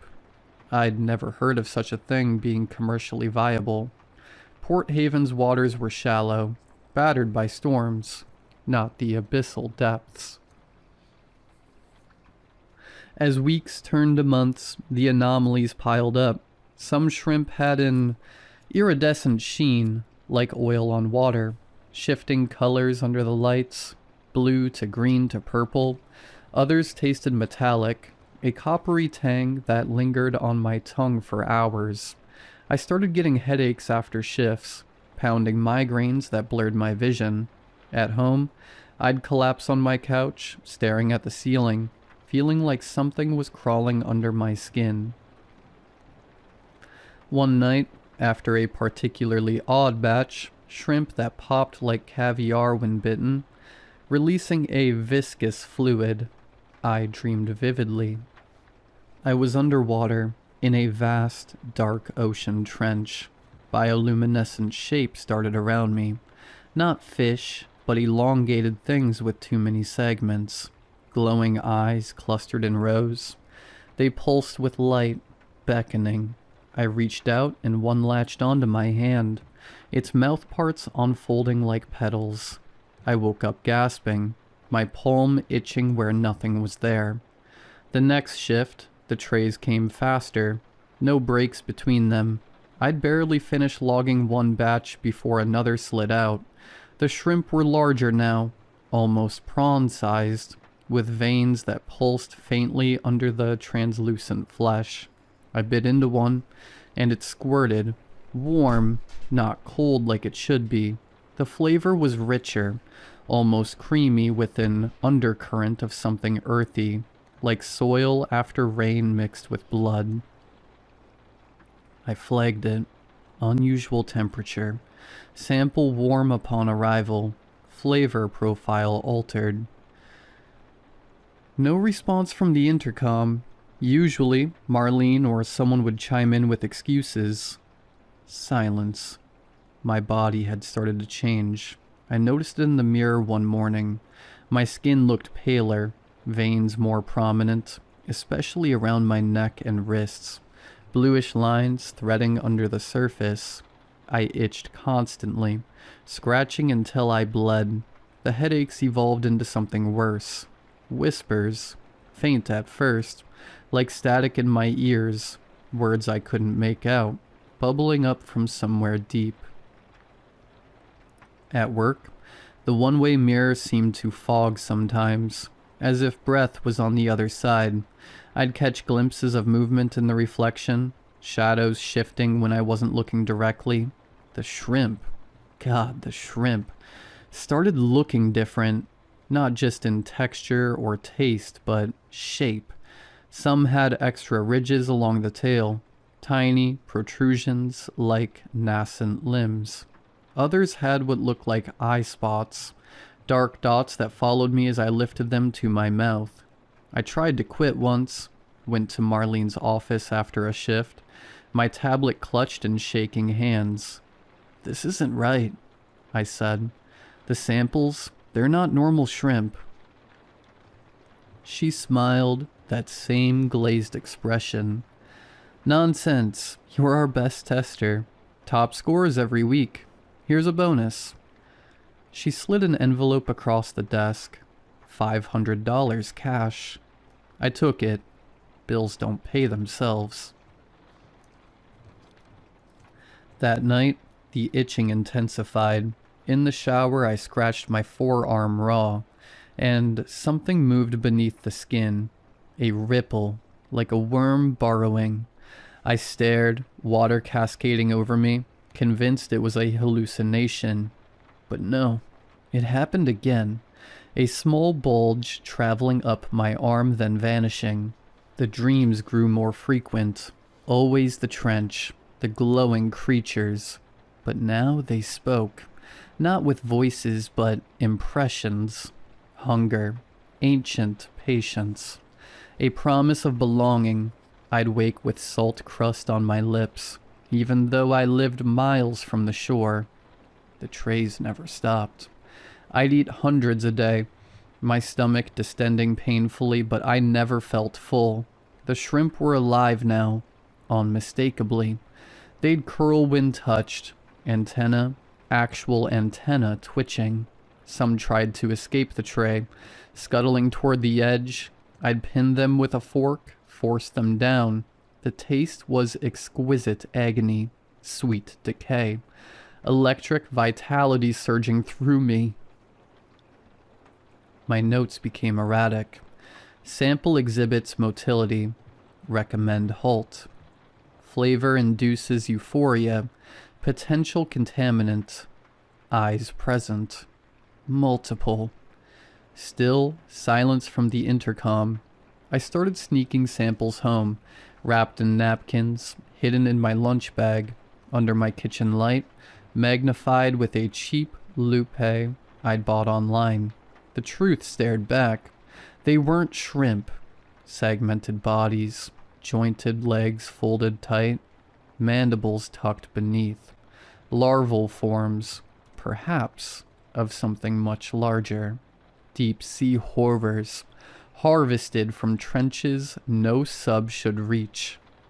I searched online late at night, forums about cryptic marine life, leaked documents from oceanographic expeditions, whispers of benthic anomalies, caught in trawls of the continental shelf, things that mimicked commercial species to infiltrate supply chains, parasites that rewrote hosts from within.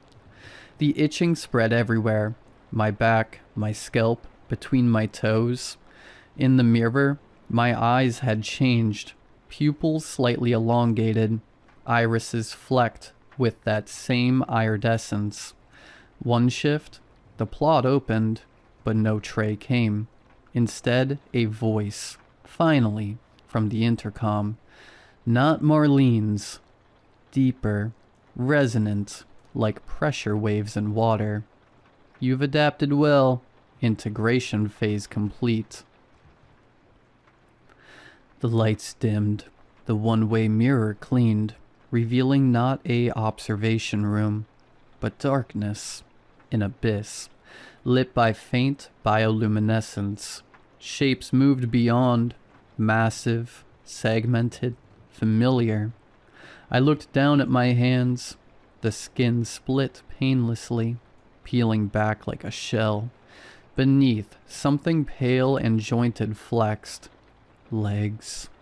Feelers. The tray arrived then, empty, an invitation. I understood. My job wasn't to test shrimp. It was to become the vessel, to carry them inland. Spread the brood. The whispers clarified. We are the tide that returns. You are the bridge. I stepped toward the slot. It widened, accommodating. The air grew cold, briny. As I crossed the threshold into the wet dark beyond the wall, I felt the last of the old me slough away. Hunger remained. The eternal, patient hunger. Back in the lab, a new stool waited, a new tablet. Soon, another applicant would sign the form. I'm laying on this plate, waiting for them.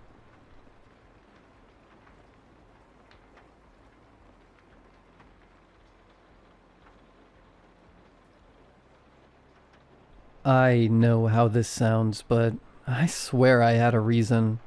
Every once in a while, when my roommate Connor wasn't home, I'd check his room. I didn't do this to steal anything or be a snoop for the sake of it. No, I wanted to reassure myself that I wasn't living with someone who'd eventually end up on the news. Connor isn't a regular guy. He's a little too proud of his German heritage, if you know what I mean. The kind of pride that sneaks into places where it doesn't belong. Nazi jokes that land wrong. World War II facts nobody asked for. He says them casually, like he's just sharing trivia. But he always watches your face afterward, always checking for judgment. To make matters worse, he's obsessed with guns and knives. He collects them, displays them, lines them up on his wall like achievements. There's a twisted dagger mounted above his TV that he once called a real beauty, and I remember wondering why anyone would need something shaped like that unless they'd spent time imagining what it would feel like to use it. His room puts out bad vibes beyond just the murder weapons. Between morbid heavy metal posters for bands no one has heard of, and the 2 movie posters he has up, American Psycho and Joker, by the way, there were lots and lots of old war memorabilia that seems to always happen to be German. No old US Army helmets or Red Army Ushankas. He only had the stuff his favorites used. That included a World War II gas mask hanging on the wall, stiff and yellowed from prior use. He loved that thing and would wear it at night to freak me out. So yeah, I consider it my civic duty to search his room from time to time. Not because I'm nosy, because when someone surrounds themselves with weapons, Nazi iconography, and incel stuff, you start wondering if they're ever going to act out one of their special interests. I sat at his desk and logged into his computer. His password was his favorite movie plus the same numbers he used for everything. The numbers 12, 13, and 14. No idea the meaning behind those, but he uses them for everything. Usernames, gamer tags, passcodes. His overuse of them made guessing his password a lot easier, that's for sure. The browser that opened upon logging in wasn't Chrome. It was a Tor browser. Connor loved talking about the deep web or the dark web. Always said it with a grin, like he knew something about it everyone else didn't. At first, it almost felt stupid. Drugs, weapons, things so blatant they felt fake. I even laughed at one site offering hired killers like it was an online food menu. It seemed my fears of Connor were unfounded. He was just using the dark web to cosplay being a criminal. None of this was real. I was about to get off when I noticed a message pop up on Connor's computer through the open door. A chat app I didn't recognize. The sender's name was just a single letter. X. Curiosity won. It always does. The messages assumed I was Connor. X joked with him about always working during the matinees. X even mocked him for being sloppy and not using his ghost. Whatever the hell that meant. When I replied pretending to be sick and home from work, the response came almost instantly. They sent a link. They called it a red room. I knew what that was, but I told myself it wasn't real. The FBI says they aren't, so I clicked anyway. The screen went dark, then bright red, like a theater curtain pulling back. The chat exploded with emojis, popcorn, eyes, smiley faces. It was like a demented Twitch chat. Then the stream started. There was a young woman on screen tied up and terrified. The first bid was for her to get one of her fingers cut off and fed to her. I laughed at first. I actually laughed, thinking it was all BS. But then a man in a hockey mask stepped into frame with a knife not all that dissimilar to the ones Connor had hanging on his wall. The man in the hockey mask cut her finger off like it was a piece of meat at the deli. As she screamed, he shoved it down her throat and she vomited it back out. So he tried to feed it to her again, but this time she kept her mouth shut. So he grabbed her by the nose and squeezed until it started gushing blood.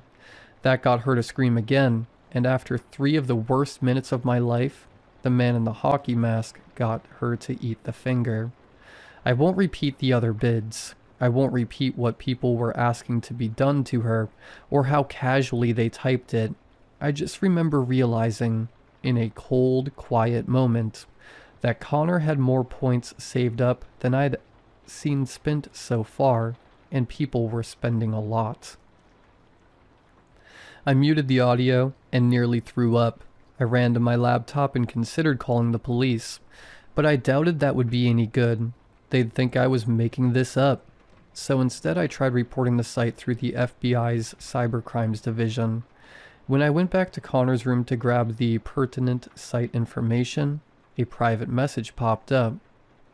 "I wouldn't do that," X said.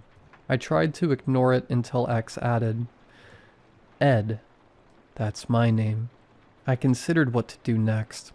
How could X know it was me and not Connor? How does he even know who I am? Did Connor tell them about me? "Do what?" I replied, curiosity getting the better of me. "Report the site like you're trying to do right now. It won't work, Ed." "Why not?" I replied again, taking pictures of the conversation with my phone. "Nice try. I'm in your phone, too."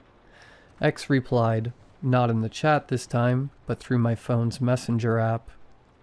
"You still can't stop me," I texted them back, hoping that taunting them would get them to overplay their hand. That's when X replied back with my full name, home address, credit card number, and the names and addresses of my parents and sister. X told me the site would be gone before anyone found it, that I'd sound crazy. Then they said something worse. "You don't want to be in the next show, do you?" They told me to place a bid. Not to save her, but to participate and implicate myself, too. "All you gotta do is have him cut her. That's all," X explained. When I put in the bid, my hands were shaking so badly I almost missed the enter key. I didn't even look at the number afterward. I just stared at the screen, waiting for something to stop me. An error, a disconnect, anything. The chat froze. Then it exploded. Question marks, laughing faces, people typing things like, "What?" and "Is this a joke?" Someone accused me of wasting points. Someone else said it was boring. I felt this thin, stupid flicker of hope rise in my chest. Like maybe confusion was enough. Like maybe nonsense could derail this death machine. On the stream, the man in the hockey mask tilted his head. He looked genuinely curious. He set the knife down. I didn't breathe until I saw his hand come back into frame holding an electric razor. The sound was what broke me. That low, mechanical buzz cutting through the silence. The girl started crying immediately, like she already knew what was coming. Like humiliation hurt almost as much as everything else. She tried to turn her head away, but she couldn't go anywhere. Hair fell into her lap in uneven clumps. The chat went quiet again. Not angry this time. Watching. I felt sick, but I also felt something worse. Relief. A coward's relief. I told myself I'd done something, that I'd changed the outcome, that this was better. Then the applause started. Clapping emojis. Fire. People calling it bold. Avant-garde. Someone typed that it was poetic. That stripping her identity was more interesting than hurting her body. I wanted to scream at them that they were all insane, that this wasn't art, that this wasn't even mercy. It was a thin attempt to appease X without it weighing too heavy on my conscience. A private message popped up. Well done. Before I could even process that, another bid appeared. Bigger than mine. Bigger than anything I'd seen all night. The man in the mask stepped back so the camera could see her clearly. Her ruined hair, her shaking shoulders, her empty, exhausted eyes. He grabbed a machete. I knew what was coming before it happened. I muted the audio, but it didn't help. Her now exposed scalp erupted red as she was cleaved to death with the machete. I think somewhere between the fifth and sixth swing, she died. At least, I hope she did. When he was done, the man in the hockey mask left the machete in her skull, much to the sick delight of the chat. The stream ended shortly after. I cried until my chest hurt. I prayed that that was the end. The horrible, sickening end. It wasn't. X messaged me again. Said I had one more task to complete to prove they could trust me. Said unlike the last one, it would be fun. When I read X's final task, I couldn't help but look up from the computer screen and towards Connor's wall. The gas mask and the knife were both staring back at me. You know what to do, X said. That night, Connor came home like nothing was wrong. Headphones on, heavy metal music blasting. He barely looked at me as I watched TV in the living room. Later, from my room, I heard him settle in. The familiar clicks of his keyboard, the same browser opening, the hum of his music still blasting in his ears. Another message arrived for him. I saw it reflected faintly off the window as I stood behind his door. Ready for the show? It was from X. I picked up the knife on the wall behind Connor as he typed his response. Always, Connor replied. When the stream loaded, Connor didn't understand. He saw on the screen his own face, confused. Then as he came to realize what was going on, afraid, very, very afraid, a message popped up. Great, because tonight you're the star. X's message caused Connor to rip out his earphones and turn around to see me standing right behind him. I was wearing the gas mask, holding his favorite knife, that he loved to imply was used on Holocaust victims. I won't lie to you all. X was right. I did have fun.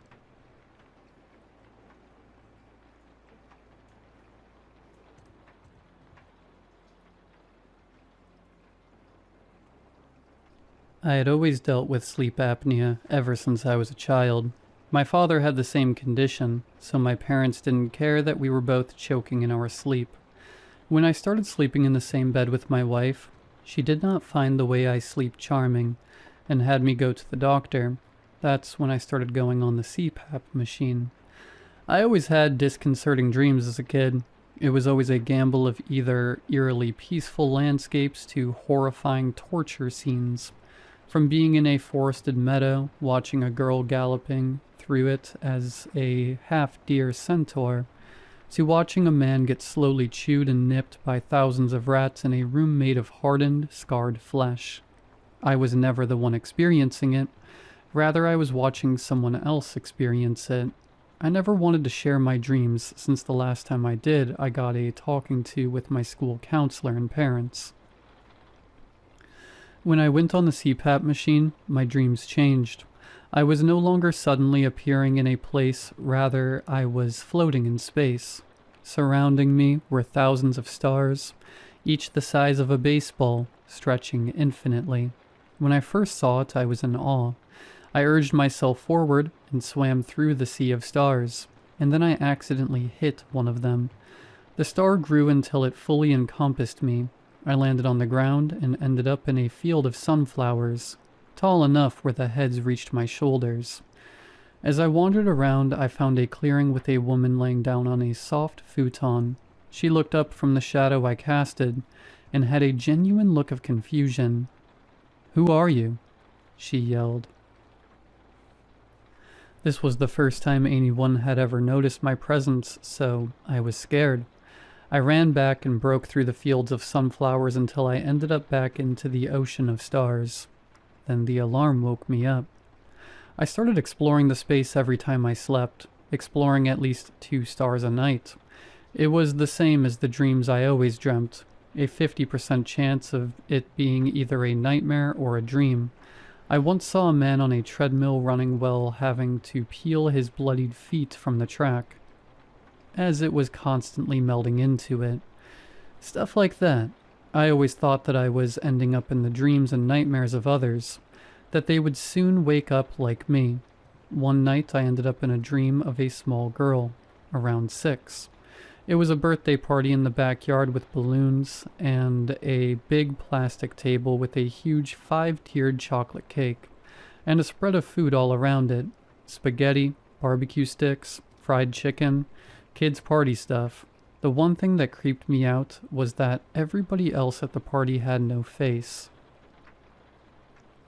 The children and the adults all had hair and clothes, but their face was completely blank.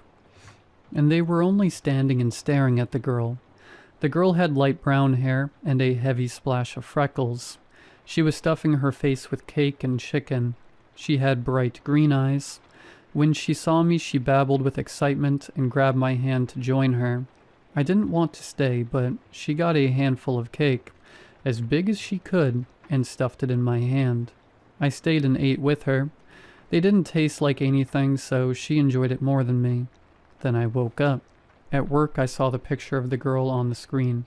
She had been dead for 6 months. Her body was found in the basement with 2 others. I stared at her green eyes and the blurry photograph, a picture taken on her birthday, with chocolate cake splattered across her freckled face. From then on, I tried talking to those I visited, those in peaceful places at least, and I confirmed my theory: they were dead. Some for longer than others. One old man in a mushroom cottage didn't have a last name, calling himself Robin's son. For a while I accepted this. I stopped trying to find their obituaries. There was nothing I could do. They were stuck in their little realms in either total bliss or total despair. All I could ever do was come in and chat with them. All the people in their calm realms were very friendly and kind. They shared coffee, teas, meals, all things that I couldn't taste but enjoyed nonetheless. I asked about when they were alive. They wouldn't remember. They knew their name, and that was about it. I guess I understood why. It's easier to be happier when you don't know what you're missing. On one of my travels, I ended up in a flat, foggy place. The floor was purely concrete and the sky was pitch black. Walking through it, I found a boy, sleeping on a bed. He had long hair, spread across the pillow, but I couldn't see his face. When I called him, he wouldn't wake up, so I left. At work, I saw what might be him. He was missing. A 16-year-old boy with long hair. I knew I had to help, at least try to find where he was last. I searched the stars. I never tried to visit a place twice, but I had to this time. It took 2 nights, searching through every star as quickly as possible, until I found him again, in the dark, foggy realms. I ran up to him and shook him awake. I shouted at him, "Do you remember where you were before you came here?" He was groggy. He didn't want to wake up, but I kept on shaking him until he sat up on the bed. I asked his name and where he lived. It was the same as the news coverage, but when I asked where he was before he came there, he drew a blank. I stayed with him for as long as possible, trying to retrace his steps. He remembered he was going to be a senior. He was bullied, and that he wanted to disappear. He wandered around town, and that was when his memory stopped. I feared for the worst, so I asked him where he usually liked to hang out. He said at the bridge at the edge of town, above a river. When I woke up, I went to the phone and called, saying he might be at the river. I hung up before they could ask who I was and waited for the news. That night they found him. His body moved downstream and was found in another town. I tried helping more, but the most I got was where they were last. It didn't help with kidnapping cases. At some point, I didn't want to go to sleep. I didn't want to float around knowing that I was only helping to find their bodies, and that I couldn't help them any further than that. At one point, I accidentally fell asleep without the CPAP machine, and I ended up in that little girl's heaven again. She was running around with the faceless kids, playing a game of tag. Soon she found me and asked me to join her. We played around for a while, eating barbecue and fried chicken, till I woke up again.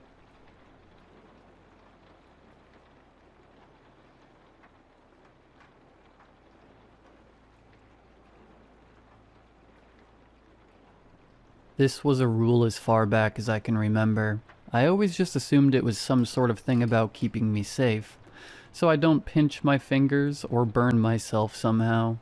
I don't really become curious until I started driving my own hand-me-down at 15. Whenever I turned the key in the ignition, I heard laborious wheezing briefly before a low humming and a grunt. When I put it in drive and pressed down on the gas pedal, the car would begin to moan as wet tearing and mechanical snapping resonated loudly. It wasn't until I rode in friends' cars that I realized engines don't breathe like mine did. At that point, I only ever really rode in my parents' cars, and my own when I practiced driving. When I asked my dad about it, he was livid. I thought it was just a mundane question, but his face turned beet red, and he told me to never speak on it again, to drop the subject. I thought for a second that he would slap me across the face. Needless to say, I kept on driving without popping the hood, scared of the consequences. But I couldn't help but feel curious when I heard faint knocking sounds. Sometimes the AC sounded like it was slowly dragging air back into itself, ragged like a malfunctioning part. My friends would comment on it. They thought my car was broken. Some found it creepy. They didn't ask me to drive them around much. Help me. Help. I heard it at a stoplight one morning while driving to school. It was faint, so quiet, I almost couldn't hear it at all, but it's what pushed me over the edge. As soon as I parked, I pulled the lever under the seat and heard for the first time the pop of the hood. I got out and squeezed my fingers under the metal, preparing for whatever may lie under. I looked around briefly to make sure no one was near, and I began to lift up. As soon as I started to lift the hood, I heard a loud, pealing sound and a cry. My stomach turned and I continued my effort. I ignored the sound and jerked it up the rest of the way with a sick tear. The sight sent me reeling with nausea. A man.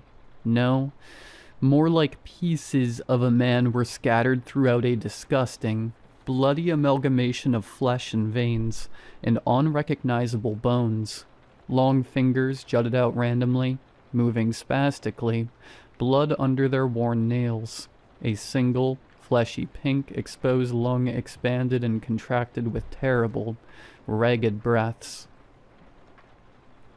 Metal tubes and wires and gears interrupted the mass, ripping through the flesh, leaving charred skin in places and intersecting at odd angles. Then I saw the face. It was stretched out, close to ripping apart. Two eyeballs were stuck open, bloodshot red with black soot tears staining the skin around them.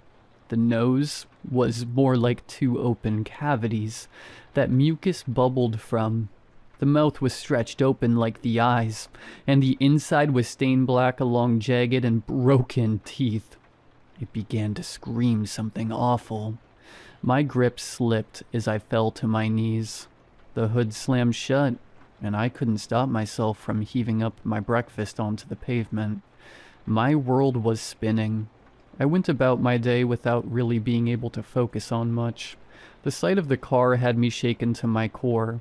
I was terrified when school let out. I'd have to drive home. I sat inside the car, my fingers tingling as they held the key right at the ignition.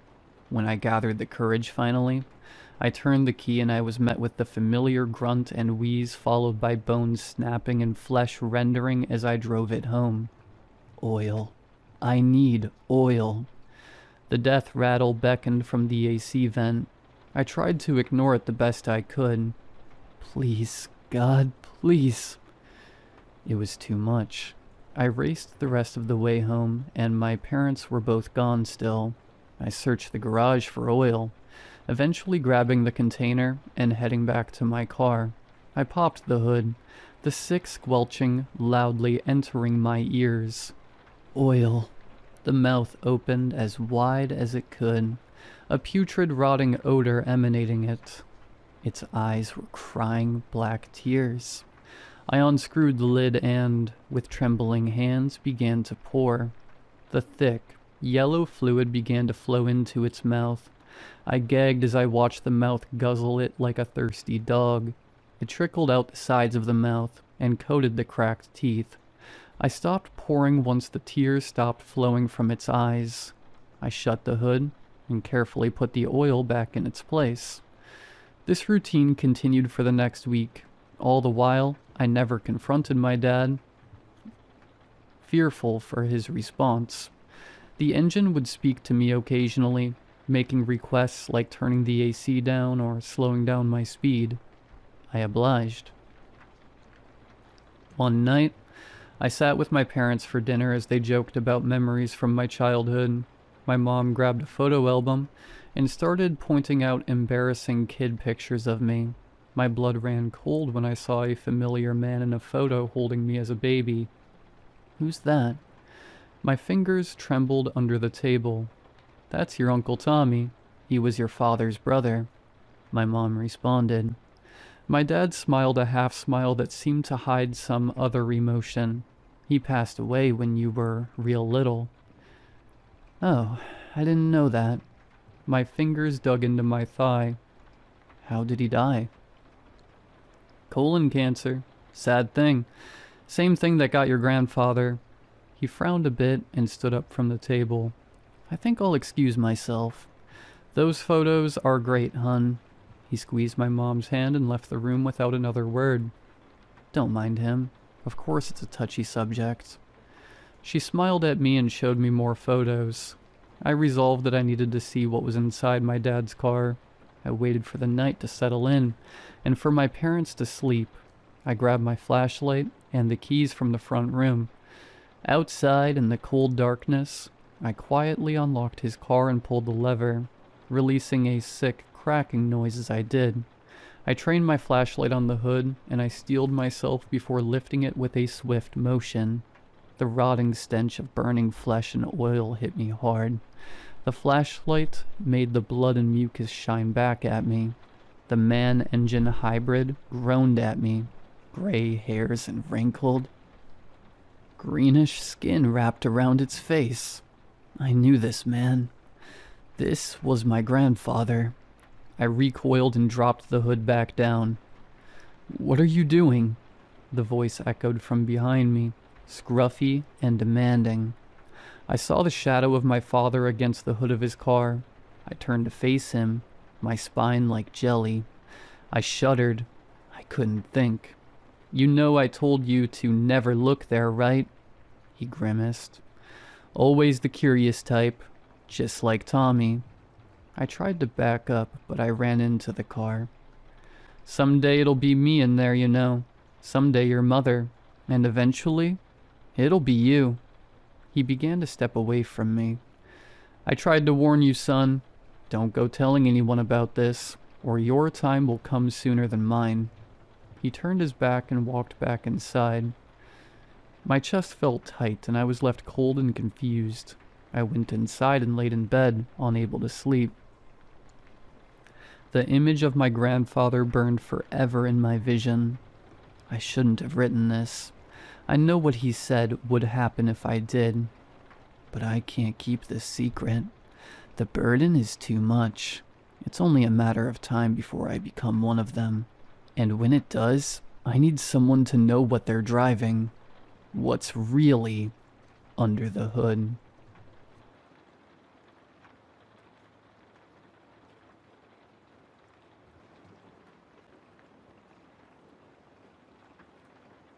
I've been tracking elk in this part of the country for 20 years.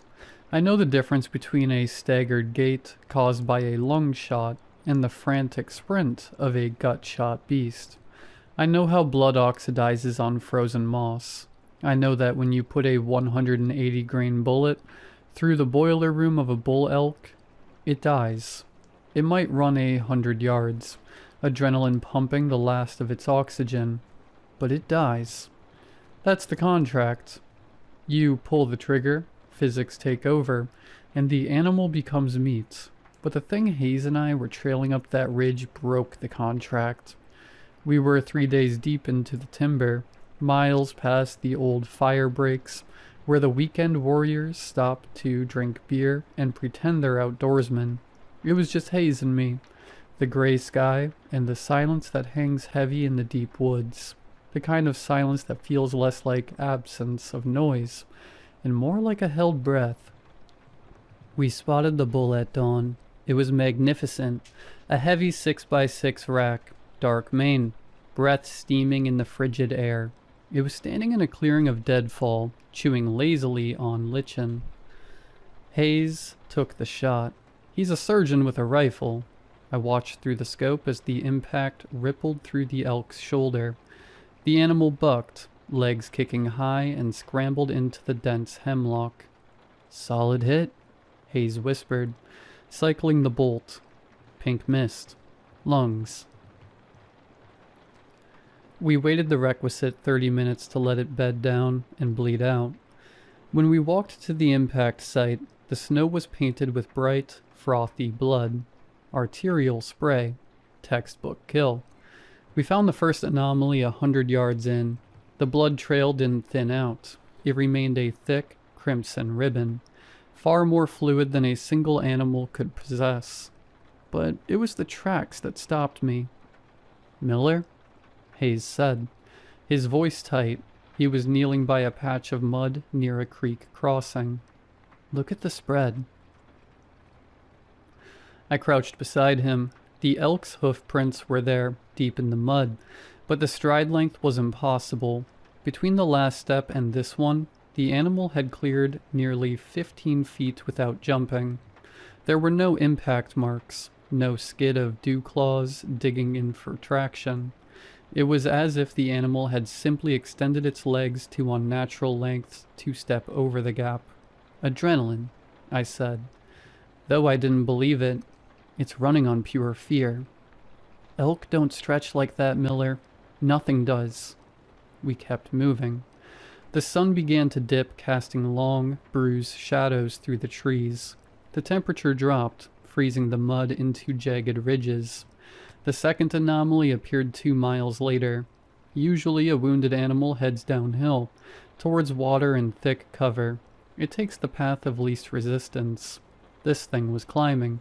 It was heading straight up a scree field, a 40-degree incline of loose shale that would break a horse's leg. And the blood had changed. It was no longer bright and frothy. It was dark, almost black, and it smelled wrong. Not like copper and iron. It smelled like bile and wet limestone. "I don't like this," Hayes muttered, looking up the slope. The wind was picking up, whistling through the dead pines. "It's leading us. It's dying, Hayes. It's confused." "It's not confused. Look at the trail." He pointed. The blood trail wasn't erratic. It was a straight line. Perfectly straight. The animal hadn't stumbled once. We pushed up the scree, our boots sliding on the loose rock. When we crested the ridge, the light was failing. We entered a dense stand of old-growth spruce, the canopy so thick it choked out the sky. It was dark in there, a gloom that felt heavy and pressurized. That's when we heard it. It wasn't a bugle. It wasn't the distress cry of a dying animal. It sounded like wet wood snapping, magnified 100 times. Crack. Splurch. "Ahead," I signaled. We moved slowly, rifles shouldered. The smell hit us first, a wave of rot so potent it made my eyes water. It smelled of musk, yes, but underneath that was the sickly sweet stench of ancient, fermented meat. We found the elk standing in a small clearing, facing away from us. It was motionless. Its head hung low, the massive rack of antlers swaying slightly in the breeze. But something was wrong with the silhouette. It looked too tall. The proportions were skewed.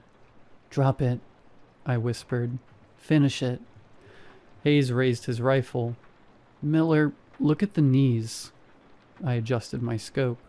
The magnification brought the animal's hind legs into sharp relief. The knees, were backwards. Not just dog-legged like a quadruped, but inverted entirely, bent sharply upward, and there were too many of them. The leg didn't go hip, knee, ankle. It went hip, joint, joint, joint, ankle. The legs were segmented, like the limbs of a harvestman spider, folded up under the body to stimulate the height of an elk. As we watched, the creature shifted its weight. A sickening, wet clicking sound echoed through the clearing. The elk rose. It didn't just stand up, it unfolded. The segmented legs extended, lifting the torso 7, 8, 9 feet into the air. The skin on its flanks stretched tight, translucent and tearing, revealing the underneath, the hide. There was no muscle, no organs, just a cage of white, wet bone, and gray sinew moving in a complex, clicking geometry. "That's not an elk," Hayes breathed. The creature's head, still wearing the skin and antlers of the bull, swiveled. It didn't turn on the neck. It rotated 180 degrees with the sound of grinding gristle. The eyes were gone. The sockets were filled with the same dark black fluid we had been tracking. It saw us. Hayes fired. The shot roared, the muzzle flash illuminating the clearing for a split second. I saw the bullet hit the chest. The hide puffed out, but there was no impact tremor. The creature didn't flinch. It simply absorbed the energy, the loose skin rippling like water. Then it moved. It didn't run. It scuttled. The multi-jointed legs moved with a horrific, frenetic speed, tearing up the earth. It closed the 40 yards between us in seconds, moving in a low, zigzagging blur that the eye couldn't track. "Run!" I screamed, backing up and firing blindly. Hayes didn't run. He froze. It's a reaction I've seen in greenhorns, but never in a veteran. His brain simply couldn't process the biology coming at him. He stood there, rifle half raised, mouth open. The creature didn't bite him. It didn't gore him. It collided with him. The long, spider-like legs wrapped around Hayes, not crushing him but pinning him. The creature's torso collapsed onto him, the elk skin draping over him like a wet blanket. I heard Hayes scream, a sound that quickly turned into a wet gurgle. I turned and ran. I ran with the reckless abandon of prey, tearing through brambles that sliced my face, stumbling over roots, sliding down the scree field we had climbed an hour ago. Behind me the forest was filled with sounds that will never leave me. It wasn't the sound of eating, it was the sound of rearrangement. The wet snapping of bone, the popping of cartilage being forced into new angles, and underneath it all, a low chittering sound, like 1,000 insects vibrating in a hollow log. I made it to the tree line of the valley floor and collapsed, my lungs burning, my ankle twisted. I lay there in the dark, rifle pointed back at the ridge, shivering so hard the barrel rattled against my teeth. I waited for it to come for me. I waited for the clicking joints, the smell of rot. But it didn't come. Instead, silence reclaimed the woods. A heavy, absolute silence. Then, from high up on the ridge, I heard a bugle. It started as a normal elk call, a high-pitched whistle rising to a scream, but halfway through the timbre changed. The pitch dropped, gargling and warping. It shifted into a human voice, distorted and stretched, screaming a single, elongated syllable that echoed off the canyon walls. "Miller." It was Hayes' voice, but it sounded like it was being pushed through a throat made of PVC pipe and gravel. Then, silence again. I didn't sleep. I didn't move until the sun came up. I hiked out, 18 miles without stopping, without looking back. I left my gear, my pack, everything but the rifle. I reported it as a bear attack. I told the sheriff we got separated and I heard a commotion. They did a search. They found Hayes' rifle. They found his boots, laced tight, still standing upright in the mud. But they didn't find Hayes, or rather, they didn't find a body. They found tracks. The search and rescue lead, a guy I've known for years, pulled me aside at the trailhead a week later. He looked pale, shaken. He told me they found elk tracks leading away from the site where they found the boots. But they were wrong, Miller, he whispered, looking over his shoulder. The tracks, the stride was huge, 20 feet between steps, and the weight, the depth of the prints suggested the animal weighed 2,000 pounds. He paused, swallowing hard. And Miller?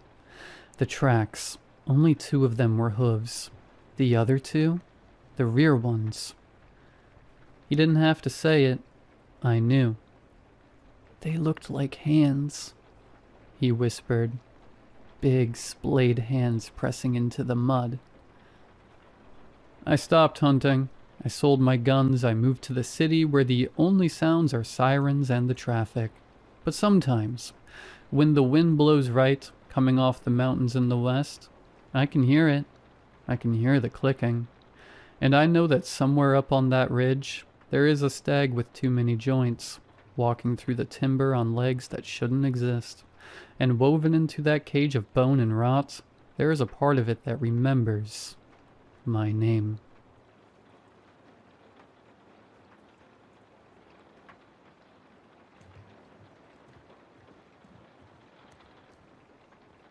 Senior year of college, my previous roommate graduated and moved back home to save money.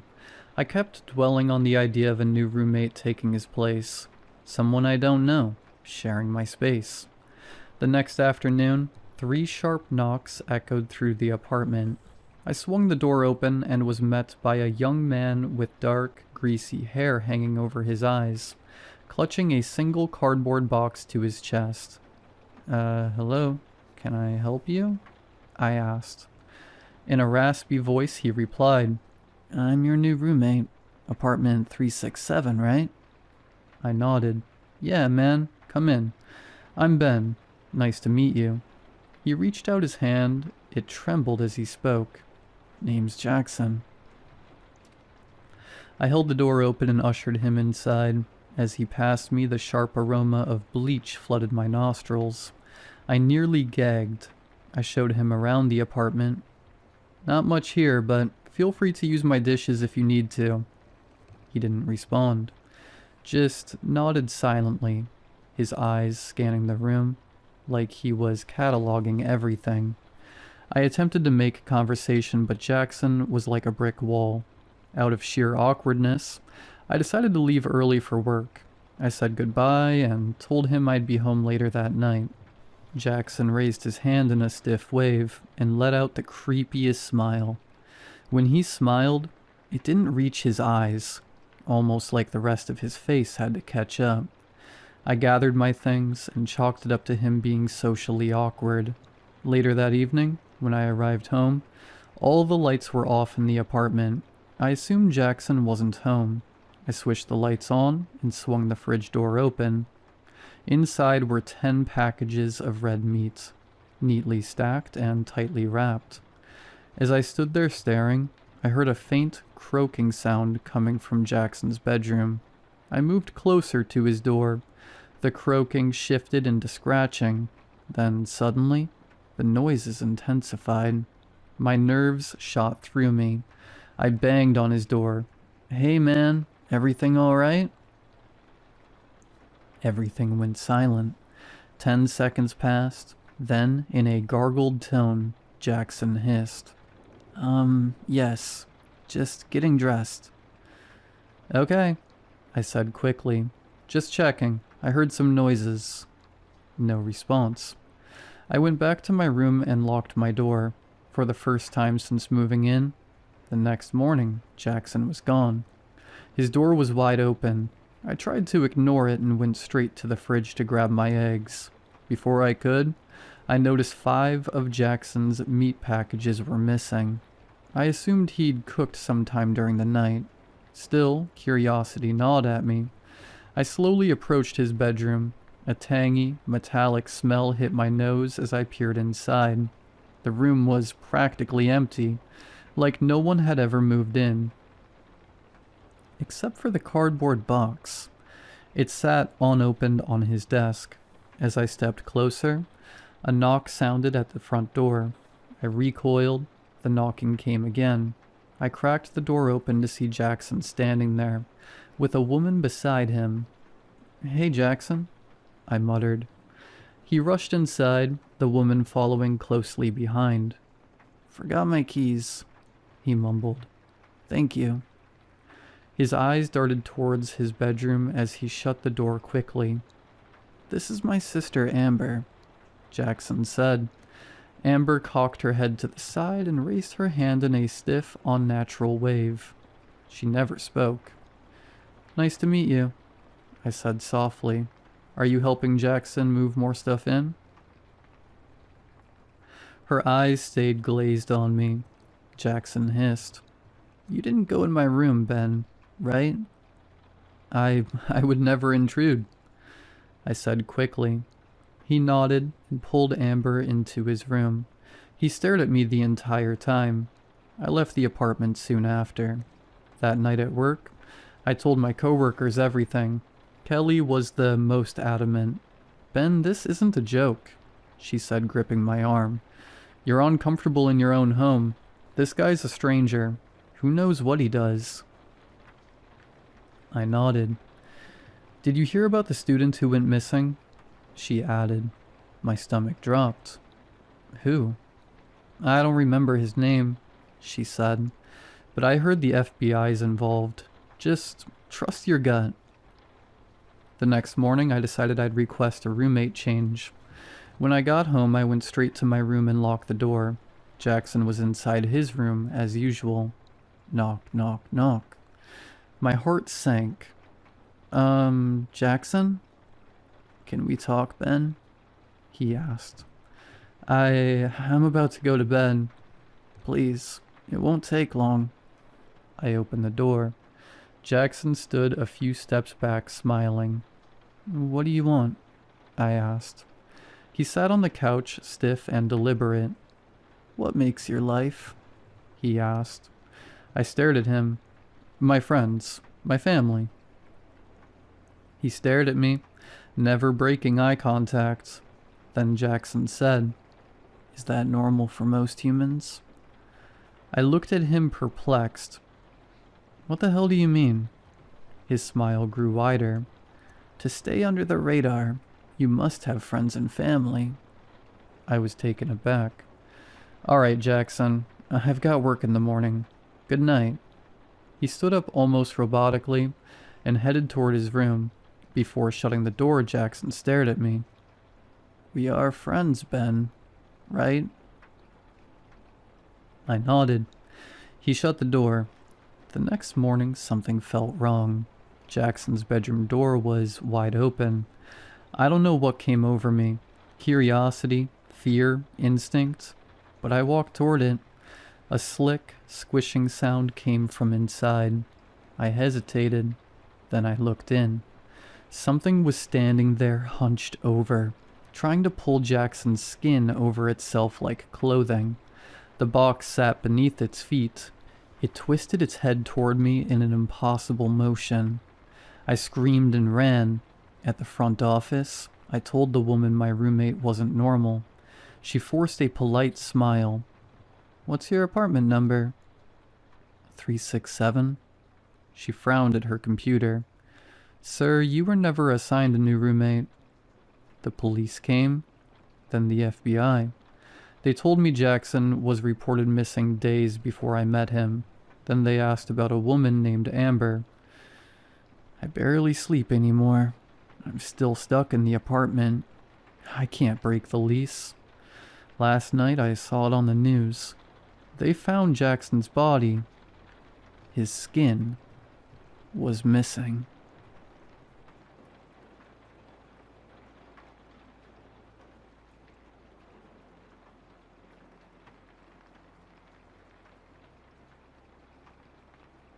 Every neighborhood has a place children are warned to never cross. A tunnel, a fence, a creek, sometimes just a street or an abandoned house.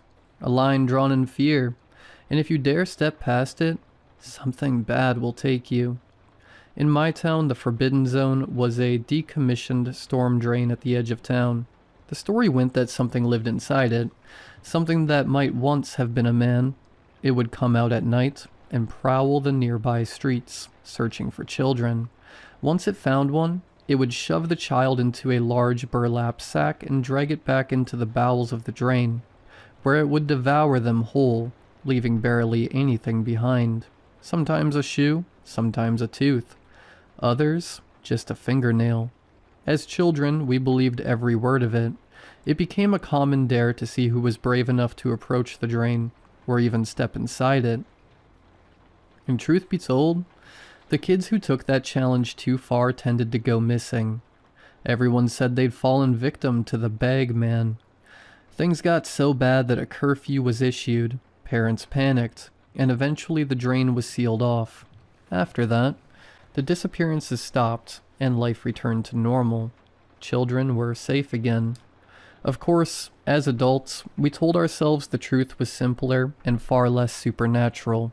Storm drains are dangerous places. Dark, slick, confusing mazes where a child could fall, get lost, drown, or break a neck without needing any monster at all. That was what I believed. That was what I told myself for years. Until I finally went in myself. It had been a long time since I'd come back home. Years since I'd even thought about the drain. I was standing on my parents' porch one evening, watching the sun sink behind the hills, when I noticed a faint glimmer in the distance, too far away to make out clearly, but I knew exactly where it was coming from. The drain. I stood there longer than I meant to, staring at that distant flicker of reflected light, chuckling to myself as I remembered the stories. That was when the worst idea I'd ever had crossed my mind. "Hey Hunter, want to do something cool?" I called into the house. A few seconds later, a smiling face appeared at the doorway. "What are we doing, Uncle Micah?" he asked, adjusting the Lakers cap perched on his head. "We're going on an adventure," I said, and his face lit up immediately. "But don't tell your mom. It's a secret." He nodded eagerly as I handed him my pinky, sealing the pact like it was sacred. I ran to the garage and rummaged around until I found 2 flashlights, a bolt cutter, and an old hard hat. I gave the helmet to Hunter, and he proudly set it over his cap like it was armor. At the time, I told myself this was about bonding, about making memories. I'd missed most of his childhood because of work, and despite being older than my sister, life hadn't blessed me with children of my own.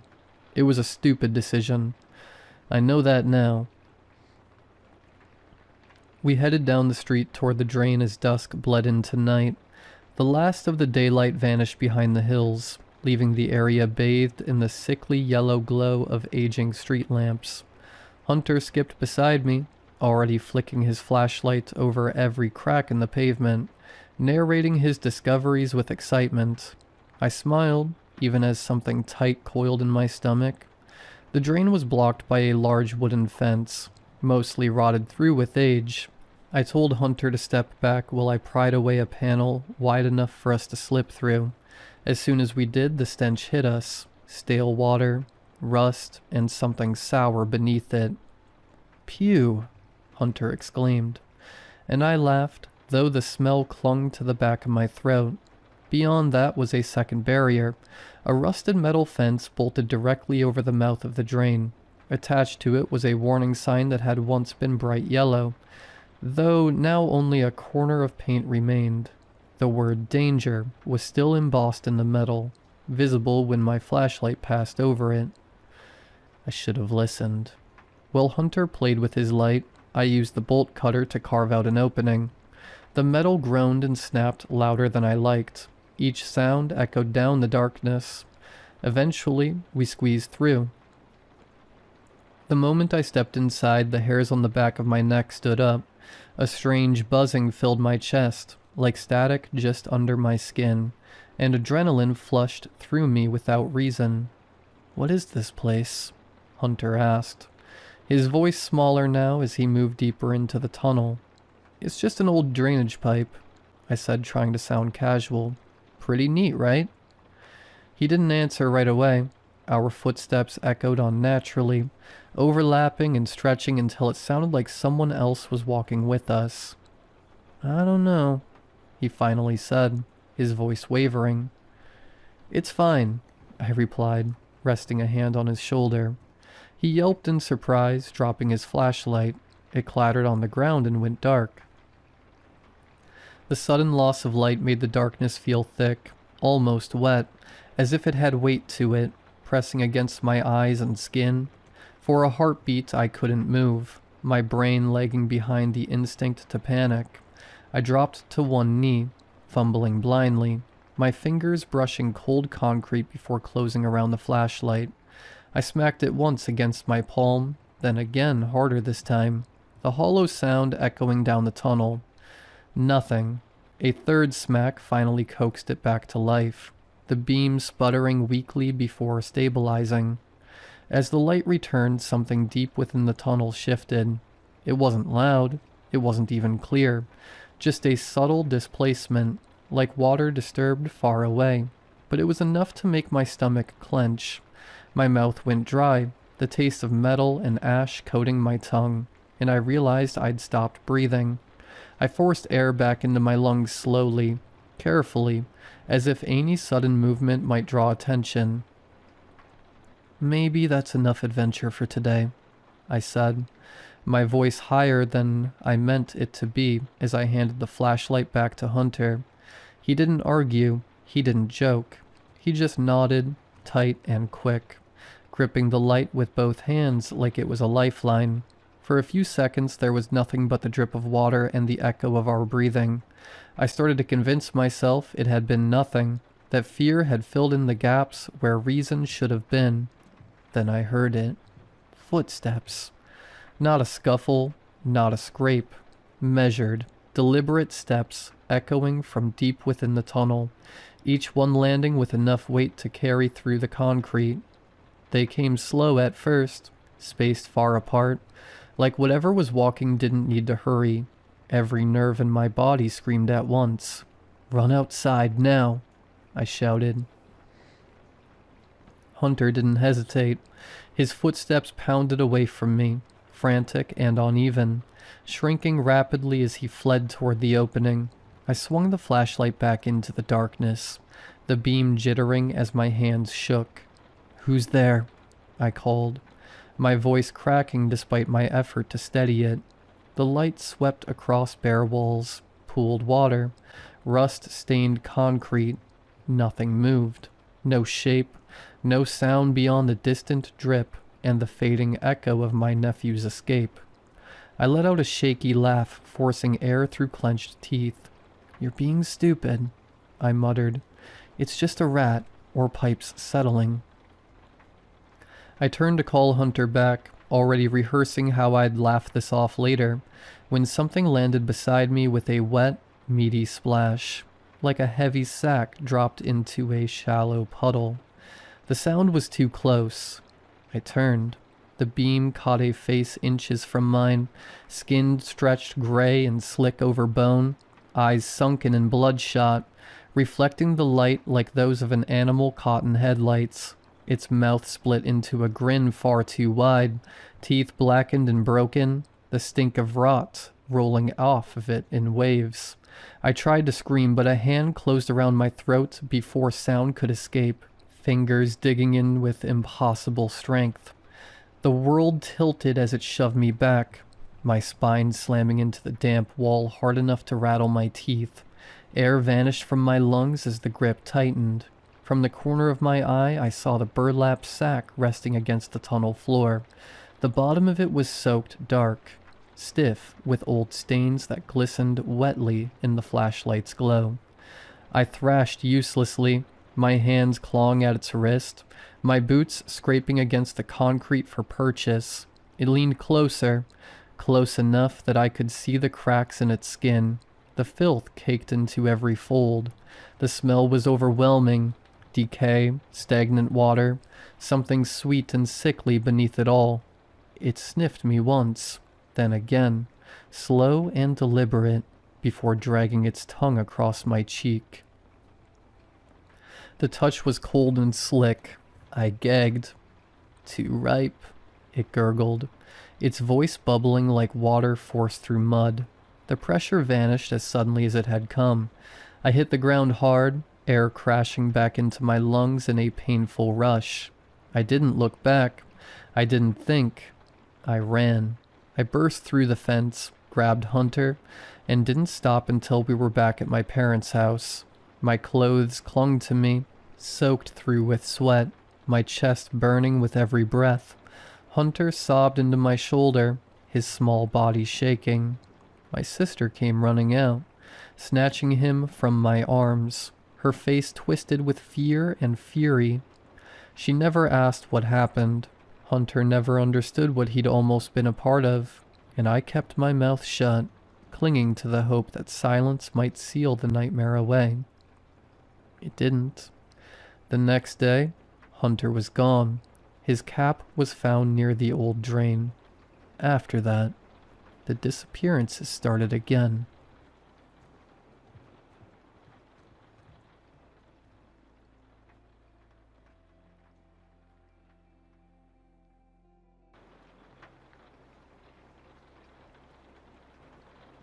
There's two things I can tell. The first is that it's there. The second is that it's doing its best to make sure I don't know that it's there. It's quiet, is what I mean. So quiet that I keep second-guessing myself in the night. In the day, too, even as I'm writing this. But I'm positive something is there. It's small things, just frequent, consistent. Something scratching against the hardwood floor, the sheets at the far corner, the ones hanging off the edge of my bed, sliding as something goes past them underneath. I leave clothes on my desk chair a lot. I hear those too. See, it sounds like when I used to have a pet cat, the way something small and nocturnal does moving around your space in the middle of the night, aware that you're there. But I haven't had a cat in years, and never in this apartment. I live with 3 roommates in this weird kind of place. Not spooky weird, but it's an old house that got converted into apartments by putting walls in weird places. So I have this closet that's underneath the next door's apartment staircase. The ceiling of my closet is diagonal, and it stretches really far back once you go inside. We filled it up with boxes and extra things that didn't have a place yet when we moved in, and haven't gotten around to unpacking. So it's kind of a maze, right there in my bedroom. I'm pretty sure that's where it goes during the day. I haven't checked too deep since I'm honestly worried about finding it. You're asking why I don't sleep on the couch or move altogether. Last night was the first night I felt sure it was there. Like I said, it's so on the line of being nothing that I kept dismissing it. It's just the house settling. Winter heating causing expansion or something. You know when you throw a sweater on the back of a chair and it takes an hour to fall to the ground and make a noise, even though nothing's touching it? I kept dismissing it as that kind of thing. There's always a plausible explanation.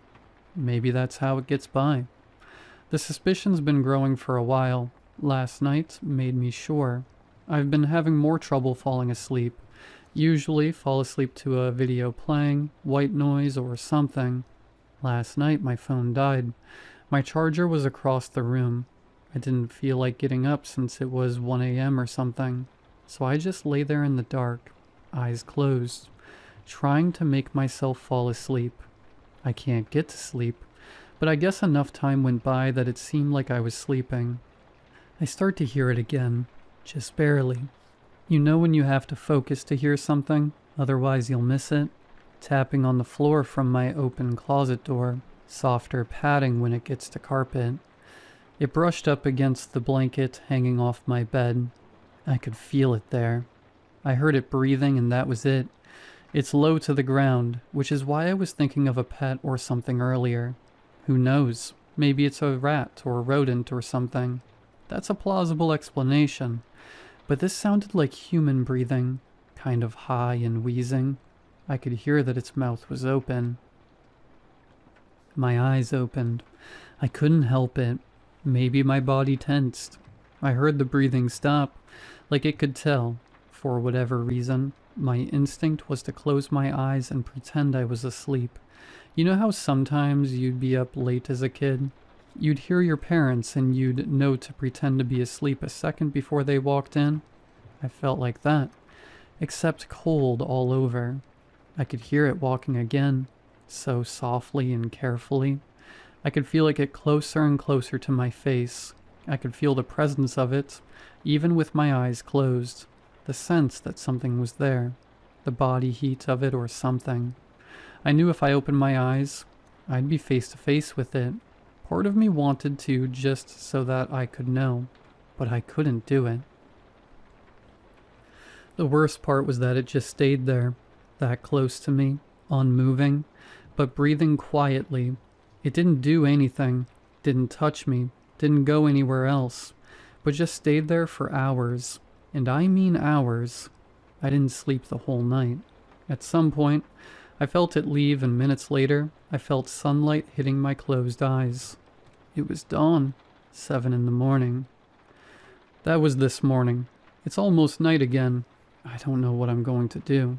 I can't sleep here tonight, but I don't want to leave it alone with the people I live with, and I know I'm going to sound crazy if I try to explain what I experienced. But I know what I know. I know that it's there.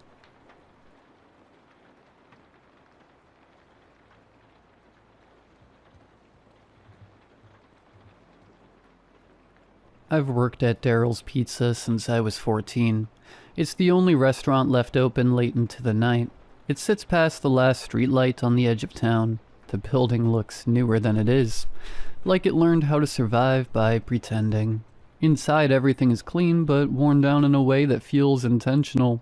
Red vinyl booths cracked just enough to show their age. A pinball machine hums quietly in the corner. An old racing game loops the same track it's probably shown for decades. The smell is what gets you first. It's familiar in a way that doesn't make sense, like something you remember from before you were old enough to form memories. A few locals sit in the booths most nights. They don't talk much. They don't need to. When you look at them too long, you get the strange sense that you've known them forever without ever learning their names. Daryl usually runs the register himself. He's tall, thin, and looks like he hasn't slept properly in years. His hair is long, dark, and always looks slightly oily, no matter how often he washes it. He sweats constantly, straight into his apron, and somehow never seems embarrassed by it. He also makes the best pizza I've ever eaten. The sauce is unreal. Rich, sweet, sharp in a way I can't place. The first time I tasted it, I remember thinking something felt wrong. Not spoiled, just aware. Like it knew I was there, like it recognized me.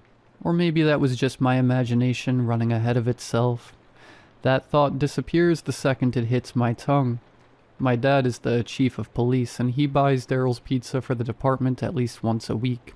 Says it keeps morale up. That's probably the only reason Daryl hired me in the first place.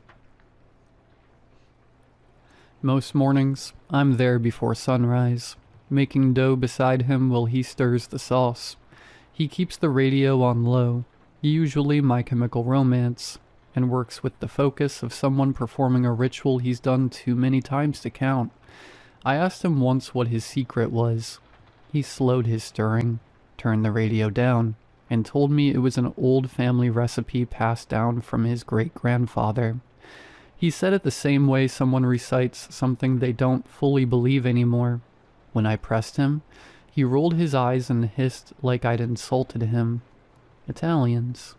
The thing is, Daryl doesn't look Italian. He's far too pale, and he hates garlic. Hates it in a way that feels personal. I found that out the hard way. I had barely finished asking about adding garlic to a pizza when his expression changed. He lifted one long, untrimmed finger, pale, almost gray under the fluorescent lights, and pointed at the door. "Get out," he said, "and never come back with garlic. Ever." I don't remember him touching me. Somehow I ended up outside. The door shut behind him, trying to piece together how I'd gotten there. The next morning, I barely had time to step inside before he was in front of me. I didn't hear him approach. He grabbed my shoulder hard enough to make my vision blur. "You didn't bring me any garlic, did you?" His voice didn't sound like his voice. His eyes looked wrong.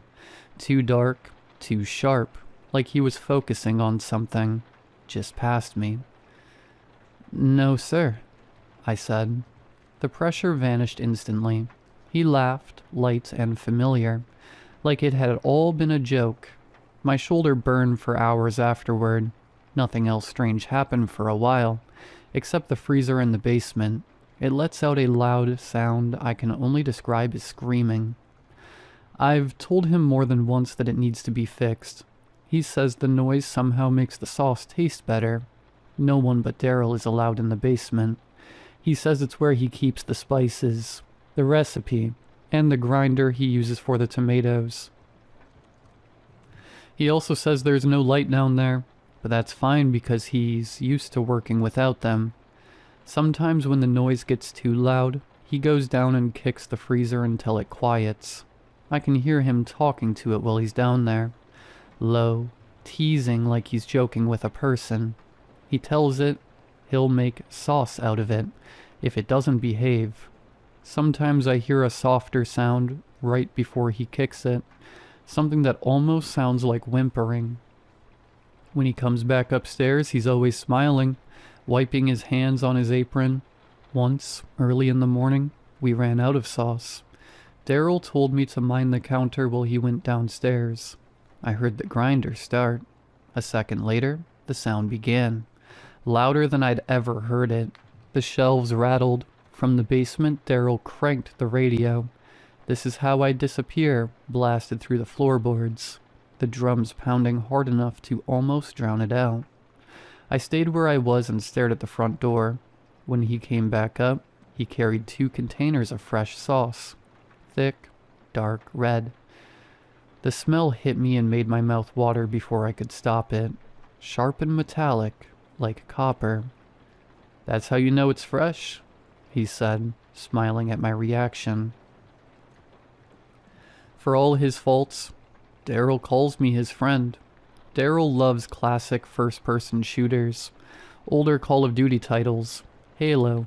He beats me every time, never rushing, never reacting too late. The strange part is how still he is while he plays.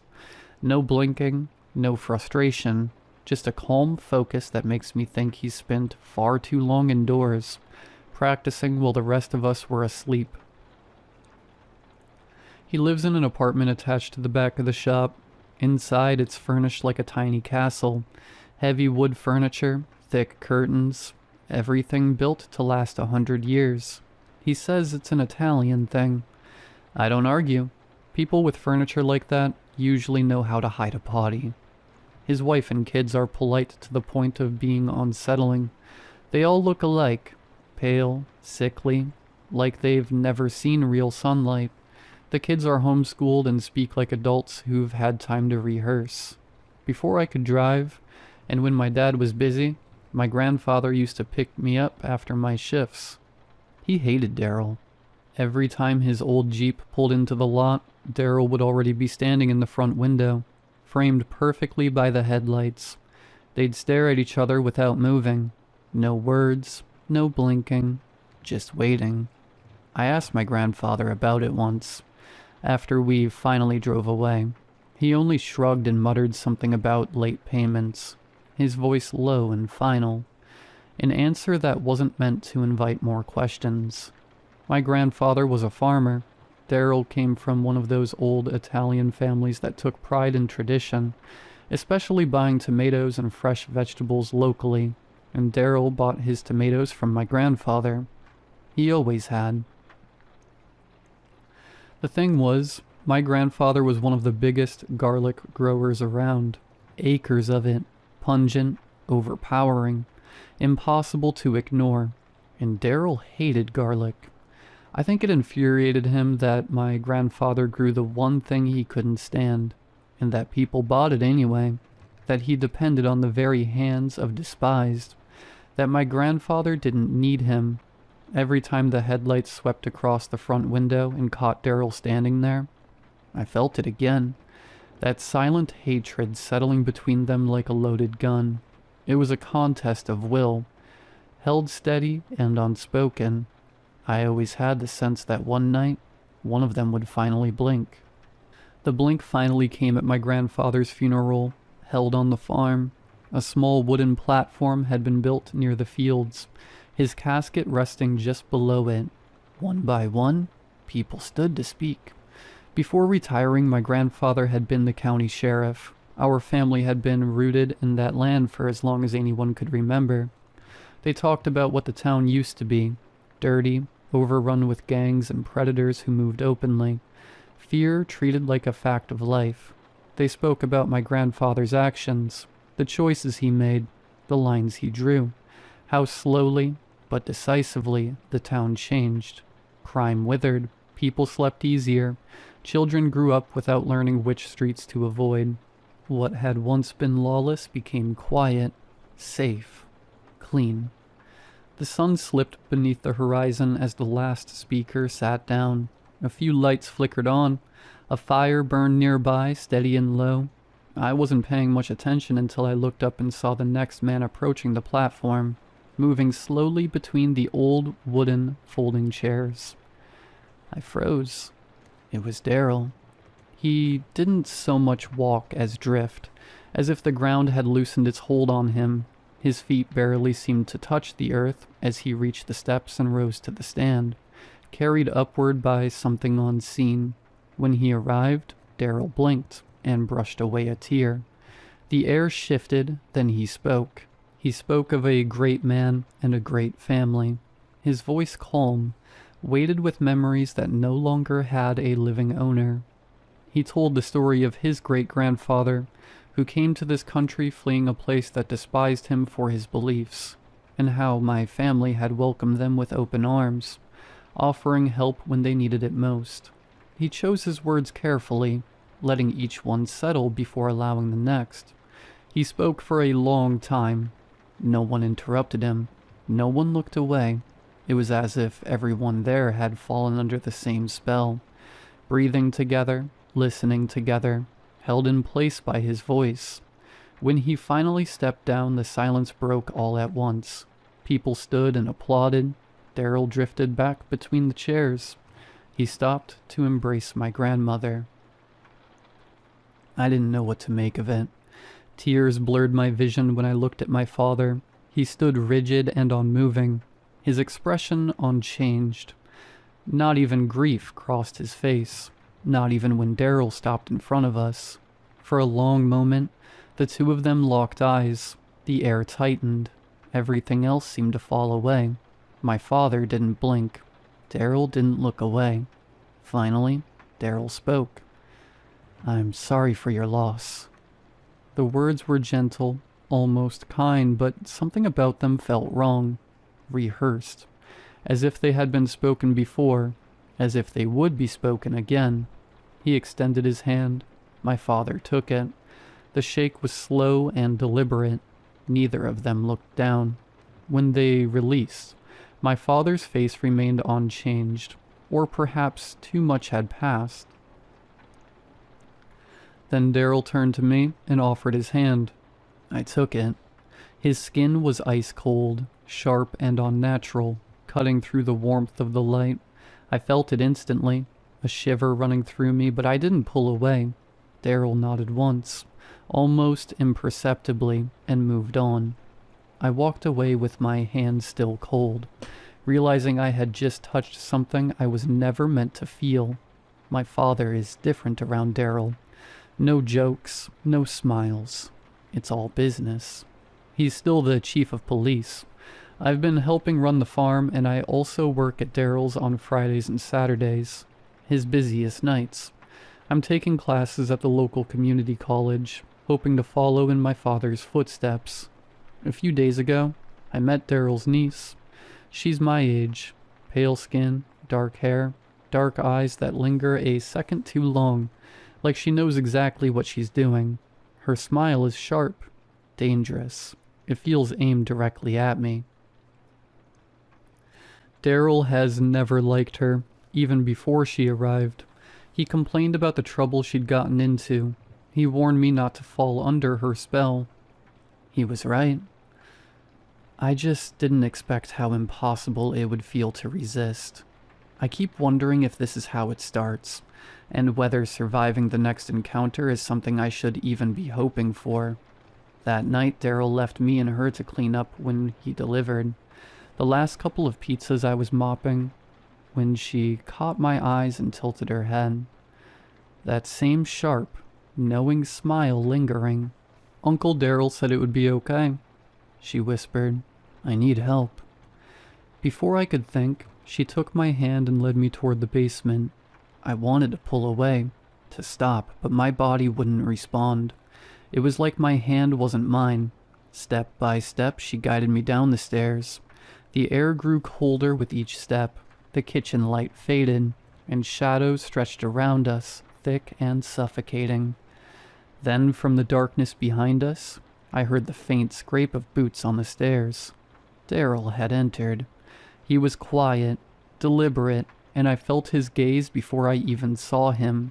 The basement seemed to swallow him, and the last bit of light disappeared, leaving only the chill and the oppressive quiet. I remember the smell first, then the sound of the grinder starting somewhere behind me. I woke up in the kitchen just before sunrise, alone, my clothes stiff with something dark and sticky. The basement door was closed. The shop was spotless. Daryl was already at the counter, humming along to the radio, stirring a fresh pot of sauce. "You should go home," he said without looking at me. "You've got another shift tonight." I didn't ask him how long I'd been out, or what happened. My hands were shaking so badly I could barely unlock my car. I didn't look back. I'm home now, sitting at my computer, trying to get this down while it still feels real. My clothes are in the trash. My hands still smell wrong no matter how many times I wash them. I have a few hours before I'm supposed to be back at Daryl's. I don't know if writing this will help. I don't know if anyone will believe me. I just know I don't have much time left.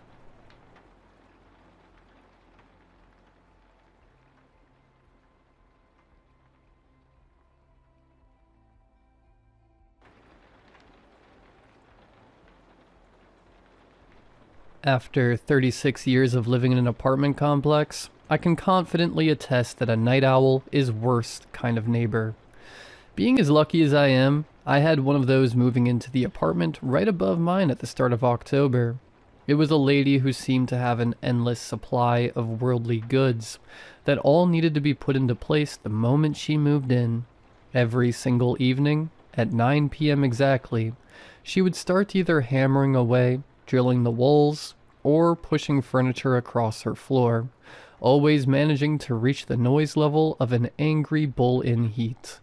I have always had quite sensitive ears. I am no stranger to being awake at night because of bothersome noises. There is always noise in the city, whether from drunkards singing at the top of their lungs or nocturnal critters running amok in the streets. Trust me, the sheer number of times I've been woken up by a possum knocking over a trash can outside my window is ridiculous. The thing is, these disturbances would always be occasional and brief. Whenever they occurred, I could easily fall back asleep afterwards. But ever since the day that lady moved in, the night has been filled with constant sounds of her mayhem.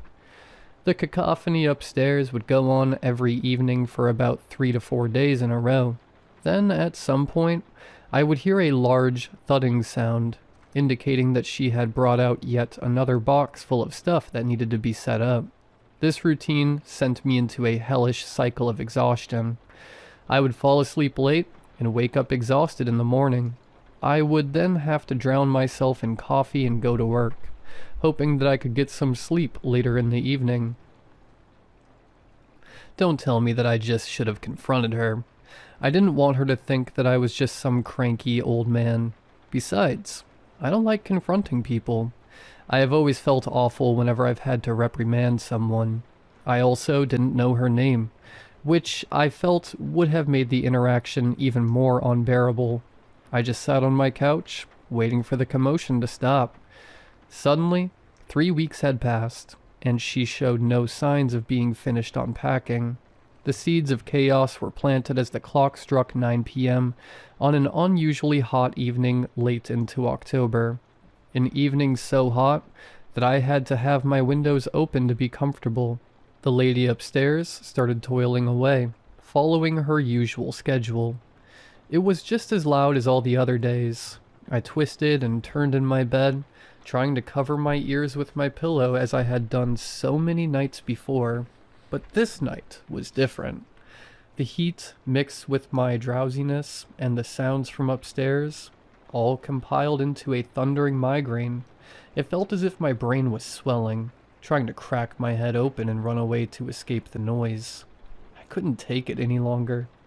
I sat up in my bed, inhaled all the air that could fit into my lungs, and yelled, "Quiet!" My yelling was followed by a large thud from upstairs. She had just started unpacking another box. I thought to myself, I couldn't believe it. She had to have heard me. My yelling was so loud that they probably heard me all the way up on the 5th floor. I stared at the ceiling, awaiting the sounds of the troublemaker and her orchestra from hell. I waited, and then I waited some more. More time passed, but there were no more sounds coming from upstairs. Maybe she did hear me. Maybe she was finally being respectful. I felt my headache subside as I lay back down. I closed my eyes, letting my fatigue carry me towards slumber. I was completely unbothered for the first night in a long time. I rose with the sun several hours later, and I didn't have to chug half a liter of coffee to stay awake. I went to work with a smile on my face and a good feeling in my body. Everything was easier. I was happier. It was paradise compared to before. I came home that evening, hoping that the night before wasn't an exception. If only I had been that lucky. After the sun had gone down, there was activity in the upstairs apartment again. This time, though, the sounds were a bit different. All I could hear was bump, bump, bump, repeating over and over again. I couldn't place the sound. It didn't come from any tool that I knew of. I was sure of that. There were irregular pauses between the sounds, ranging from about 5 seconds to 10 seconds. It wasn't just heavy footsteps, that was for sure. The spaces between them were too big. It wasn't a hammer either. The sounds were much too quiet for that. This thought process continued as I lay in my bed that night, my weary eyes fixated on the ceiling. Maybe she's tapping her foot on the floor to a song, but the sounds are not rhythmical in the slightest. Maybe she's dropping a ball repeatedly, but why would she even do that? Is she a juggler? No, that'd be ridiculous. These were but some of the thoughts rushing through my head as the sounds kept resonating in the background. It was beyond the midnight hours before I fell asleep that night. When I woke up in the morning, the noises had stopped. I assumed that she had just started working on her apartment again. Throughout the whole day, at my work and when I went home, I silently prayed that I wouldn't hear those sounds from her apartment again. Even though they were less noisy than normal, there was something about not being able to identify them that just made them much more annoying. To my dismay, however, the noises had begun anew by the rising of the moon. Bump, bump, bump. Lying in my bed that night, I was gritting my teeth out of sheer annoyance. I covered my head with my pillow again, but it was no use. I could still hear the sounds no matter how much I tried to keep them out. They made me feel as if someone was constantly poking at my brain, molding it like a piece of clay. Maybe it was revenge. Maybe, just maybe, she was mad about my yelling and was doing this to get back at me. Maybe she just wanted to drive me nuts with her antics. I tried to fall asleep, but it wasn't happening. The sounds from upstairs echoed in my head, much louder than any of the sounds that had been there in the weeks before. It was pure agony.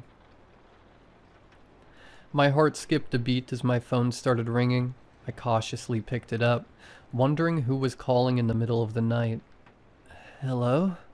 I mumbled. "Peterson, where are you, man? We've been waiting for you for like 45 minutes. "Oh, hello, sir. I'm sorry, but my shift doesn't start till..." I looked towards my window. The rays of sunlight had already broken through and cast light onto my floor. Sorry, sir. I'll be there in 15 minutes," I said as I got out of bed and hung up the phone. What followed was one of the worst days I've ever had in my life. I was a walking corpse, with only one thing on my mind. What were those sounds? I eventually got home and I didn't care about relaxing. Relaxation wasn't even on my mind. All I wanted to do, and all I did, was await the sounds. I sat on my couch, staring at the ceiling, and like clockwork, the commotion started back up late into the evening. Bump, bump, bump. I couldn't take it another night. It was torture. I didn't care what she thought of me anymore. I didn't care about having to scold her. I stormed out the door and up the stairs and pounded on the door. "What is your problem?" The sound stopped, but I wasn't satisfied. They were going to start again. I wasn't fooled. I turned the door handle and walked inside. Her apartment was cold like night and as silent as a library. I walked into the living room, and that's where I found her. She was lying on her back at the foot of a small stepladder. She lay beside the corner of a wooden table. The corner was covered in a mixture of dried brown blood and long black hairs. On the side of her head was a crater of blood, hair, skull fragments, and brain matter. Both of her arms were mangled to the bone. A swarm of flies was nesting on her body. The windows in the living room stood open, taking in the autumn breeze and wafting away any smell of rot that should have been. As I stood there taking it all in, I heard some skittering. I stared in disbelief as a chubby little form crept out from one of the moving crates on the floor, where it had likely been hiding from all the noise I had made. It was a possum, currently unaware of my presence. It crawled over to the body and started gnawing at her hand. Every time the possum ripped off a piece of flesh, the hand was lifted into the air before subsequently dropping to the floor, producing a light bump.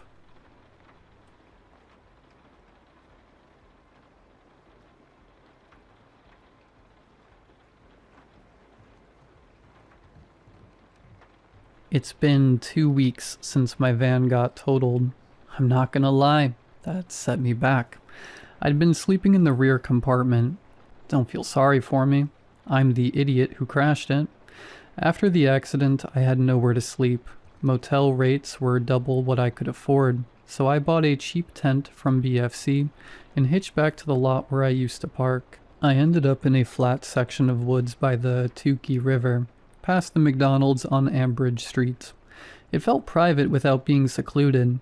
There were public restrooms a short walk away, a 24-hour 7-Eleven, and just enough light from the nearby car park to make me feel like I wasn't completely alone. 2 days in, dead in the middle of the night, I heard a shrill scream, like a hunter gutting a deer, only to find that it survived the initial buckshot. I wound up my hand-charged flashlight and exited the tent, aiming it from bushes to branches, and to the endless black that swallowed the gaps between the trees. The woods stayed silent after that. Even the buzz of mosquitoes disappeared, but I stayed awake in my tent for an hour or so, straining my ears to hear what sounded like leaves crackling underfoot. The next morning, as I was washing my work shirts in the Tukey River, a pink and gray sneaker washed ashore, caught in the reeds that lined the bank. I retrieved it and read the tag on the inside of the tongue. Woman's size 9. Lots of things washed up in the river.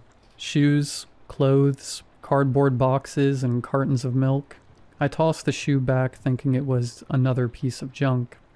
Later that night, I was eating a Big Mac from the Ambridge Street McDonald's, hugging my knees to my chest and trying to keep warm. Outside, the leaves began crunching again. I thought maybe a deer had smelt my food or noticed my camping lights and came to investigate. I unzipped my tent and went walking into the woods following the sound. Whatever made the sound wasn't disturbed by my movement and kept creeping from tree to tree. My torch light started to stutter, and I stopped to wind the lever and boost the charge. The light turned back on.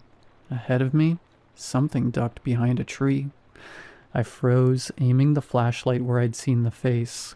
An animal would have scurried away, dashed off into the thickets to escape the human presence. The light started flicking again. I tilted it down to wind the lever. Footsteps, disguising themselves amongst the click, click, click of the wind-up torch. I turned on my feet, sliding on the loose leaves, the torch tumbling from my grip, and I zigzagged between trees and rocks, sprinting back to the tent. I zipped myself inside and waited. I had no tools, no bear spray, no torch, nothing to defend myself with. I switched off the camping light and sat in the darkness, letting my ears work to their full breath. The night went silent again, as still as the surface of water. No bugs, not even the crunch of leaves. Nothing, except for one sound. Wind blowing gently against my tent. Breathing.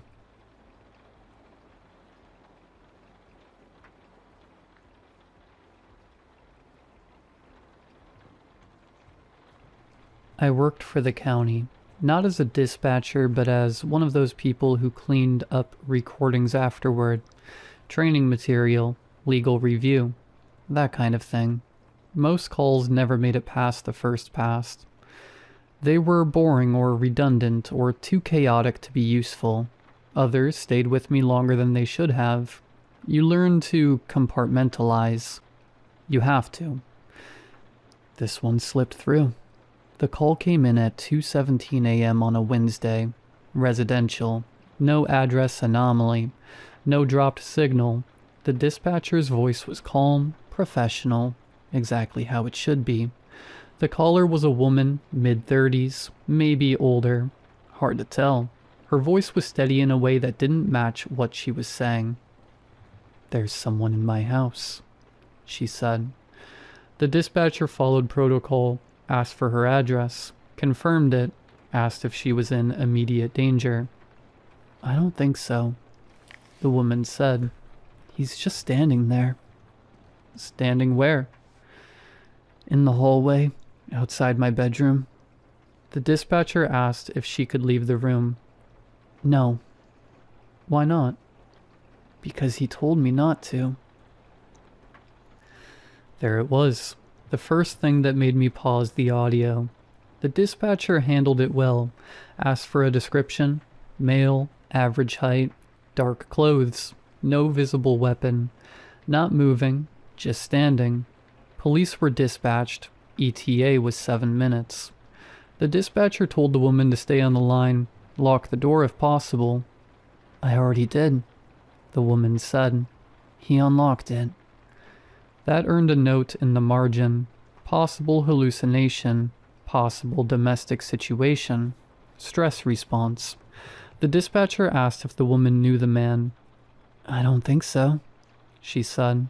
Then after a beat, "He knows me." "How?" "He's using my name." The dispatcher asked her to whisper if she needed to. The woman said, "He says it doesn't matter." That was when the call quality changed. Not static, not interference. Just a subtle flattening of the sound, like the room had absorbed it.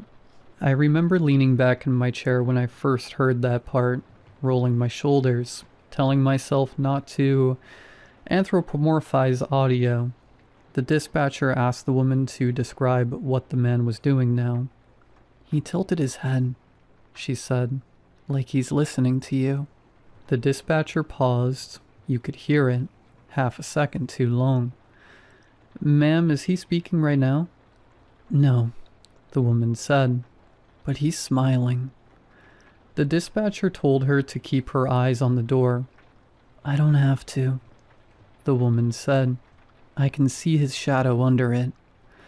The dispatcher asked if there was any light on in the hallway. No.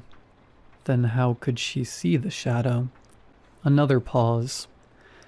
He's brighter than the dark, the woman said.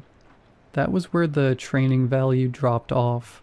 That line got the call flagged for psychological distress. I should have trimmed it there. I didn't. The dispatcher redirected, asked the woman to describe her surroundings, grounding techniques, breathe, name objects in the room. The woman complied. Bed, dresser, lamp, phone. Then she stopped. What is it? The dispatcher asked. He's closer, the woman said. I didn't hear him move. The dispatcher told her officers were en route. I know, the woman said. He said they won't see him. The dispatcher asked her to clarify. He said he's not here the way they're here. The sentence is underlined 3 times in my notes. The dispatcher asked the woman to keep talking. I don't think I'm supposed to, she said. He's asking why you were lying to me. The dispatcher assured her no one was lying. The woman laughed, a short sound, almost embarrassed. He says you're very good at it, she said. At 2:23 a.m., the audio picked up a second voice. It was faint, not coming through the phone, coming through the room. I replayed that section dozens of times. Checked waveforms, compared channels. It was there, a man's voice, low and unhurried. That's not true, it said. The dispatcher reacted immediately, asked who else was in the room. The woman didn't answer. Instead, the man spoke again, clearer this time. You shouldn't have told her to lock the door. The dispatcher called for backup. Her voice stayed level, but it tightened. Ma'am, if you can hear me, please respond. She can hear you, the man said. She just doesn't know which of us to answer. The woman started crying then, quietly, like she was trying not to be rude. I don't want to make him mad, she said. The dispatcher asked who he was. I asked her not to explain me, the man said. It never goes well. The dispatcher told the woman to leave the phone on and exit through the window if possible. There was a sound then, fabric shifting, footsteps, not hurried. No, the man said, not raised, not threatening, just firm. We're almost done. The dispatcher said officers were on the street. I know, the man said. I can hear them thinking. The woman made a small noise, like surprise. He's right, she said. They're scared. The dispatcher asked the woman to focus on her voice. Which one? The woman asked. That was the last thing she said. The call ended at 2:26 a.m. Abrupt disconnect. No struggle sounds, no scream, just silence. The police report came in later that morning. Officers arrived to find the house empty, front door unlocked, bedroom undisturbed, phone on the bed, screen cracked from the inside. No signs of forced entry, no signs of exit. The woman had no history of mental illness, no domestic partner, no neighbors reported seeing anyone leave. The case was marked unresolved.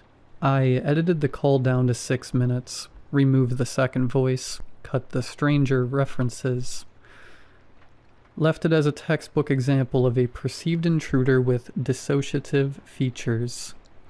That is what I told myself. 2 months later, I got a call from my supervisor, asked if I had worked on file 17-0426. I said yes. She asked why my name was spoken on the recording. I didn't understand. She played it for me, a version I had never heard. Same call, Same timestamps, same voices. Except this time, when the man spoke for the first time, he said my name. Not shouted, not emphasized, like it was obvious.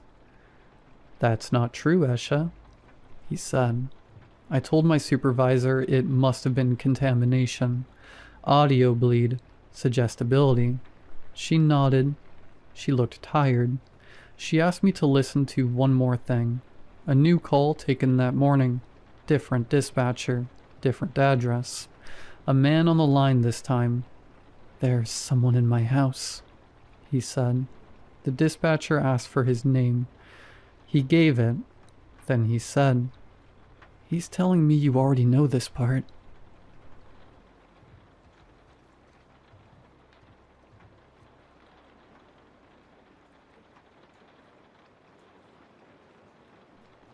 My grandfather died in our house on a winter night, and something came for him before the body was cold. We were all there when it happened. My wife, Margaret, my mother, my aunts and cousins. My grandmother sat beside him on the small cot, her hands folded in her lap, as if waiting for instructions. She had always done that. Waited, even when he was angry, especially then. He had been a large man once, broad, loud, impossible to disobey. In our house, his word was scripture. He had forbidden doctors, medicine, even prayers not spoken the proper way. When his breathing turned shallow and wet, no one argued. We were raised not to. The room changed long before he stopped breathing. Heavy, as if the walls were leaning in to listen. The fire burned hot, snapping and hissing. Outside, the fields were dark and pressed close to the windows. The house creaked and shifted with the wind, settling around us like a living thing. My grandmother never looked up. When he spoke his last words, they weren't blessings. They weren't apologies. He called her guilty.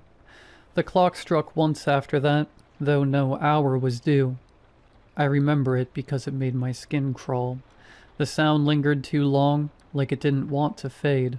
My grandmother finally broke the silence.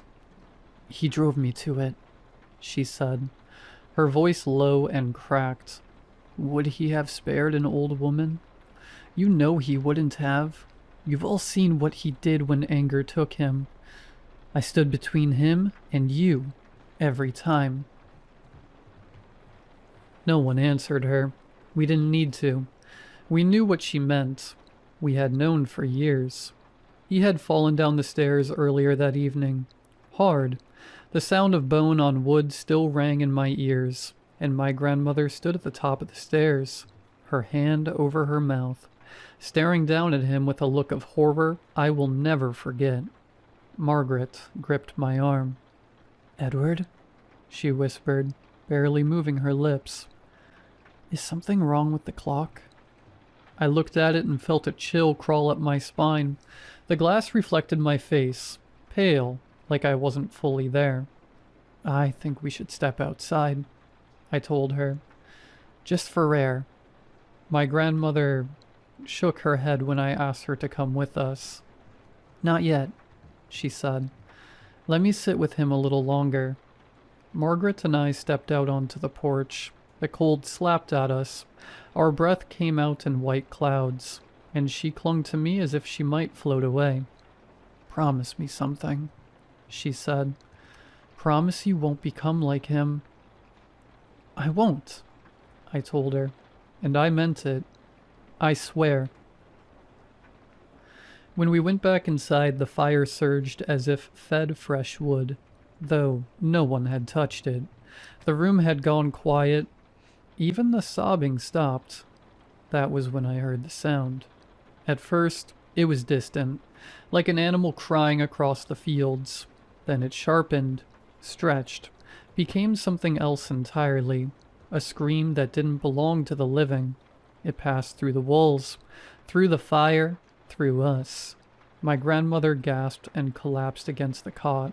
My grandfather lay still beneath the blanket, his face finally peaceful. Then the footsteps began. They weren't footsteps exactly. It sounded as if the house itself were shifting, like weight pressing down from above. The air grew so cold it pinned us in place. I leaned down and whispered into Margaret's hair, "Whatever happens, don't look." She nodded, burying her face against my chest.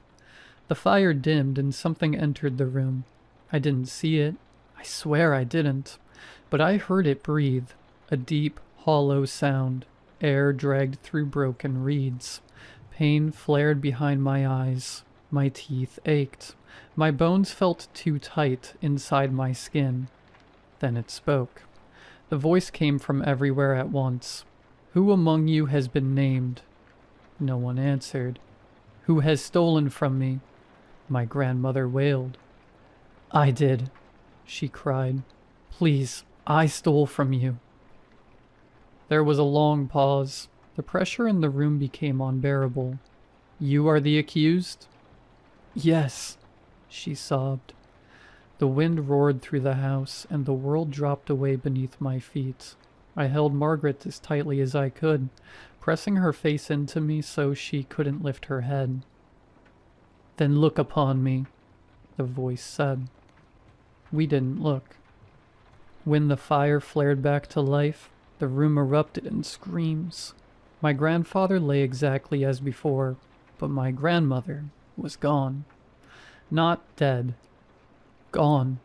Her chair stood empty, no body, no mark on the floor, nothing to show she had ever been there at all.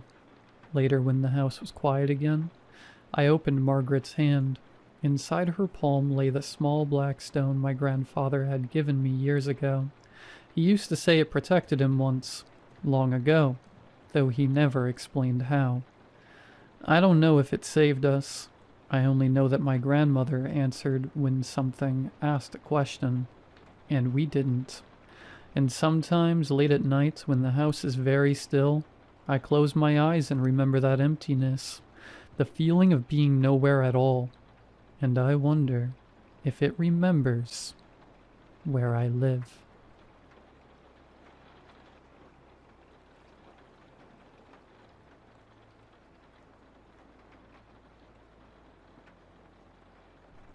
The siren started just after dinner, that long, wounded animal howl that makes your spine tighten even if you've heard it 100 times.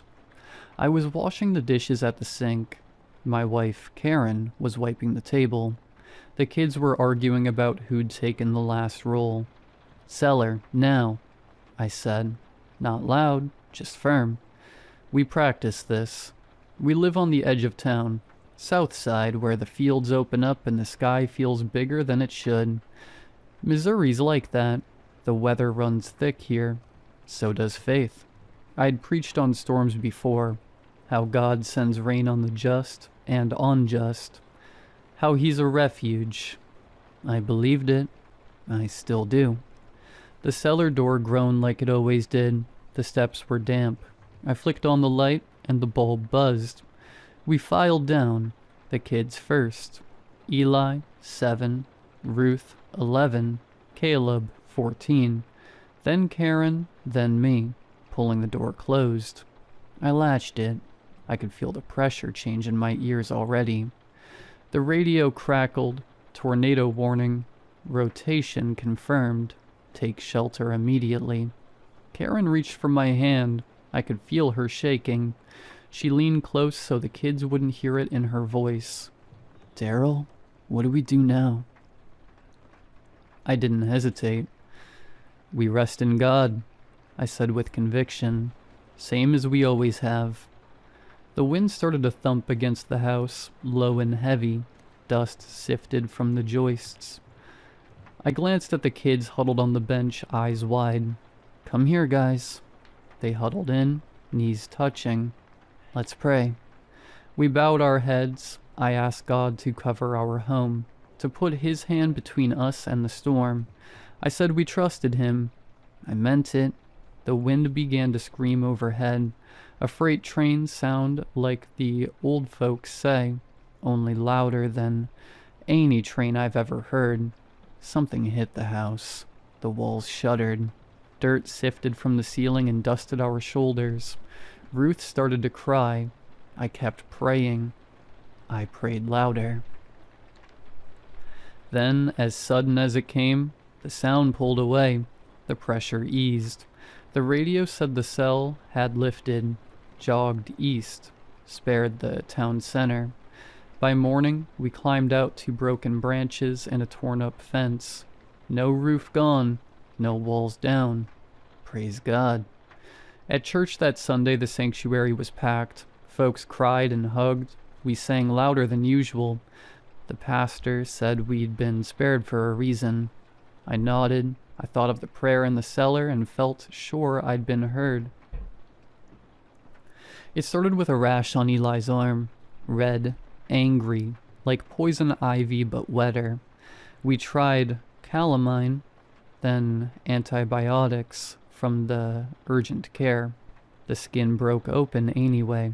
It smelled wrong, sweet and sour at the same time. Karen got a spot on her neck 2 days later, then Caleb's ankle. People around town started showing up with bandages, with scarves and warm weather. The ER filled up. The state called in help. Men with white hazmat suits started knocking on doors. A woman from the CDC took swabs. She didn't meet my eyes. "We're asking everyone to stay inside," she said. "This is temporary." It wasn't. Karen's skin darkened around the wound, sloughing like wet paper. She tried to joke. "Guess I won't be wearing my Sunday dress," she said. Then she cried when she thought I wasn't looking. They set up roadblocks. National Guard trucks idled at the exits. Phones buzzed with rumors. Bioterror. Judgment. I prayed more. I asked what lesson we were supposed to learn. They didn't gather us in person. Instead, everyone logged into a town-wide Zoom call. Faces boxed and jittery. Microphones muting and unmuting. A man with gray hair and tired eyes filled the main screen. The audio lagged for a second before he spoke. His voice flat and careful, like every word had been rehearsed. "We believe the tornado aerosolized topsoil from the agricultural area and dispersed mucorals, spores, present in it over the town." A woman unmuted herself. "What's that mean?" The scientist hesitated, fingers tight on the mic. "It's complicated." I pulled my phone out, thumbs clumsy. Mucor? Autocorrect fixed it. I clicked the first result and felt my throat tighten. I unmuted myself and read out loud. "Mucormycosis," I said. "A rare but serious fungal infection. Causes tissue death. Sometimes called," I swallowed, "flesh-eating black fungus." The call went very quiet. "There's no reason to be alarmed," the scientist tried to reassure us. "We're working on antifungals. Containment is critical." I thought of the prayer, of the storm turning away from the heart of town, like a finger lifted at the last second. Eli didn't last the week. The infection moved fast once it reached his shoulder. He tried to be brave. "Dad," he said, voice thin, "did I do something wrong?" "No, son," I told him. "Jesus loves you." When they took his body, they sealed the bag tight. I could still smell that wrong sweetness in the house. Karen followed 2 days later, then Ruth. I held Caleb on the night when his fever spiked. I prayed harder than I ever had. I begged God to spare just one of my children. Caleb died before dawn. I'm alone now. Quarantine tape still flaps at the end of the street. The fields are quiet. The sky is clear. I sit in the cellar with the radio off and the Bible open, staring at words about refuge and mercy. I turn to a page I don't remember marking. Job. Thin paper whispering. The Lord gave, and the Lord has taken away. Below it, I see another verse. Shall we accept good from God and not trouble? I close the book. My fingers itch. The skin near my wrist has gone soft, darker than it should be. It smells faintly sweet. I'm not afraid anymore. I pray that God receives me. I take comfort in the quiet promise of seeing my family again in heaven.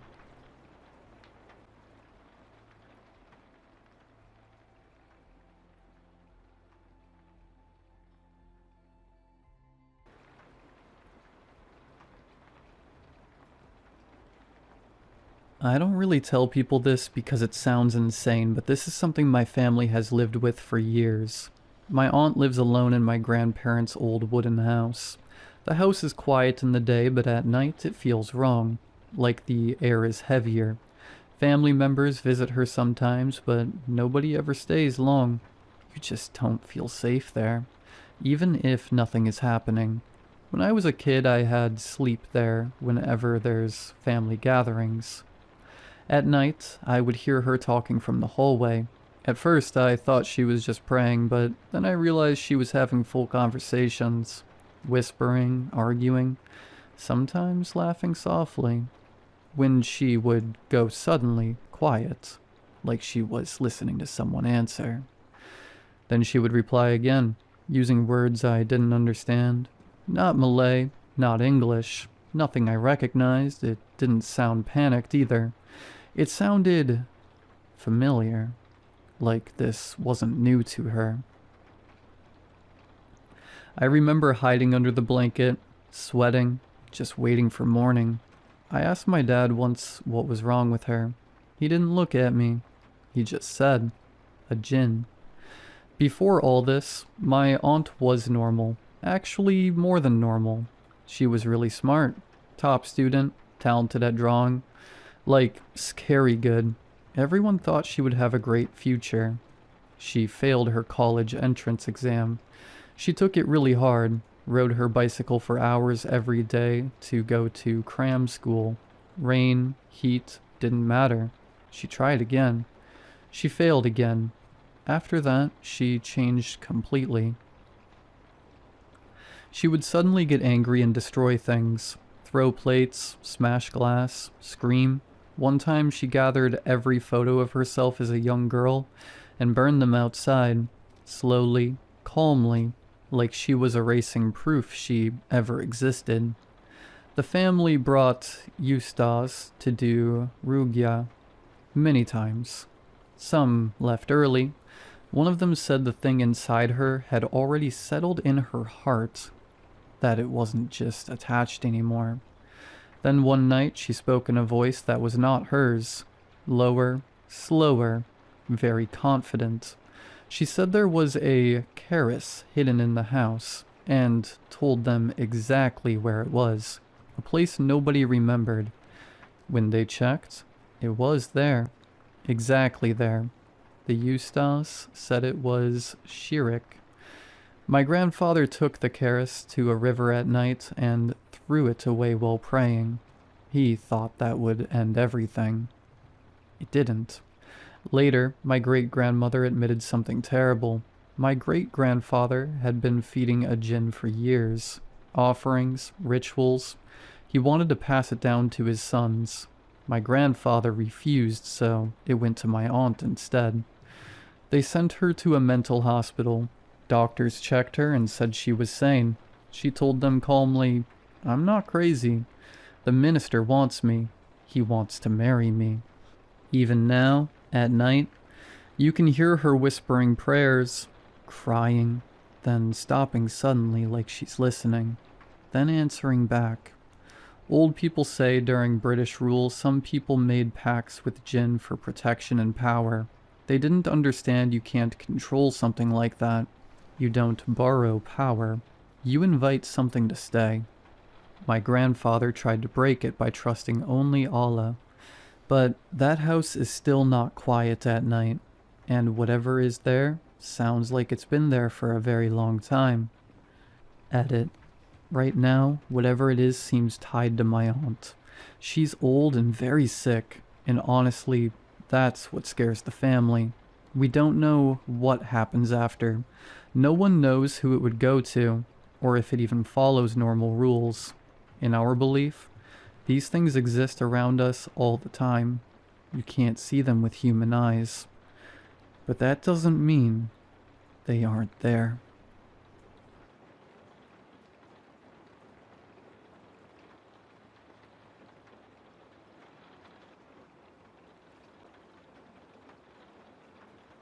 When I got home tonight, something was off. Not wrong exactly, just off. You know how sometimes you can walk into a room you've been in 1,000 times before and suddenly everything feels slightly tilted, like reality's holding its breath? That's what it was like. The air was too still. The lights seemed a bit duller, even though the bulbs were the same. I live alone, 1-bedroom apartment, 2nd floor. Nothing fancy. I jiggled the key, stepped inside, and immediately froze. It smelled different. My place normally smells faintly of coffee and dust, and the citrus cleaner I use on weekends. Tonight it smelled faintly sweet, like rotting fruit. I tried to brush it off. Maybe I'd forgotten to take the trash out, but when I closed the door, the sound was wrong. The latch clicked, but it sounded deeper, heavier, like the door was thicker than before. I remember thinking, this isn't my door. That's when I noticed the clock on the wall. It was the same model, cheap black plastic, but the hands were moving backwards. I laughed, actually laughed out loud, because that made no sense. I thought maybe I was just exhausted, but then my laughter stopped when I saw my coat hanging by the door. I don't own that coat. It looked like mine, navy blue, hooded, but it had a rip across the shoulder and a stain I didn't recognize. I stared at it for a long time. I even reached out and touched it. It was still damp, like someone had just come in from the rain. Except it wasn't raining. I backed up, heart thudding, and that's when I heard footsteps in the bedroom. Slow, measured, heavy. I should have left. I wanted to leave, but something in me wanted to see who or what was in there. I picked up the nearest thing I could use as a weapon, my umbrella, and pushed the door open. The light was on. My bed was perfectly made, and sitting on the edge of it was me. Same clothes, same face, same cut on my hand from when I broke a glass last night. Only this version of me smiled when I entered. "Long day?" he asked. His voice sounded like mine, but lower, slower, like he'd been practicing. I didn't answer. I just stared. He stood up and I realized he was taller by maybe half an inch. His eyes were darker, and then I saw something else. Behind him, through the open closet door, was another apartment. An identical one. The same furniture, the same bed, except empty. He noticed me looking. "You weren't supposed to come back so soon," he said. That's when I ran. I bolted out of the apartment, down the hall and into the stairwell. I didn't stop until I was outside in the cold air, my hands shaking so hard I dropped my keys. I called the police, but I couldn't bring myself to explain. "What do you say? There's another me in my apartment that smells wrong?" They came, looked around, found nothing. Everything was normal. My coat, the one with the rip, was gone. The clock was ticking the right way again. I'm staying at a motel tonight. I don't know what's waiting for me if I go back tomorrow. But here's the thing. When I was checking in just now, I caught my reflection in the glass door. And for a split second, I swear, my reflection smiled before I did.